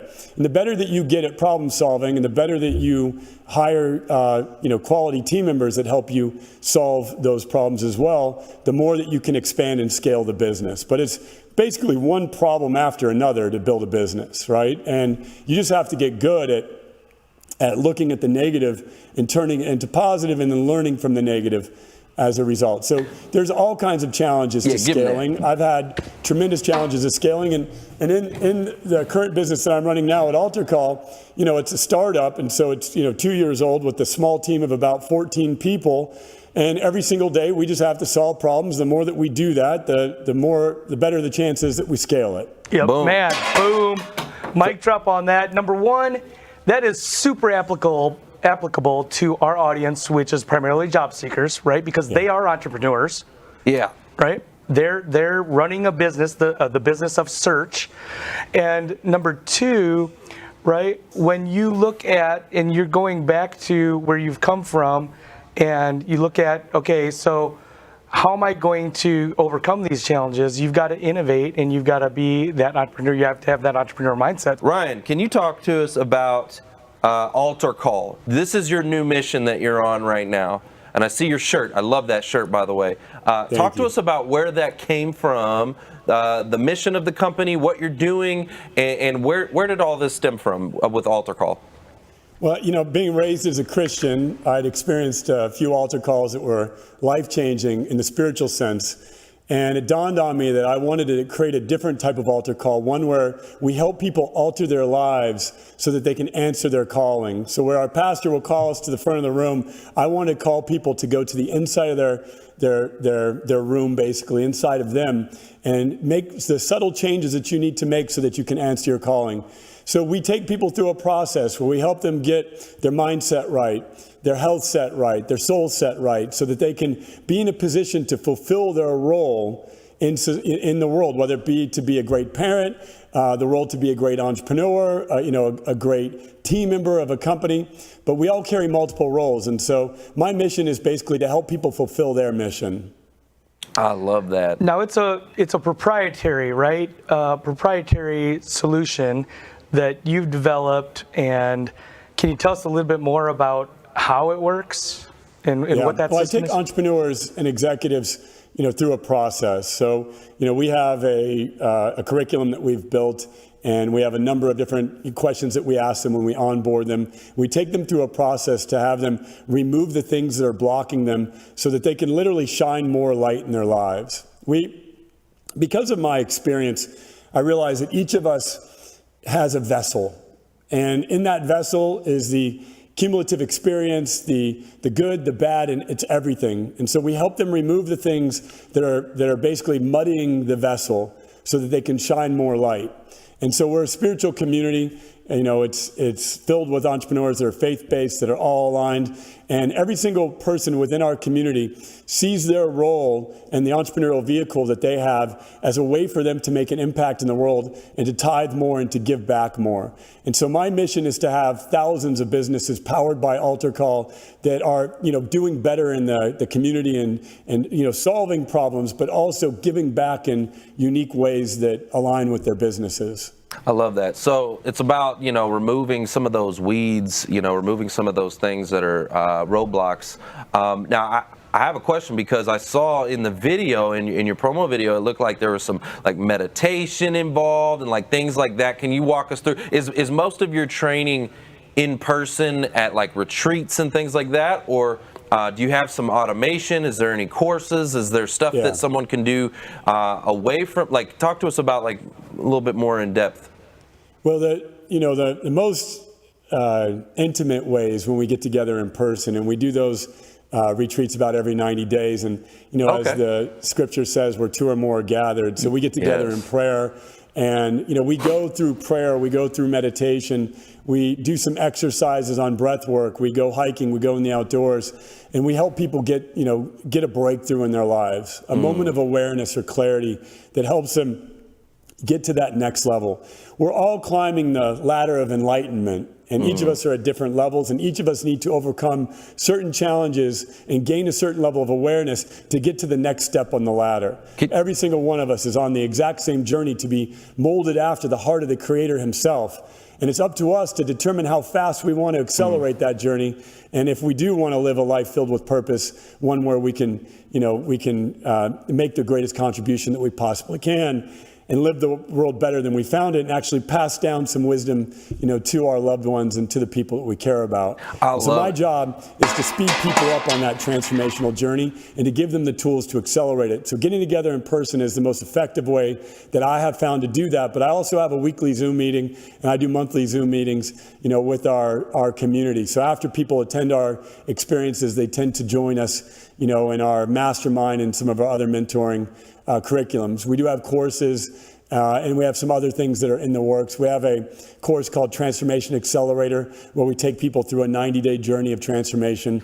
And we infuse spiritual principles with business principles. So we're teaching people how they can grow spiritually and then grow their business as a reflection of their spiritual growth. I love it. I love it. I love it. I want to go back to what you were talking about, and I'd like to hear your input and insight on the breath work.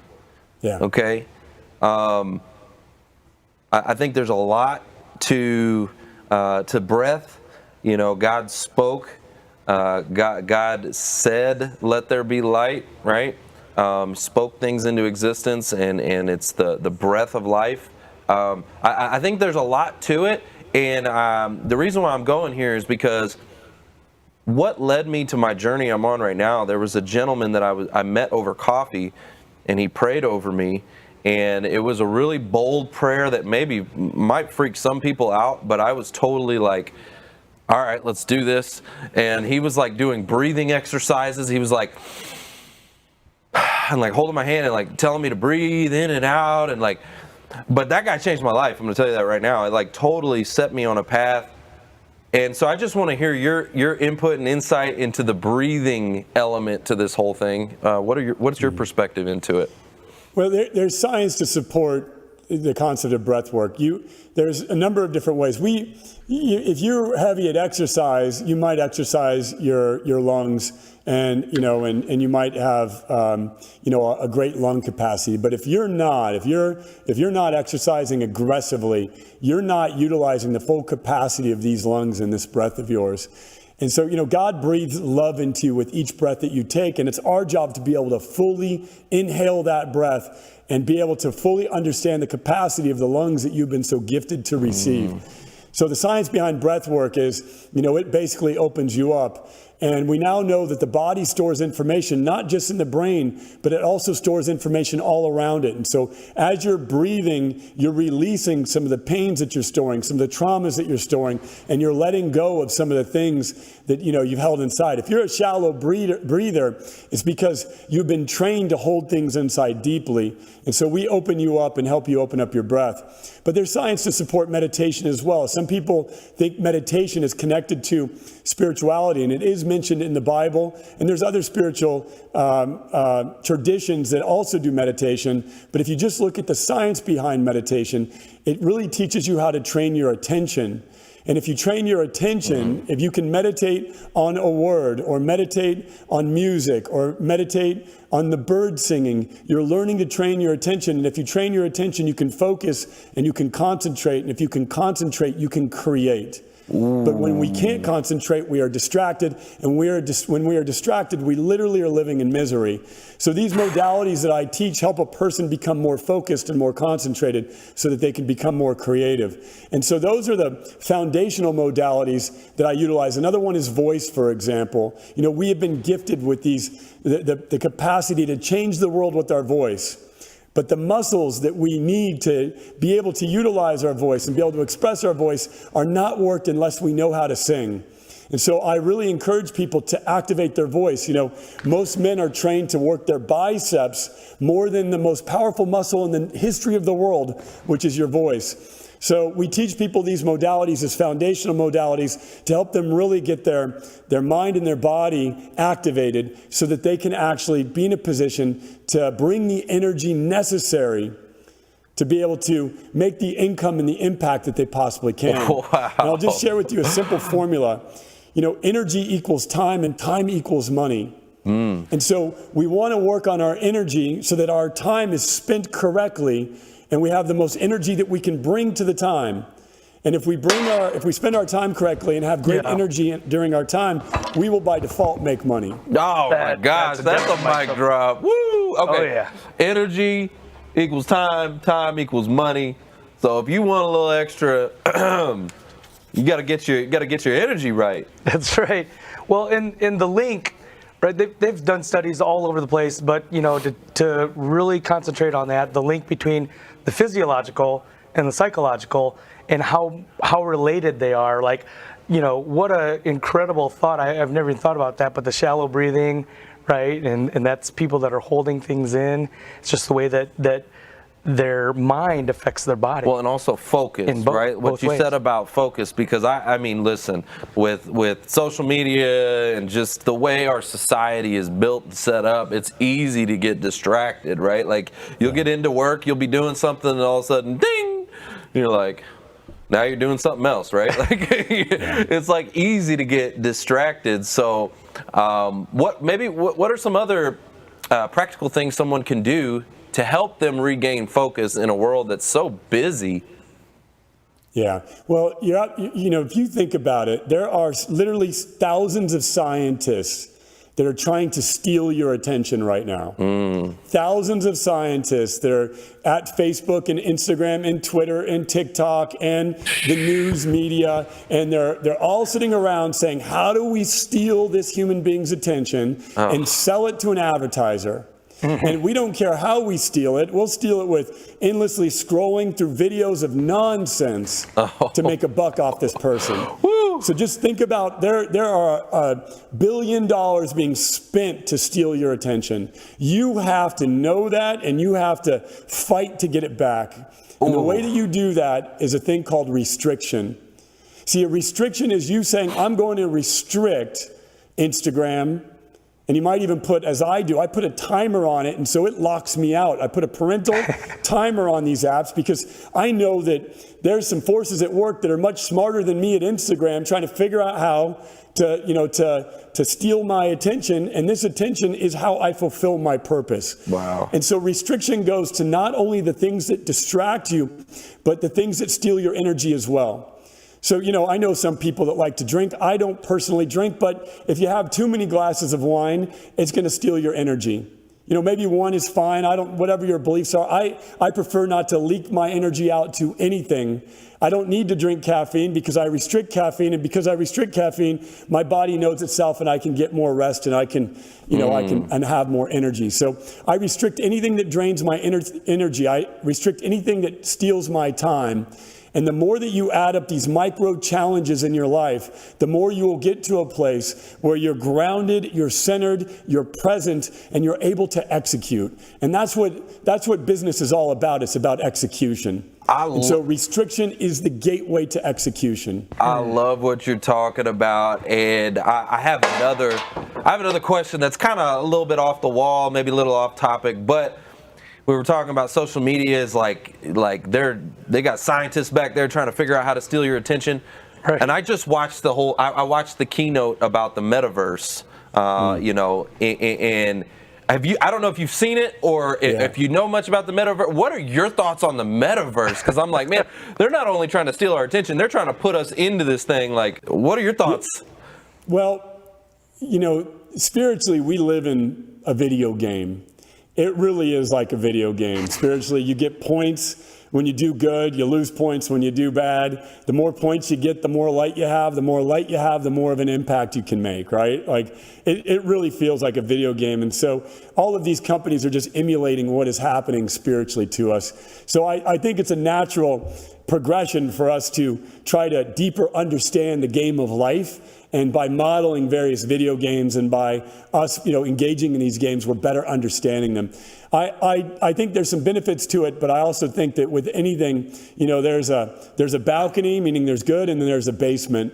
And so we have to just be very careful about how we engage in these new tools and technologies that are designed to totally steal our attention. Wow. You know, Mark Zuckerberg has one goal and one goal only, and that is to steal our attention from us. And this is our most valuable asset. Wow. And so when he's trying to do something to steal our attention, I have to know, okay, I'm going to, you know, inspect this and try to seek the good within it. I'm not going to discount it altogether because, you know, society is changing and there's some value to the way we're changing, but I'm not going to allow him to steal my attention. Wow. Balcony or basement? Yeah. Woo! I'm going to give you a mic drop for that one. Ryan, if you had to start all over again, right? Let's say you went back to the basement. What would you do? How would you do that to get back on top? What would you do? Oh, to get back, well, if I started all over again, I would have known that God is by my side. Like, if I could go back and tell a younger Ryan, I'd have known that, like, I have, you know, when you're a poor kid and the rich kids show up, you know, they brag about how wealthy they are. You know, their dad's a billionaire. You see the stuff they have that you don't have, the houses they have, the vacations. And on Instagram, they're in the Hamptons and they're doing this and they're eating these lavish dinners and they're letting you know that they have a great dad. And I got to tell you that I got the greatest dad in the history of dads. Like, I got a dad who's created all the trillions of dollars and all the economy, and he's created the birds that sing to us and the air that we breathe and the planets and the stars and the sun and the moon. And so I would just tell young Ryan to walk in the room knowing that you have a dad of all dads, the greatest dad in the history of dads, and all of them can brag about their earthly dads, but you have a heavenly dad that's beyond all dads. Mm-hmm. And so I would just walk with that poise and not allow society to bigot me and people to label me as being ADD and being, you know, from a broken home and from an alcoholic mother and from a drug addicted father. I would have broken all of those labels cleanly because I have a father that is, you know, the purest father on the planet, and that's my heavenly Father. Yep. Amen. And he's got a plan for all of us. Amen. Right? Yes, sir. Yep. All right, so I always like to ask this question, especially when it comes to very, very successful people. And I don't need you to answer it in the way that you think I want you to answer it, okay? But in your success, in your life, what has attributed to more of your success? What you know, the things inside your brain, the knowledge, the skills, or who you know, the people, the connections, the relationships? What has been more valuable to you in your personal success? Well, the very logical answer to that is who. Because manifestation has to come through other people. Like, when I pray for money, it doesn't just show up. The God that I know doesn't just drop a bunch of gold in my house and say, prayer answered, right? The God that I know has a person cross my path. Or the God that I know has a friend recommend a book. Or, yes, you know, has me see a sign or see something that I need to learn. So it's who you know. It's the mentors that I have known and that I proudly stand on the shoulders of that have led me to the wisdom that I have here today. And so I would say what I know is a small fraction of what I've obtained. Who I know is all that I've obtained, because it's my customers who I know that have brought me the revenue. It's the investors who I know that have believed in me to be able to build my businesses. And it's the acquirers who I know that bought my companies that have led me to the exits that I've had. The readers who I know who have bought my books I could go on the pulpit here and preach to you about who you know all day long. Yes. It is absolutely who you know. Let's go, mic drops. All right, so speaking of who you know, okay, I know that there's somebody that you know that I think could add some value to this show. I would love if you think that they would add value or that we could bring them value, an introduction. There's a guy in your network. He was actually in your promo video. And I'm going to be bold. I'm just going to ask, because if you don't ask, you don't get, right? So, would you introduce me to Tony Robbins? I've been trying to get connected with him for a long time, so I'm just going to ask you, man. I got to be bold, right? Yeah, Tony's he's got a very systematic. So I'm not saying no, but we got to find, anytime you want to get a connection with this, you have to find a way to add extreme value to the person. Exactly. And so Tony's got a system around him to protect his time as he needs to. And so we just have to basically, come up with an ask that penetrates that system. But the answer is we can get it done. It's just a matter of making sure that we do it appropriately. And also timing is important to these types of asks. So when Tony's promoting a book, he's much more open to giving his time to shows and things like that. When he's writing the book, he's very closed off to this type of stuff. Speaking of books, you have a new book. Yeah, I've Rock Bottom to Rockstar that you mentioned, which is my second book, but I have another book that I'm in the process of writing right now that's, around what I've learned throughout my spiritual journey. So it's a much more spiritual book. Yeah, and he's got a documentary. You guys need to go check out his documentary. I do have one last question for Altar Call. Is Altar Call hiring right now? What type of roles are you looking to fill, if so? And because we've got a big old audience of folks that may be able to plug in with that. Are you hiring, and what type of roles? Yes, I am. I'm hiring. I have a small startup right now, so we add a couple people per month. So every single month we're adding people, and we're looking right now for roles primarily in our sales group.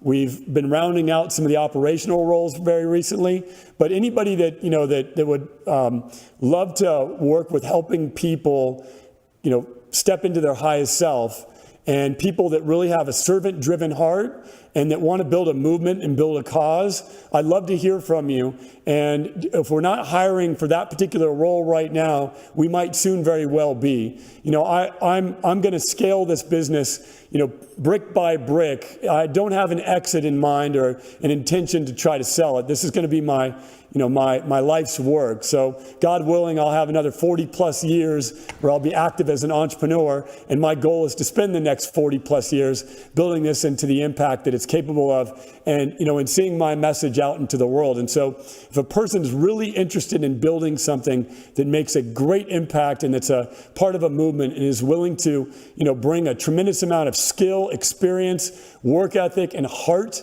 to it, then I'm interested in hearing from you. Well, you heard it here, Who You Know Nation. What's the best way for them to connect with those opportunities? Is there a website that they can go to, or what's the best way for them to connect to it? The best way would be to reach out to me personally on Instagram. I'm at Real Ryan Blair. If you DM me, I'll engage with you and just let me know how you found me. Wow. And we can pick up the conversation. Dang, now that's a mic drop for the audience. Love it. Just DM him on Instagram and he's going to talk to you. I love that. That's awesome.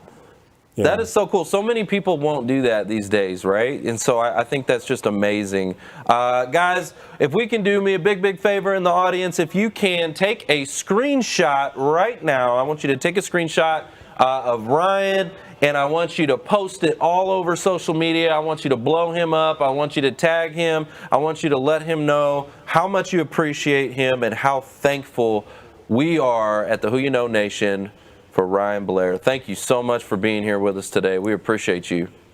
Thank you as well. It's been a pleasure. Thanks for listening to the Who You Know Show podcast. My name is Trevor Houston, and if you've enjoyed this episode, consider subscribing wherever you listen and leave us a positive review to help us keep the mics on in the studio. Until next week, that's the show. It's all about who you know.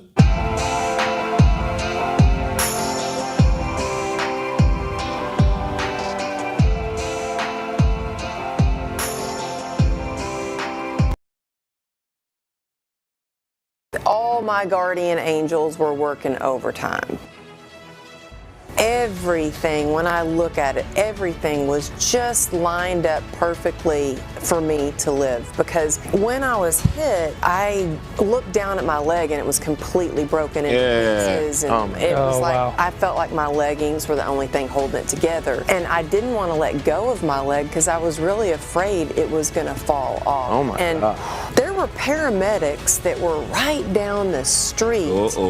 They didn't even have to get called. They were already running to the scene before they even got the call. So paramedics got there. There was a total stranger that came and like ripped off his belt and made a tourniquet around my leg. And I was rushed to the hospital, and it was just everything, the way they got me there so fast, but they had to put me in induced coma because they couldn't control the pain, and I had lost so much blood that all my organs and everything were just shutting down completely.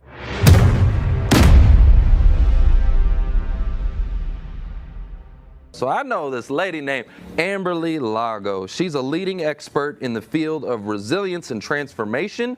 She's the best-selling author of True Grit and Grace and empowers people around the world by sharing her story, how she turned a tragedy into triumph. So if I can get a warm who you know welcome for Amilya Lago.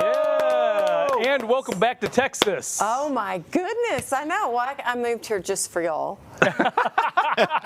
It kind of was like that. Like it was like, well, yeah, we met, and I'm like, actually, I want to come to the studio. In Dallas. Well, Dallas. It just worked out perfectly. So I met you with Heather Monahan's book launch. Yes. And so you were talking about some of the things that you've had to overcome and stuff like that. And you started talking about the motorcycle accident.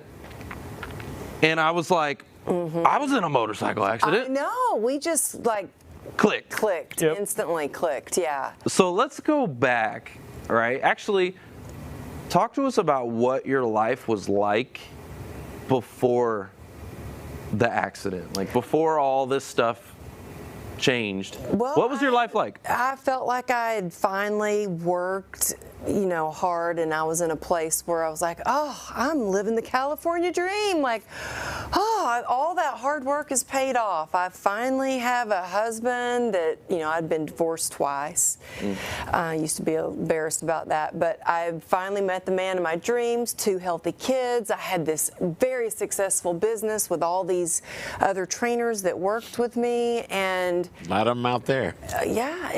Everything was good. I was doing fitness videos, sponsored by Nike, nationally recognized by, as a coach, and everything changed in the blink of an eye. Like that. Just like that. Yeah. Yep. Were you in California when you had the motorcycle accident? I was coming home from work. I just ran 11 miles in my best time, beat my workout partner for the first time ever, so I was like, Were you on the 405? You know what? I was on Ventura Boulevard. You were on Ventura? Okay. Cruising along, and when you ride a motorcycle, as you know, you are very aware of your surroundings. You're trying to make sure other people see you, and I saw this SUV, and I thought, okay, they see me, and apparently they didn't, or they were trying to beat me, and they shot it out of a parking lot, and so I got T-boned, and I was thrown about 30 feet and just sliding across the asphalt. Were you the rider, or were you on the back, or were you riding? No, it was my bike. You ride. Okay. Yeah. Well, first of all, I got to give you this. Okay. Mark and I, we both have. I don't ride on the back. Okay. Hey, my wife has her own motorcycle. Yeah. Now, what kind of bike did you have? Well, yeah, that's what's gonna. Well, hold on. Was it a Triumph? No, it was a Harley 1200 Sportster. Okay. All right. Sportster. Sportster. That was my first. That was my first bike when I got my motorcycle license. Was a Sportster. Yep. Yeah. Well, I met my husband, and I went out with him because he was on a Texas chopper, and I was Look out now. Okay. Well, I guess I'll go out, and he looked good in a uniform, I have to say. But he was like, yeah, well, I ride a bike. And I'm like, I do too. He's like, you have a Class M1 license? And I'm like, yeah. He goes, let me see that license. And I'm like, yeah, I grew up, on dirt bikes, and this was actually my second motorcycle. And that was what we did for fun. Like, we would go out. He was a California Highway Patrol. He was head of the Chippies. chippies. And so I learned to ride like one of the chippies and how to split and how to leap. So he was really good. He's really good. Okay. And we were safe riders, but it doesn't matter what kind of a rider you are, because especially on Ventura. And it's getting worse and worse and worse too. Now it's even more dangerous now than with people texting and oh my gosh, everything that they do in the car now. Well, people aren't. Yeah, it's usually not the motorcycle rider. It's usually the other person. It's the other drivers. But I also, there's another thing that happens a lot too. It drives me crazy when I'm driving, and one of those crotch rockets will just go. Yeah. I'm like, oh my God. There's no way I would ever know you were there. Well, and in California, it's in between cars. Oh yeah, they're just because you can do that in California. Like I'm thinking, there's no way. You can't do that in Texas. No. You're not supposed to do that. No. Can't drive through the traffic. Can't like drive that. in between cars. Nope. Oh, it's a good thing we told you.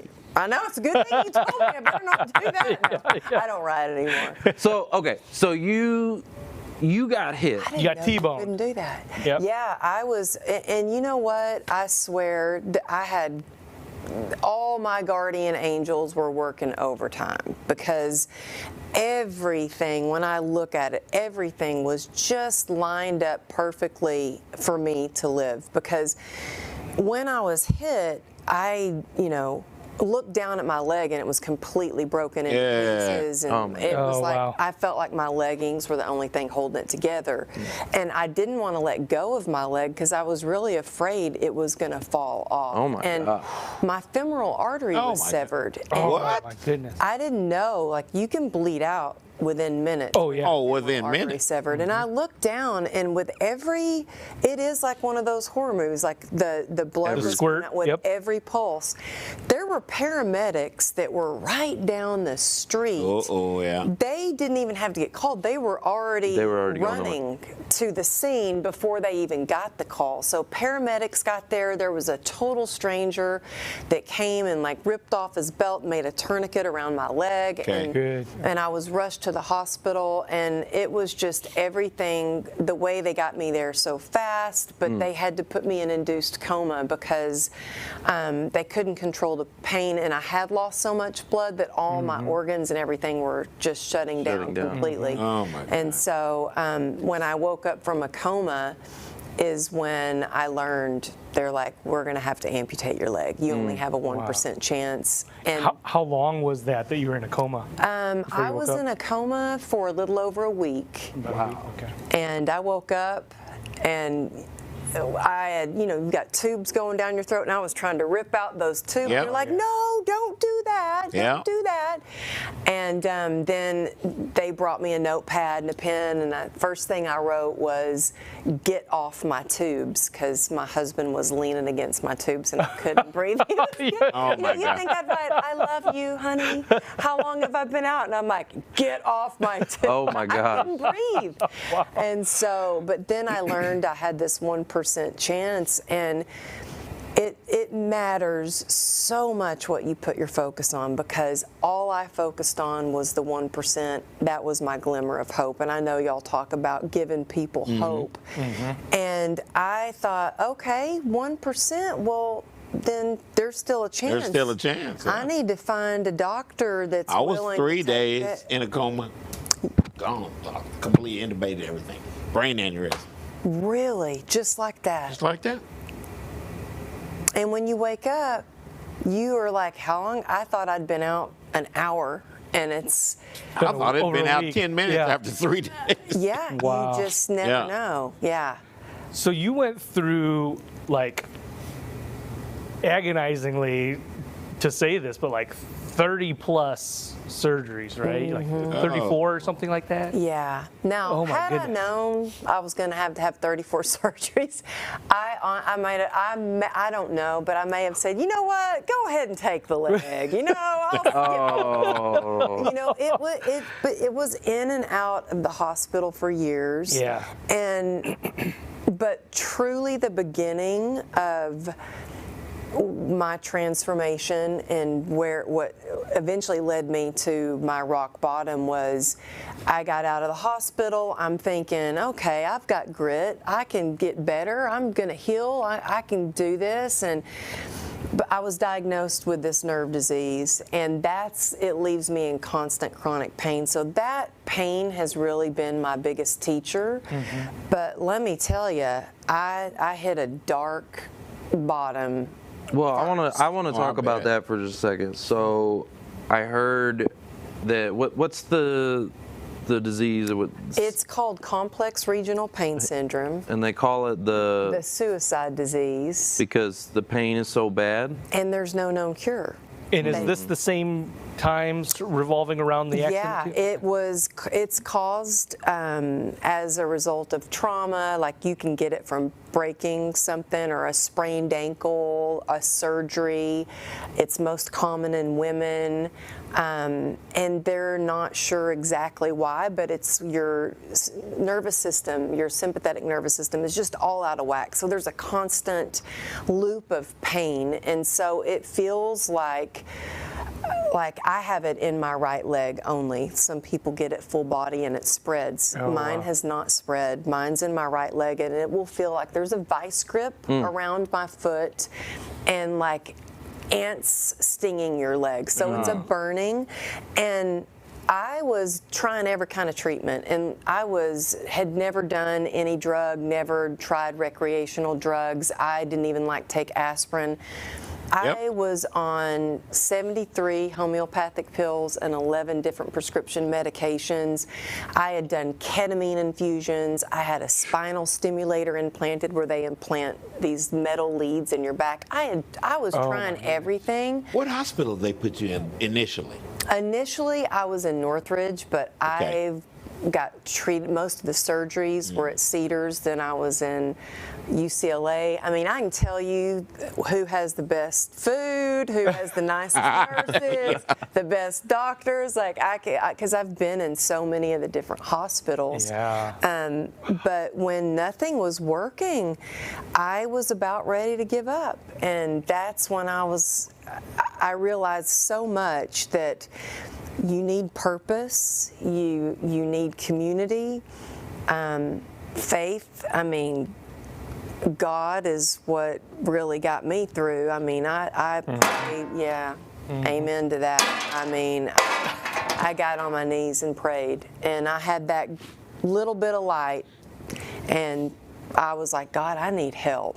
So what were some of the steps that you went through, right? When you saw that little glimpse of light, what were some of the daily steps that you did that started to help you to overcome?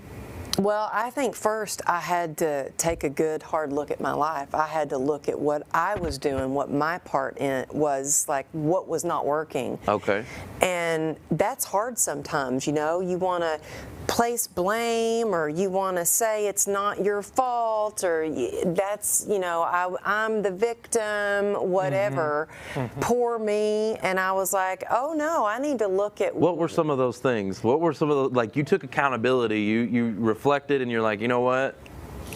What were some of those things? Oh God! Well, I started drinking to try to numb out the pain. Instead of feeling those feelings, I remember having a first drink and thinking, well, this isn't the healthiest thing to do, but it sure helps numb out that pain, not just physically, but emotionally, and the shame, because I'm now scarred from my hip down, and I didn't look the same, so I'd lost my confidence. I had $2.9 million worth of medical expenses. We had a lien on our house. I had lost my career.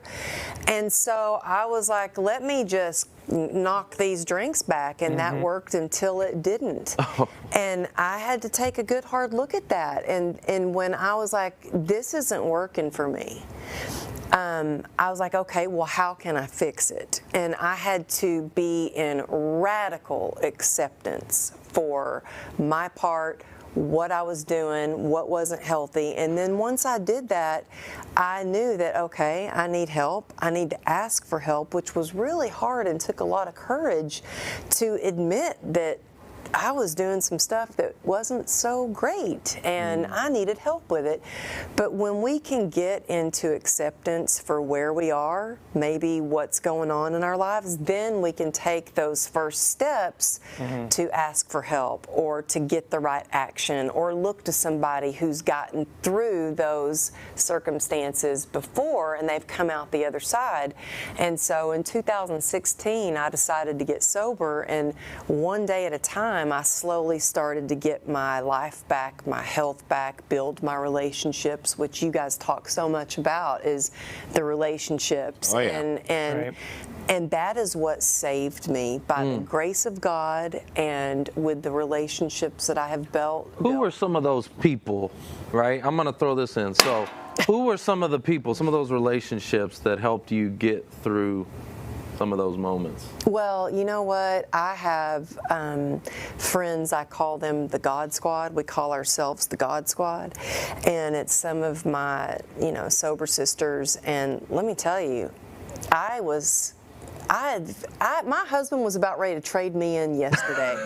He was like, we've been through some tough stuff, but I have never seen you like this. I was having a meltdown because we just moved in and I'm a content creator. I have not had internet.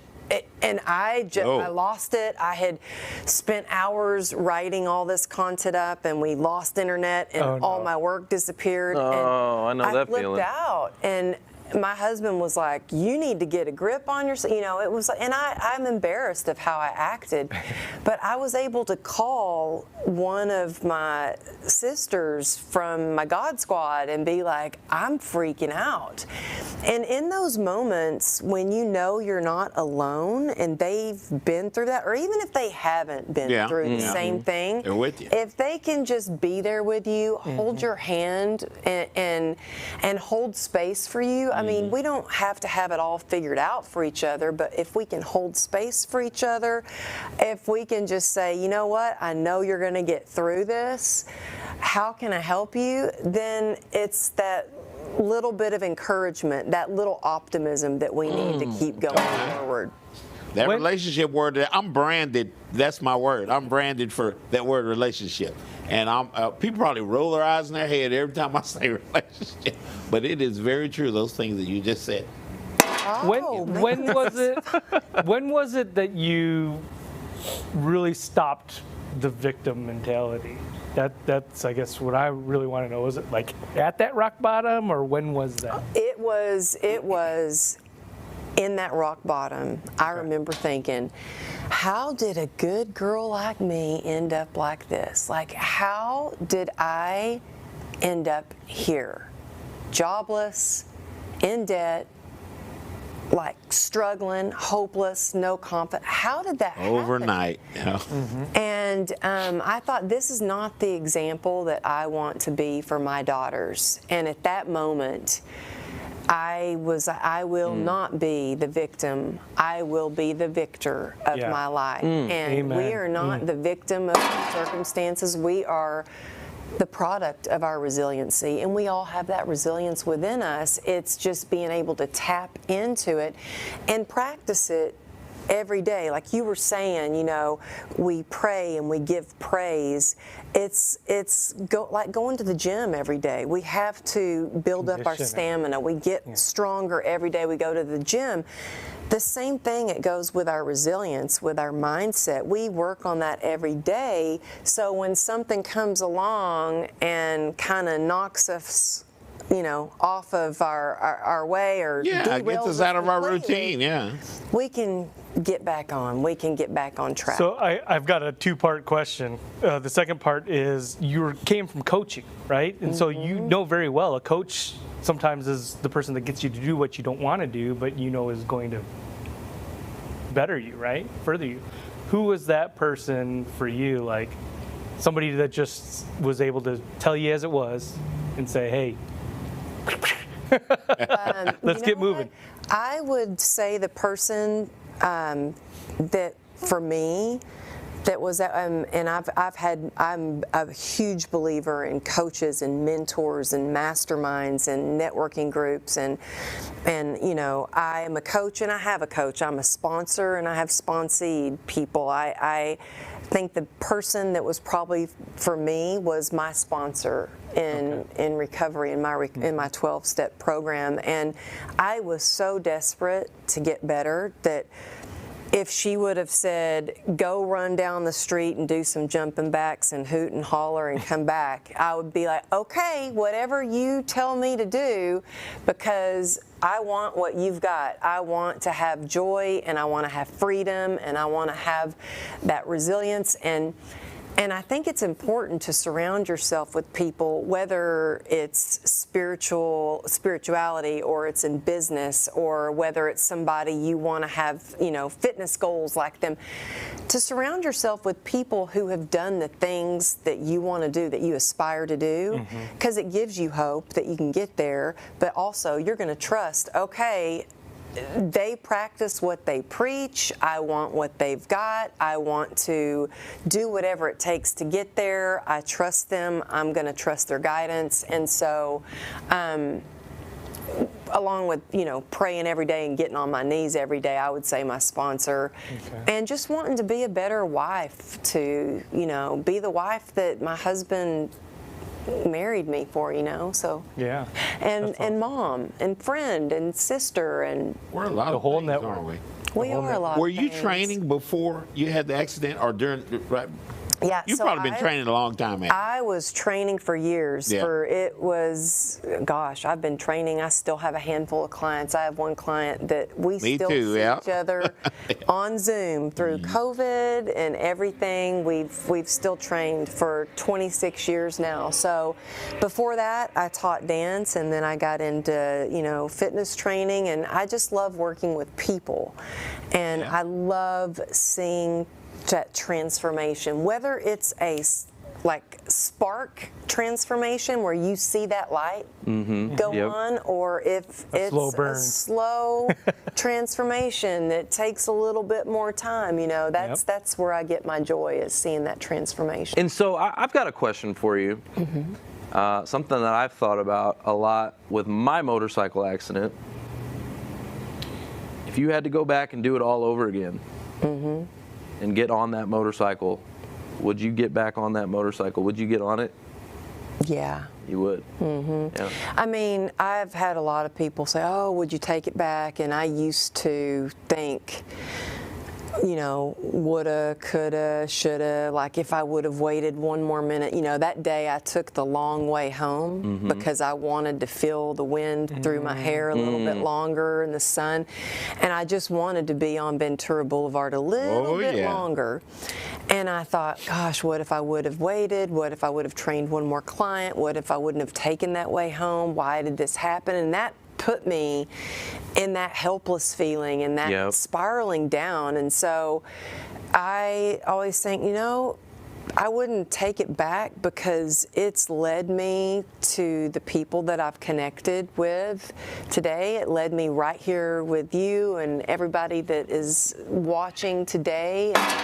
And you know, you've been able to, I'm grateful for. Yeah, you've been able to make some massive impact by sharing your story and encouraging people and uplifting people and showing them that you can get through and that you can make it, you know. And it's like, yeah, I totally get what you're saying. And so talk to us about that. Since that journey, you got through, what are some of the things that you've been able to accomplish? Some of those high moments, some of those big impact moments. What are some of the things you've been speaking all over the world? I'm telling you, it never in a million years would anybody ever imagine, including myself, that I would be invited to speak all over the world, do a TED Talk, have a book that became a bestseller. Because one of the reasons, because y'all, I am so impressed with you and your your technology skills and everything. It is impressive, yeah. Because I didn't own a computer 5 years ago. I mean, my whole world was fitness. I did everything old school. Everything was by word of the mouth and, you know, word of mouth referral. And so when I decided to write a book, I bought a computer and typed it up and had to learn how. I didn't even know how to attach a picture to an email. It was bad. And so I share that because I want other people to know, anybody who's watching, that if you want to do something, if you really want to learn how to do that thing, that there's a way, and if you have enough passion and you know the reason why, you can figure it out. And you know, one of my biggest motivators is, well, number one is when I had a doctor tell me that I would never walk again and never wear shorts again. And then number two, when I had people laugh and say, you will never write a book, good luck with that. I was like, oh, I'm going to get a laptop right You're like, I'm gonna do that. And isn't it a bestseller? Wrong thing to tell a text. Oh, just a bestseller, that's all. Yeah, that's it. Yeah, and I share that because I devoted time every day to write, and along the way I had some self-doubts, and I would have those thoughts creep up like, who am I to write? Who is going to read my book? And I thought, just maybe there's one person that will read it, and that it will help them get through a hard time. It will be their call to their resilience and their courage and their confidence. And you know what? Because I got invited to speak on the Today Show, and because of that, it became a bestseller in 3 categories. That led to speaking on stages, to Megyn Kelly, I think, right? Yeah, with Megyn Kelly, and then the Doctor's TV, and then Hallmark, and speaking with you. Yeah! Look at that, y'all. Hey, oh my goodness. Didn't I promise y'all a few mic drops? I promised y'all. So we gotta throw Mark in. Hold on, there's Mark's bobblehead. Throw Mark's bobblehead in there. Oh my God. Throw Mark right in the middle. And you know, we hear all the time. We hear God's got a plan for you. Come on now. But you know, the toughest things that we go through in life serve to teach us the best lessons. The brain aneurysm was the absolute best thing that ever happened to me. If you'd asked me that during that time, I'd have cussed you out. Yeah, I would say shattering my big toe was not the best thing that's ever happened to me. He got a nickname from this show. But I digress. So you were a coach, you've spoken to groups before, but now your story is totally different. And so you're up in front of thousands of people. You're now able to tell a new story. Was it natural? Did you have to work on that? Can you talk to us about that experience?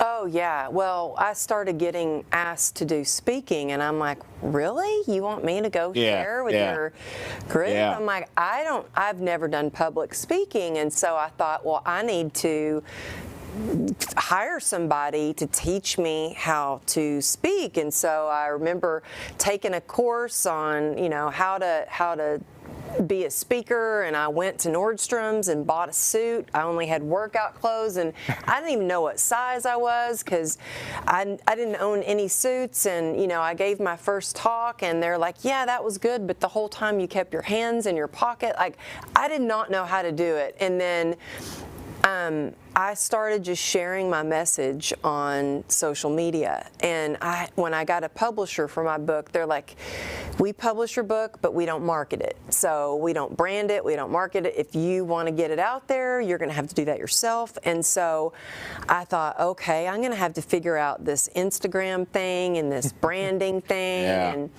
And I just started sharing on social media, on Instagram every day, trying to just give value. And I knew in a year, my goal was to get to 10,000 followers on Instagram so I could do a swipe up, and buy my book, swipe up.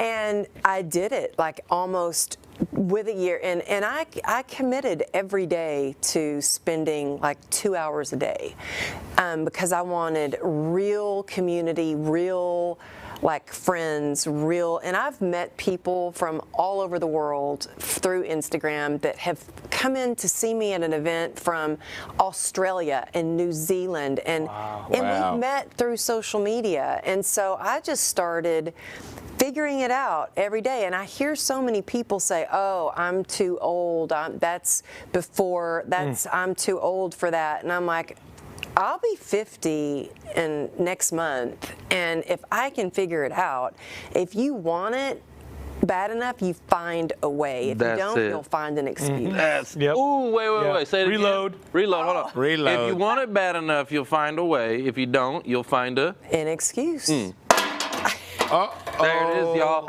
Guys, I'm telling you, I told you the mic drops were coming out. We had to reload. We had to get some more. So we only have a few more minutes here.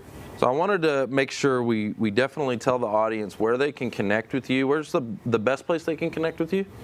AmberlyLago.com. Okay. You can always shoot me a text message at 818-214-7378. In fact, if you want a free download to tap into your own power of resilience, I have a free playbook, and you can just text me the word grit. Just text the word GRIT to 818-214-7378, and it gives you a free download, and it's direct access to me, and it's really me texting you. So sometimes people are like, is that really you? And I'm like, 3 days later, I'm like, it's me. It's me. So you get direct access, you get the download, and I also want to make sure they know where to find your book, and tell them real quickly what to expect in the book, and your podcast too. You got an amazing podcast. Oh my gosh, well, it's easy. Thank you. I want to be like you. When I would say when I get to 300 episodes, I want to be like a pro like you. I was looking at your podcast, and I was like, wow. I love the way you had it structured, and every thumbnail was each one of your guests. Thank you. Instead of You're going to be on the show. I'm so excited. That's good. He's good. he has developed, man. Yeah. I'm out of code. Yeah. That's fun. That's all right. I'll throw. But I got tell some. Yeah. There. Oh yeah, I love that. All right, what's your podcast? It's called True Grit and Grace. The book is called True Grit and Grace. My book is really, how to tap into your resilience. It's really your call to courage and going after your dreams, no matter what. And it's really, I wanted to give people hope that they can get through the most difficult challenges ever. And then my podcast is Rock Stars Like You. I really wanted a place where I could share stories of struggles to success, and where people open up their playbooks and they share their secrets of how they have attained so much happiness, success, and resilience. So that's awesome. Well, I'm excited to come. I'll make sure to bring some mics with me so I can drop them. Yep. And your money back. Bring extra for you. We're going to need a few. So it'll be fun. I can't wait, and I'm just so grateful to have you here. And you're now like our neighbor. You're in Texas. Back home. This is in Frisco. Let's back go. home. Yeah. Were you born here? I was born in Greenville. Oh, and so my whole family is in this area, so I moved back to be close to family, and I'm hoping I'll see them a little bit more. Life gets a little lifey, and so, but I'm really hoping to hang out with y'all. Oh, we're going to be hanging out. For sure. Oh, you can hang out. Oh, It's and I on told now. Okay, so one real quick thing. So I met you through Heather. Right at Heather Monahan's book launch. She's amazing, right? Oh my gosh, I love Heather. And she was actually supposed to come in person for that book launch. Yeah, but COVID, the travel and all. So anyways, maybe one day we'll get her down here too, and we'll all go hang out and Heather, be a good time. if you are watching this, you can come stay with me, girl. I got a room for you. So see that? There you go. Heather. That's how that happens. So this will be fun. But yeah, we'll definitely, we've got a lot of really cool things planned. In-person events, a lot of really cool stuff going on, and we want you involved. Sign me up. I'm like, I am. It develops as we go. My people. Oh, we got a whole new network for you too. Oh my goodness. It develops as we go. We didn't know what we were doing. Cool stuff happens. Let's stick with that. All right, guys. Well, that's the show. It's all about who ya know. Thanks for listening to the Who You Know Show podcast. My name is Trevor Houston, and if you've enjoyed this episode, consider subscribing wherever you listen and leave us a positive review to help us keep the mics on in the studio. Until next week, that's the show. It's all about who you know.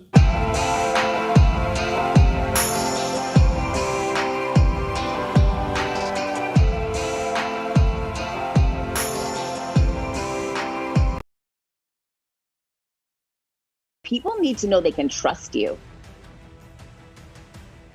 So when you're interviewing, trust is the most important thing you need to convey. And trust is more challenging to establish when you're doing it virtually. So if you're doing it through Zoom, I really implore you, a couple of tactics that I would implement is ask questions about them. People get so nervous. I'm interviewing, I have to talk about what I didn't. Hang on.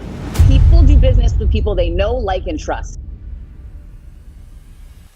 Your goal is to get them to know, like, and trust you. And the way to get people to trust you is to ask open-ended questions. Ask about them. Well, I'm sure this must be really challenging for you, having to interview so many people back to back. Is Zoom draining you? Start asking them questions that show that you're empathetic, that you care, that you're the kind of person they want on their team.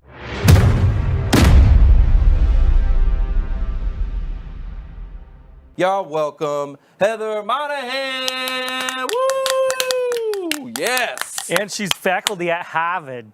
Huh? She's on faculty at Harvard. Harvard? Yeah. Wow, that's awesome.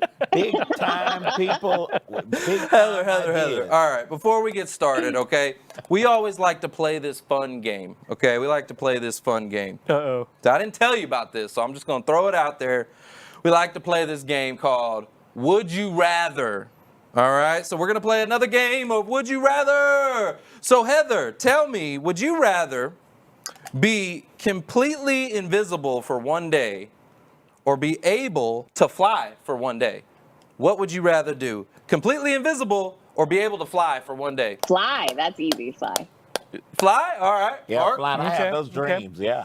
Yeah, I think I would fly too. Yeah, I would love to fly. Yeah. Love to fly? Yep. Foster, what about you? Oh, yeah, I have those dreams. So I get to fly all the time. What does y'all talk about? That was an easy one. I don't know. Maybe y'all could put a better would you rather question in the comments. And guys, let me know what's a good one. What? Oh, come on, son. Oh, Foster got What is that? What do you got there? Easy. What do you got? Come on, son. Oh, I love the sign. That is awesome, Foster. Great job. Come on, son, sign.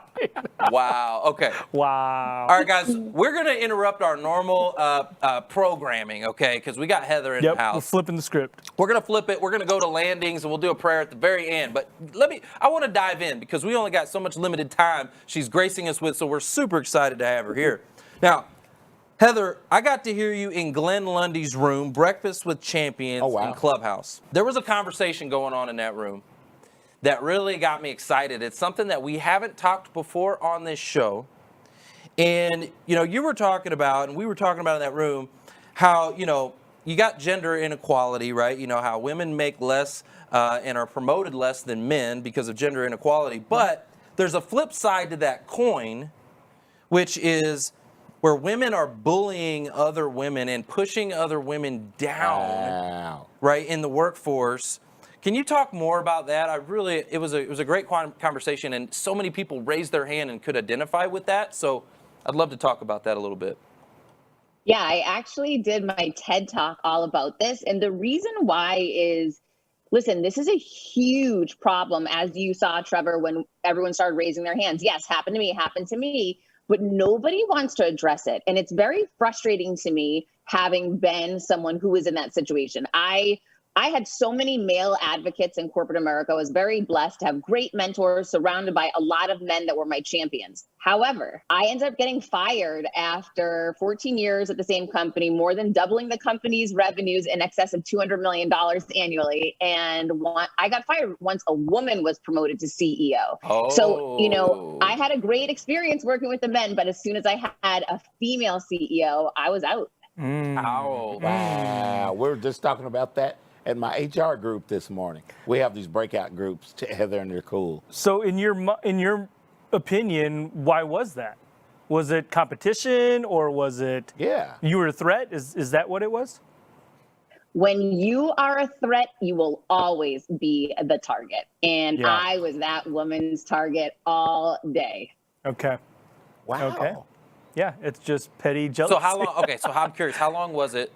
Okay, she became CEO. Like, how long was it? Was it like a week later, a month later? Like, how long was it after she became CEO that it was like, got to go? She came in and she's like, oh, you're out. Yeah. Well, it's super interesting. In hindsight, it's really clear. Back then, I didn't know. There's a window where her father had fallen ill. So it wasn't official immediately. She had this window called interim CEO. And what I didn't realize is while she was interim CEO, she could not terminate any employee. Got it. The minute she became officially CEO is the minute that she sent me an email and said, come over to my office. We need to meet. Oh. Okay. So she already had your name written down. She was like, all right. Foster's got the rifle out. She already had you in her scope. She had it in her scope. Yep. Wow. All right, so let's talk about that. So you were crushing it, 14 years, at that company and just climbing up that ladder, right? First of all, I want to know if the audience can relate to that, and I know they can. How many of you spent that kind of time at a company, at corporate America, and then got the axe? Tell us in the comments. But so you're up and you're climbing that ladder. You get the axe. How did you bounce back from that? The first thing that I did, well, first of all, I was bawling my eyes out, right? I mean, I'm a single mom. I didn't know how I was going to pay my bills. I freaked out. I was in shock, complete shock. I'm a type A overachiever, always have been. And so I cried. The first thing I did was cried. I went under a weighted blanket, right? I was a hot mess. But I did something super smart, which a lot of people told me was a terrible idea, and it was a great idea. I posted online, I have just been fired. And if I've ever helped you in 14 years, I would love to hear from you today. And that post went viral, and it opened so many opportunities for me, so many doors. All right, there's one. Yep, there's two. One. All right. That gets all three of us. Job seekers, y'all need to post that right now. Be like, looky here. Yeah. All right. Now, you job seekers, you guys should be dropping all your mics. Go, Robin. Tell us about your 5-step plan to create confidence. I want to know about this 5 steps. I bet we got 5 mics to drop. So I was in the media business for 20 years, and the way we generated revenue was through advertising, right? So I read so many research papers and white papers around how to effectively and ultimately execute around advertisements. What's the right way to advertise? And so what I learned over all this time is that there's a 5-step process to advertise. What I decided is when my confidence was eroded terribly by that woman giving me disparaging looks, not returning my emails, putting me down, holding me back, all the stuff, all the awful stuff, I decided, okay, I'm going to run an ad campaign for myself, to elicit confidence within myself. And that's what I did. So the first thing that you do is you choose a platform. I chose my mind, right? I'm in total control of it. The next thing that you do is frequency sells, frequency and messaging. So McDonald's doesn't run one ad a week and hope you go feel an urge to buy McDonald's French fries. They run it 7 times a day. They want to reach you 7 times a day. So I knew I needed to run an ad campaign 7 times a day with frequency so that I would begin hearing it so often it would become commonplace to me and I would accept it. So I knew I needed a call to action. For me, the call to action was going to be fear is a green light. That means go, because I found myself so scared and sometimes stuck in situations when I would encounter this woman or was just feeling low.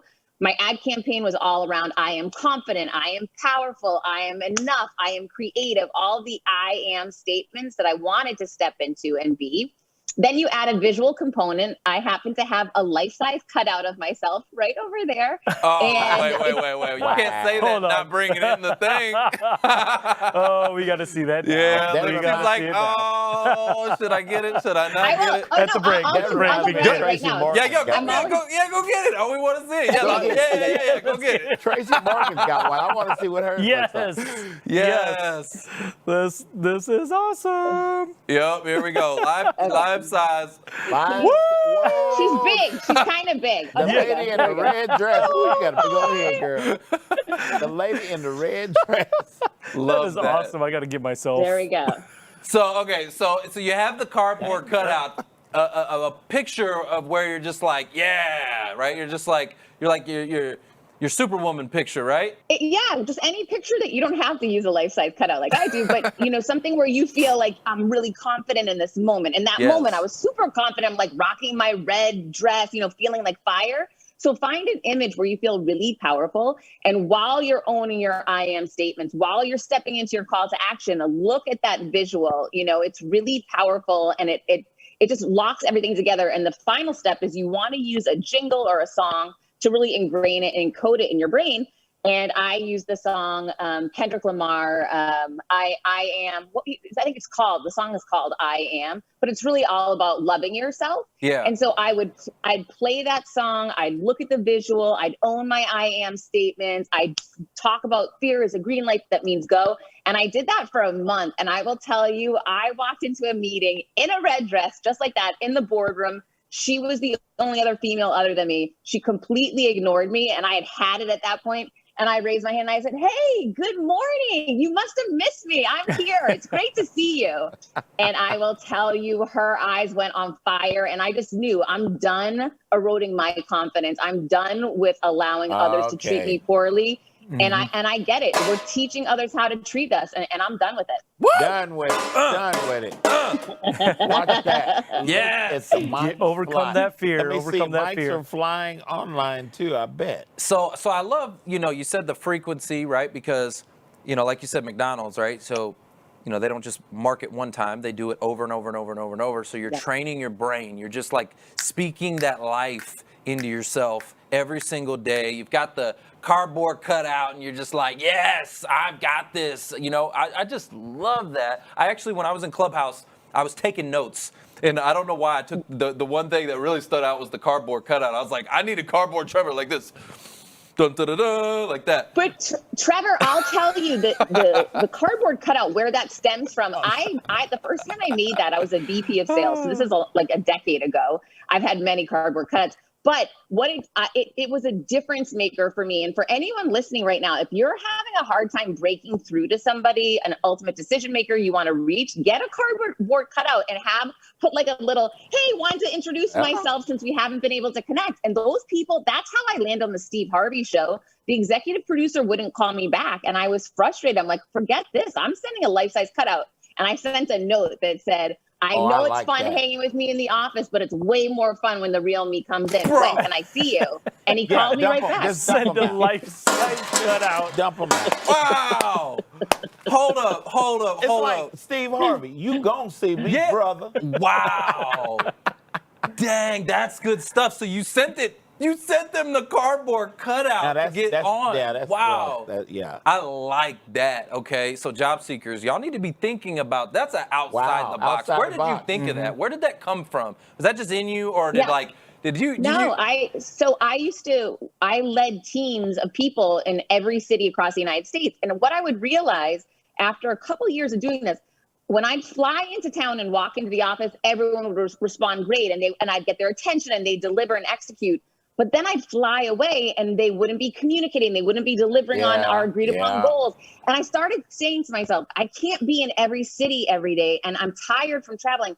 I have to find a way to have a presence when I'm not there. How can I do it? And I started whiteboarding out ideas like I would for any business challenge. When I would just write down different ideas. And then it came to me, I need a version of me that can live in that building that they have to see every morning when they walk into work. And that's where she came from. All right, I got to give you a round of applause for that. It's like a scarecrow. I'm going to put it up and I'm going to be there. I bet they didn't get rid of it. They had it when you showed up on the show. They probably had it, didn't they? Love that. Yeah, that's awesome. They thought it was hysterical. Yeah, they would take pictures with it, and it was the whole thing. All right, so that's brilliant. But I also want to talk about, Heather, you work with a lot of companies, right? What do you think employers are looking for when they're hiring? What are the things that they're looking for today? Yeah, so right now, the most critical thing, because so many people are on remote workforce, is people need to know they can trust you, right? So when you're interviewing, trust is the most important thing you need to convey. And trust is more challenging to establish when you're doing it virtually. So if you're doing it through Zoom, I really implore you, a couple of tactics that I would implement is ask questions about them. When, people get so nervous, I'm interviewing, I have to talk about what I didn't, hang on. People do business with people they know, like, and trust. Boom. So your goal is to get them to know, like, and trust you. And the way to get people to trust you is to ask open-ended questions. Ask about them. Well, I'm sure this must be really challenging for you, having to interview so many people back to back. Is Zoom draining you? How does that work? Start asking them questions that show that you're empathetic, that you care, that you're the kind of person they want on their team. Oh my gosh, this is so funny. I have a slide like this in our summit that I teach. Yes. It basically stated exactly what you just said. You know what it reminds me of? Okay, so Heather, I used to sell cars, right? And there was this. Of course you did, Trevor. Yeah, right. It makes sense, right? It just makes sense. So there was this commercial, and it was the Badger. Okay, What? The Badger was this commercial, and it was a salesperson, right? It wasn't University of salesperson. Wisconsin either. And he was like, in the commercial, he was training the other salespeople. He's like, all you got to do is just ask them questions. Ask them questions about their family. Make them think you care. Wow. And then you sold a car. Like, it just reminded me of what you're saying. Like, you got to ask them questions. You got to get to know them. You got to get them to break those barriers down. Badger. The Badger, yeah. The Bucky Badger. The other thing, obviously not in the badging sense, but you want to do it in the genuine sense. Badging. And what I would do is do my research ahead of time. So I would look on Facebook, on Instagram, on LinkedIn. What connection points do you have in common? One of the things you might find out is, oh, that person's son went to University of Miami. You graduated from there. So you're able to bring that up as a commonality, a common ground. Go. Yeah. People want some commonality and some trust and some connection points these days. So light stocking. Yes. As a matter of fact, so Heather, I know that you're a leader in sales, right? And that's really your EVP of sales, and that you've got sales under your belt as experience. So as a leader, so our audience is primarily job seekers, right? And so right now they are in sales. That's their job, is to sell their skill set, sell themselves. Can you talk a little bit about that process? Because that's exactly it. The people want to do business with people they know, like, and trust. And so maybe relate the two from a sales perspective and a job seeker perspective, how they're married. Marky Mark, everyone is in sales, and you know that, right? So I don't care if you're a stay-at-home mom. Maybe you're trying to convince your husband to take you out for dinner because you don't want to cook tonight. You are in sales, right? That's right. I was a VP of sales. Clearly, I was in sales, but then I wrote a book. And guess what happens when you write a book? Nothing unless you sell it, right? So here's the thing. There's billions of great books in the world, but there's very few authors that know how to sell. So you need to learn sales as a life skill. This is how you will survive in life. In every exchange, someone is sold. Will it be you or will it be the other person?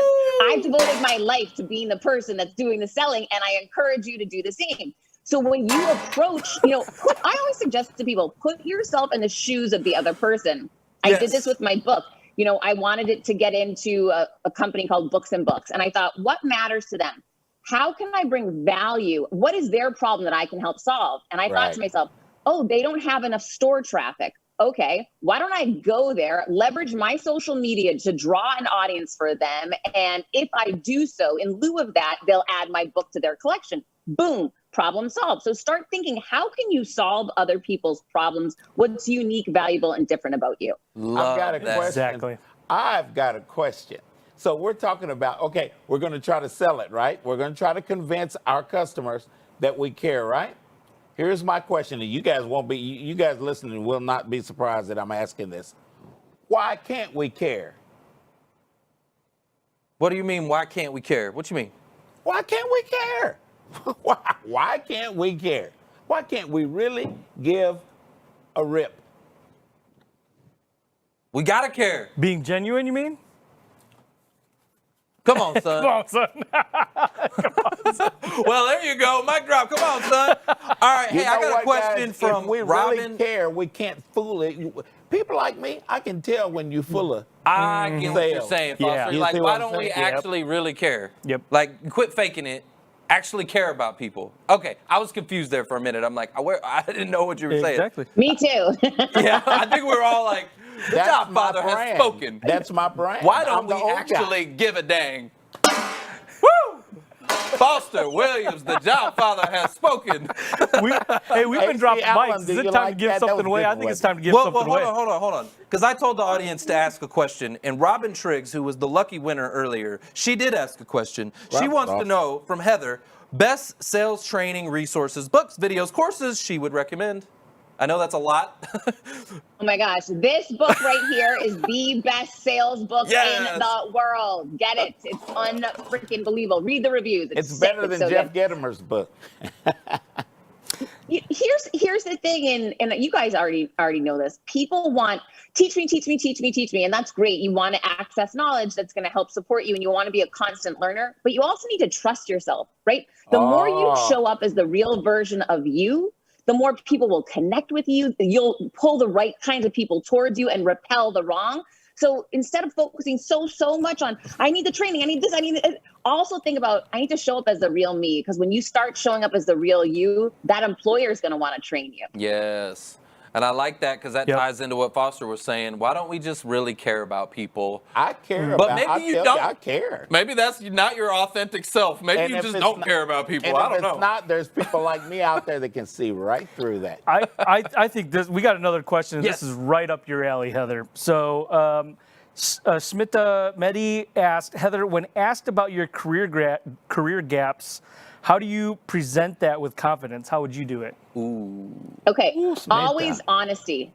Honesty is the only option. Never lie. And I'm asked this a lot. A lot of people send me DMs and say, hey, I was out of work for a year. Should I just try to cover that up? No, you own it. So put yourself in the other person's shoes. How can you leverage that window? How can you bridge that gap and share with them? So I'm going to make it up. Let's say that you had a sick parent and you had to take a year off from work to work with your family and care for your mother. So I would ask the person, have you ever had a situation in your life where you had a sick family member? I'd ask them, because you want to see, is there a connection point? Because listen, if this guy isn't going to understand that I need to take care of a sick family member, that's not my guy anyways. I don't want to work with people who aren't like that, right? So you want to show up as that honest version of you. You want to find a connection point. You want to ask open-ended questions, and then you want to tell the truth. Right. Well, and in doing so, I think that you build empathy just naturally, right? Because it's not just a one-sided, like, here's my answer, but it's an interaction. It's part of the relationship, right? Having that interaction. Speaking of relationship, let's switch gears just a little bit. Let's talk about relationship. That's Foster's favorite word. So we're going to talk about relationship. We're going to talk about networking. Okay, this is the Who You Know Job Networking Show, isn't it? Right? We're on that show. I'm on that show. Who you on that show? All right, let's talk about networking. What is more important? Okay, I'm going to set you up. This is a setup question. Is what you know in life, your skill set, your knowledge, what's in your brain, what's on that book, that paper, or who you know, been more successful for Heather? Don't think about the actual name of the show. I really want to know the real answer for you. Okay, is it what you know or who you know? What's been more valuable to you in your life? I'm not going to answer your question exactly, but when I think about what's most valuable, my work ethic is such a differentiator. It's mind blowing, right? So number one, I know my work ethic is a huge differentiator. My creativity and ability to see things very differently than other people.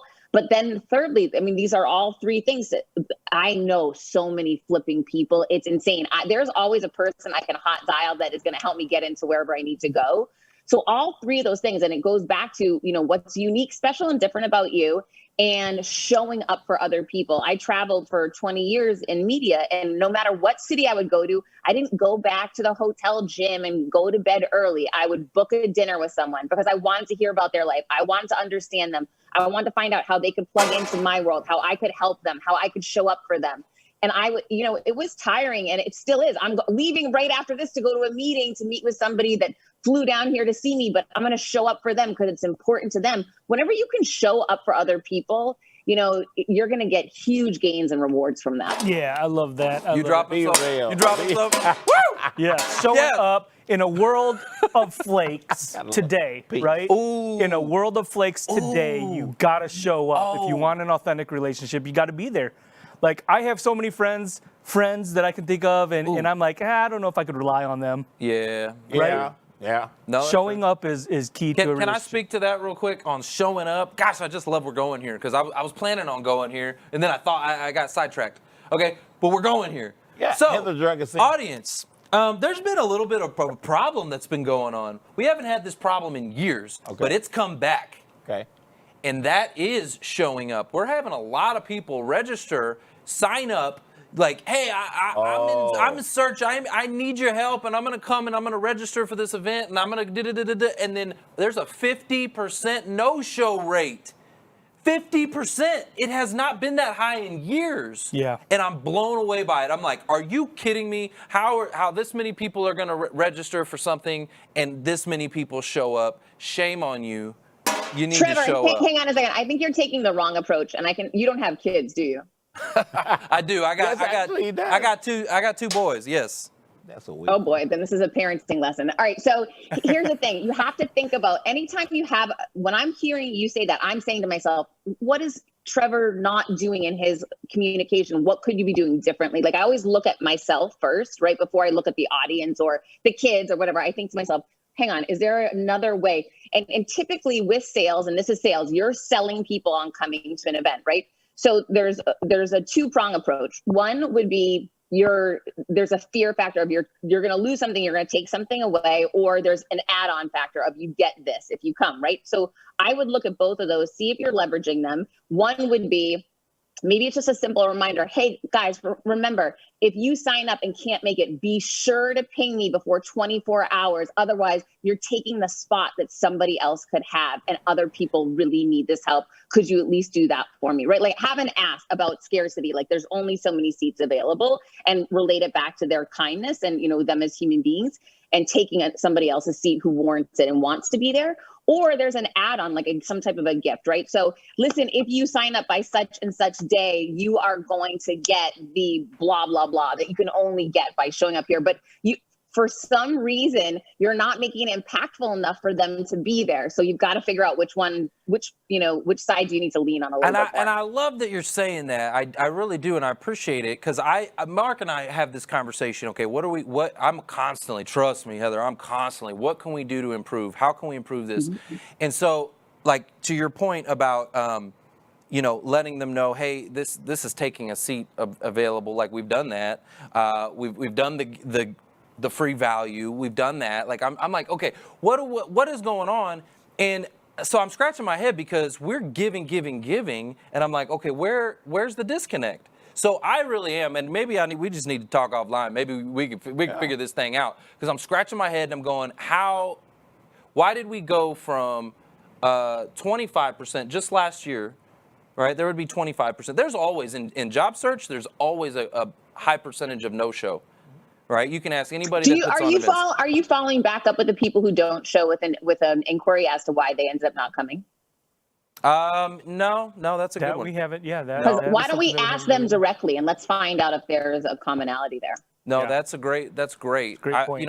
I've had my assistant re-invite them, but not go back and get the feedback of, hey, what happened? Where were you? That's high level accountability. Woo! They're going to show up for the next one if you come after them and ask what happened. Is everything okay? Hey, I just want to check in on you, make sure everything's okay. I love that. Yeah. That goes with that first part. Yeah. Yeah. See that? Look, I'm learning today. Let's get some on that. Woo! Yeah, get some. I'm out of my. And speaking of accountability, I'm just saying, y'all, you gotta show up to what Heather was talking about. You got to show up. If you're gonna put it on your calendar, if you're gonna register, you're gonna give your information, your email, your all this and that and the other, and you're signing up. Unless it's like we get life happens. Life always happens, right? Life's gonna happen. Yeah. But at a 50%, that's just people not showing up. So we'll find out why. I like that. Let's get the commonality. Let's figure out what's the disconnect. Mm-hmm. Maybe there's too many notifications going out. Maybe that's driving them bonkers before they get there. They're just sick of us by the time they get to the event. Yeah, because we got the thing that gives them a text reminder, email reminder, this reminder, that reminder. Maybe it's like they're like, dude, by the time I even see you. Let's find out. Let's not decide for them. Let's let them tell you. Love it. We've got a lot of mutual connections and stuff like that. Glenn Lundy and Shay and David Meltzer. I know you're familiar with him as well. So it's all about networking. This show is all about bringing fire. I want to bring people that can inspire and encourage our audience because a lot of times they're at a low spot in life. They need that confidence. They need that fire, right? So there's someone that that has that fire. And Holly would kill me if I didn't ask you. She's a super fan. Ooh, Holly's on you. Yes. Autumn Calabrese. Look. I would love, if there's any way possible, to get an introduction to Autumn, because I need to bring Autumn on this show to bring some of that fire. So, are you saying her last name right? Calabrese, right? Is that how you say it? No, it's Calabrese. I'm pretty sure it's Calabrese. Yeah, I'm happy to introduce you to her. She's an awesome woman. Here's the only thing that I will tell you about Autumn is that she's super, super busy. Like she was launching a book and she wanted me to do a Facebook Live with her, and we had to change the date like 3 times. I mean, she's super, super busy. So just don't take it personal. It takes a while to get her scheduled. But yeah, for sure, happy to make an intro. Hey, I appreciate that. I had to give Trevor a hard time because that's his MO, getting names wrong. So yeah, I get them wrong all the time. He tried. Hey, Holly, did you hear that? He's a college try. He's just not Harvard. Holly, did you hear that? We're going to get Autumn on here. We're going to do that. We're going to make it happen just for you. I'm so excited about that. She's a big beach body, Holly. Yeah. And so she just is like, got to have Autumn. So anyways, guys, Heather, thank you so much. Wow, I know you Heather. got to go. You've got another meeting to get to. And so we really appreciate you coming on here and lighting up the show. We really do. Especially linking in with me. Y'all know something? Heather linked in with me. Wow. You got it rolling. Connections, everyone. I'm maxed on connections. I can't accept anymore. So please don't take it personal. Please just click the follow button and definitely send me an email, or you can go to my website, heathermonahan.com, with any questions. Thanks for listening to the Who You Know Show podcast. My name is Trevor Houston, and if you've enjoyed this episode, consider subscribing wherever you listen and leave us a positive review to help us keep the mics on in the studio. Until next week, that's the show. It's all about Who You Know.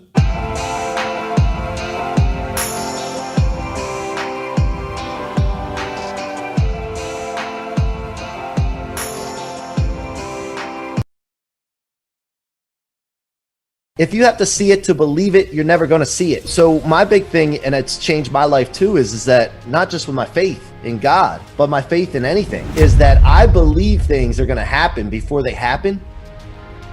And then I become aware and to look for it and open up to it. And then you'll see it. That's changed my life. And that's what I teach my team all the time as well. We don't need to worry about what's impossible and what's not possible and all this. Let's just go after what we want in a perfect world and see how close we can come to it.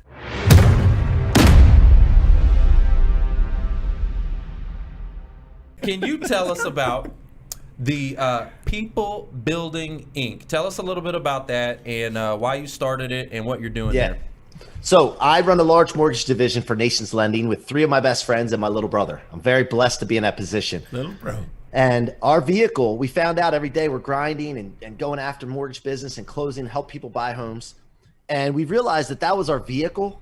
But what we were really doing every day was we were building people. We were building our people. And we were trying to figure out a way to scale that, not just in our mortgage industry, but not be limited by that. So we started expanding outside of our group and our company to help other companies and even to focus on future other industries. So that's what we're doing. That's how People Building Inc. came about.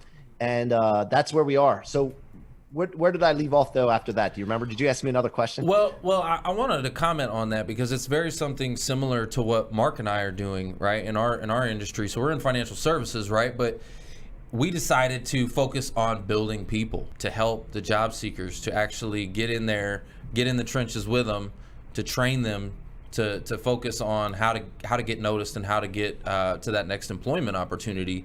So you're doing something similar, right? You have a business, but you're building people. You're actually, training them, coaching them. Is that what I'm hearing?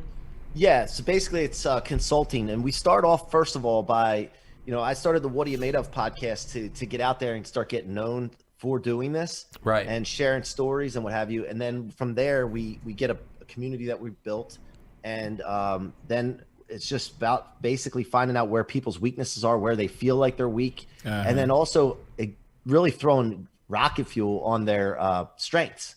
And so we're doing that and then getting noticed. See, I think the first thing, and for job seekers as well, man, it's the same as a salesperson. You have to prospect, you have to promote, you have to get known. Right? If nobody knows you, nobody's going to flow you, as my mentor Grant says. Oh, you know Grant. There you go. Actually, I already knew you knew Grant. You said 3 characteristics a while ago that was very important, because when you mention those 3 characteristics of those people that you like to work with and you know that you can build, that same thing makes a difference in job search with job seekers when they focus on those 3 characteristics. You remember those 3? We were just I remember those 3. First of all, you willing to do what it takes to be successful. Willing to do whatever it takes. Being coachable. And having a great attitude. Yes. And you give me a person with those 3, man, I will rock and roll. I'll turn them into a superstar, because there's nothing that I can't do as long as they have those 3 things. And I think that whatever it takes attitude a lot of times gets in the way of people finding jobs. Attitude, and, yes, sir. Trevor talks about that. Because here's the thing, guys, we have intentions in our lives. I want a job. I want this kind of job. But then our counter intentions get in the way. I'm not willing to give up this, though. And so I think it's important for people that are seeking for jobs to really audit what they want and be very clear on what they want, but then also understand what they're not willing to give up and what they are willing to give up. Because if you're not in that realm, you're going to have conflict, and then you're going to be sitting there looking for a job still and not having any success or progress. That's powerful. And here's what I mean, because attitude, we talk about attitude a lot, and attitude is really all about pride. Right, and like you said, people are not willing to give up some of the things, and that it all boils down to pride, and pride comes before the fall. Yeah, it does. Julie Bark just said something big. She said, "Throwing rocket fuel on strengths," and she goes, "Boom, boom." Thank you, Julie. Julie, we got to link in, me and you. That was cool. C-roc. So you had said something a minute ago. If nobody knows you, then nobody flows you, right? That's a Grant Cardone quote, by the way. That's not mine. Uncle G. So I was taking a look at your site and everything like that, and it shows that you are, I think the term is Grant Cardone certified or Cardone University certified. Licensee. Okay. So tell me about that program, because I've never heard of that before, and I'm a big Grant Cardone fan, so I'd love to hear about that program. Yeah. So. Just let me give you a little bit of background real quick, if you don't mind. So I lost my stepfather January 2019, who was a mentor to me. Oh, thank you very much. But he was a mentor of mine. And Grant came in my life right at that moment, right as I lost my stepfather, which I wasn't ready to give up having a mentor. I was already mentoring people, but I wasn't ready to give up, having someone to like really emulate and immerse myself in their content. And Grant came in at the right moment. And so I started immersing myself in his content, and I'm like, man, this guy speaks to me. And he allowed me to have the animal inside of me that I've had caged up. And I know we're short on time, so I can elaborate further in detail later, but I have an animal inside of me, and I've had it for years. And when I was able to really have validation to unleash this animal, everything changed for me, those around me, my employees, my family. And I just want to share that with other people. But the licensee program allowed me to have access to someone like Grant, who is very busy, very successful, but allows me to have access to him, but also for licensees to spread his word and his content across the world.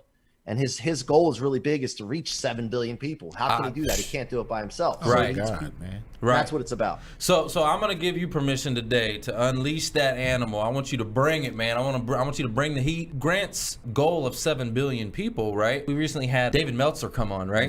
Love Dave. And he says he wants to help 1 billion people. And so the way he's going to achieve that is he's going to help 1,000 people, for them to help 1,000 people, to help 1,000 people, right? So it's about impact. So if he can create 1,000 of him, right, duplicate himself 1,000 times. Oh wow! Right, and they go replicate and duplicate. That's how you make global impact and scaling exactly. And Grant Cardone is a perfect example of that. 10X Nation, right? Oh my gosh, like there's a movement, and it's huge. So. And I love what you're doing and what he's doing, Grant, too, because it's all about empowering, right? How do you help people?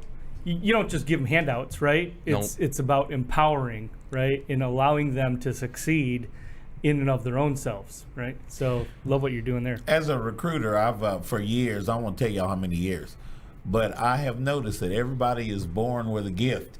And if we're given an opportunity, that animal, a lot of us got that animal in us. I don't know what my animal is yet, but I've unleashed something. And it's working and it's fun. And we love getting up and going to work in the morning. And I bet you C-Roc loves to get up in the morning. Thank God for another day. I'm up. I got my mental clarity. Well, maybe. What does your routine look like, C-Roc? Tell me a little bit about your routine. Well, first of all, the every morning is not the same as far as my feelings. Okay, Right, sometimes right. I get up and I'm like, oh man, you know, and then you gotta catch yourself right away. It's not about always feeling great. It's about how fast can you get out of a bad feeling. And so when I get up in the morning, the first thing I do when I wake up, and by the way, this may sound corny to some people, not you guys, but some people may sound corny, but I really literally wake up and say thank you first. And the corny part is Yes, this. sir. I wiggle my toes and fingers. I'm like, oh, wait a minute. I have hands and I have Everything feet. working, yeah. Let me hop out and start working these feet. Because it gets me into a frame of mind where I'm not thinking about things to complain about. I'm thinking about, man, let me use the things that I've been blessed with and have. Right. And ever since I've been doing this, guys, my life has been so much better just because I don't have anything to complain about. There's nothing. We can all find something to complain about. You know what? I went to a coaching, and this is gonna bother me. I can't remember the guy's name, and that's really gonna bother me because he was great. And one of the things he said, he had a routine, and I tried it. I did try it, and it worked. But then I fell out of the routine. But it was right there, first thing in the morning. As soon as you wake up, as soon as your eyes open, you literally gotta jump out of bed. Okay, like jump out, and you clap your hands, and you go, "Today's gonna be a great day." And you say it out loud, like you just jump up. Today's gonna be a great day. Wow. I do it. Now your spouse might think you're crazy. That's from Jerry Maguire. Was Is that Jerry Maguire? Yeah. Well, so I don't know if he got that from Jerry Maguire. Jerry Maguire, maybe. Maybe he got that I from gotta Jerry hit that Maguire. breakfast and hit that gym beat when I get up in the morning. That's It's funny about when you get those endorphins going, it's hard to be in a bad mood. It just seems like your mind is, I don't know if everybody's is that way, but that's mine. This is important, guys. So and we're talking job seekers a lot, right? That's your audience. Yeah, so here's the thing, man. Mindset is everything. Mindset is everything. It I is. get up in the morning and understand that I have an obligation and duty, not just to myself, but to those who are watching me. And everybody, I don't care who you are, unless you're living in a cave, in a hole where you don't see any people, people are watching you. And Oh, so yeah, I they feel like are. that's an obligation and Absolutely. duty to that and my creator that's put me on this earth for some kind of Yes, sir. purpose Yes, and sir. potential. Yes, sir. I don't know, and you guys probably don't know. I'm pretty sure we don't know what our potential is, our true far out potential. I agree with that 100%. So I feel that when I feel bad, that if I don't go after it and get it switched around quickly, that it's a slap in the face to my creator. That's just what I believe. I'm not sharing. I'm not trying to push it on carry anybody that, else. yeah. Mm-hmm. But it's worked for me. Hey, look, man, we said a prayer in the beginning of this show. We are Every unapologetic. show. We yes. are unapologetic about our faith. Yes, like, we are. I'm going to say that, we have our beliefs, and certain people don't have to believe the same things. But you know what? That's not going to stop me from being me and doing me. Yeah. Right? Yeah, So, but I want to. I don't want to exclude people when I'm saying that. It's important Agreed. to understand because until they believe in what I believe, they need to use some of the things that I'm using that work. 100%. And that's why I say that. I'm not trying to apologize by any means because I'm very committed to what I believe in and my thoughts. But guys, it all comes down to a commitment and an obligation and a duty to perform something towards your potential. There's a common theme in a lot of the coaches that I have met that are really world changers is what I call them. You're a world changer, okay? And I'm telling you, it's like Pastor Joel Scribner. So he's a pastor over at Oaks Church. Shout out to Joel Scribner. And he's wrote a book called Winology, and he's got a system. It's a coaching system that basically he goes into big corporations, big companies, and coaches them to become the best versions of themselves. It's a winning formula. When you read it, and you're like, man, this is genius. This is mind blowing stuff. And then you ask him, where did you get that? And he's like, well, it's in the Word, right? In the Word. He just translated it into business language, And he says it's his Trojan horse because businesses that normally wouldn't let a pastor in, right, let him in. And then he gets in there, he starts coaching, and next thing you know, they're asking him like, hey, where'd you get this? Where'd you get this? And he's like, well, then he tells them, and they're like, oh, no way, seriously? And so he calls it the Trojan horse. But I noticed that a lot with coaches. It's a common theme I see. What do you think is a common theme in successful people, right? You're obviously very successful. What are, and you, with your podcast, I'm sure you interview a lot of successful people. What do you think is a common theme in success? Clear vision of what you want with big thinking, along with commitment. And then from there, the last thing is massive action. Like you have to take action. You can't be just thinking of something and having a vision. And by the way, I keep things simple. Everybody's always looking for a shiny bell or whistle, man. Yeah. If you're clear on what you want, it's big because it's got to excite you to move the needle, because otherwise you're not going to push through the adversity and the difficulties. You have to be excited. Like we talked about, waking up and excited to wake up and go to work. But that big, clear vision, commitment, and then the action, the consistent action after that, that's the magic formula, guys. And, you know what? One more thing I'll throw in there. A lot of people say I have to see it to believe it. Mm-hmm. If you have to see it to believe it, you're never going to see it. Never going to see it. So my big thing, and it's changed my life too, is that not just with my faith in God, but my faith in anything, is that I believe things are going to happen before they happen. And then I become aware and to look for it and open up to it. And then you'll see it. And that's changed my life. And that's what I teach my team all the time as well. We don't need to worry about what's impossible and what's not possible and all this. Let's just go after what we want in a perfect world and see how close we can come to it. Man, I love that. Mm-hmm. And I mean, I think that goes to, that's solid. Yeah, it is. I think that goes to, having that faith, even when things may not seem the greatest, right? To wake up, like we were talking about, to jump out of bed, clap your hands and say, today's going to be a great day. Even when like maybe you might be out of work, maybe you might be out on your luck. Maybe you've got things going on. Maybe there's a family member who's sick right now. Maybe there's all kinds of things in your life. Everybody's got problems, right? But to get out of bed anyways, to jump up, clap your hands, say today's going to be a great day. Keep going, yeah. When there's something about the tongue, right? That there's life and death in the tongue, and what you speak out in the world will become your reality. And so if you jump up and you say, hey, I got faith to say today's going to be a great day, even when it might not. Well, you'll change the trajectory of that day, right? You will literally almost fake yourself into, a good day. Like, let's fake ourselves into a good day today. How about that? I have a mentor that I met through Grant. His name's Brandon Dawson. I'm not sure if you've heard of Brandon Dawson, but he's a great guy. He's an expert at scaling businesses, and he's done a lot of studies with John Maxwell and Dr. Robert Anthony, Beyond Positive Thinking author. But the thing that he always says that catches me, and I always remind my team of this and myself of this, is what you say is what you think is what you say is what you do becomes your legacy. Yes. And so auditing your thoughts, drop it. Go ahead and drop it. You got a triple drop, man. Auditing your thoughts, man. Auditing. You got to audit your thoughts like constantly and be aware of what you're thinking, because you are creating that energy. And God gave us that ability. He gave us the freedom to be able to think what we want, to say what we want, to do what we want. And he did that on purpose. He had a purpose for that. That's what he put us here to do. That's those gifts that we're talking about. Absolutely. Yeah. So take that serious, man. That's a big responsibility for all of us. And that's where it starts, man. So one of the things that you said, which we talk about a lot too, but is taking action, massive action, right? Because like a lot of job seekers, we talk about this, like you could have the perfect resume, you could have the mechanics down perfectly, right, but if you're not able to get in front of somebody, it does you no good, right? Who are you? So you have to take action for any vision to be relevant. And so what are your tips, or what are some of your thoughts on how people can take action and get out of their own way? What do you see as far as when you're coaching people? Are they in their own ways, and how do you get them to be able to overcome that?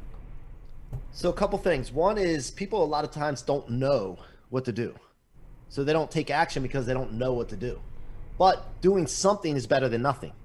So I always think about if you had to guess what is the thing to do something, because, and we talk about massive action, but let's start with one thing and build some confidence and have a win off of that one thing, and then stack those wins to build confidence. confidence will come. But when you're committed, guys, here's the thing: when you're committed to something, you will get creative on finding out ways to get jobs. There you go. You gotta, but most people aren't committed. They're not truly committed to what they want, and they remember those counter intentions are coming in and going against them. So when that being said, I think that people need to wake up in the morning, gratitude first, Yes. and then the next question they should be asking themselves is, how can I be the most valuable husband, spouse, father, mother, son, daughter, employer, employee, Christian, whatever it is. Like, you got to think, what do I need to do today to be the most valuable? I want to outwork everybody around me. I want to be the most valuable person about everyone around me. My partners, I tell my partners all the time, guys, I'm going to outwork you and outsmart you. So you need to step up your game, because we're going to play this game and challenge each other. I love that. And so I think that people that are out of work right now, think about this for a second. How can you make yourself the most valuable person in anything that you do? And even if you don't know how, just start trying to do that. And Trevor, you mentioned that something about asking people for an interview, for a book, and a podcast. That's adding value to someone. Yeah, value, most valuable. Like, you're becoming valuable, and that person will notice, and that's why. Yep. Yeah, 100%. Yeah, and you know, to be the best version of yourself, right? Like, that's what we all aspire to be. We want to be the best version of ourselves. But do you believe in visualization, the power of visualization? Well, like, it starts with really like picturing what that person looks like. You know, because I am definitely not perfect, right? None of us are perfect, right? But we know what I know. When I close my eyes, I'm like, man, I need some help in this area, this area, this area, and this area, like, because those are things I don't want in my life, right? But they're there. So first, you got to visualize it. What does that perfect version of yourself look like? Start writing that stuff down. And again, be grateful for the blessings you do have. Start with gratefulness, be thankful, and then figure out what you need to do to get closer to that perfect version of yourself. Because we all have an idea of what that person looks like. It's just, are we thinking about it enough? Are we thinking about bettering ourselves every single day, improving every single day? That's the only way we're ever going to get close to it. All right? Like, yeah.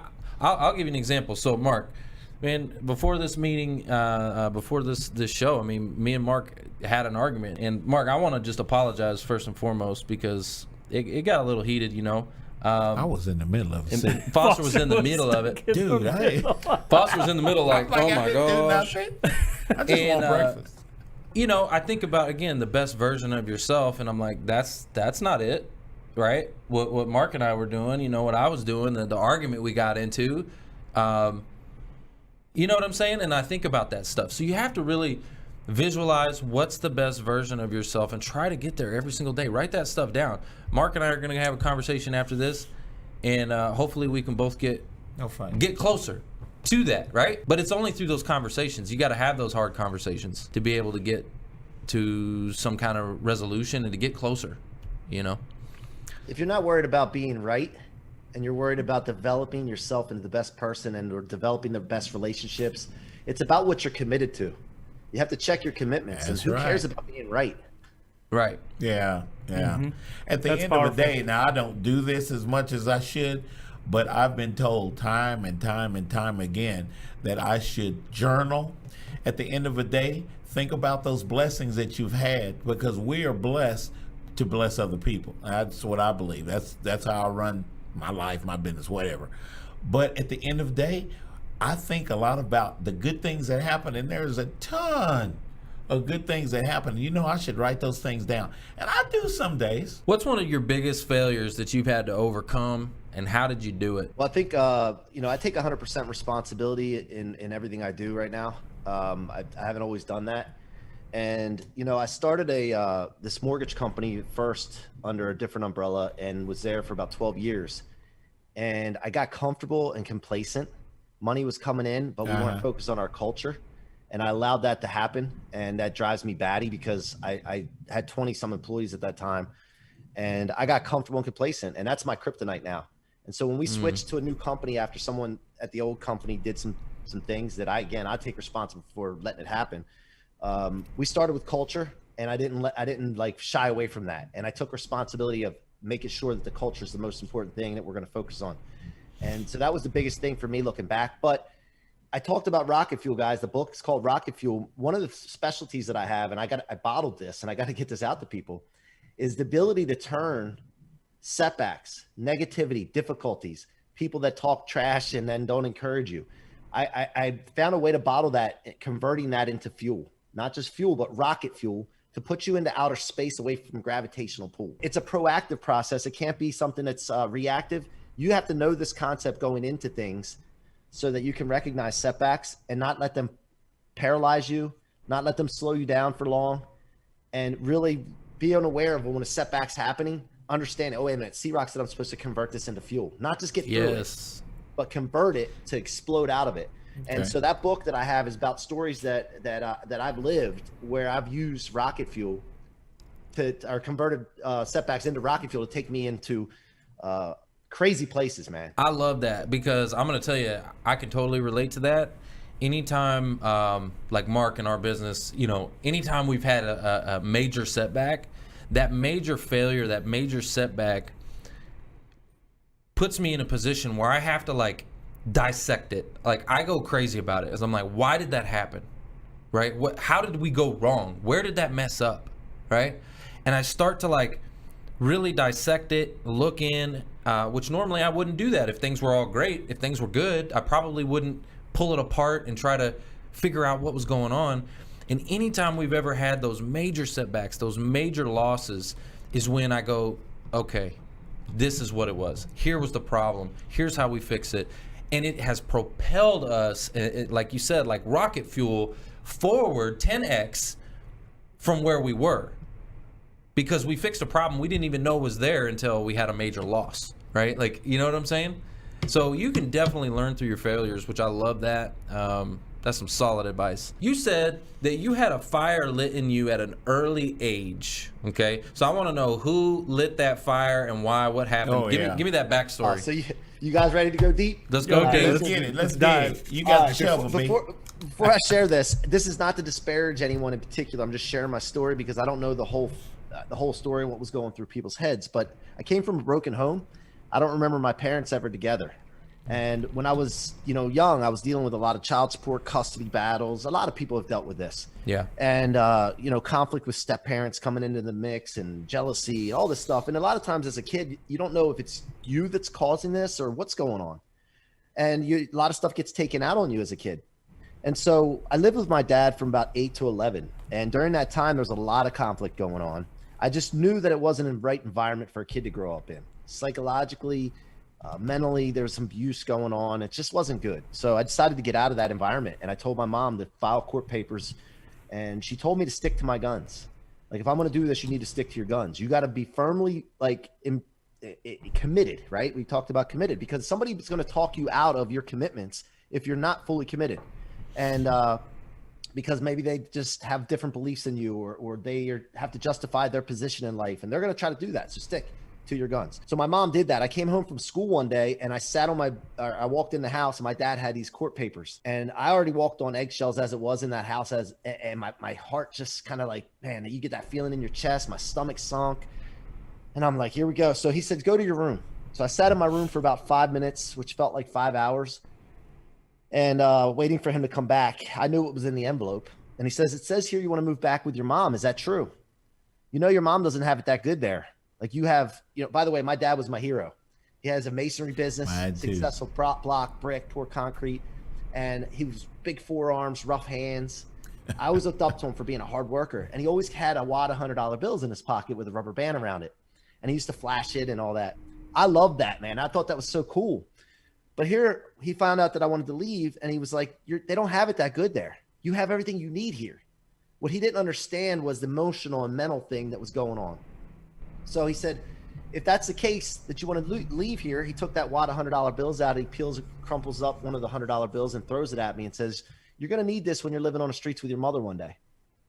And, at that moment, I thought I was in an ordinary situation. I thought it was like every kid's going through this, right? But I'm stubborn to a fault.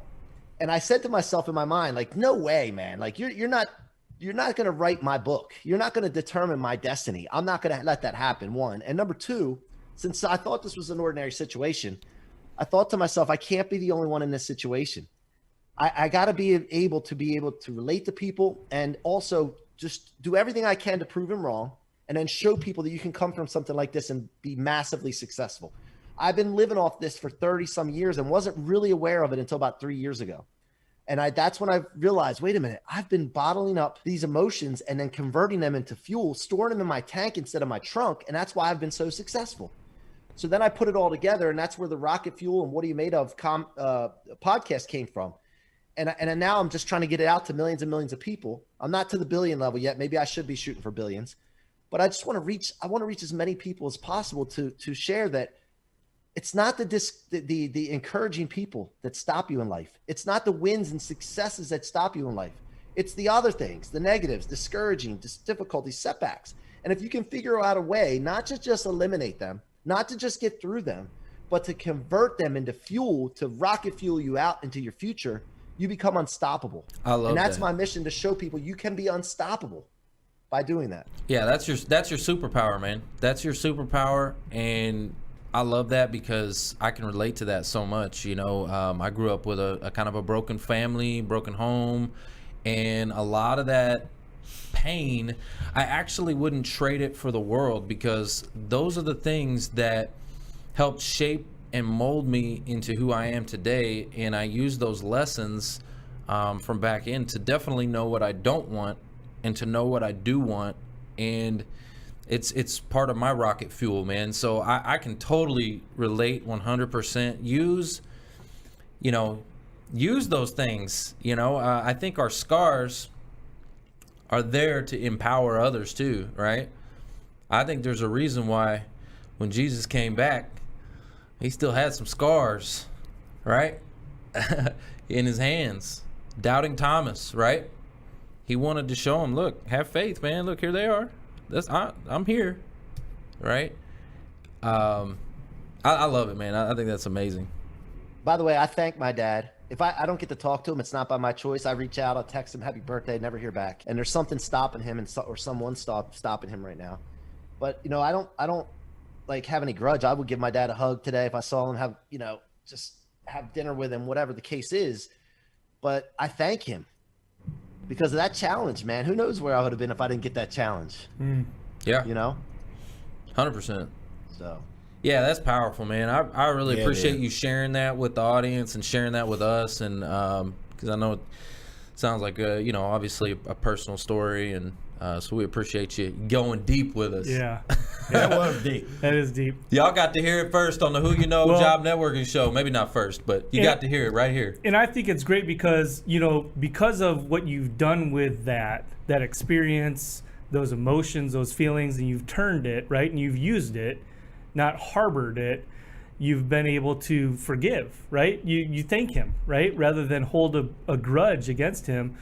And, like Trevor had said, we kind of went at it, and I didn't really acknowledge it because I was still, going through some things. But, Trevor, like, he and I are like brothers, man. We are. We fight like brothers. Yeah. We love each other like brothers. And even though we don't always agree, man, it's a great relationship. And so I appreciate you, saying that on air. And I as well. Now we're getting if I've gone, too far or overstepped or whatever, we love each other. It's all man, love, man. I was telling Foster, as we were in the middle of the argument, I said, you know what's going to happen? I'm going to tell you right now. And I was heated while I'm saying it. I'm like, I'm going to tell you right now. This is what's going to happen.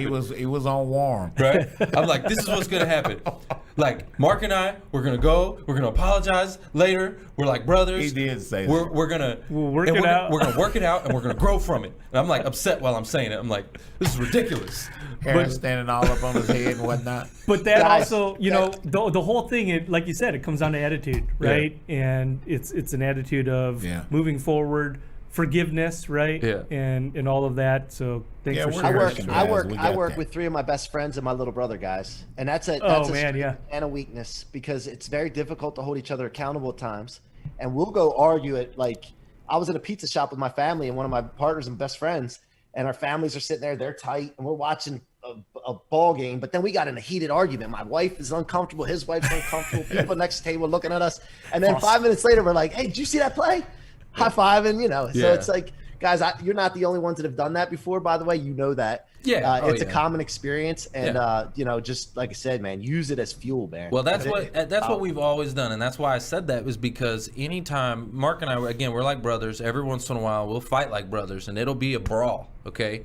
But literally within 30 minutes of that brawl, like we're men, right? That's what men do. We fight, we beat each other up. Then you hug it out. 30 minutes later, I'm like, we're good. And it's we got it out. We said what we wanted to say. We both acknowledge each other's feelings. We have time to cool down. And when you cool down, that's when you start to go, you know what, maybe he was right about this. Maybe, and you start to see the other person's perspective, have empathy. And how to move on. And how can we push, how can we move forward? Because this isn't a breakup. It's not a, we're just men. We're men, we fight, we move on, and we shake hands. I'm glad they're not breaking up. But you know what I'm saying? That's what I don't know. That's what we do. So I'm so glad to be a part of this today. Isn't that fun? You should have seen oh man, I wish we had the behind the scenes, man. Me and Mark was a good one. I should have turned my phone on. Yeah. Right before the show, y'all, it was going down. And poor Foster, man. I think you were on a call. No, Foster. I started out on a call, but then when it started getting heated, he was like, I said, I'll call you back. He said, Foster's in the middle like this. He's like, it was funny, y'all. I'm gonna laugh. If it broke into physicality, boy, I wouldn't be looking like this. No. We would never do that. It would never get. It was good though. It was good. No, it wouldn't get there. It wouldn't get there. But no, it is. We look, we're gonna grow from it. That's what it is. We're gonna use it for rocket fuel, as C-roc says. Yep. We're gonna figure out where the issues are and resolve some issues and get things squared away and grow from it, right? Not put it in the trunk, put it in the tank. Ooh. Yep. Oh, C-roc. Did you wait? Was he said that? He said. Ooh, I like that. Don't put it in the trunk. Put it in the tank. C-roc, I'm with that hat, man. Tell me about that hat. That design on that hat. That's cool. Yeah. So this is the people building / C-roc logo. You see the C here, the two R's. Oh, okay. It has a little arms. You see the little man. He's holding up the world, man. Oh, nice. Yeah. That's a great logo. In life, what do you think is more important? What you know or who you know? Oh, wow. Well, I would obviously be who you know. Now, you know what? No. Let me change that. It's what you know, and I think it's more important actually than who knows you than who you know. Right. There you go. It's who knows you. Because I know Jerry Jones, right? I know Jerry Jones. I know you don't like him very much because you're an Eagles fan. Like I'm not one of those Eagles fans. Well. So I know Jerry Jones. One of our group leaders is Jerry Jones, so I'm thinking about that one. I know Jerry Jones, but Jerry Jones doesn't know me. So what does it matter, right? He might. But if Jerry Jones knew me, that could make a big difference, right? Like if we had a relationship. So I agree with you. It's not who you know, it's who knows you. And that's why Grant Cardone says if they don't know you. If they don't knows you, they don't flows you. That's right. They don't know you, they don't flow you. Yeah, exactly. Love it, man. I appreciate you. Thank you so much for being with us today. We appreciate you, bro. Yeah, you brought the heat, man. I appreciate that. I appreciate you guys. Thanks for having me. Happy Thanksgiving to you guys and all your staff and audience. Yeah, happy Thanksgiving to you. Check him out on LinkedIn, Mike Ciorroco. Mike Ciorroco. Yes, guys. I'm gonna reach out to you, bro, on LinkedIn because there's some synergy we got going. We talk. Thank you. Yeah. Look forward to it. That's the show. It's all about who ya know. Thanks for listening to the Who You Know Show podcast. My name is Trevor Houston, and if you've enjoyed this episode, consider subscribing wherever you listen and leave us a positive review to help us keep the mics on in the studio. Until next week, that's the show. It's all about who you know.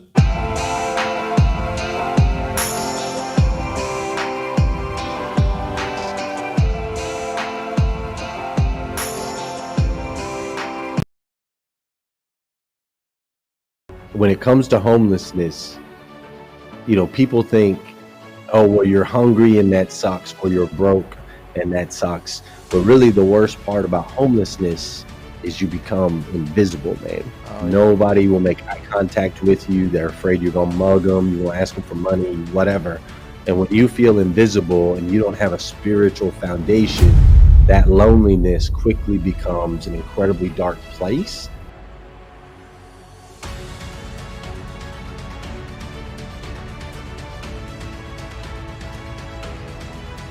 And so, taking my own life felt like the only way out.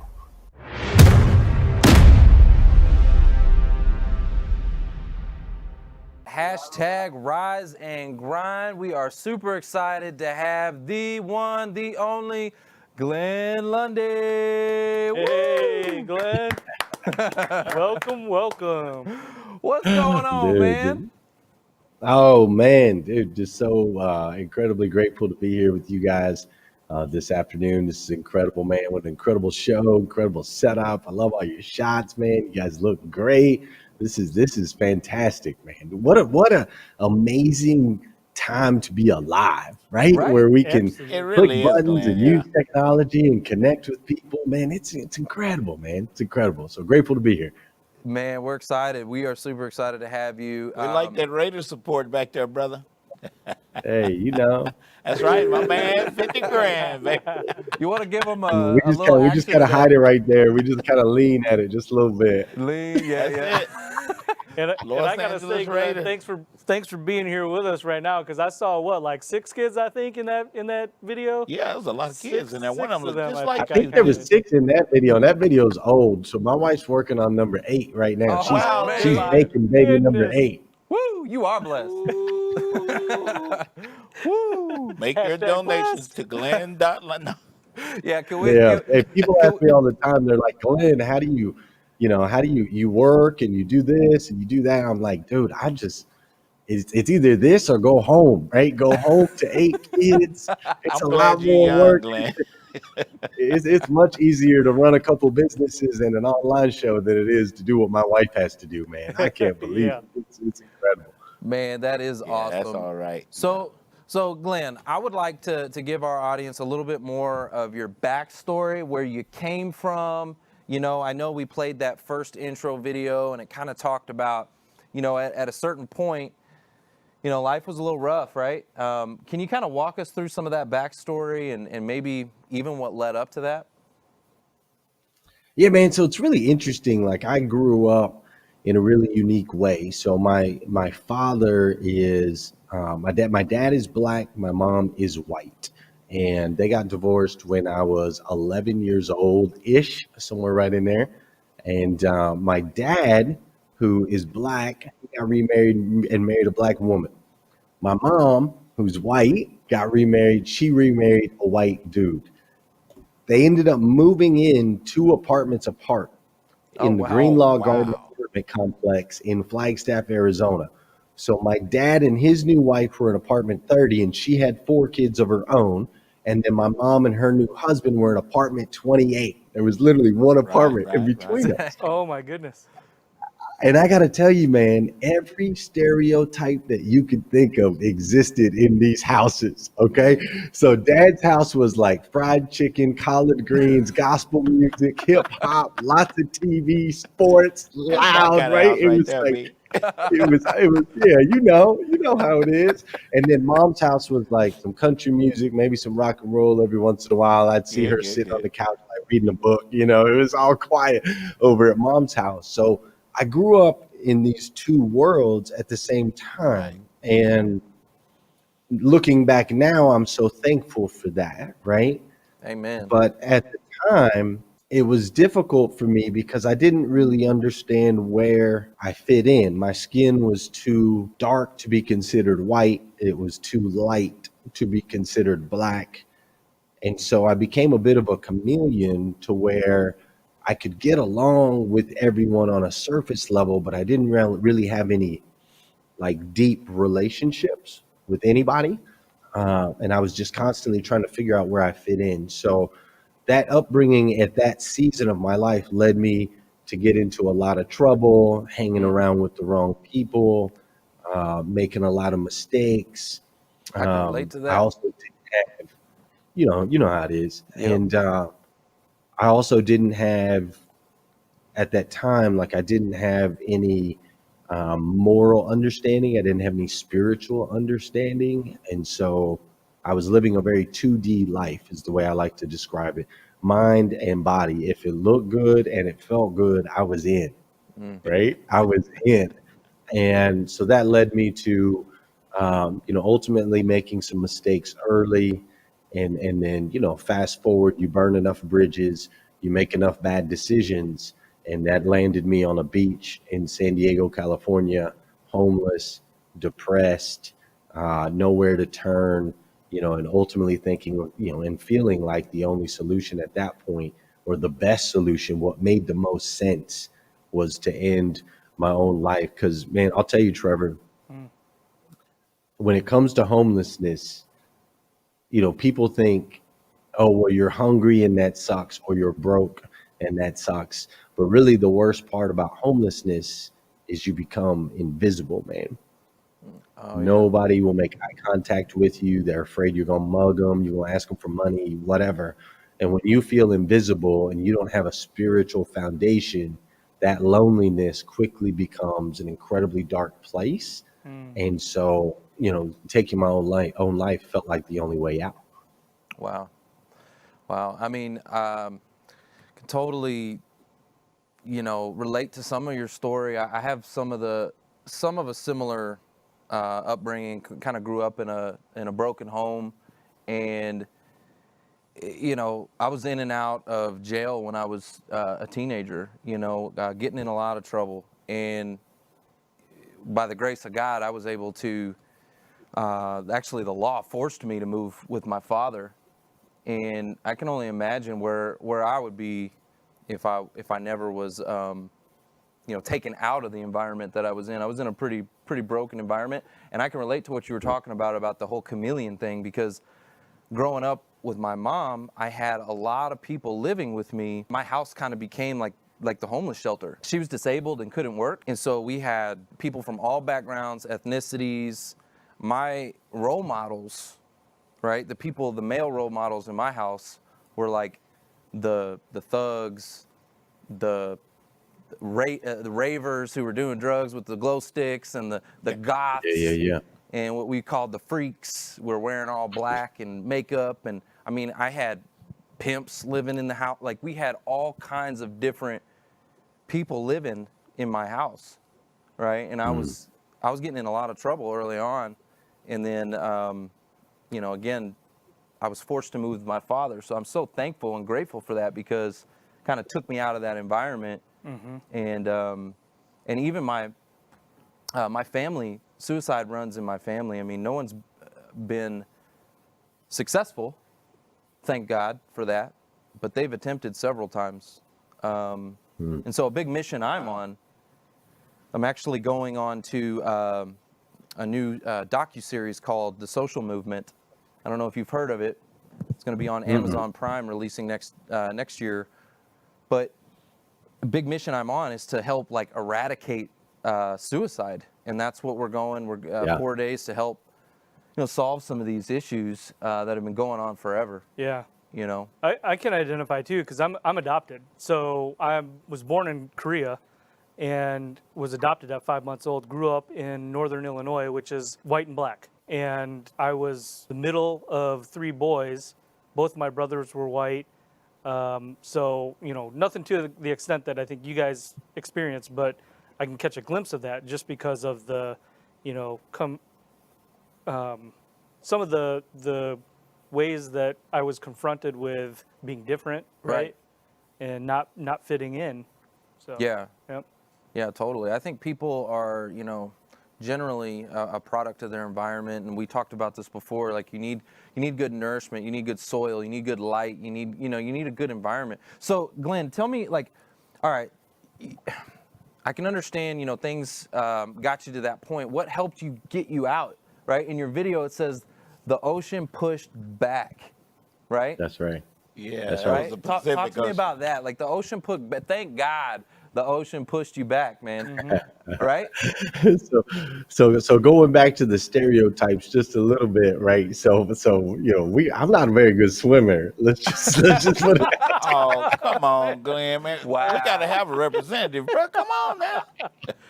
I am not a very good swimmer, and so my plan in my head was swim out as far as I could, and I wouldn't be able to make it back. Oh, wow. And so as I swam out, after everybody had left, it was in the evening, and I swam out as far as I could, and right when I thought it was going to be the last moment, right? Like the struggle, the buoyancy, I couldn't touch the ground anymore. I was tired, heart rate up, all of that. There was kind of this moment of peace, man. There's this moment of comfort right before death that I've experienced myself, and then I've also witnessed in when I watched my grandfather pass away. But right after that moment where I thought this is it, and I was comfortable with that, my feet hit the ground because the tide was coming in, and I wasn't even strong enough to swim out past the tide. And so it literally pushed me back into the shore. And as I just lay there, man, like that was, you know, and you can say, you know, at that point in time, I wasn't a very spiritual person, so I didn't really understand. Looking back, you know, you could say God spoke to me, or it was a feeling, or it was a tug, or it was a pull, or, you know, whatever you want to call it. But I just all of a sudden felt this sense like, okay, the universe is big and filled with opportunities. Your problems are actually really small in comparison to how big the universe is. And if you really look at it, Glenn, no matter what city you were in, no matter what people you were around, there was one thing that was constant in every bad situation of your life, and that was you. Like, you were there, Glenn, for every single bit of that. And so I'm not going to let you get out of this easy, because you are not a victim. Instead, you're going to have to figure out this third dimension of yourself, the spiritual aspect of yourself, and realize that if you are responsible for the bad, you can also be responsible for the good. And so that really shifted my mindset from a victim mentality to, okay, there's no easy way out. There's lots of opportunity. I just got to dive in here and figure out who I am so that I can go out there and make a positive impact on this planet versus a negative one. And so that kind of led me down a journey where I started to study spirituality. I spent 6 months studying Scientology. I studied Buddhism. I studied different religions. And ultimately, you know, I learned the truth about Christianity, and the truth about Jesus and God as my savior. And so I started still making tons of mistakes along the way. Don't get me wrong. It's not like a light switch, but still making tons of mistakes. But I started to realize that, you know, that I'm a child of God, the God of the universe, God that made everything. And within that, in my DNA, is this ability to create, and that we all have a born on date and an expiration date, and that little dash that's in the middle is all about impact. What kind of impact can we make in other people's lives? That's what I learned through my studies. And so Glenn, now I try to walk 3D I'm gonna life. have to. You know what I'm gonna have to give you. Hold on. We got something we that gotta we like to do here. Glenn, we got something we like to do here, so we're gonna do this. Dash in the middle. Yep. All right, you ready? Ready. Mic drop. All right. We make some noise. We got some sound Keep effects. making that noise, Glenn. Do that. That Do was that. mic drop. I So go ahead. love So it. I didn't mean to interrupt you, but we had to give you a mic drop. No, man. So I appreciate that. I really do. And so from there, you know, I started really living my life 3D, 3-dimension, man, mind, body, and spirit. How do I serve all three of those? And you know, through that journey, I really started learning, and I really started reading a lot of books, and just really studying, you know, success and humanality and connection, and just finding myself. You know, I really had to find myself in my place, and that's when I started to recognize, like, hey, dude, I'm half black and I'm half white. That's dope, because I can like talk to anybody about anything. And I've been homeless before, so I can connect with that, make an impact in homeless people's lives. And I've been broke before, so I can make an impact in broke people's life.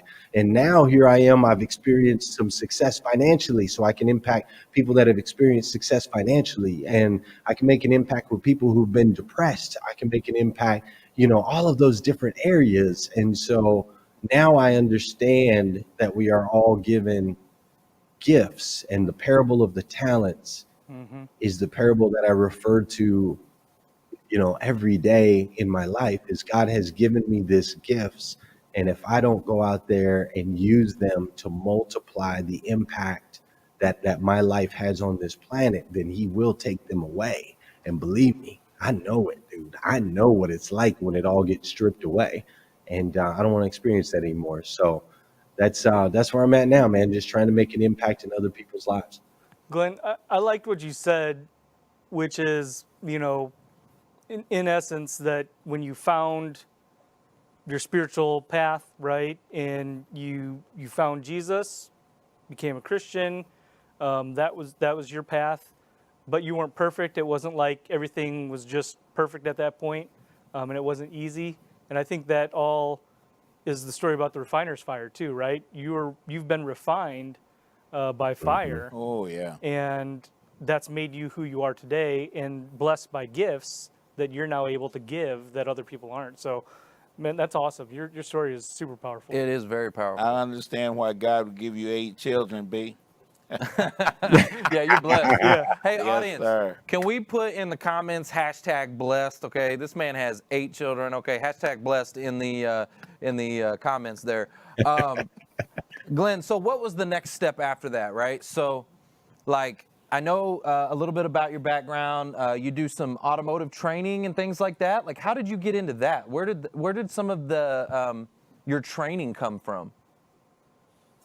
So in my 2D life, in my early 20s, I got into the automotive industry, and I spent 7 years, this was prior to homelessness and all that in San Diego. I spent 7 years working in the automotive world, in your typical dealership, right? You know, the dealership that you see in all the movies, that was my dealership, right? Where we're taking advantage of people and all of those things, trying to get people to climb.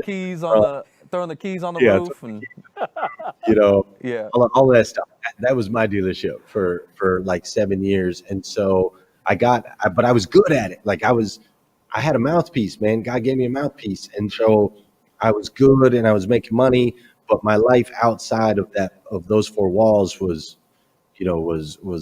not good. I wasn't serving, my first daughter's mom.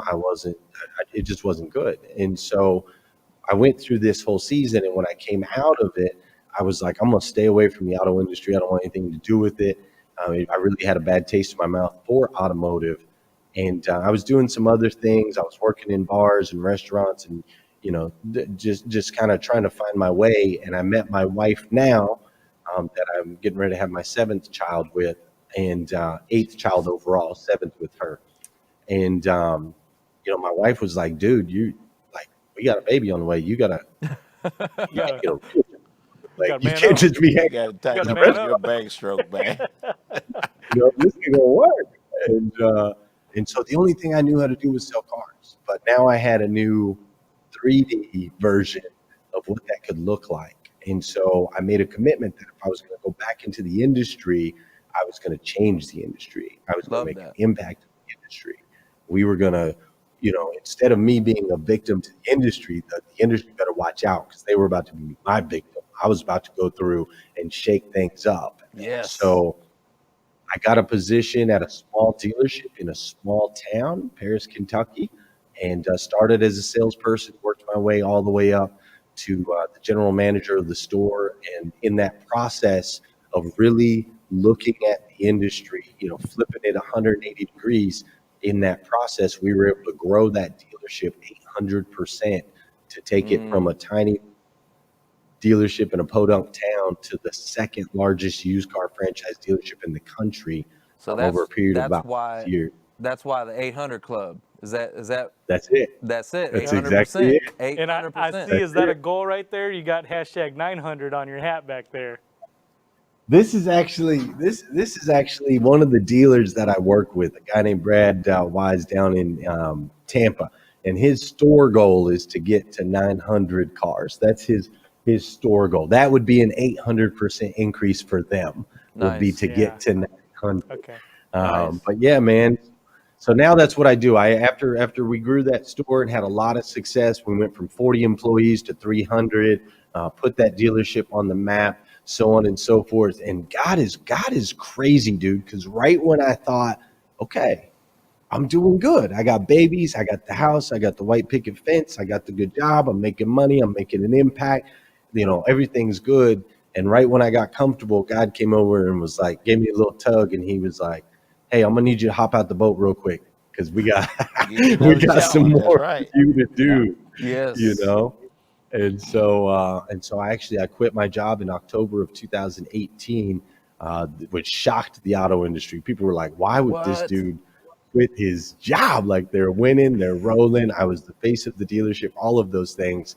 And I quit, and now I work with dealerships all over the country, helping them implement those strategies so that they can create a winning culture in their stores all over the United States of America. Man, that is awesome. So Glenn, I got some backstory. I can relate a lot to this, man. I love this. So my background comes from the auto industry. I spent 6 years at Huffines Hyundai in McKinney. Huffines. Okay. That's what's up. And I was their top producer there for 6 years. I was crushing it, early 20s, just crushing the game in the auto industry, right? I remember my first year, I went to a conference, you're probably familiar, Grant Cardone? Oh yeah, me and Grant are, Grant, I know Grant Wells. First training video I ever watched when I was 19 years old was Grant Cardone, and he's been on my show a couple times now. We've become somewhat of friends over the years. Oh, wow, that's awesome. So check this out. I go to one of his conferences, and I was reluctant to go, okay, because I was the top guy. I was crushing it, and I'm in my early 20s. You can't tell me nothing, right? So, right. And my GM wanted me to go. He's like, "You need to go. Grant Cardone's the bomb. You need to go." And I'm like, nah. It was like $1,000 to go. I'm like, I didn't want to spend $1,000. I'm like, I'm already good. Like, I already crushing it, right? That was my mindset. Well, my dad talked me into it. My dad said, "You know what? When I was in the painters union, I learned one trick that I've made money on my entire career." He says, "You need to go. You need to learn one thing," right? So I was like, "All right, Pops, I'm going to go." So I went, and that thing lit me on fire, right? I'm telling you, from then on, I was just like, I was already crushing it, but I was dominating in the car business after seeing Grant. And the funny part about it was, though, I was terrified to talk with him. Like, after the conference, right? I didn't want to go talk to him. I was a little bit intimidated, and I also knew that he was going to close me.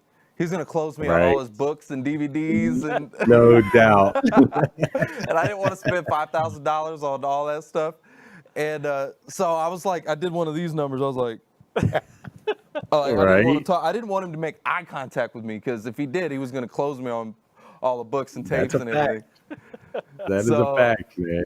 But I outgrew the auto industry too, man. I got kind of like shut down on some advancement. I wanted to grow. I wanted to be a general manager. I wanted to, kind of grow up in the industry, but kind of politics and things like that kept me from moving up. And so that was God telling me it was time to go too, right? That's all that was. He was pushing me out the nest, saying, "Hey, it's time to fly." My light bulb went off as both of you guys are talking, because God has blessed me for a while to roll with Trevor, right? And I've heard him say, now I'm the old man, right? I'm in my 50s, and I've been there and been around on the other side and all that stuff. But you guys remember the prayer of Jabez where he was asking God to increase his territory? Well, why should God increase your territory until you learn how to handle that territory? If he made everything, wouldn't it make sense that he's the one that we should pull close to understand how to operate in his world? Okay, I'll shut up. Hey, that's a mic drop. Go ahead and drop it. Yep. Drop it. Come on, get it, Foster. I don't know where your mic is, but I don't know where my mic is. Oh, look, he's got one. Here, I can drop a mic drop. I can do a mic drop cover. Mic cover. Hey, that's what I'm talking about. Hey, I got a mic drop, y'all, from Glenn. Hey, Glenn. Yeah, that's I know it. That's one it. of our viewers, our hype lady, Meg Rose Caterio. She's in the comments. Yeah, that's our hype lady there, boy. She asked what your bracelet said, and I know it's about Rise and Grind, and I just want to know if there's a backstory on that, where that came from too. So this particular bracelet, I wear this one a lot, because this bracelet, it says Rise and Grind on one side, but then on the other side it says your journey is our priority. And that is a philosophy that we had at the dealership, and it's a philosophy that I still have today in my business. Is, you know, it's not about me. My business is not about me.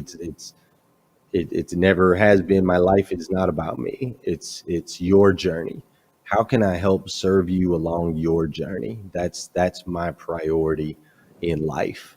And so this bracelet's just a reminder, you know, because we're human, dude. We're human. And I believe we need reminders around us all the time, because it's very easy to fall off the path, you know. It's really, especially a guy like me, it's easy. And so, yeah, that's what that is. Your journey, our priority. That's it. I love that.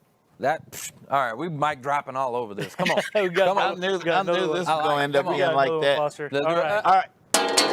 Your synchronized mic dropping, Glenn. Nice.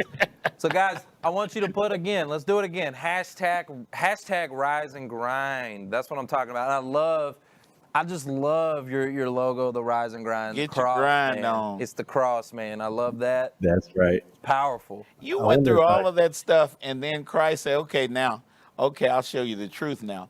And you studied all of those things, and then Christ showed up, and it's like, oh, there it is. And he will prove it, guys. We don't have to be smart. He'll help orchestrate our lives to get us there. Amen. Yeah, to that. no doubt, man. No doubt. Like, I got to tell you, so auto industry's crushing, life is good, right? Everything's good. I literally thought, because I loved the owner of the dealership too, right? And so I literally thought, okay, this is what I'm going to do. I'm going to do this for another 10, 15 years. I'm going to retire. I'm going to love every second of it. Like, there wasn't a single day that I didn't love being at work. Not a single day. And that was my plan, man. And after being with them for 7 years, I took 10 days off. It was the first time I'd taken any time off. Like, and when I mean any time, like, my wife had all those babies, and I didn't miss any work for all of the babies. None. I had my appendix removed. I did not miss any work. Like, that's just, I just didn't, right? That's how I was built. So I took 10 days off for the first time ever. I take 10 days off. And the reason I took 10 days off is I had an opportunity to be a part of a conference in Florida called Hustle and Grind Con. And the keynote speaker was Eric Thomas, E.T., the hip hop preacher. Yep. And I was going to get to speak on stage with E.T. So I was like, he's powerful. That's what's up. I get to speak with E.T., right? So I go to that particular event. I get to hang out. Not only do I get to speak with E.T., but after he's done speaking, he comes up to me and he's like, hey, Glenn, you know, take down my cell phone number. I want to connect with you, so on and so forth, right? So he gives me his cell phone number, and I'm like, this is crazy. E.T. wants to connect with me. Like, this is nuts. And I had a moment when I was on stage where the hairs on my neck stood up and my arms, and I was like, this is cool. And then I had my friend, Danelle Delgado. She's a world-renowned speaker, best-selling author. She's just an amazing human being. I met her 3 years ago. And so she was there speaking also. And I was like all fanboy on E.T., right? Like, E.T., E.T., E.T., total fanboy after he gave me his number, right? And Danelle was like, Glenn, you have to realize something. You are the asset. And I said, what do you mean? She said, you've put yourself in a position of service to where Eric Thomas sees value in you. He feels like you can help him. He's not just handing you his number for, just because, he meets millions of people. He doesn't hand out his number to everybody, but there's something in you. You've become the asset, right? So she started to twist my mind a little bit. So I'm like, okay. So I go back home and I spend 3 days with my family, right? Which I'm at work. I don't spend that much time. So I spend 3 days with my family. My wife's amazing. My kids are beautiful. Everything's blessed. Then that weekend, there's a men's Christian leadership conference at my church. I normally can't go to those because in the car business, you work on weekends.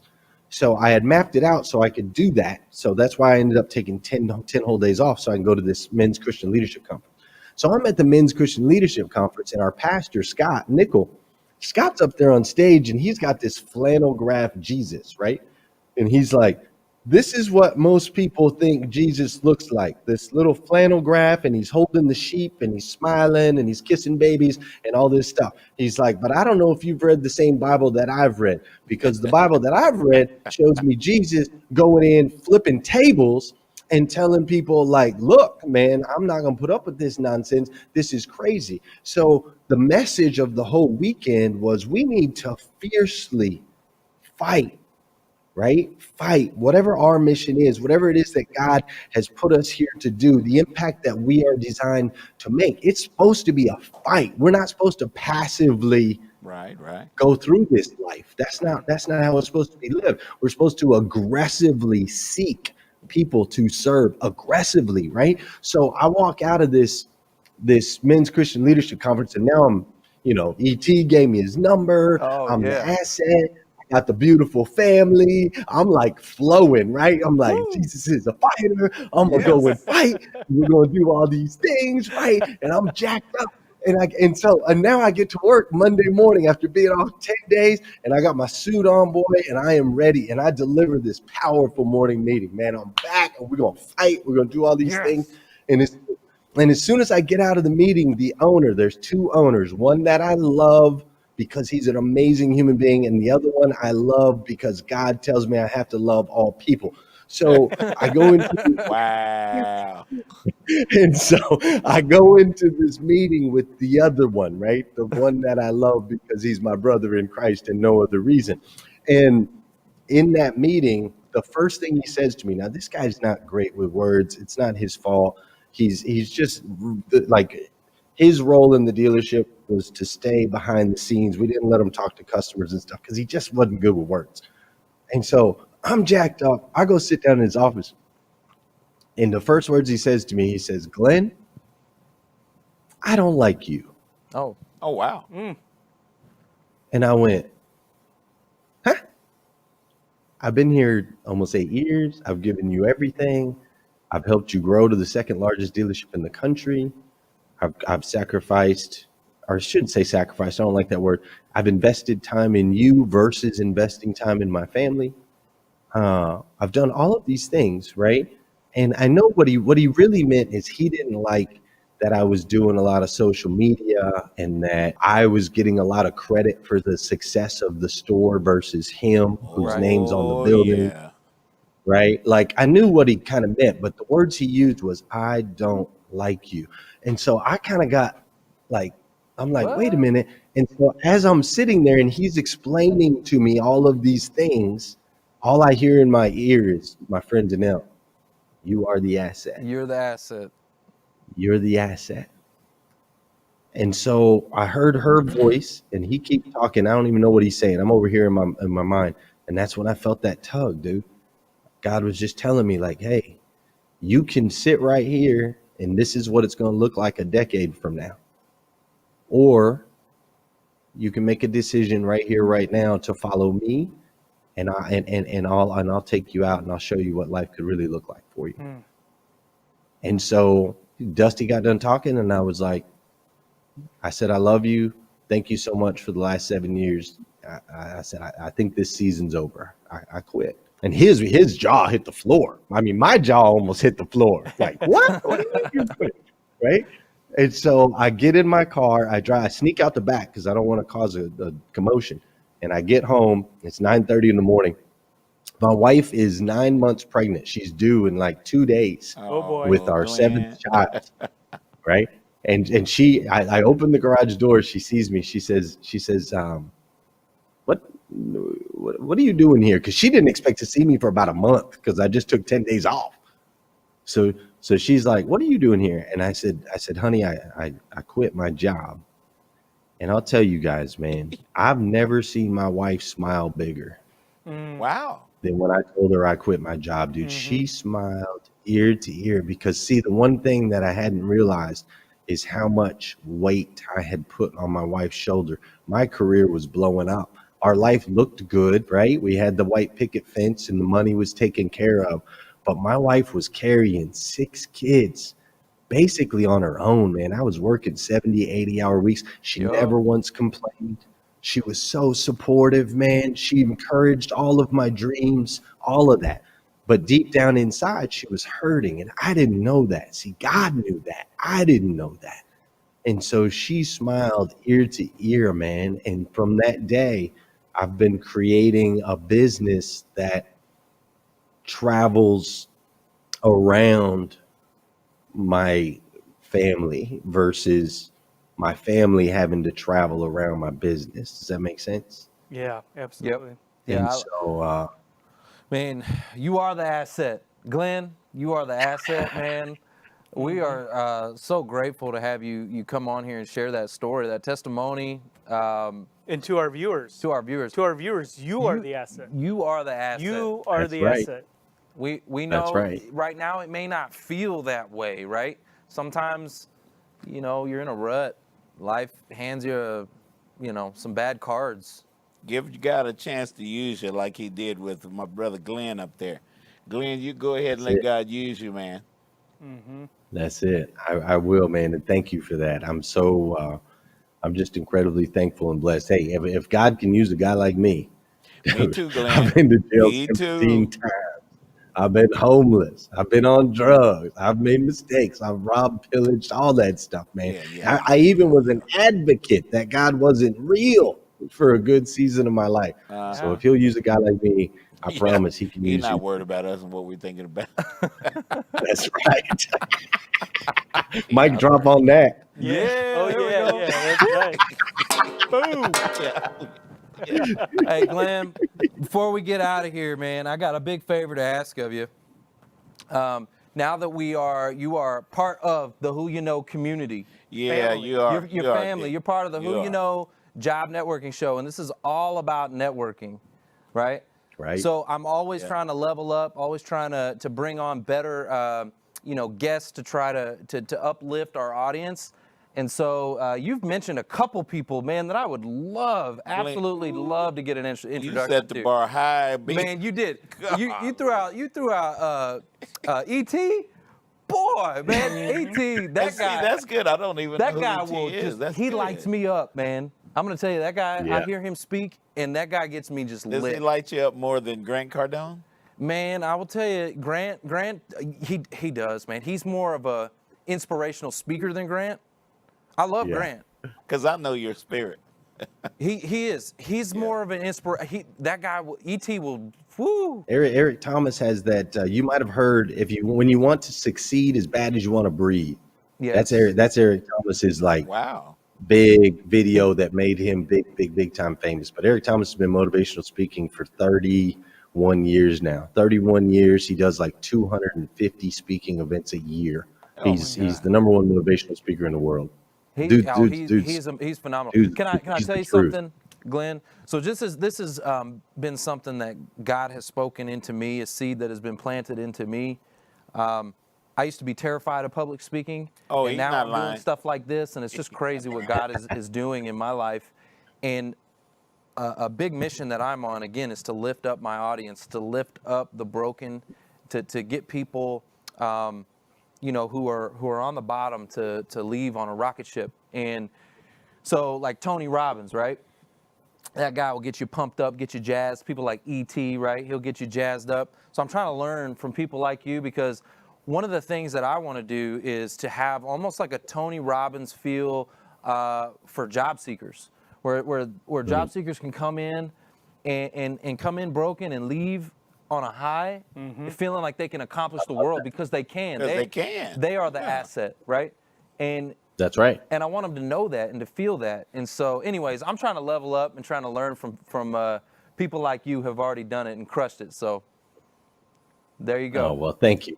Well, here's what we're gonna do. So obviously, I'll connect you with ET, and hopefully that can go somewhere. But the real, not that he's not the real, but the woman Danelle Delgado. Oh, that whispered in my ear that she's become one of my dear best friends. We do business together. We talk nearly daily. She spoke at Grant Cardone's 10X Growth Conference, the very first one. That's how I met her. And her words from the stage completely transformed everything for me moving forward. And so I connected with her, and and she's incredible, man. She just was on. She just got a Forbes magazine cover on July, just last week. She was on Forbes. Dude, there's something special about this. I want her on this you have show. To know her. Bring it Yeah, on, I'll man. get Let's that. do it. That we can make happen. Let's no do doubt. it. Yeah, No let's doubt. do it. Yeah, connect us. I man. love it, man. Thank you Absolutely. so much for that. I appreciate it. And, because it's all about who you know, right? Mm-hmm. Right? That's right. So, 100%. Glenn, man, we definitely do appreciate you. Thank you so much for taking some time out, man. I know your time is valuable. We appreciate you coming and spending some time with us and the audience. Thank you for your story. Yes. Yeah, the personal side of you. Because that's on the real you right bet. there.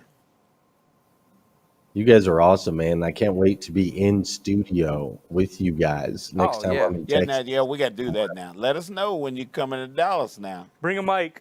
Yeah. Bring a mic. September 7th through 11th, I'll be there. Oh, okay. Okay. All right, man. I'm going to shoot you the calendar again because we got some dates in September that got your name on it. Okay, that sounds great, man. You guys are awesome. Thank you. All right, Glenn. We appreciate you, man. You have a fantastic, blessed day. Thanks for listening to the Who You Know Show podcast. My name is Trevor Houston, and if you've enjoyed this episode, consider subscribing wherever you listen and leave us a positive review to help us keep the mics on in the studio. Until next week, that's the show. It's all about who you know.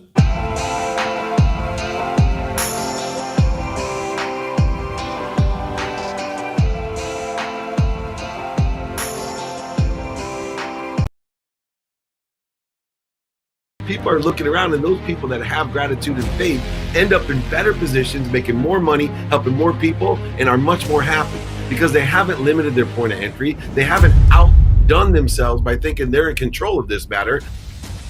The only thing you're in control of is your mindset, your heart set, what you think, say, do, and believe towards that job. But you got to have faith that something better is coming for you. Even when people say no, they're just pushing you in a better direction. They're not stopping you from what you want.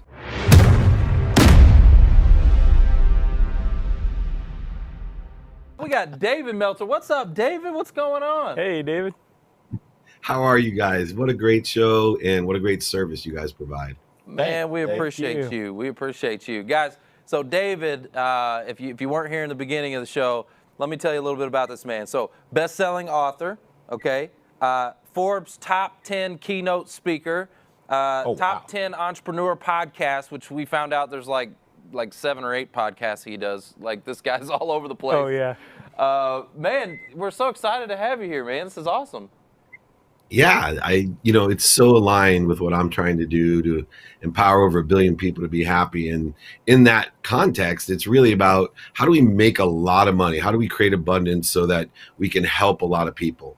And most importantly, be happy. And so those 3 things have actually been a motto of mine since I ran Lee Steinberg, the sports agency, and Warren Moon, the Hall of Fame quarterback, and I started our marketing and media company over a decade ago. So I think you guys are on the same platform, the same journey, and I appreciate you, as I say, being one of my 1,000, because it takes 1,000 of you guys to empower another 1,000 to empower another 1,000 when I tell people to get over 1 billion people happy. So thank you for joining me. I love that. Okay, Yeah. so empower 1,000 to empower 1,000 to empower 1,000. I love that. I love that you're working with Warren Moon too. He was one of my favorite quarterbacks Oh, too. he was yeah, my favorite. Yeah. growing up. So I know you're Brett Favre, right? Yeah, Brett Favre. But yeah, Warren was great, and so I know you said that you were in Dallas recently, and you were hanging with Jerry.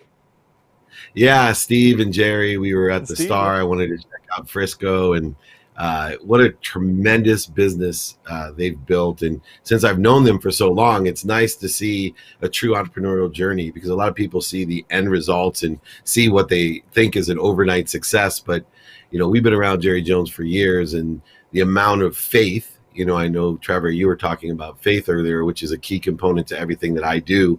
Faith to me is just like money. Money's an object of energy I put into the flow to get what I want. Faith is an object of energy that I put into the flow. It's an aggregate of what I think, say, do, and believe, and even my unconscious competencies, the disciplines, characteristics, obsessions, addictions I have to attract what I want in my life. And regardless of what that faith is, we should all unify in that faith. And I appreciated your opening remarks, because so many people try to separate us when faith itself is a unifier, right? Faith itself allows us to be one. So, regardless of what your interpretation is, we should support everybody that has strong faith. And in order to manifest or be happy in life, you have to have faith. Man, I do. Get your mics ready, y'all. We got the mics. I knew that was going to be a mic drop for you right We're here. micing dropping. You ready? We're dropping these mics for you. You just dropped that mic. So, man, the just truth is how well truth, spoken David. and well said. That's right. Man, I appreciate that, David. That means a lot coming from you. I'd like to go back to what you were saying earlier about, the overnight success and all that. That typically isn't the way it works. Most people put in a lot of sweat equity, right? So let's take it back a little bit. Tell us about your journey, and maybe tell us why. Why do you do what you do, and maybe even some challenges you've had to overcome to get to where you are today. Yeah, just real quickly, I grew up in Akron, Ohio, with a single mom and 6 kids. I was actually born in the same hospital as LeBron James and Steph Curry, so I thought I'd be the NBA commissioner someday. Are you an Akron Zip? God knows I can't play basketball, but I grew up poor. And so my relationship with money dictated almost my entire journey of my life.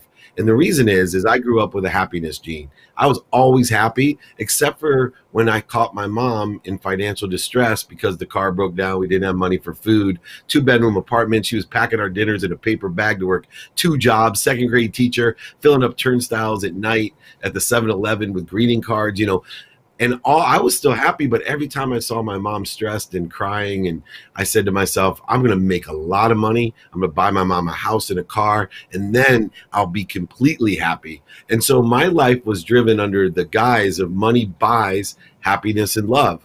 And so everything I did, my mom had a saying, doctor, lawyer, or failure. I wanted to stand out by being a football player. And when I got ran over in college by Christian Okoye, I actually remember lying on my back. The Nigerian nightmare. I remember lying on my back singing doctor, lawyer, or failure. So I'm completely That's awesome. Hey, a lot of people laid on their back thinking about Christian helped them with a lot of stuff, Dave. Oh, yeah, for sure. I still have his autograph. It's right here, a size 13. I hear you. That is funny. He's a good friend, though. And, so I ended up going to law school to make a lot of money. One of the advantages in my life is because I was money driven and my why was to buy my mom a house and a car, I was always looking for the opportunity that paid the most. So one of the key indicators, and it's good for who you know, is you have to know what you want in order to know who you need to know. Because the simplest thing that I've learned throughout my journey is once you know what you want, the why will fulfill itself, because our why is always to help somebody with something. It fills in behind the what. Yep. But where people get lost is humility. And when I say humility, and you could hear it in the videos that I was watching of all the success stories that you had, is that the simplest way to get what you want in life is to simply know what you want and then find the people that have it and ask them for it, or ask them to teach you how to get it, or if they know somebody with it. And this simple formula has driven me through my life. I've made over $1 million 1 month. I think these are going to be busy today. We're getting ready for another. Okay. Well, the first one I got was you have to know what you want before you can determine who you need to know. Yeah, but that's my job seekers right there. Boom. Yeah, I knew that you were just going to light the show up today. Some people come on the show. Yeah, but you've been doing this a while. You're a professional. Okay? I'm just going to go ahead. I'm just going to go right back and grab these back. Yeah, some people come in here and they're a little dry, okay? No. I got no time to be dry. I got no time to be dry. And I'm telling you, people, the two things, this might seem weird to some people, but I speak around the world. I've impacted many people, and I laugh because the two things that most people tell me I change their lives with is, number one, gratitude, right? When you're in a job search, what you really need to have is the ability to find the light, the love, and the lessons in every step of the way. When you have gratitude, that enables you to find the light, the love, and the lessons. Let me give you an example. Our friend Joe Osteen, he taught me, Dave, you are always only 25 no's from what you want, especially in a job search. So when you take the perspective, oh, good, another no, because I'm one step closer to what I want, right? And you're so excited by the 24th no, where everybody else has quit. Because number one, they don't have faith, and number two, they don't have gratitude. They can't find the love, the light, and the lessons in what they're doing, especially in a job search. What they think is, oh, I didn't get that job. No, what I think is, because I have faith, oh, there's something better. Because here's the math behind it. One, if you're looking for a job, that means you're not where you want to be right now. But you're going to angle towards you want to be, and if you have faith, that means you're going to end up somewhere better than you think you're going to be. And so that happens all the time in job search. People are looking around, and those people that have gratitude and faith end up in better positions, making more money, helping more people, and are much more happy because they haven't limited their point of entry. They haven't outdone themselves by thinking they're in control of this matter. The only thing you're in control of is your mindset, your heart set, what you think, say, do, and believe towards that job. But you got to have faith that something better is coming for you. Even when people say no, they're just pushing you in a better direction. They're not stopping you from what you want. Dang, are you trying to break LinkedIn? He's trying to break this shit. Oh, man, come on. Look, hey. Woo. Another one. 3, 2, 1. Boom. Dang. Just, man. You have not forget. Talk about, on fire. And I hope you are lighting our audience up right now. Because they are. They are. I can see them commenting in right now. And you know what? It's so true because there were stats, pre-COVID and all this, about 70% of Americans were unhappy with what they do, right? So people are not happy. They're not fulfilled. They didn't like their job. They were complaining, right? Well, guess what? The universe said, I'm going to shake it all up. And now everybody was out of work, and now we've got to go back to the search. It's a time to reflect, right? What didn't you like? Yeah. What was so miserable about where you were, right? Why were you so unhappy? And how can we change that now? You have an opportunity to change that. We have an opportunity to make a difference of where we're going. God puts us there, doesn't he? David, I want to hear your thoughts on happiness as a state of mind, right? Because it really is. I mean, it's not just making yourself happy, creating happiness. It's living happiness as well, right? What are your thoughts on that, your comments on that? So, I'm a person that's pragmatic and spiritual, right? I'm very faith driven. You heard my two currencies. Money's a currency. It's an object of energy as well as faith. But the first thing that people have to do is take inventory of their own values. And let me tell you why. When we're taking inventory every day of our personal, experiential, giving and receiving values, when we're taking inventory of what we want, then we're able to determine, right, what our potential is.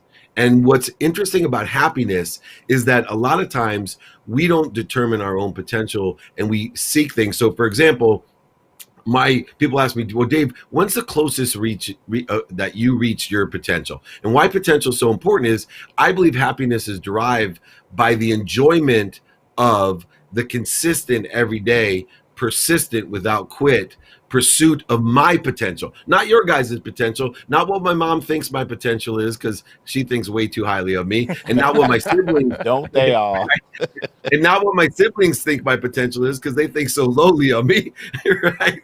So I want my potential, and I want to enjoy the consistent pursuit of that potential. So first, with happiness, we have to determine by taking inventory of values of how happy we are, and historically, how happy, am I born? I was born with an extreme happiness gene, right? I'm a super optimist, the ultimate. Well, some people aren't born that way. They're born with anxiety and they're born with depression. And you got to take yourself for where you are and determine what your potential is, and then put in the work to be disciplined every day. I always say 2 minutes a day is worth more than 2 hours on a Saturday. Too many people zero themselves out by not being consistent. And the reason consistency is the most important thing is that the way the mind, body, and soul work together, the conscious, subconscious, and unconscious, is that our cellular memory has to be inputted every day, because it only remembers from our eyes are open till the eyes are closed.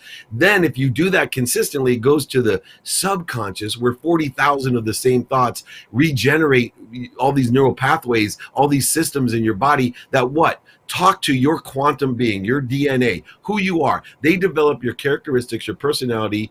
Your own obsessions and addiction are dictated by what you consistently do. And if you're consistent, you're not going to quit. Here's the last thing I'm going to say, and then you guys can drop the mic. Listen to me. You know we're going to drop. Here's the gold right here. 99. This is Job Search 101. This is who you know. I'm telling you right now, and I'm going to get to it. The reason people don't get what they want, number one, is because they don't know what they want. Two, they don't find the light, the love, and the lessons in it. Three, they don't ask for what they want, which we'll get to. You know, and those guys all in the video said, hey, do you know anyone that can help me? Do you know anyone that can help me? Okay, but here's the thing. 99% of the people out there looking for a job, they quit before they're 25% of the way to where they should be. They quit. And I'll tell you why, because they don't have your senses, your memory. They can't see the incremental growth that they're getting. They can't see that they're moving towards what they want. Now, here's what's even sadder. 99% of the 1% quit from their dream jobs or where they should be at 50% or before 50%. And here's the saddest thing. Let me tell you, your job search is like a lily pond. And the day you start, I tell you, you got one lily. And if you keep doing consistent, persistent work towards what you want, asking for help and being grateful, being more interested than interesting, right? You will double your chances every segment. So whatever that segment is, it doubles. Now, if I told you you were 20 segments from getting your dream job, most people would tell me that they would be halfway there after 10 segments. But that's not how consistent, persistent behavior works. Right. It's not how the subconscious and unconscious work, because what happens is most people don't know exponential growth and acceleration. The more work you put in, the more consistent you are, more persistent without quit, it takes 19 of the 20 segments to get halfway there. So at 10, people don't see any advancement. They don't see, all they see is rejection. They feel stuck, and then they quit. Listen to me. You are going to be even a quarter of the way there till 18 segments. 8, and then call the segments a no. Right? I got 10 no's. I'm not worthy. No. You just got to keep consistently and persistently believing, thinking, saying, and doing, believing all the right things. Because a lily pond is only halfway full at 19 segments. It takes the next segment to get 100% of the way there. So don't quit. Don't trust your senses. When you feel stuck, the only reason you're stuck in your job search right now is because you're doing what you're supposed to be doing. Because if you weren't doing what you were supposed to be doing, you wouldn't feel stuck. You would be calm because you would put no pressure on the growth and acceleration. It's like a pair of tennis shoes in a little kid. You don't see the little kid growing, right? But all of a sudden, his shoes are tight. He's stuck in his shoes. Why? Because he's growing and accelerating. You haven't seen the growth. How did it happen? So if you feel like your feet are stuck in a pair of tennis shoes, good for you. Keep them stuck until you break out to exactly where you want to be. Man. Boom.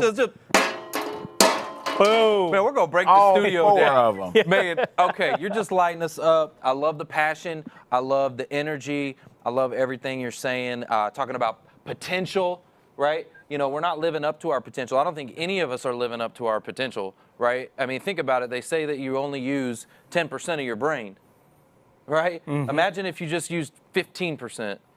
But you'd be 50% better than who you are today. You can tell people right? that have walked through what they're talking because, you know, people can tell you've been there. Oh, yeah. You talk with the way that you talk only because you've experienced that yourself. I love what you said in the last segment, too, the last statement that you made, that whole monologue was about grit, right? And they've done studies. They've done studies at the most successful people.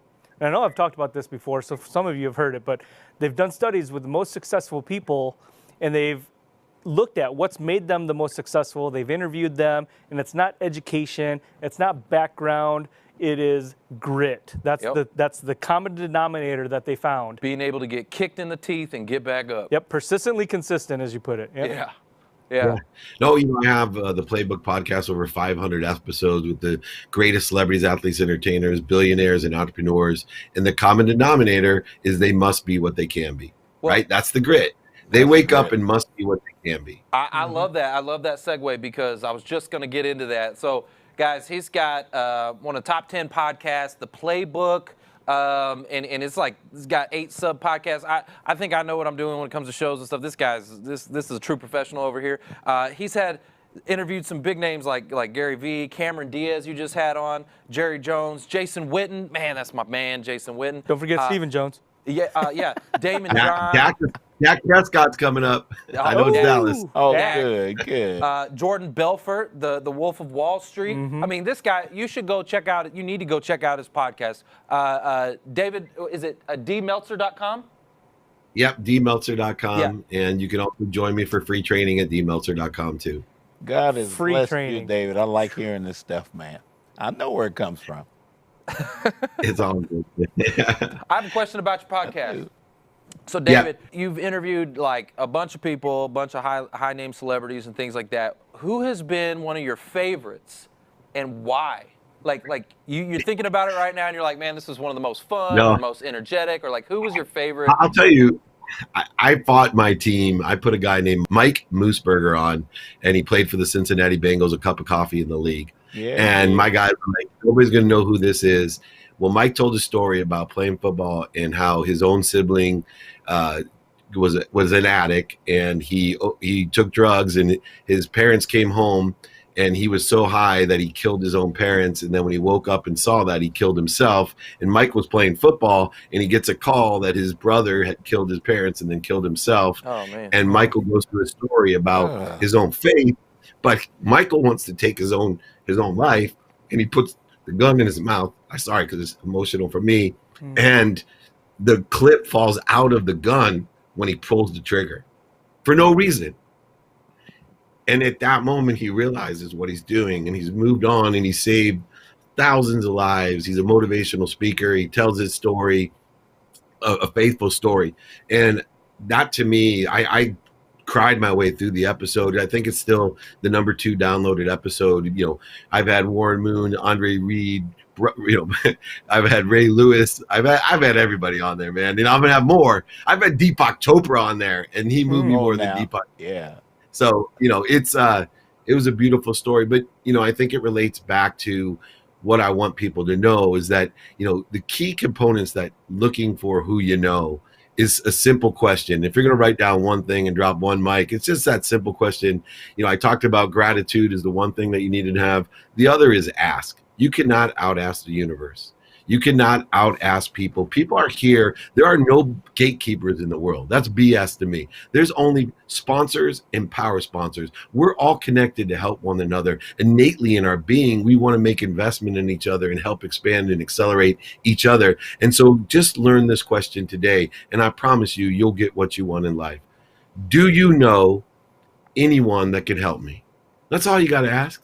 You don't know who the people are, the sponsors or power sponsors. You don't know who people know, but when you explain effectively who you are and what you need, and do you know anyone that can help me?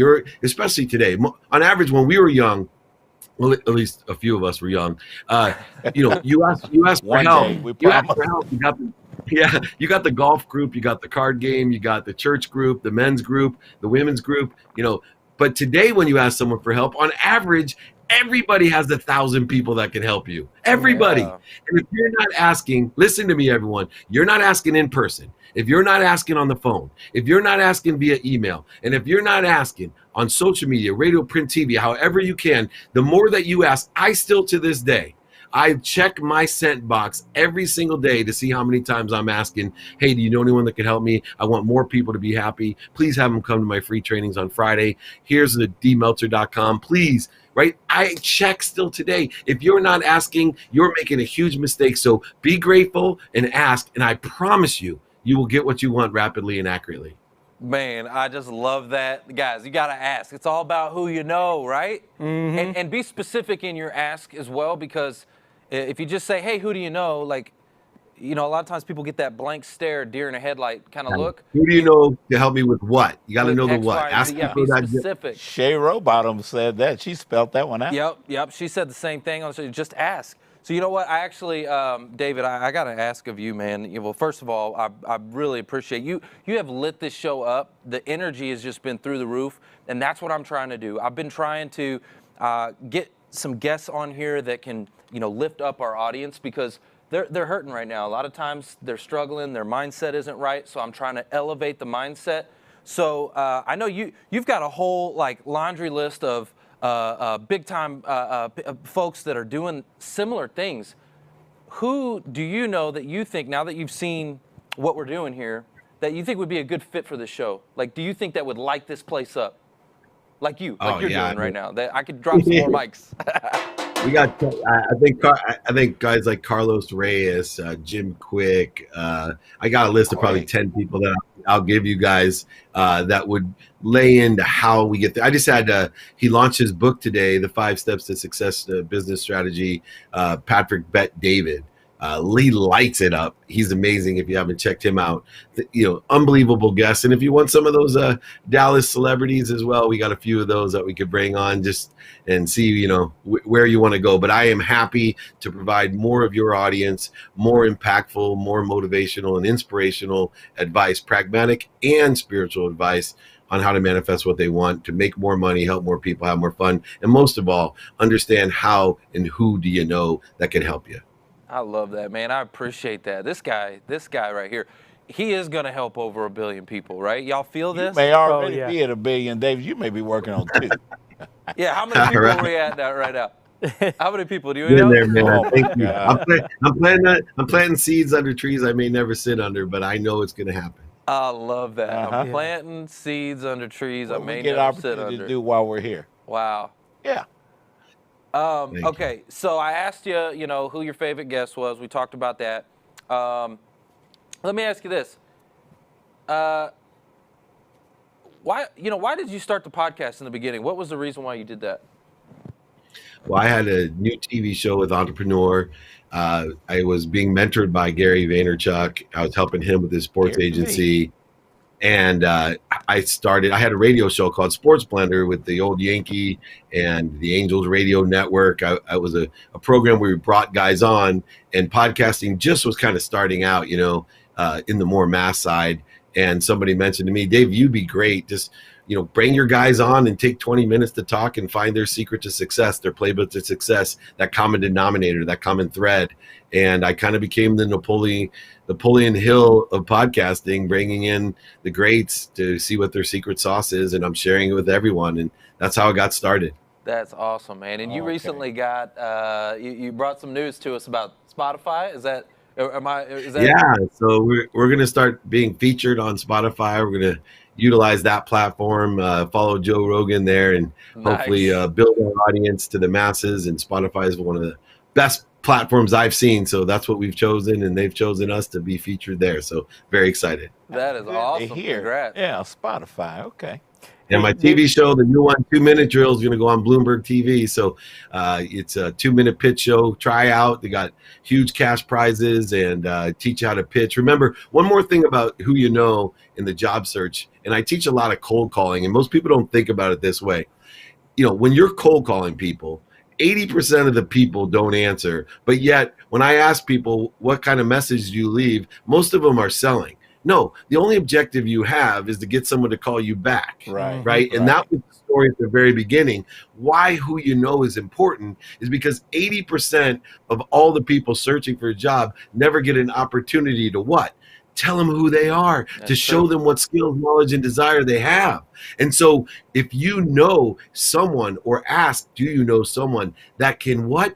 Have them call me back. Give me an opportunity to show my skills, knowledge, and desire. Align my capabilities with the value that the company is looking for. 80% of the time, most people don't get a shot. So get that shot by who do you know, and then prove with your capabilities, skills, knowledge, and desire that you can walk the walk, talk the talk, and help that company by providing value and service to it. Golly, man. We ran out of mics. I don't have enough mics for this guy. I still got mine. Oh. Yeah. Thank you. Dang. We got a mic down. Hey, can you tell us a little bit about your book, Game Time Decisions, right? I mean, that's a great concept, and I know a lot of people are in the job search very indecisive.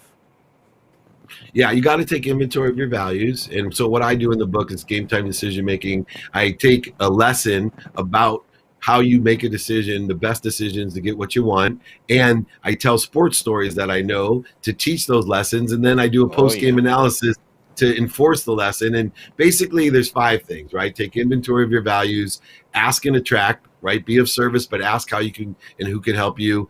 3, be a student of your calendar. There's a formula of luck, everyone. It's called attention plus intention equals coincidence. What you pay attention to and give your intention to will equal the coincidences in your life. 4th lesson is really easy, everyone. 100% of the things you do now get done. So do things now, right?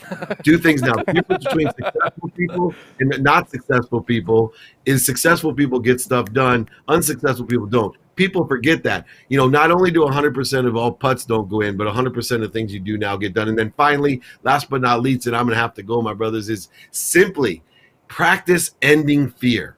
If you can practice anything, practice ending fear. When you have the need to be right, the need to be offended, the need to be resentful, the need to be separate, and the need to feel inferior, superior, the need to be fearful, anxious, angry, all of these different needs, you got to stop. You got to tell yourself, my mind, body, and soul are on fire. I'm moving in the wrong trajectory. I'm moving away from the job that I want. I'm going to stop. I'm going to breathe. I'm going to ask myself, why am I afraid? Why don't I feel worthy? Why do I feel separate? Why am I resentful? Why do I have to be right? Why do I have a need to be angry? And drop that down to peace and center, and then get focused with those values that you looked and took inventory of, and roll in the trajectory of what you want, that dream job, that place you want to live, that pays you what you want, with the people that you want to surround yourself, and the ideas that you want to empower and instill and inspire yourself with. You can do it. So just take inventory of your values, ask and attract, student of your calendar, do it now, and practice ending fear. And I promise you, you will be empowered with happiness. David, man, God, whoo. Okay, man, I really appreciate you coming and just lighting us up, man. Seriously, the audience, what do you think? This guy right here, man, tell us, Jim Tipton, we got Holly Gorton, we got Gabriel. What's up, man? Good to see you. Guys, y'all need to go connect with his website. He's got some free training. He can help you guys. This guy will light you on fire, I promise you. Hey, David, I was thinking of something as you were talking earlier. There's somebody I think would probably be a good fit for your podcast, just from that story you were telling me about the other gentleman, Glenn Lundy. I don't know if you know of him or not. Glenn and I are friends. Glenn is actually a coaching client of mine. Okay. And so I do some one-on-one executive coaching and been on his show. He's been on mine. He's a phenomenal guy. Huge Glenn Lundy fan, likes to track likes. Yeah, okay. Yeah, all right. We had him about 3 weeks ago, David. Yeah, I figured. I just knew it. I just knew it. When you were talking about the other gentleman's story, I mean, and Glenn's story is just inspiring. So, man, you're inspiring. Hey, I got one last question for you. Yeah. I always like to ask this of very successful people. So, what time do you get up in the morning? What time do you wake up? 4 a.m. I got two routines, a regular set routine. I wake up at 4, meditate 20 minutes, get ready, work out for an hour, do research for an hour, family time, everything off for an hour, then execute on the student calendar, more research time, more family time, and then a wind down routine. Everybody should have a wind down routine to make sure they can get up at the time that they want to get up. And then I have an adaptable routine, which is based off of my values. So a minimum of an hour of my health, minimum of 30 minutes for my wife and my 10-year-old, minimum of 5 minutes for my 3 teenage daughters, minimum of 1 minute for my mom. Remember, you want a good relationship with your family? Tell them 4 things. I'm happy, I'm healthy, I love you, and I appreciate you. Those 4 things will unite your entire family and allow them to feel secure in your relationship. And so then I use a minimum of 10 minutes to be a student in my calendar to execute with productivity, accessibility, and gratitude in my life to get what I want rapidly and accurately. That's a very important part of my life. Dang. Okay, so you've already been working for like 12 hours. So, David, man, I'm gonna let you go because I know you're tired. He's like, now I need a glass of wine. Man, I'm active. No, you're not tired. No, he's ready to keep going. Yeah, this is what drives you. I'll pass out at 9. Exactly.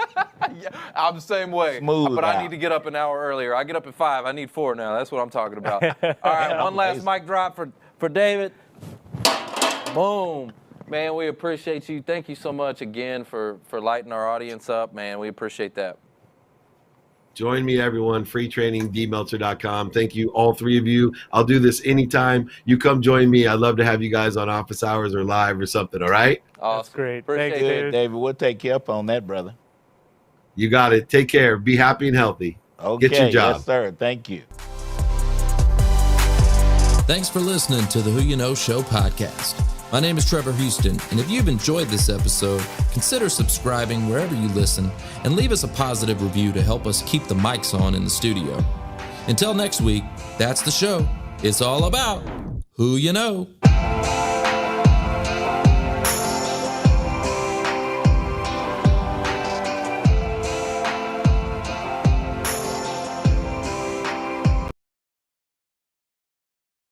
You have to earn everything that you have. You know, that's what our parents taught us at a really young age. We worked for everything we had. I think you kind of just figure out things on your own as well.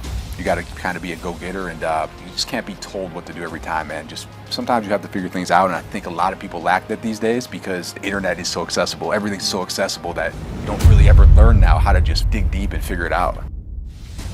They want to ask a million questions and you give them the secret sauce, but they never actually go and do it. The more stuff you give them free, the less they actually use. And sometimes you almost have to make them pay for it just so they actually apply it.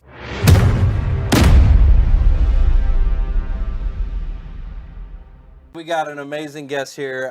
We're so appreciative. We got Chris Gronkowski. He's a former NFL player for the Dallas Cowboys, Denver Broncos, and the Indianapolis Colts, turned entrepreneur, owner of Ice Shaker, as seen on ABC Shark Tank and invested in by Mark Cuban. Man, what is good, Chris? Man, I get pumped every time I watch that rerun, so. You like that? Yeah, man, I like that. That's good. Yeah, that's a good clip. Good, man. You get to play Flip Cup against the Sharks. I mean, yeah. Man, you look like you're about to tackle somebody right now. I was ready, man. You know what's great about that show, too, was I knew it would play forever, and I was like, man, I got to get jacked for it, too, so I got a big workout in the morning. I was ready to go. I practiced Flip Cup all night. And hey, we flipped them all in one, except Rob. Rob did two, so it was. We were ready, man. We were ready. Well, that's nice too that y'all got to get together, right? Because how often does that happen? Not much. Yeah, I had to fly them out, and they made me fly them first class from Boston all the way to Cali too, man. So that was it was an expensive ticket. Oh man. Yeah, he had to sleep. It was a red eye, but it was worth it. It was worth it for sure. Family, bro. They always cost you. Hey, they definitely helped me out, so I would say it was a good return on investment. I bet. So what is it like? I gotta just know, man. You're the middle of five, right? Middle of five boys, man. Mayhem. That's what it was growing up. I have 3 boys now, and I don't know how my parents did it or why they did it. Like, why would you want 5? I don't know. That's crazy. 5 monsters too. 5 monsters, and every day was a fight, man. Like all out brawl, no matter what. So. You know, we were always outside playing games, and if you won, you had to, rub it in. You rub it in your face. And rub it in, and then if you lost, you'd be like, all right, we're going to fight then. I'm going to win in the fight. So every day was all-out brawls. Wow. We had nothing in our family room. So we had a couch, and we had a rocking chair, and that was it. Because the end table, we threw each other through it. Tore up. And I don't know how my parents sold the house, but they had to replace everything before they did it. Yeah, we've learned. So I got 3 boys too, and they're old enough now. They're not just toddlers now. So my wife and I, we joked about that. Said, hey, I guess we're not buying any nice furniture for the next 10 years, 15 years. Could you guys probably get family though? Oh, wow. So did you have middle child? Do you have middle child syndrome? Oh, so man, I don't know what you call it because. It was just it was just a free for all, man. That's all it was. Yep. I was the shortest, the smallest, so man, it was just. The good thing I had going was I was also the fattest, and when you're younger, man, you got some weight, you got some leverage, you could fight, man. So I could fight back in the day, and that was kind of what just pushed me, man. I always kind of had that underdog mentality. So I was going to ask you about your podcast, Gronked Up. Tell us about that. Man. Yeah, so really a concept that started right around when COVID hit for the most part. A lot of people were just asking questions, and I wanted to bring value with more than just a single line answer on Twitter or Facebook or Instagram. So I kind of took all those questions that I was getting and I put them into a podcast format and just started answering them. And after I got through about 30 episodes of everything that I was an expert at, I started running out of things to talk about. So I brought in other experts that could help people, especially during that time, during COVID, when a lot of people were struggling with mental health or fitness, nutrition, stuff like that. So we started bringing in fitness coaches, a couple Navy SEALs, and just turned into it's a really cool podcast. I think our last one was with Steve Madden. Telling his story, awesome. man. And he was telling the Wolf of Wall Street story, right? How it actually went down. I'm like, this is amazing, man. I love that movie. So turned into just a really cool podcast, and I love it, man. It also challenges me, and it helps me network as well. Sure. Nice. Yeah. Cool. That is really cool. So okay, so you've done some a few interviews here and there. What do you think is, and obviously your sphere of influence, like what do you think is a common trait in successful people? What do you like a common theme that a lot of successful people do? Man, everything I see and kind of how I was raised was always, you have to earn everything that you have. You know, that's what our parents taught us at a really young age. We worked for everything we had, man, just learn the value of a dollar at a very young age. So I think everyone that's successful, man, you know, they earn it. You know, they bring value and they earn everything that they have. And that's how I always looked at it.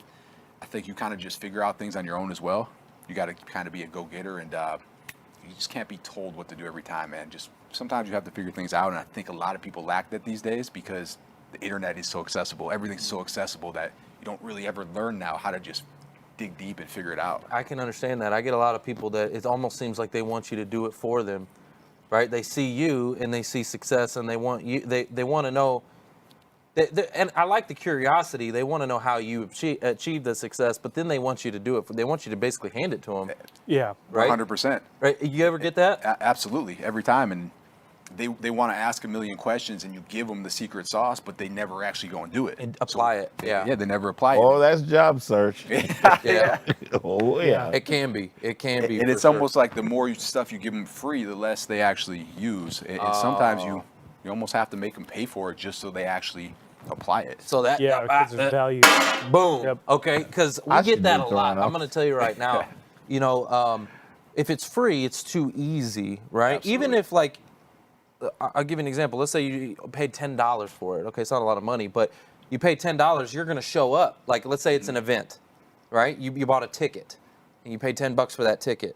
You'll show up because if the ticket was free, you might not show up. If it's free, you're like, Probably wouldn't. It's same with everything, man. I could throw a free workout at someone, a whole free 7-day shred, and I do it as a value add if you buy a product from us, and you know, how many people actually do it? Hold up.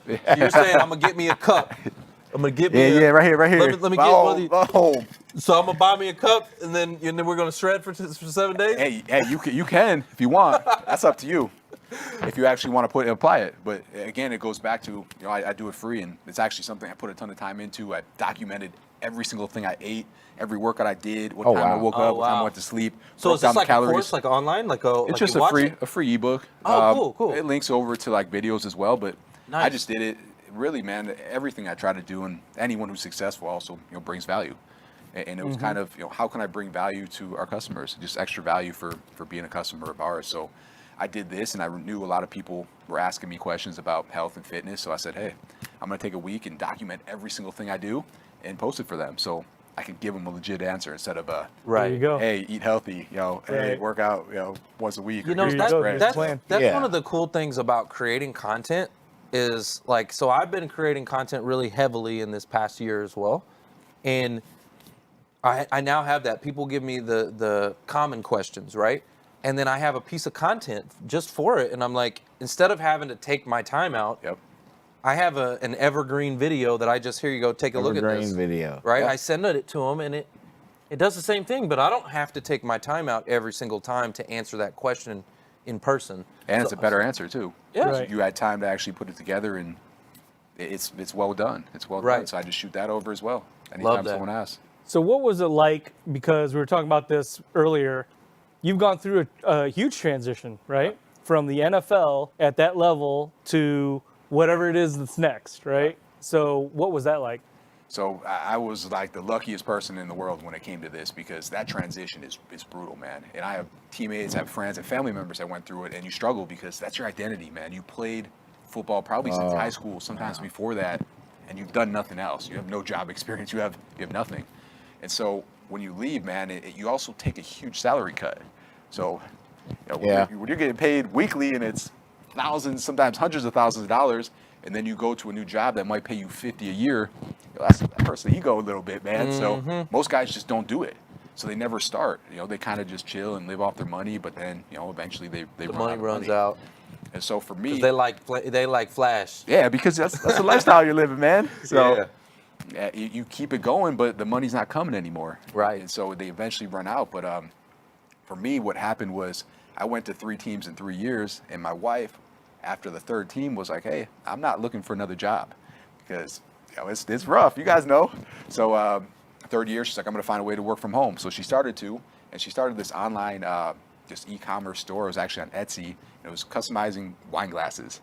And she was hand painting them, took forever. I thought it was the worst idea ever. And I came home and she's putting them in the oven to like bake them on and stuff. And I'm like, come on, let's just make dinner. Come on, what's going on? But they started to sell, and they started to sell so fast that she couldn't keep up. Nice. So she had to find a way to scale it.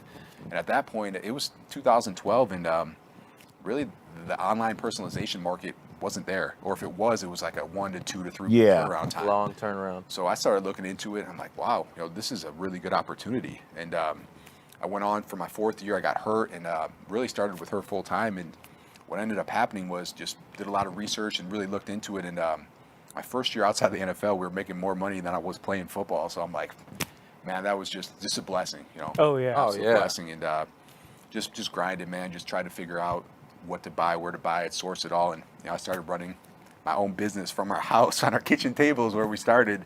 And we're still running it for about 2 years out of the house, and then eventually got a storefront and started hiring people.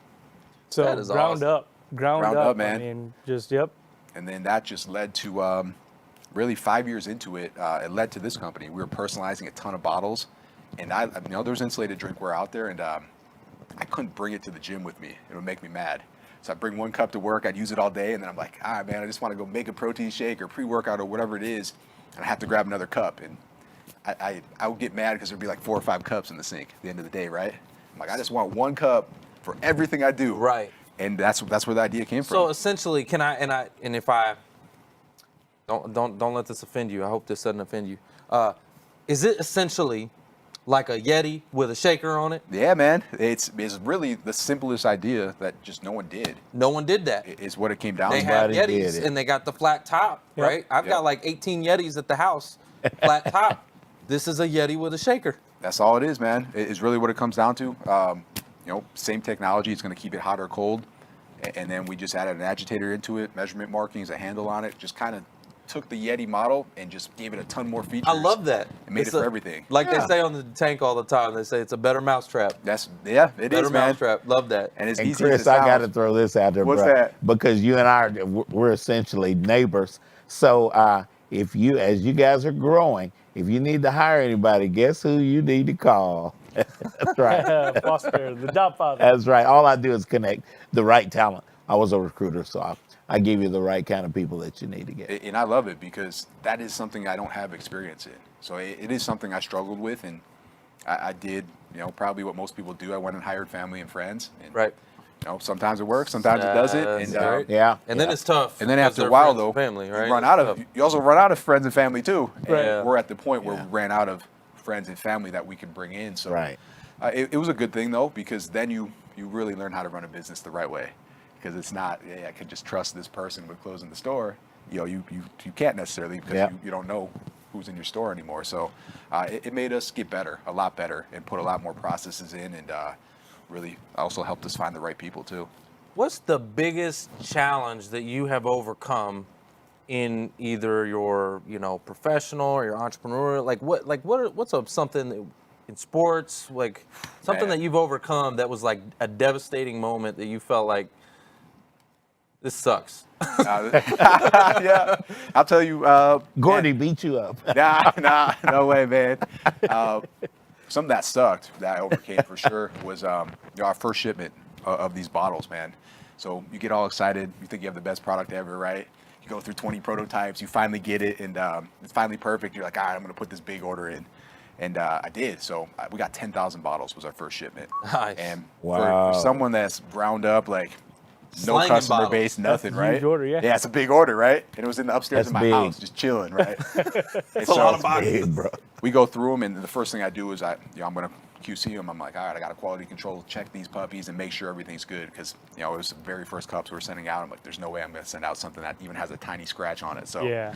I'm checking them and never had an issue with the pop tops leaking, right? So I'm going through them and I'm shaking them. I mean, I had forearm strength by the end of this, by the way, man, after 20 prototypes. Man. Yeah, you build those forms. I was shredded, right? You got rocks on the inside of them, like. I should have got like a machine to do it, but yeah, I'm in like third bottle in, man, and I fill it up and I literally just hold it upside down and it's just dripping all over the floor. Oh, like, man. what is going on? I'm not even shaking it yet, and it was an issue we never had. The pop tops, and they were made in sets of 2.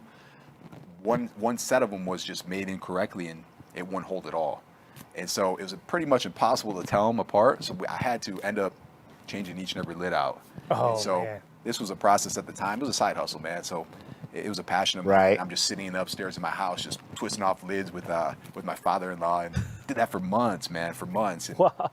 all comes down to kind of the principle that when you start something, you better absolutely love it. Right. You better have a passion for it, because if you don't, you're giving up on it, man. When the first thing like that hits, which it did from day one. Hit him with a mic drop. Hit him. Yeah, man. Hit him. Right there, boom. You give up on it. So I was just so passionate about it. I was not going to let it fail no matter what. So I sat up there every night, man, twisting lids, and then, you know, my wrist strength was there after that. Y'all hear It was all that? good. Oh, that's Not grit gonna right let there. it That's fail. grit. Yep, Yeah, grit. man. Not gonna let Better it than fail. those ISOs we do in the gym. Yeah, that's what I'm saying. I just traded in a workout for you know, twisting some lids off. Yeah. All right, so I got some kind of a shotgun round while we got a few more minutes in here. Kind of a shotgun round of questions for you. I want to know. I just got to know. What was it like playing with Romo? Man, that whole team. It was just filled with talent, man. Every single player on that team, and it was insane for a rookie to go in there and just see that locker room, or the car show is what I call it. You pull in, man. There's a new $100,000 car in there every day, and that's, you know. And for me, a guy who just never thought I even had a chance, it was just mind blowing for me, man. So I was just in, head down, just trying to be the best I could be, man. Did Dez catch it? Dez. Dez? Yeah, he caught it for sure. I wasn't there with him anymore, but 100% a catch. Yeah, right. Yeah. And he's Well, back, the NFL man. said it was a catch too. They Yeah. reversed it, right? Yeah, and they changed it came the out next with year. yeah. 100% catch, man. And I know my brother just caught one the other day in the end zone where they swatted it after like one step, and I thought it was going to be called back, and that was a touchdown. So Man, these refs, we need to figure something out. You should be. I feel like. Back to consistency. Okay, so because you got some influence in that space, I just want you to know. Here's my opinion on it. You should be able to challenge any aspect of the play, and it still counts as a timeout if you don't get it right. But you should be able to challenge anything. Now we're into like basketball game time frame. the only problem is you can challenge every holding call on every play, man. I mean, there's holding every play. Right? There's holding every play, bro. There's PI on every play. You only get, it's the same rules though, because you only get so many, because you only get per timeout, right? So if you get it wrong, you lose your timeout. You only have so many. So you would use it wisely. You wouldn't just challenge everything. You guys You'd use it wisely. You guys pay a fine for what we were coached to do back in my day.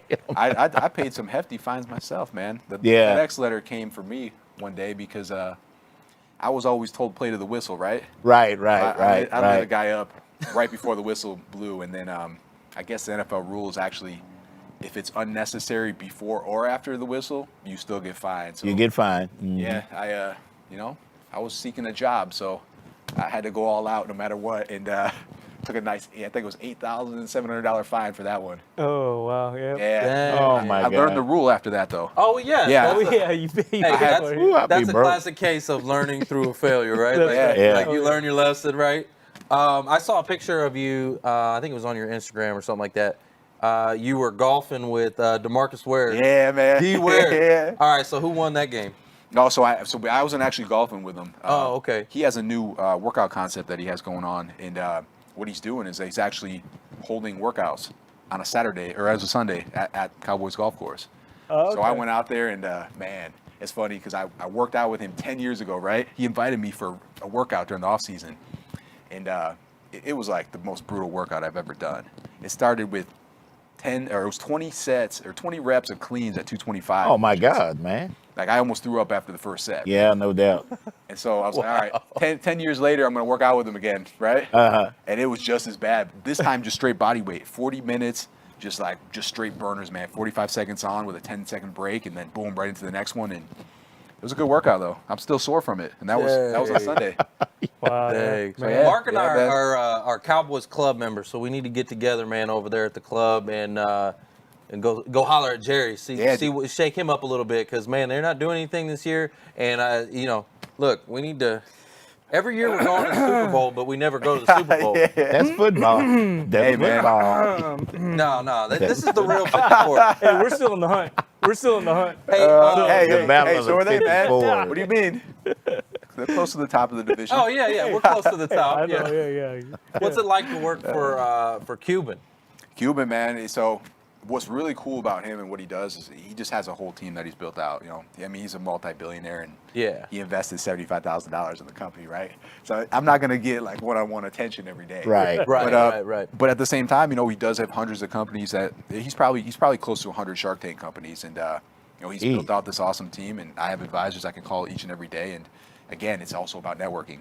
Right. What's cool about it is I can call any one of those other 80 companies under the Mark Cuban Companies umbrella and pick their brain. Yeah, and they're gonna tell me, what I want to know, or maybe hook me up with a relationship they have, and it's huge, man.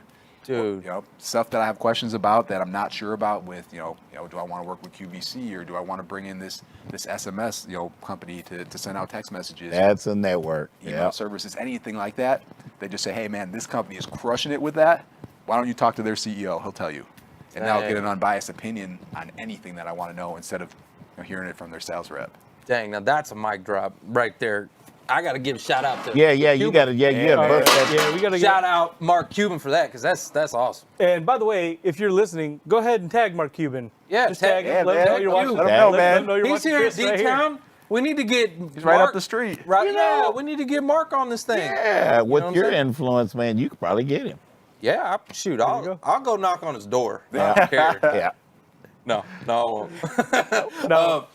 Hey, so we've had a lot of mic drop moments. I've been there once, man. What's that? Yeah, you're not getting to his front door. No, you're not getting to the gates. Yeah. Lasers. He's got lasers. I get to that front door without an appointment, man. Yeah. Thanks for listening to the Who You Know Show podcast. My name is Trevor Houston, and if you've enjoyed this episode, consider subscribing wherever you listen and leave us a positive review to help us keep the mics on in the studio. Until next week, that's the show. It's all about who you know.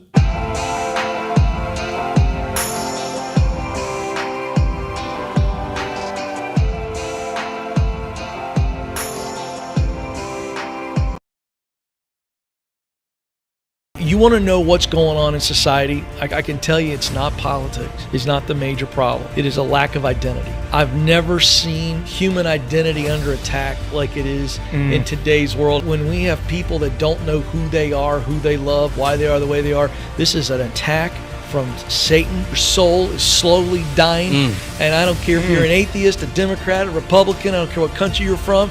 All of us long to make a difference in this world.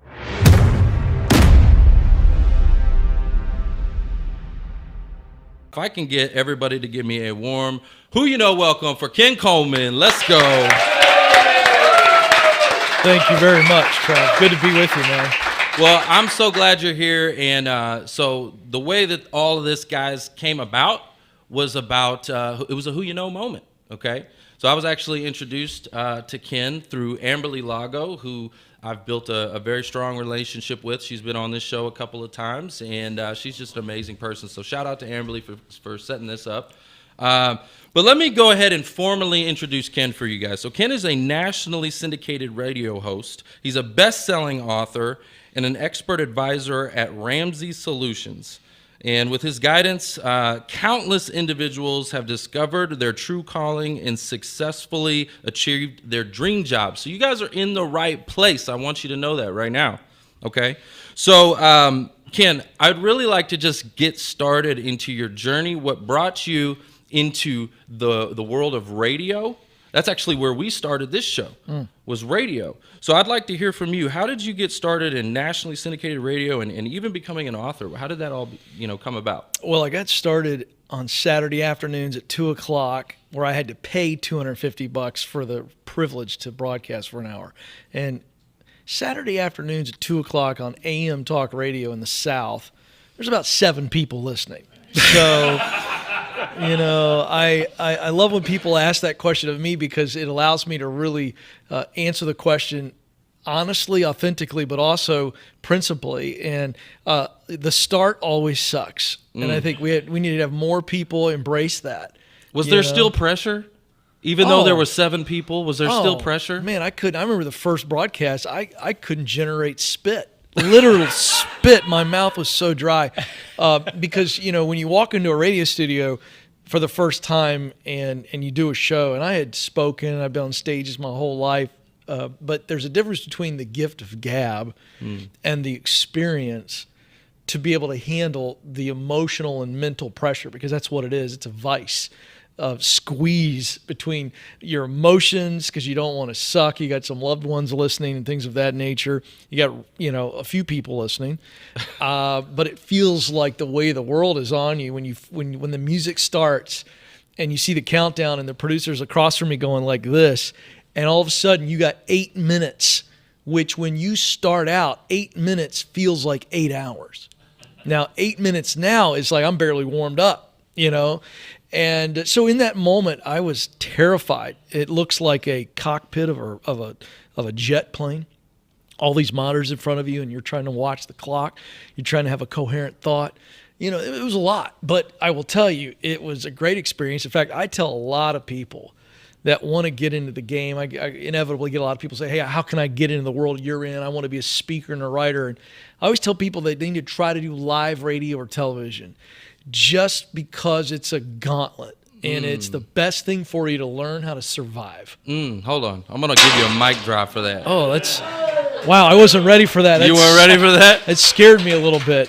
Well, let me explain why. So, we do do something here called mic drop moments, okay? Oh, okay, good. All right. And I gave you a mic drop for that because that was where our journey started, was live. Yeah. It was live stream, right? Live stream radio. That's right. And it does create a lot of pressure, but with pressure creates diamonds, right?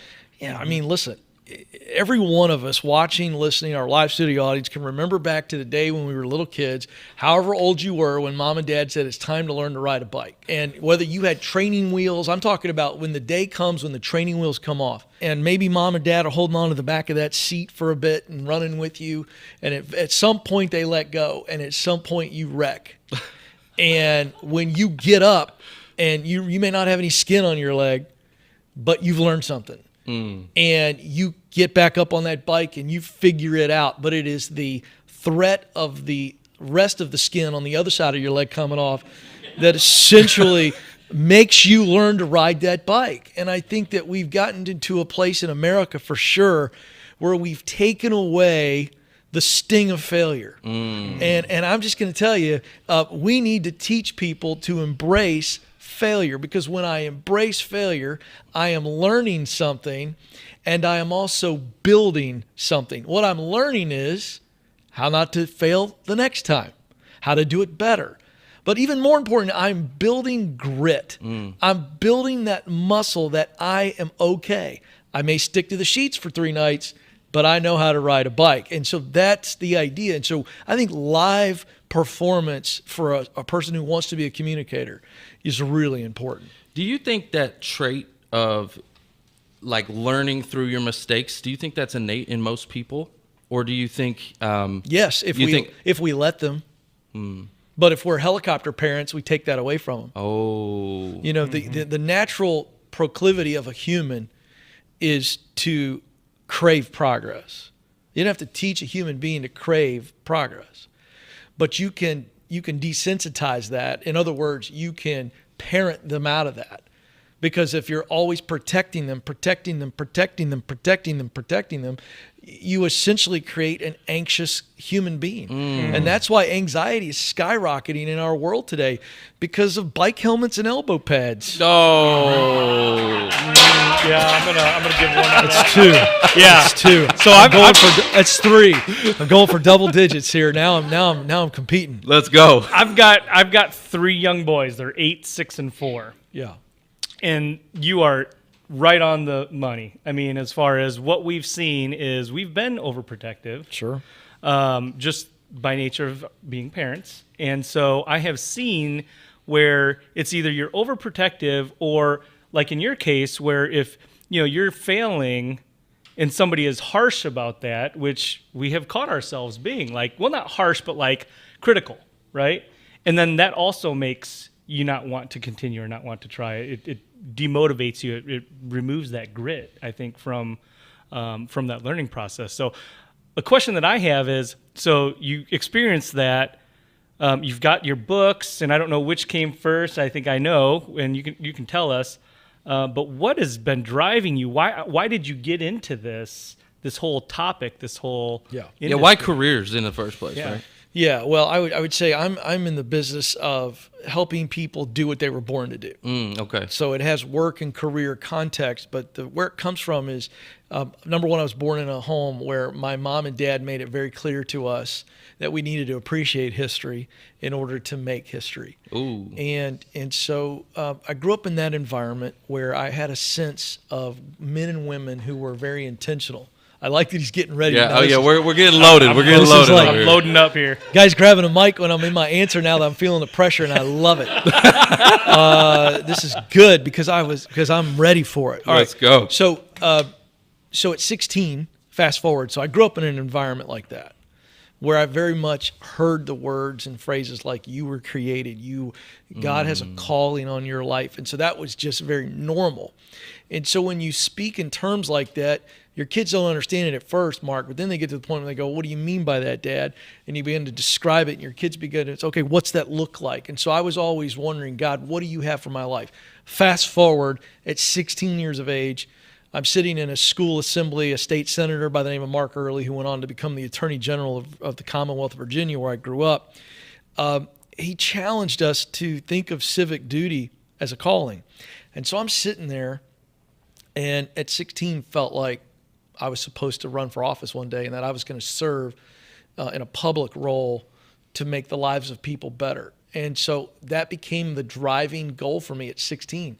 Fast forward, I go to college. I volunteer on a national presidential race. I get the taste of battle. I go back to school. I take a semester off my sophomore year to work on a congressional race in 1994. So I worked my way from driver. I was driving the candidate, and I had a captive audience. So I started telling him what I thought. And he ended up hiring me, and I took a semester of school off. And so from there, I went to work on 5 or 6 other campaigns at 22. So I dropped out of college on purpose because I didn't need it. I had already tasted battle. And so I'm 22 running 3 congressional districts. Wow. In Virginia for a governor's race. We win, and I'm working for the governor of Virginia at 22. I do it for a year, and I'm dying because governing is way slower than politicking and campaigning. And I hated all the bureaucracy. So I get into the private sector, and I move through several executive jobs. It's great. I'm setting myself up to run for office with a real leadership resume. And at 32, I wake up one day, and I'm fed up with politics, both sides of the aisle. And I just began to lose the taste for it. The fire in the belly wasn't there.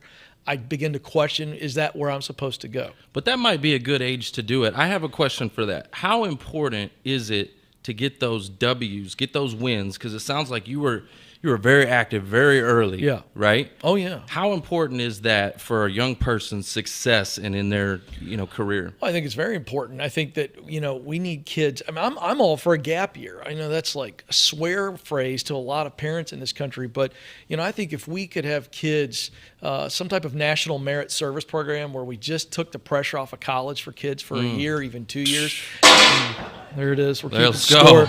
And let kids work and do things. And I think that would be huge. So anyway, to wrap the answer, I'm 32 and I've been driven towards one path, and now it's not the path. And then I begin to get confused. Did I waste a decade? To your point, I had not. It had prepared me for what I'm doing now. Right. With speaking and campaigning and all that. So all that to say, I'm sitting there going, I'm at a crossroads, and I'm 8 years from 40, and I started freaking out, and I got depressed, and I got anxious, and all these things. And I knew that I'd always been very driven and very focused, and all of a sudden, I didn't have a destination. And so the heart of everything I teach comes from my own journey, where I had to figure it out. I didn't have the books. I didn't have the Get Clear assessment that I've created. I just had to go do some self-discovery and figure out from my story, which is experience and environment, plus getting truly clear on who I am, what am I good at, what do I love to do, what results motivate me. And I didn't have the language as I spit it out very clearly and quickly to you now. I didn't have that, but I had to figure it out. And as I figured it out and realized that God wanted me to move into broadcasting with no degree, no experience, and walk that long journey, 7 years, man, getting rejected, people telling me I wasn't good enough, all this kind of stuff. It has become my life's mission to help people see their uniqueness and to make that contribution that they were created to make. Round of applause, guys. Come on. Let's go. I've been waiting for that. I got a couple things that I heard you say. Number one, I love the mentality that you had, the civic duty aspect. Yeah. I'm a veteran. Oh, thank you for your service. Thank you. It's been an honor, and I love having been a veteran. I wasn't born in this country, but I am very patriotic. I love this country. I love the opportunity that I've gotten here. And it kills me that we have this culture of apathy around the love of our country. Yeah. Number one, first and foremost. And then the other thing that you said, which is very impactful, which is service, right? And being of service. And that's part of what drove you. And that's why I asked the question, because, it's not like, this is a job, right, for a lot of us. So, and this could be a job, right? This isn't our main job or our primary job, but we're doing it for money. If you're doing it for money, it's your job. And we're not doing it for money. You're not doing what you do necessarily for money. It's the passion behind that. And so that's the other thing that I got from it. Love it. So can you tell us, there's multiple steps in your book about how people can basically differentiate themselves, right? Find their purpose. And can you tell us a little bit about those steps? Yeah, there's 7 stages that we all can walk to discover that unique role and then do it well. First is get clear.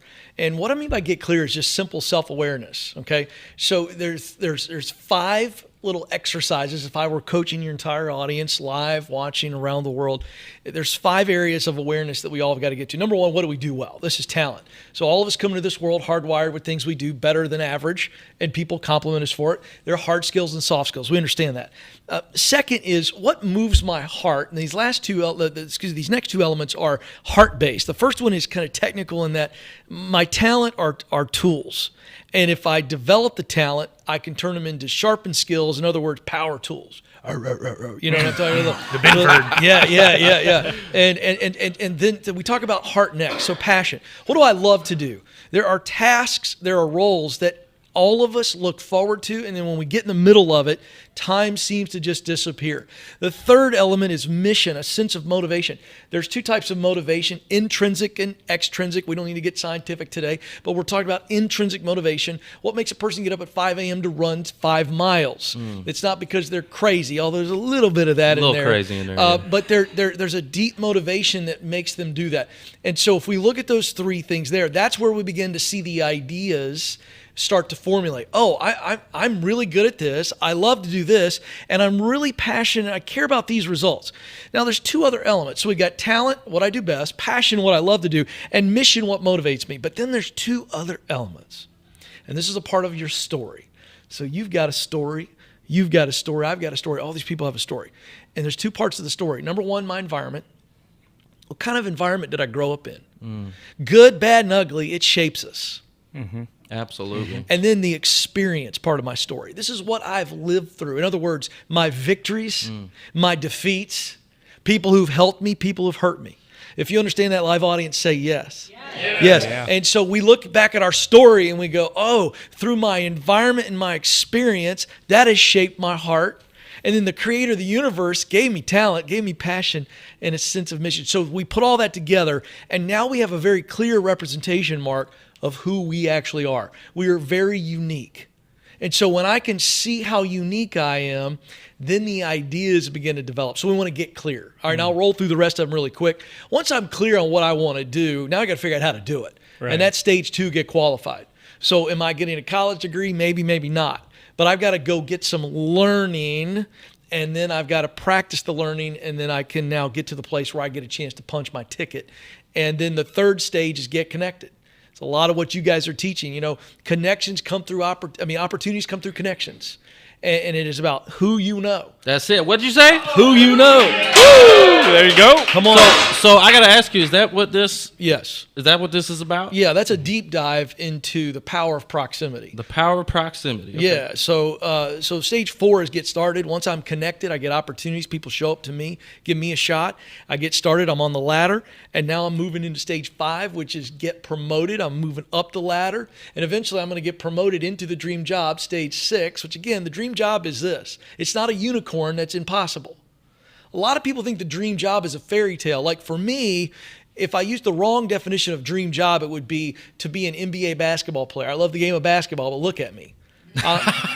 Okay, I'm 5'9". I can barely jump over paper. I mean, it's not happening.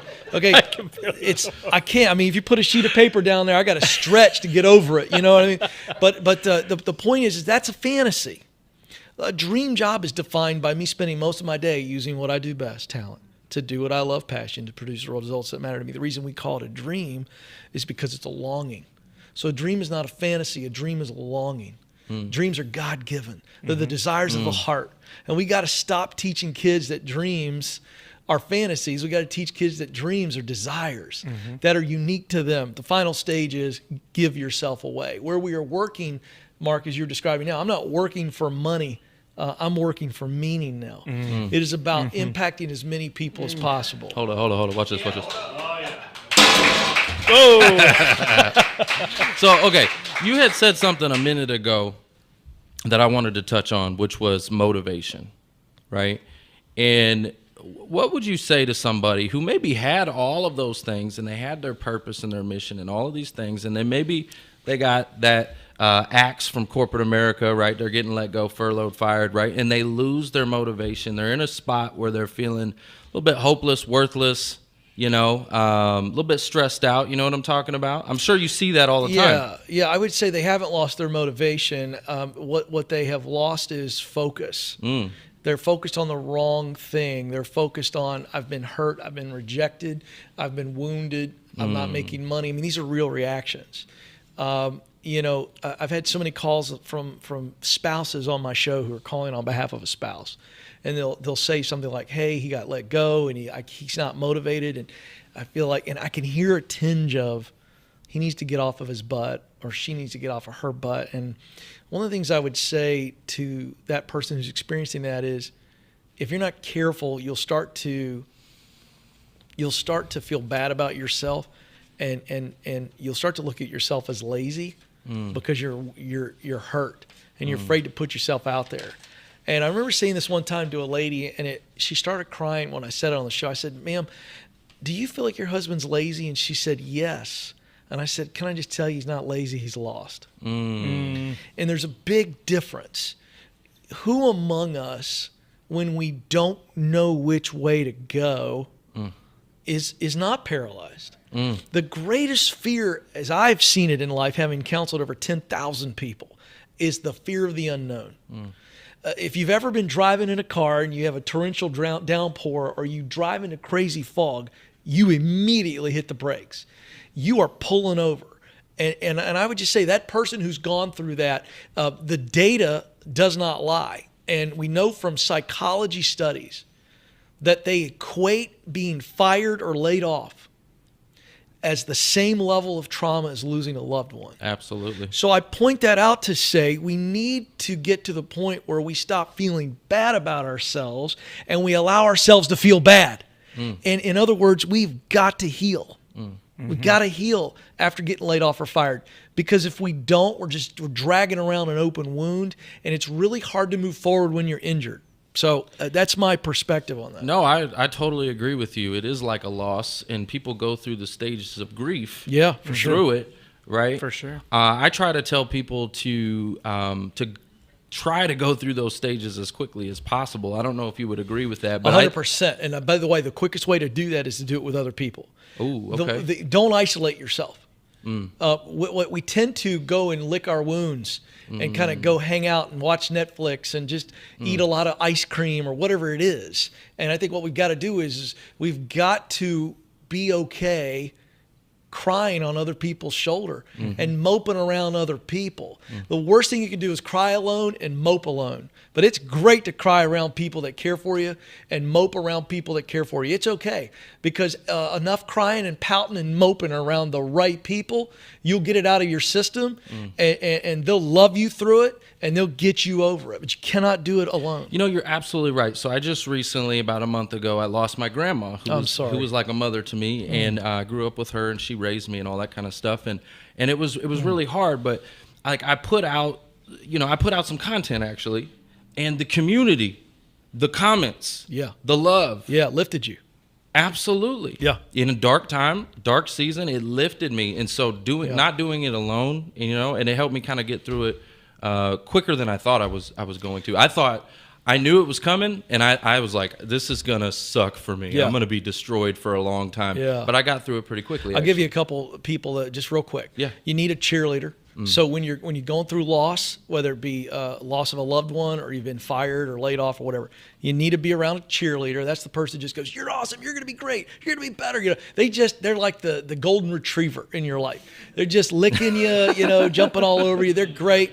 Don't lick anybody. That'd be really weird. You got to be careful in this day and age. So you got to have that cheerleader. You also need the comedian. You need some people that you can just be around, and they just make you laugh, and you enjoy being around them. That's a good one. You need a coach. You need that coach person in your life who goes, "Hey, yeah, you know what? You just lost, but let's look at the game film. What do we learn? What can we do?" Those are three people that I'll just throw out really quick. If you go through times of trial with those kind of people, I think you'll find you'll snap out of it pretty quick.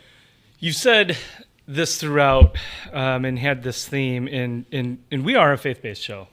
Oh, good. By the way, because I was almost preaching a minute ago. Yeah, no, you bring it, man. No, you bring it, because let's go. That's my question. But be careful. I'm telling you. There you go. There you go. All right. Bring it. So now, I just want to warn you, I may take an offering. You know what Hold on. Wait. Watch out. Sorry, Mark, you're trying to ask No, that's quite all right, because I love it. And we are a faith-based show, and we've tried to incorporate that in a lot of the things that we do, that we help people with, that we coach and mentor people with. We've talked about the stages of grief and how that ties in and plays in with a loss of a job and a transition. How do you incorporate your faith and biblical principles to what you teach? Oh, I'm so glad you teed me up on this. Okay, so Psalm 139, 13, and 14, my two favorite verses of Scripture in the Bible. David, the psalmist, is saying, and this is so powerful, he says, "For you knit me together in my mother's womb." He says, "You knew me well," but he uses that phrase, and he uses that analogy, and that's what inspired me to come up with those three elements: talent, passion, mission. David uses the metaphor of knitting, and so there are threads, and he says, "You knew me in my mother's womb, you knit me together." And this idea of creative and intelligent design. And so my theology from Psalm 139, 13, 14, it goes on in verse 14 to say, "I am uniquely and wonderfully made." Those are powerful words that David uses there. Uniquely speaks to the very specific creative combination that I am, that you are. Okay. Then he says wonderfully. Which I think is great. The word wonder is a word we don't use properly anymore. You know what I mean? It's kind of become like, oh, that's wonderful, whatever. But the root word of wonderful is, say it, wonder. And so there's a childlike wonder that we all come into this world with. Isn't it true? Yes. We got parents in the audience and grandparents, and so kids come into the world hardwired to ask questions. They ask 1,000 questions a day. Literally. Are they trying to be obnoxious? No. They're trying to get to the bottom of things. There is a childlike wonder. And we get into the 8th grade in this country, America, and according to the University of Michigan, you've heard me say this, Mark, we are asking about 2 to 3 questions a day. The average 8th grader is asking 2 to 3 questions a day. We are pounding the curiosity out of our kids. So you ask me, how does Scripture or my faith inform everything I teach? It is the theology that God in Genesis chapter 2 introduces work. Now, this is the God of the universe. You said this is a faith-based show. I'm going to bring it right now. Let's go. Let's hear it. So the God of the universe, who is omnipotent, works so hard in creating the world that he's got to take a break on day 7. So our Creator worked. If you look throughout the Bible, just do something fun, all you faith-based nerds out there. Search up the word work and see how many times the word work appears in the Scripture. It's unbelievable how many times it's in there, and it's throughout the entire Bible. So all that to say, our Creator worked. He created us in his image. Imago Dei is what the Bible is. That's the proper description of that we are created in his image. 2 Timothy 2:15 says, we are studied to show thyself approved unto God, a workman who needs not be ashamed. You know, I could just keep going the on. Awana theme. No, listen. Yeah, so, Awana theme. Listen, work saved my life. Yeah. Okay. How? Because I have a juvenile background. I was getting in a lot of mess. Okay. And, yeah, I was in and out of juvie and was supposed to be thrown away until I was 21. And by the grace of God, I got a second chance at life. And that second chance introduced me to work, okay? And work, it wasn't until I found something that I was obsessed with work-wise, that I could have a positive place to put and channel my energy, that things really started to turn around for me, because I had all this energy and everybody's like, you're ADD and ADHD and you need to take a pill. No, I didn't need that. What I needed was a positive place to channel my energy. I needed work, and I didn't have that. That's right. Absolutely right. So all that to say, if you want to know what's going on in society, I can tell you